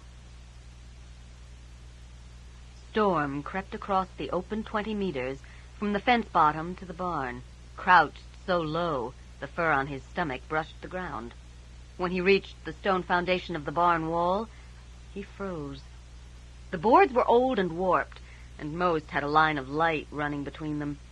He changed, to get his muzzle out of the way, not because one form had better vision than the other, and placed one eye up against a crack. A kerosene lantern burned on one end of a long table, illuminating the profile of the man from the Jeep as he stood back to the door, fiddling with something Peter couldn't see. A shotgun leaned against the table edge, in easy reach. Under the man scent, the smell of the lantern, and the lingering odor of the animals the barn had once held, there was a strong scent of oiled steel, more than the gun alone could possibly account for. Peter frowned, changed, and padded silently around to the big front doors. One stood slightly ajar, wide enough for him to slip through in either form, but angled so that he couldn't charge straight into the barn and attack the man at the table. His lips curled his teeth, and his throat vibrated with an unvoiced growl. The human underestimated him. A where that didn't want to be heard wasn't. He could get in, turn, and attack before the human could reach the gun, let alone aim and fire it. He moved forward. The scent of oiled steel grew stronger. The dirt floor shifted under his front paw, and he froze. Then he saw the traps. 3 of them, set in the opening angle of the door, in hollows dug out of the floor, then covered with something too light to set them off or hinder their movement when the jaws snapped shut. He couldn't be sure, but it smelled like the moss stuff Aunt Nadine put in the garden. He could jump them easily, but the floor beyond had been disturbed as well, and he couldn't tell for certain where safe footing began. Nor could he change and spring the traps without becoming a target for the shotgun. Nose to the walls, he circled the building. Every possible entry had the same scent. Every possible entry but one. High on the east wall, almost hidden behind the branches of a young horse-chestnut tree, was a small square opening used, back when the barn had held cattle, for passing hay bales into the loft. As a rule, the wear didn't climb trees, but that didn't mean they couldn't, and calloused fingers and toes found grips that mere human hands and feet might not have been able to use. Moving carefully along a dangerously narrow limb, Peter checked out the hole, found no traps, and slipped silently through, congratulating himself on outwitting his enemy. The old loft smelled only of stale hay and dust. Crouched low, Peter padded along a huge square-cut beam until he could see down into the barn. He was almost directly over the table, which contained, besides the lantern, a brown paper package, a notebook, and a heavy canvas apron. The man from the jeep checked his watch and stood, head cocked, listening. The whole setup was a trap, and a trap set specifically for fur form. There could no longer be any question about it. This was the man who was killing his family, a man who knew them well enough to judge correctly what form he'd wear tonight. Peter grinned, and his eyes gleamed in the lantern light. He'd never felt so alive. His entire body thrummed. He had no intention of disappointing the human. He wanted fur form, he'd get it. Tooth and claw would take him down. Moving to the edge of the beam, he changed and launched himself, snarling through the air, landing with all 4 feet on the back of the human below. Together they crashed to the ground. For one brief instant, Mark Williams had been pleased to see the shape that dropped out of the loft. He'd called the creature's reactions correctly right down the line, except he hadn't thought about the loft or realized exactly what he'd be facing. More terrified than he'd ever been in his life, he fought like a man possessed. He'd once seen a German shepherd kill a gopher by grabbing the back of its neck and crushing the spine. That wasn't going to happen to him. He felt claws tear through his thin shirt and into his skin, hot breath on his ear, and managed to twist around and shove one forearm between the beast's open jaws while his other hand groped frantically around on the floor for the fallen gun. Storm tossed back his head, releasing the arm, and dove forward for the suddenly exposed throat. Mark saw death approaching. Then he saw it pause. Shit, man, I can't just rip out some guy's throat. What am I doing? Abruptly, the bloodlust was gone. With his legs up under the belly of the beast, Mark heaved. Completely disoriented, Storm hit the ground with a heavy thud and scrambled to regain his feet. The floor moved under his left rear paw. Steel jaws closed. The snap, the yelp of pain and fear combined, brought Mark slowly to his knees. He smiled as he saw the russet wolf struggling against the trap, twisting and snarling in a panicked effort to get free. His smile broadened as the struggles grew weaker, and the creature finally lay panting on the floor. No, please, no. He couldn't change, not while his foot remained held in the trap. It hurts. Oh, God, it hurts. He could smell his own blood, his own terror. I can't breathe. It hurts. Dimly, Storm knew the trap was the lesser danger, that the human approaching, teeth showing, was far, far more deadly. He whined, and his front paws scrabbled against the ground, but he couldn't seem to rise. His head suddenly became too heavy to lift. Got you now, you son of a bitch. The poison had been guaranteed. Mark was pleased to see he'd got his money's worth. Wincing, he reached over his shoulder and his hand came away red. Staying carefully out of range, just in case, he spat on the floor by the creature's face. I hope it hurts like hell. Maybe if I howl, they'll hear me. Then the convulsions started, and it was too late. 15. I don't know. He's been acting so strangely lately. Stuart and Nadine exchanged glances over Rose's head.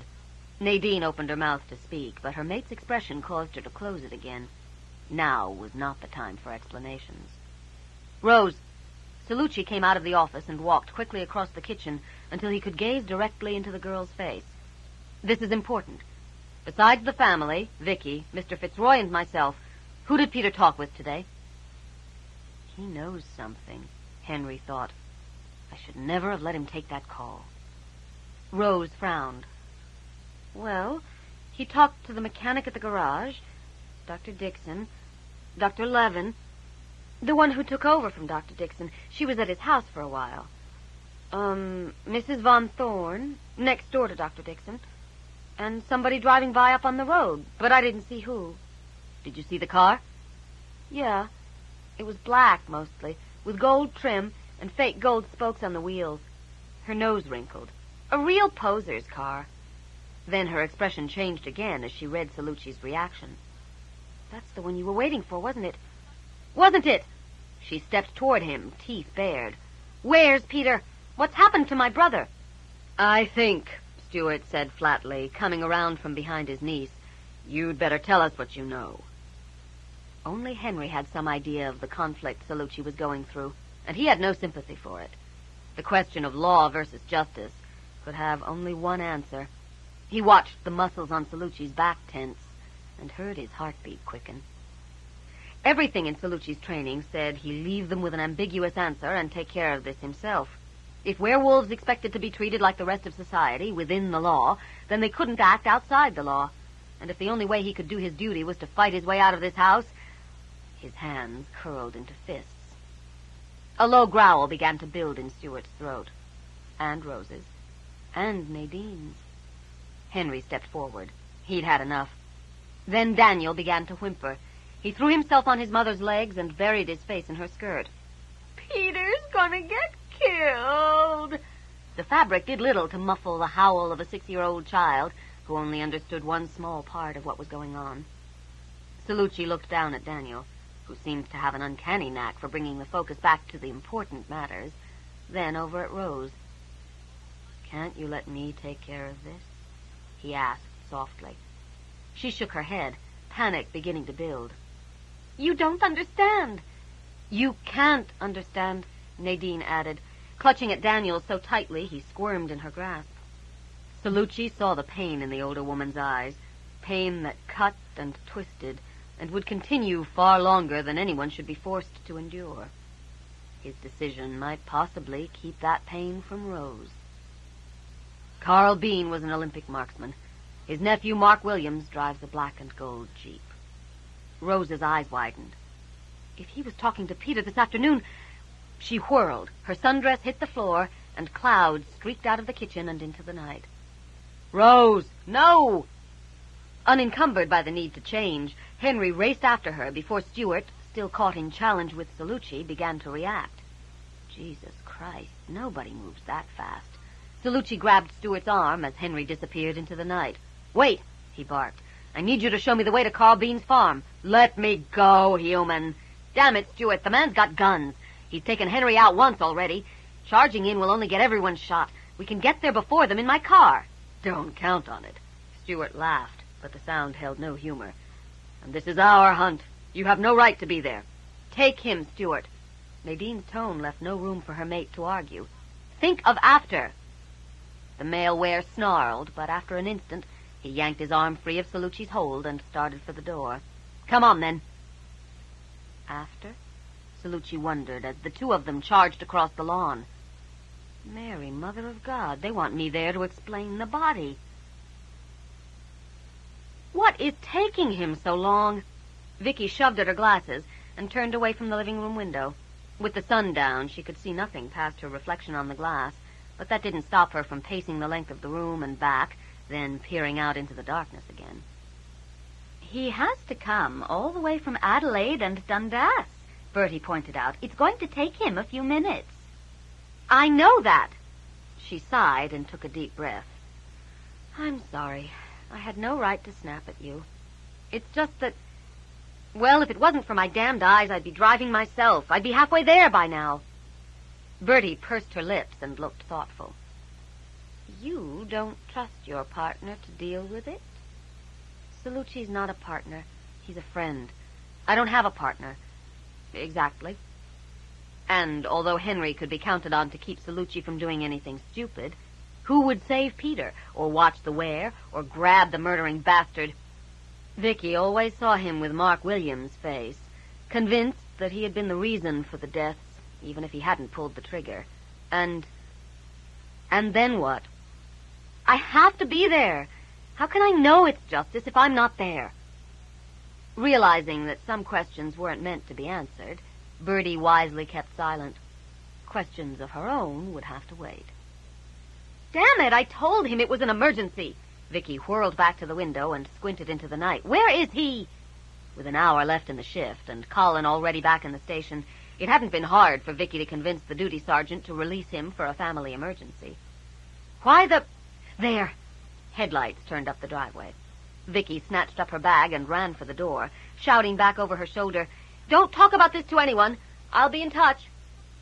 Outside, and effectively blind, she aimed for the headlights and narrowly missed being run down by one of London's old blue and white police cars.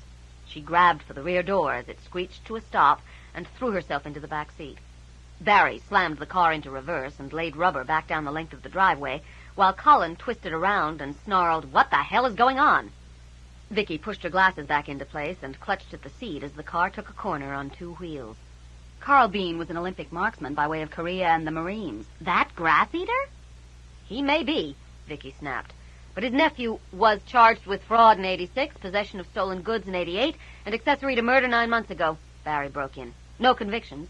Got off on a technicality all 3 times. I ran him this afternoon. And the emergency? Colin growled, teeth bared. Peter's missing. Grasses and weeds whipped at his legs. Trees flickered past in the periphery of his sight, unreal shadow images barely seen before they were gone. The barrier of a fence became no barrier at all as he vaulted the wire net and landed, still running. Henry had always known that the were were capable of incredible bursts of speed, but he never knew how fast until that night. Making no effort to elude him, Cloud merely raced toward her twin, not far ahead, but far enough that he feared he could never catch her. With her moonlight-silvered shape remaining so horribly just out of reach, Henry would have traded his immortal life for the ability to shape change given to his kind by tradition. All else being equal, 4 legs were faster and more sure than 2. All else, therefore, could not be equal. He hadn't run like this in many years, and he threw all he was into the effort to close the gap. This was a race he had to win, for if one couldn't be saved, the other had to be. Spraying dirt and gravel in a great fan-shaped tail, Salucci fought the car through the turn at the end of the lane without losing speed. The suspension bottomed out as they drove into and out of a massive pothole, and the oil pan shrieked a protest as it dragged across a protruding rock. The constant machine gun staccato of stones thrown up against the undercarriage of the car made conversation impossible. End of side 6. To continue, change side selector switch and turn the cassette over.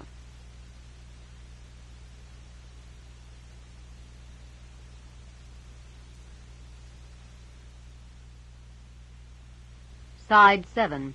Blood Trail by Tanya Huff. Continuing on page 277. Stewart kept up a continuous, deep-throated growl. Over it all, Salucci kept hearing the voice of memory. "You're willing to be judge and jury. Who's to be the executioner? Or are you going to do that, too?" He very much feared he was about to get his answer, and he prayed Vicki would arrive too late to be a part of it. By the time Cloud reached the open door of the barn, Henry ran right at her tail. Another step, maybe 2, and he could stop her just barely in time. Then Cloud caught the scent of her twin, and snarling, sprang forward. As her feet left the packed dirt, Henry saw with horror where she'd land. Saw the false floor, saw the steel jaws beneath. With all he had left, he threw himself at her in a desperate flying tackle. He knew as he grabbed her that it wasn't going to be quite enough, so he twisted and shielded the struggling were with his body as they hit the floor and rolled. 2 traps sprang shut, one closing impotently on a few silver-white hairs, the other cheated entirely of a prize. From the floor, Henry took in a kaleidoscope of images, the russet body lying motionless on the table, the mortal standing over it, covered neck to knees with a canvas apron, the slender knife gleaming dully in the lamplight.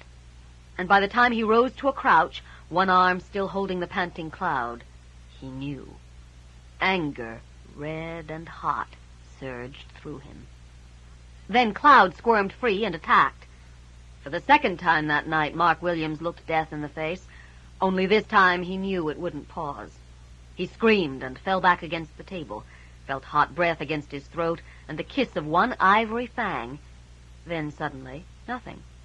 Self-preservation took over, and without stopping to think, he grabbed for the shotgun. Henry fought with Cloud, fought with his own bloodlust. She's a 17-year-old girl, barely more than a child. She must not be allowed to kill. The Were no longer lived apart from humans and their values.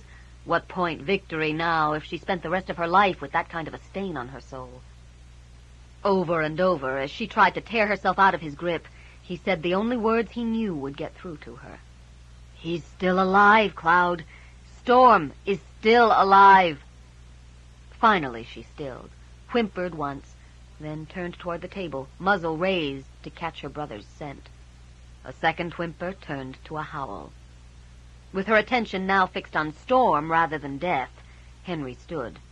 "Stay where you are," he commanded, and Cloud dropped to the floor, trembling with the need to get to her twin, but unable to disobey.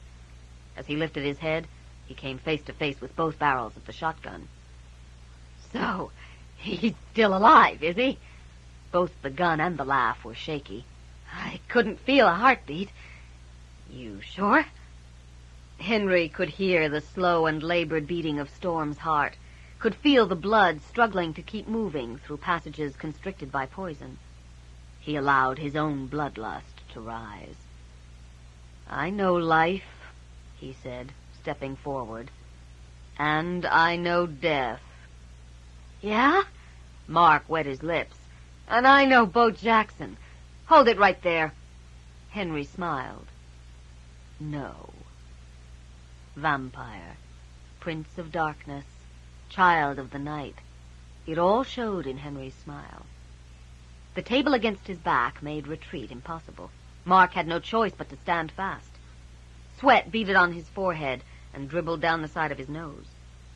This was the demon he'd shot in the forest, man-shaped, but nothing man-like in its expression.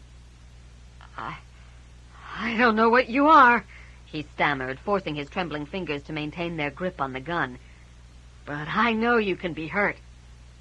One more step would move the barrel of the weapon around enough so that Cloud would be out of the line of fire. One more step, Henry told himself, fueling the hunger with rage. And this thing is mine. He raised his foot. The barn door slammed back, crashing against the wall and breaking the tableau. "Drop it," Salucci commanded from the doorway. Stewart snarled a counterpoint beside him. The effort of will it took to hold his attack, while Cloud remained in danger, sending tremors rippling across the muscles of his back. Her howl had yanked him from the car before it had quite stopped, and pulled him unthinking into the barn in human form, where the clothes he wore confined his shape. The shotgun barrel dipped, then rose again. "I don't think so." "What the hell is going on out here?" Carl Bean demanded, rifle covering the two men standing in the open doorway. He'd heard the car race down the driveway, heard it stop, spraying gravel, heard the howl, and known that Satan's creatures were involved. It had taken him only a moment to snatch up his rifle, and he'd arrived at the barn just behind the men from the car. He still didn't know what was going on, but his nephew needed his help, that much was obvious. "Put the safety on, and toss your revolver to the ground." He gestured with the rifle. "Over there, away from everyone." Teeth gritted, Salucci did as he was told. He couldn't see as he had an option. The snap of steel jaws closing as the gun hit the floor startled everyone about equally. "Traps," Stewart said, pointing. "There and there." The dirt floor just beyond his bare foot had been disturbed. "And here." Mark smiled. "Pity you don't take longer strides." "Now move over there," Carl commanded. "By the others, so I can get up." As they picked their way between the traps and into the lamplight, he recognized Stewart, and his eyes narrowed. All day he had prayed for an answer to his doubts, and now the Lord delivered the leader of the ungodly into his hands. Then he saw Cloud, still crouched behind Henry, ignoring everything but the body on the table. Then he saw Storm. He lowered the rifle from his shoulder to his hip, holding it balanced by the pistol grip, finger still resting on the trigger. Keeping the muzzle carefully pointed toward the group of intruders now clustered together at one side of the barn, He moved to stand beside the table. "What," he repeated, "is going on here? How did this creature die?" He's not dead. Rose threw herself into Stuart's arms. He's not dead, Uncle Stuart. He's not. "I know, Rose, and we'll save him." He stroked her hair, glaring at the younger human who stared at her as though he'd never seen skin before. She needed comfort, but if they were to save themselves and Storm too, better she have the use of tooth and claw. Silently, he cursed the clothing that held him to human form. "Change now," he told her. "Watch. Be ready." "Stop that!" The rifle swung from Stuart to Cloud and back again. "You will do no more devil's tricks." Cloud whined, but Stuart buried his hand in the thick fur behind her head and said quietly, "Wait." Carl swallowed hard, the pain in the creature's eyes as she gazed up at him, added itself to the cry of the creature he had wounded, and the weight of doubt settled heavier around his heart. The work of the Lord should not bring pain.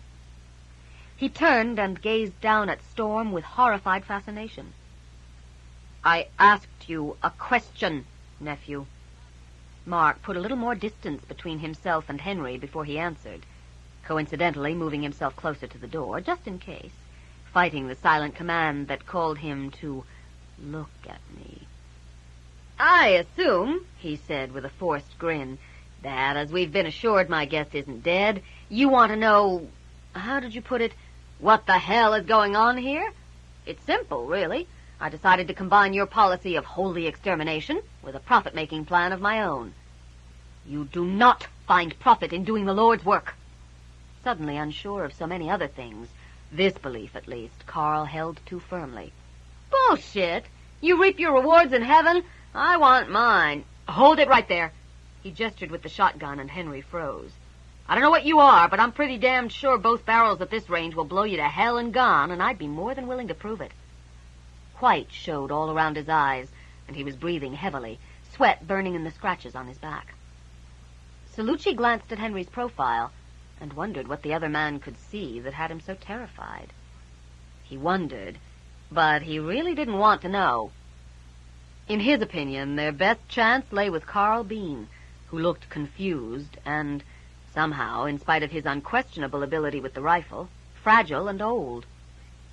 "This has gone too far," he said calmly, making his voice the voice of reason, laying it over the tension like a bomb. "Whatever you thought when you started this, things have changed. It's up to you to end it." "Shut up," Mark snapped. "We don't need your 2 cents worth." Carl lifted his hand from where it lay, almost in benediction on Storm's head, and took a firmer grip on the rifle. "And what do you plan to do now?" he asked pointedly, desperation tinting his voice, the question echoing prayers that had remained unanswered. "You said yourself the devil's creatures must die. That one," Mark nodded at Storm, "has been taken care of. This one," Cloud whined again and pressed close to Stuart's legs, "I could use as well. Pity we can't get the big one to change before he dies."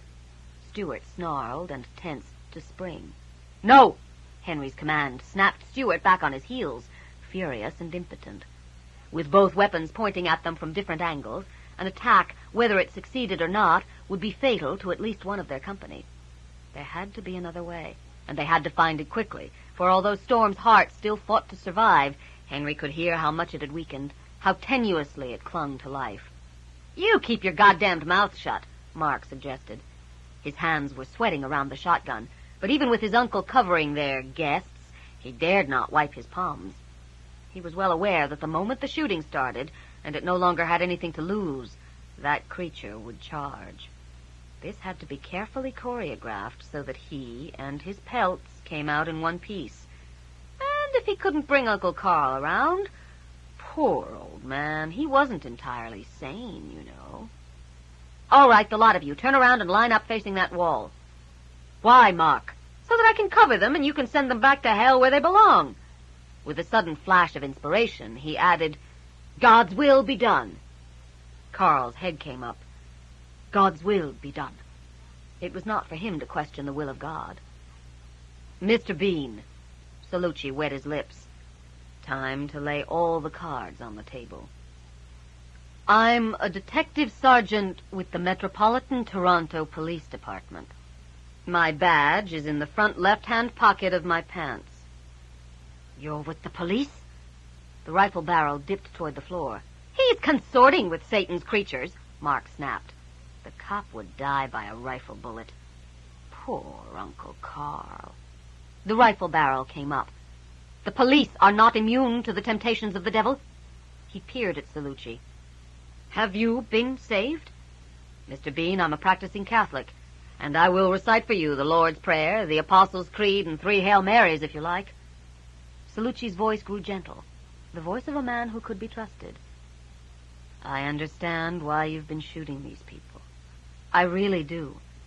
But hasn't it occurred to you that God has plans you're not aware of? And maybe, just maybe, you're wrong. As they were still alive, it had obviously occurred to him. Salucci attempted to make the most of it. Why don't you put down that gun, and we'll talk, you and I, see if we can't find a way out of this mess. And then, up out of the depths of childhood, when his tiny black-clad grandmother had made him learn a Bible verse every Sunday, he added, For there is nothing covered that shall not be revealed, neither hid that shall not be known. St. Luke, chapter 12, verse 2. Carl shuddered, and Mark saw that he was losing him. Even the devil quotes scripture, Uncle. And if he is not the devil, what then? A muscle jumped in the old man's cheek. Would you murder an officer of the law? Man's law, Uncle, not God's law. Answer my question. Yes, answer him, Mark. Would you commit murder? Break a commandment?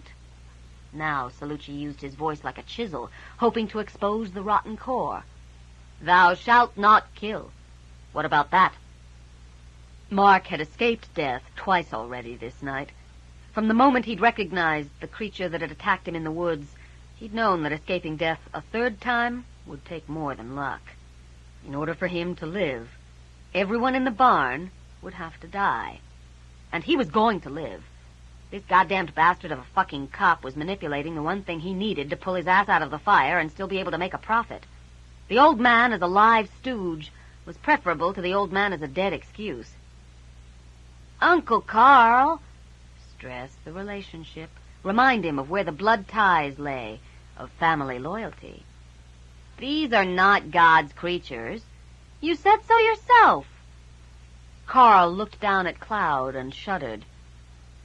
They are not God's creatures. Then he raised his tormented eyes to Salucci's face. But what of him? Condemned by his own actions, willingly consorting with Satan's minions. But if he is a police officer, the law... Don't worry, Uncle Carl. Mark didn't bother to hide the sudden rush of relief. If the old man was concerned about repercussions, then he'd already decided to take action. It was in the bag. I can make the whole thing look like an accident. Just be careful when you kill the white wolf, dog, whatever, that you don't ruin the pelt. Just a little too late, he realized he'd said the wrong thing. The old man shuddered and then straightened, as though he were shouldering a terrible weight. So much I'm unsure of. But this I know. Whatever happens tonight will be for the grace of God. You will not profit from it. He swung the rifle around until it pointed at Mark. Put down the gun and get over there with them. Mark opened his mouth and closed it, but no sound came out. What are you going to do? Salucci asked, voice and expression carefully neutral. I don't know, but he isn't going to be a part of it. You can't do this to me. Mark found his tongue. I'm family. Your own flesh and blood. Put down the gun and go over there with them. Carl knew now where he'd made his mistake, where he'd left the path the Lord had shown him. The burden was his to bear alone. He should never have shared it. No! Mark shot a horrified glance at Henry, whose expression invited him to come as close as he liked. I can't. I won't. You can't make me. Carl gestured with the rifle. I can.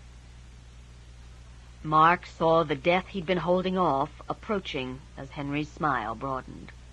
"No!" He swung the shotgun around at the one who drove him to it. Carl Bean saw the muzzle come around and prepared to die. He couldn't, not even to save himself, shoot his only sister's only son. "Into your hands I commend my spirit." Cloud reacted without thinking and flung herself through the air. Her front paws hit the middle of the old man's chest, and the shot sprayed harmlessly over the east wall as the two of them hit the ground together. Then Henry moved. One moment, almost 10 feet between them. The next, Henry ripped the shotgun out of Mark's grasp and threw it with such force it broke through the wall of the barn. His fingers closed around the mortal's throat and tightened, blood welling around his fingertips where his nails pierced the skin. "No!" Salucci charged forward. "You can't!" "I'm not going to," Henry said quietly. And he backed his burden up. 1 step. 2. The trap snapped closed, and Henry released his grip. The arm that stopped Salucci was an impassable barrier. He couldn't move it. He couldn't get around it. It took a moment for the pain to penetrate through the terror. With both hands at his throat, Mark pulled his eyes from Henry's face and looked down.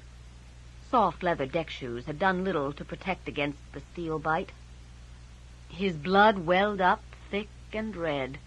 He cried out, a hoarse, strangled sound, and dropped to his knees, pushing at the hinge with nerveless fingers. Then the convulsions started. 3 minutes later, he was dead. Henry dropped his arm. Mike Salucci looked from the body to Henry and said, through a mouth dry with fear, "You aren't human, are you?" "Not exactly, no." The two men stared at each other. "Are you going to kill me, too?" Salucci asked at last. Henry shook his head and smiled.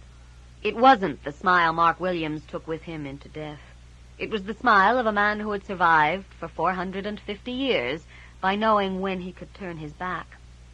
He did so now, joining Cloud and Stewart beside Storm's body. Now what? Salucci wondered. Do I just go away and forget all this happened? Do I deal with the body? What?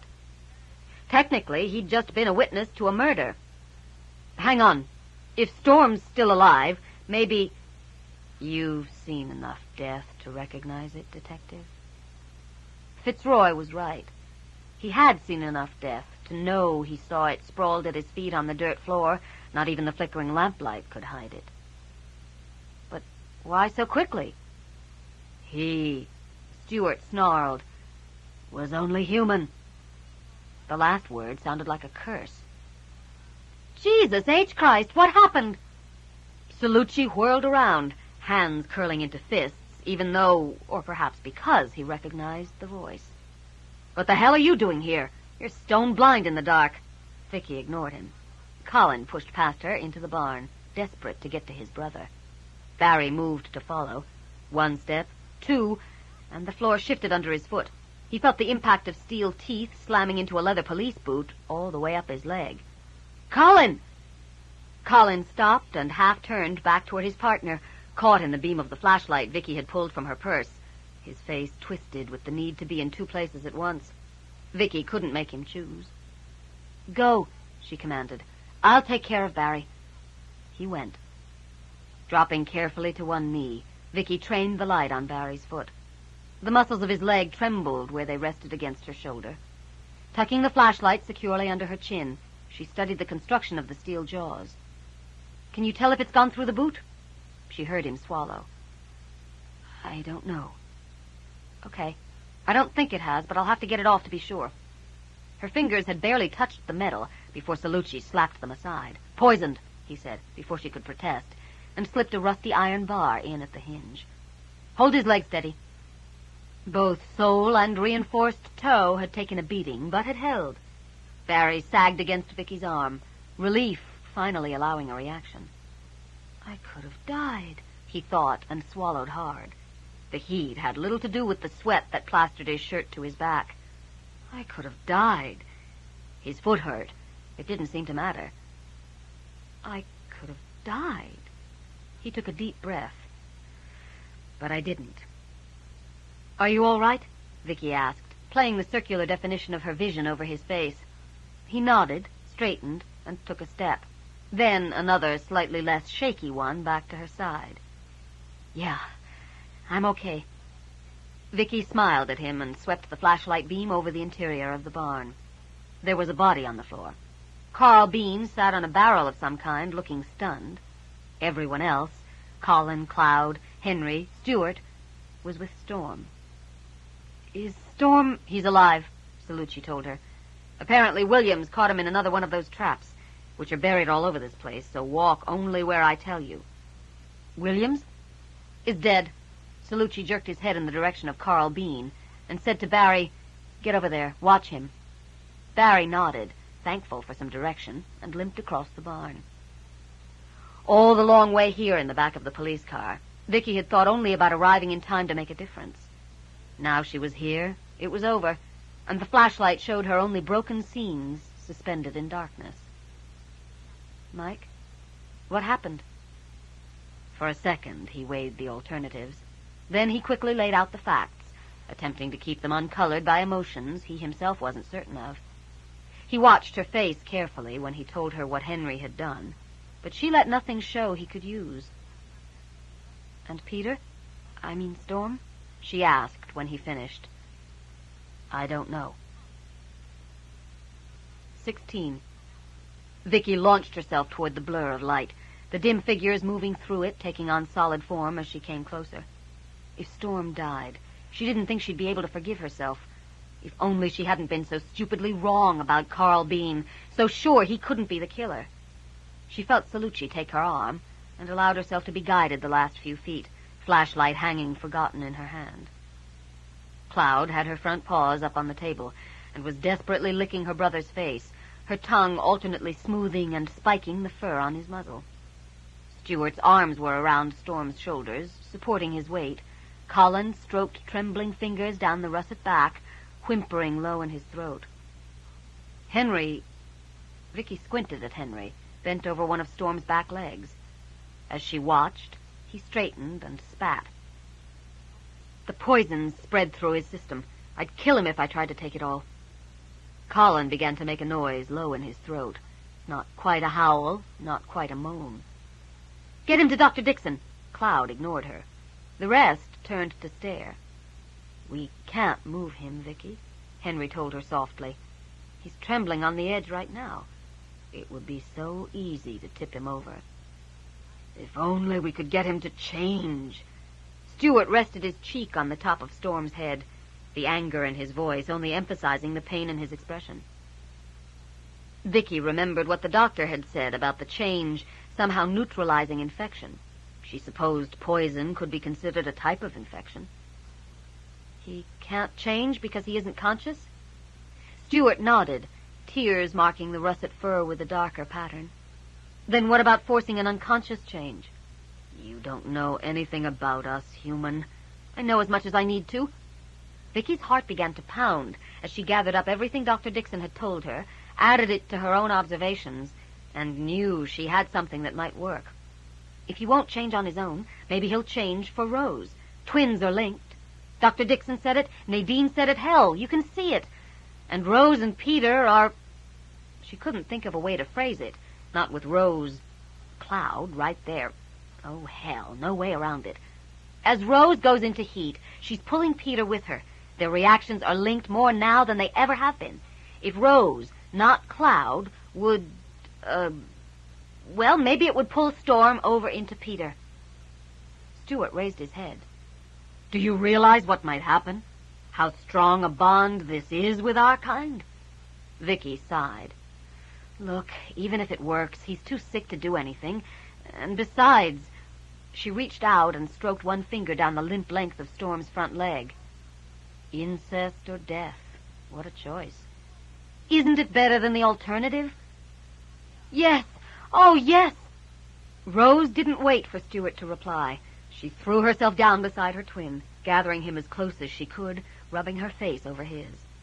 Stewart released Storm and straightened, one hand resting lightly on his nephew's shoulder. "Call him," he said, his voice resigned, his expression watchful. He would not allow this to go any further than it had to. Bring him back to us, Rose. But try not to lose yourself.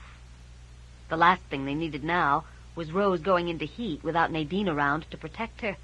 Breeding reaction had destroyed packs in the past. Peter.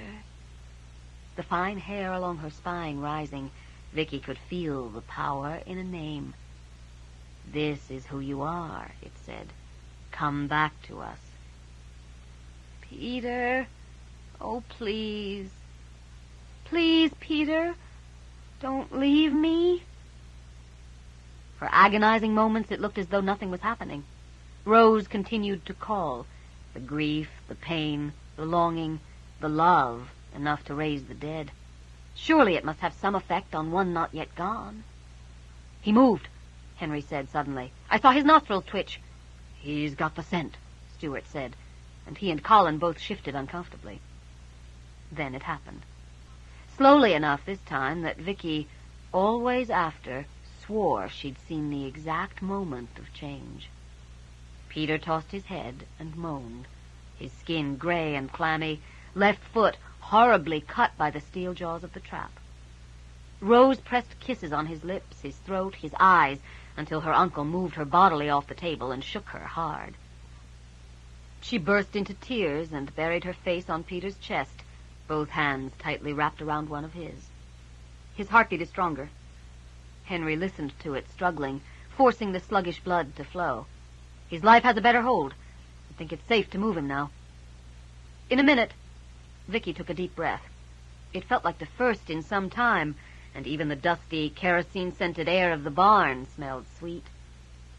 Jesus Christ, how the hell are we going to explain this to the police? Here's what we're going to do. Excuse me.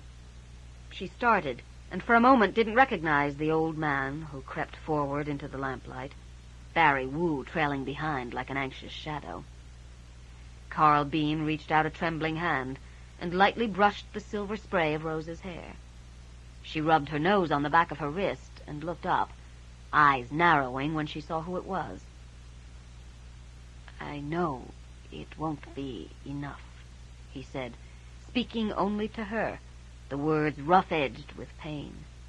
But I realize now I was wrong, in spite of all I'd done to you and yours.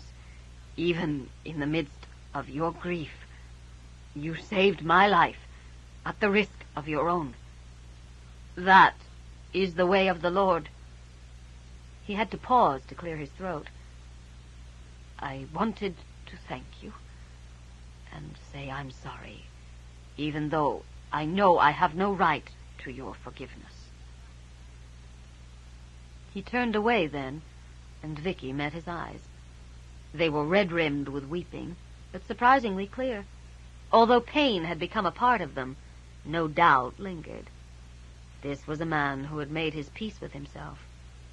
Vicki heard the voice of memory say, "He's a decent human being, and they're rare." She nodded once. He echoed it and moved past, bowed, but somehow still possessing a quiet dignity. Okay, people, we're going to keep this as uncomplicated as possible. She blinked rapidly to clear her eyes and shoved at her glasses. This is what happened. The police already know someone has been taking pot shots at the Hirkins dogs, and the Hirkins, and that I'm looking into it. Obviously, Peter found something out. He spoke with Mark Williams this afternoon, Salucci told her, wondering how far he was going to let this vaguely surreal explanation go on. Great. Suspicious? He headed over here. Meanwhile, I found out the same information, called, discovered that Peter was missing, pulled Colin off shift, and started out here. Meanwhile, you, she pointed at Salucci, and you, the finger moved to Stuart, raced to the rescue. We stick to the truth as far as we can. Now then, Henry, you weren't here. Henry nodded. Staying clear of police investigations had always been one of his tenets of survival. Colin, you and Barry, get Peter into the back of your car. Rose, stay with him. Don't let him change again. And Rose, you weren't here either. The boys picked you up on their way back into town as you were running along the road trying to get here, furious that Stewart and Salucci wouldn't take you with them. Got that?" Rose sniffed again and nodded, letting go of her twin only long enough to pull on the T-shirt Stewart stripped off and gave her. It fell to mid-thigh and would do as clothing until they reached the doctor's, where the entire family kept something to wear. Gently, Colin lifted his brother, and with Peter's head lolling in the hollow of his throat, made for the door. Rose close at his side, her hands chasing each other up and down her twin's body. "Wait by the car," Vicki called, sending Barry after them. "There are a few more things you'll have to know." "Like what you're planning to do about the corpse," Salucci snapped, running both hands up through his hair, his patience nearly at an end. "I don't know if you've taken a good look at it, but someone obviously helped it achieve its current condition, which is going to be just a little hard to explain.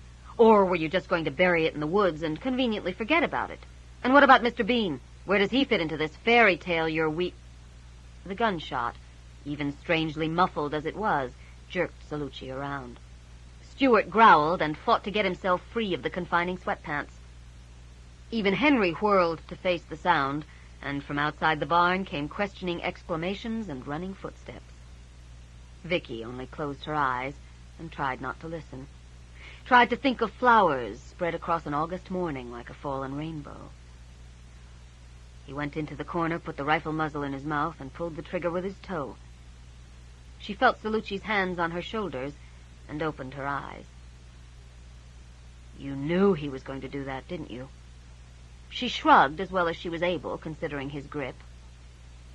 "I suspected." "No, you knew." He started to shake her. "Why the hell didn't you stop him?" She brought her arms up between his and broke his hold. They stood glaring at each other for a moment, and when she thought he'd actually hear her, she said, "He couldn't live with what he'd done, Mike. Who was I to say he had to?" Sliding her glasses up her nose, she looked past him and drew a long, shuddering breath. "We're not done yet. Is there a can of kerosene around for that lamp?" "Here, by the table." Stewart bent to lift the 5-gallon can. "No, don't touch it."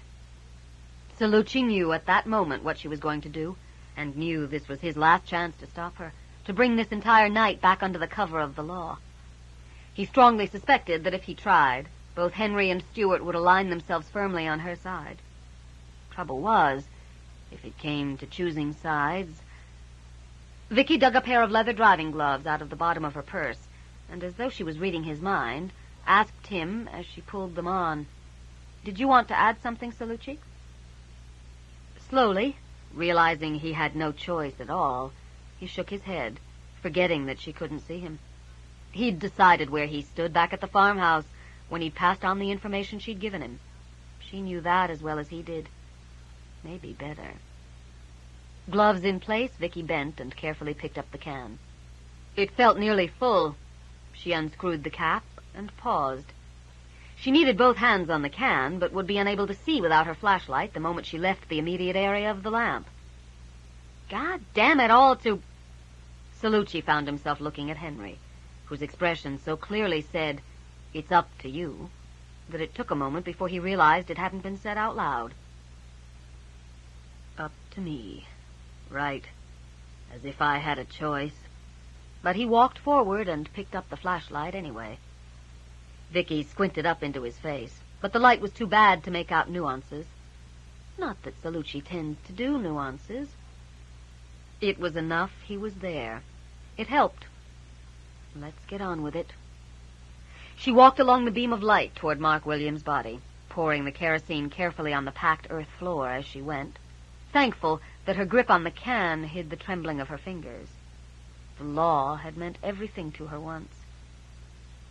As far as anyone will be able to piece together, there was a fight, probably because Carl Bean walked in on whatever it was his nephew was doing to Peter.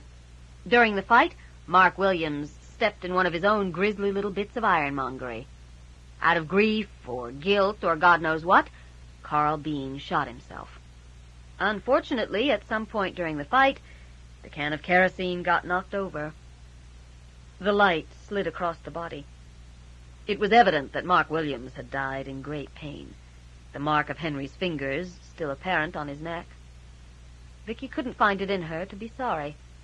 The only thing she'd felt for Mark Williams in life had been contempt, and his death hadn't changed that. As soon feel sorry for squashing a cockroach, she thought, setting the can down beside the corpse and tipping it over. What about Carl Bean? Leave him alone. Let him lie where he chose. She walked back along the light to the table and picked up the lantern.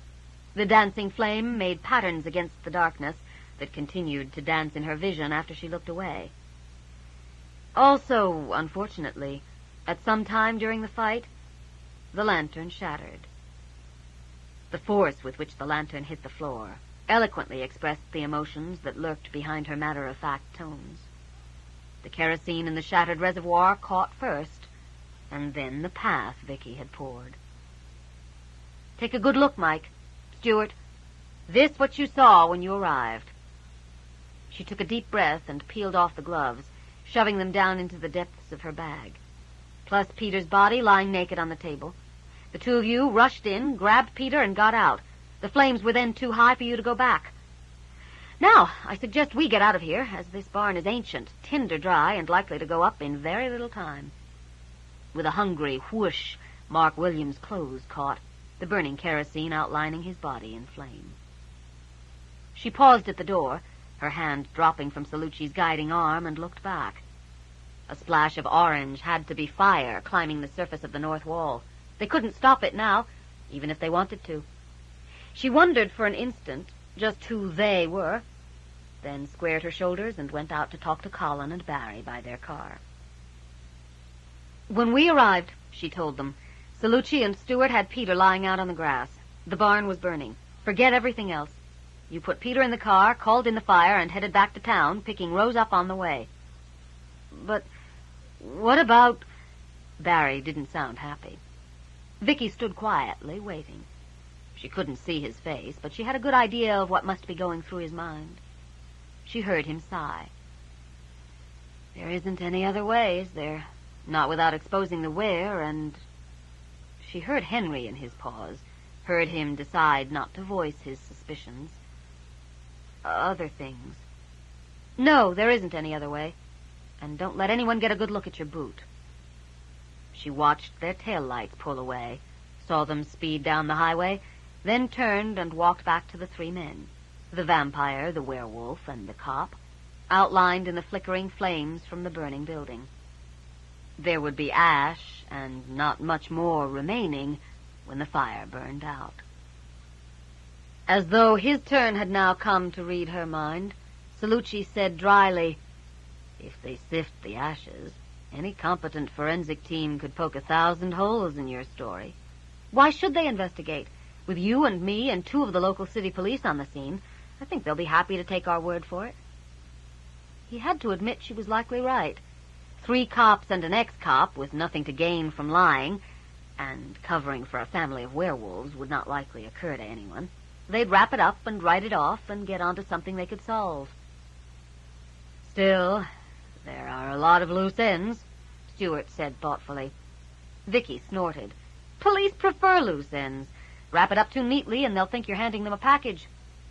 The night was sultry, without a breath of wind, and the barn was now burning brightly, but Vicki hugged her arms close. They'd won. She should feel happy, relieved, something. All she felt was empty.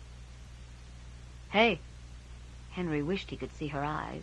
All he could see were the flames reflected on her glasses. You all right? Yeah, I'm fine. Why wouldn't I be? He reached out and slid her glasses up her nose. No reason. She grinned a little shakily. You'd better get going. I don't know how long it'll take the fire trucks and the OPP to get out here. Will you be back to the farmhouse? As soon as the police are finished with me. He shot a look at Salucci, but managed to hold back the comment. Vicki sighed. Go, she told him. He went. Salucci took his place. Vicki sighed again. Look, if you're about to treat me to another lecture on ethics or morals, I'm not in the mood. Actually, I was wondering if a grass fire was part of your plan. Maybe as a diversion? We're starting to get some sparks, and the field behind the barn is awfully dry. Flames were racing across the roof now, the entire structure wrapped in red and gold. The last thing she wanted to do was more damage. There's a water hook up in the garden with plenty of hose. Just wet the field down. Well, how the hell was I supposed to know? You could have looked. Jesus H. Christ, do I have to do everything? No, thanks. You've done quite enough. He wanted to recall the words the moment he said them, but to his surprise, Vicki started to laugh. It didn't sound like hysteria. It just sounded like laughter. What?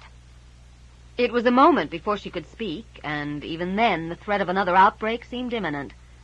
I was just thinking that it's all over but the shouting. Yeah, so? So? She waved one hand helplessly in the air as she went off again. So now it's over. You will come back and see us again when you need to get out of the city? I will, Vicki grinned. But right at the moment, the peace and quiet of the city seems pretty inviting. Nadine snorted. I don't know how you stand it. Bad smells and too many strangers on your territory. Although she still bore the mark of her twins' loss, in the last 24 hours the wound had visibly healed. Whether it was due to the deaths of Mark Williams and Carl Bean, or the saving of Peter's life, Vicki wasn't sure. Neither did she want to know. Rose had also changed, with less of the child she'd been and more of the woman she was becoming showing in her face. Nadine kept her close, snarling when any of the males approached. Vicki moved toward the door, where Henry stood waiting for her, tension stretching between him and Stewart in almost a visible line. In the barn before you arrived, Henry had explained earlier, I gave him an order he had no choice but to obey. You vampired him? If you like. We're both pretending it didn't happen, but it'll take him some time to forget that it did. Shadow, his black fur marked with dust, crawled out from under the wood stove, his jaws straining around a huge soup bone. He trotted to the door and dropped it at Vicki's feet. It's my best bone, Daniel told her solemnly. I want you to have it, so you don't forget me. Thank you, Daniel. The bone disappeared into the depths of Vicki's bag.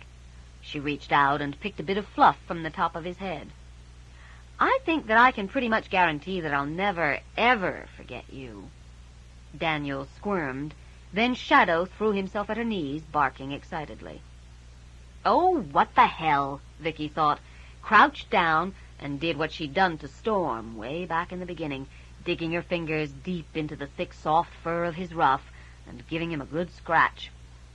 It was hard to say which of them enjoyed it more. Salucci leaned against the car and tossed the keys from hand to hand.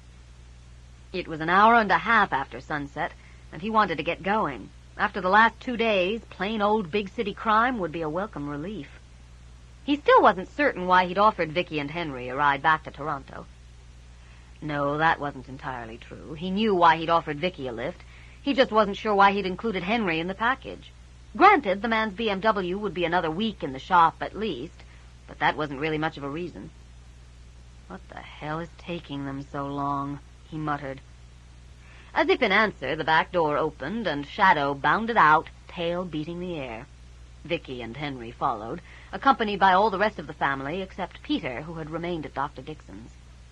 Vicki had been right about the police investigation. The whole thing was just so weird, and the witnesses so credible, that the OPP had jumped to pretty much exactly the conclusions Vicki had outlined, and were willing to write off the rest. Mark Williams' police record hadn't hurt either, especially when a report of his latest business venture had come in from Vancouver. Salucci braced himself as Shadow leapt up on his chest, licked his face twice, then raced off to run noisy circles around the group approaching across the lawn. Werewolves. He'd never be able to look at anyone quite the same way again.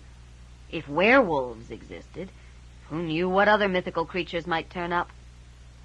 Vicki seemed to have taken the whole thing in stride. But then, he'd always known she was a remarkable woman. An obnoxious, arrogant, opinionated woman much of the time. But still, remarkable. On the other hand, he thought as he closed his fist around the keys, Vicki had known Henry since Easter, so maybe none of this was new to her. Who knew what the two of them had been involved with? During the gratitude and the goodbyes, Stewart approached, hand held out. Thank you for your help.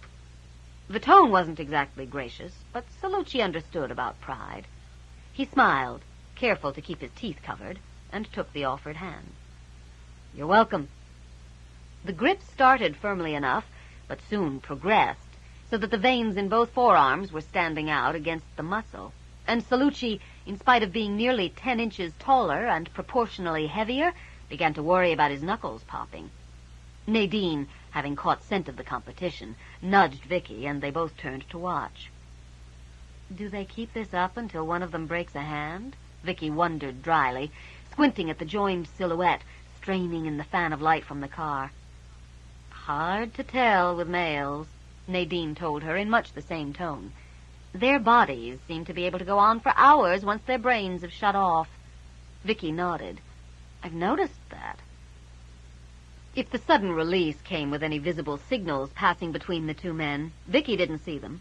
One moment they were locked in stylized hand-to-hand combat.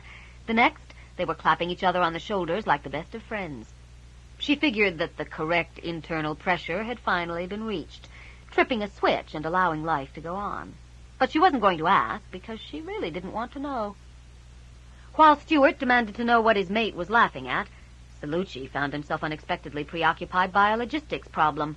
Who was going to sit beside him in the front seat on the way home? It seemed a childish thing to worry about, but although the seat should by rights go to Vicki, she was the taller and entitled to the greater legroom. He didn't want Henry Fitzroy sitting behind him in the dark for the 3-hour drive. Vicki took the decision away from him.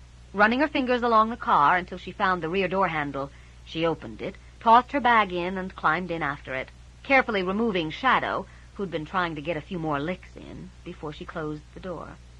She'd known Mike Salucci for 8 years, and she had a pretty good idea of what was going through his head concerning this. If he thought she was going to run interference between him and Henry, he could think again. Henry kept his face expressionless as he slid into the front seat and buckled his seatbelt. Shadow chased the car to the end of the lane, then sat by the mailbox barking until they were out of sight. By the time they reached the 401, Salucci couldn't stand the silence a moment longer. "Well," he cleared his throat, "are all your cases that interesting?" Vicki grinned. She knew he'd break first. "Not all of them," she said, "but then I have a pretty exclusive clientele." "That's one word for it." Salucci grunted. "What's going to happen with Rose and Peter, did they say?" "As soon as Peter's better, Stuart's sending him to stay with his family in Vermont. Rose is pretty broken up about it." "At least he's alive to send away." "True enough." "Rose is probably going to spend the next week howling in her room while the 3 adult males make themselves scarce." 3 males? You mean her father? Apparently it's a pretty strong biological imperative. Yeah, but don't get your shorts in a knot, Salucci. Nadine'll make sure nothing happens.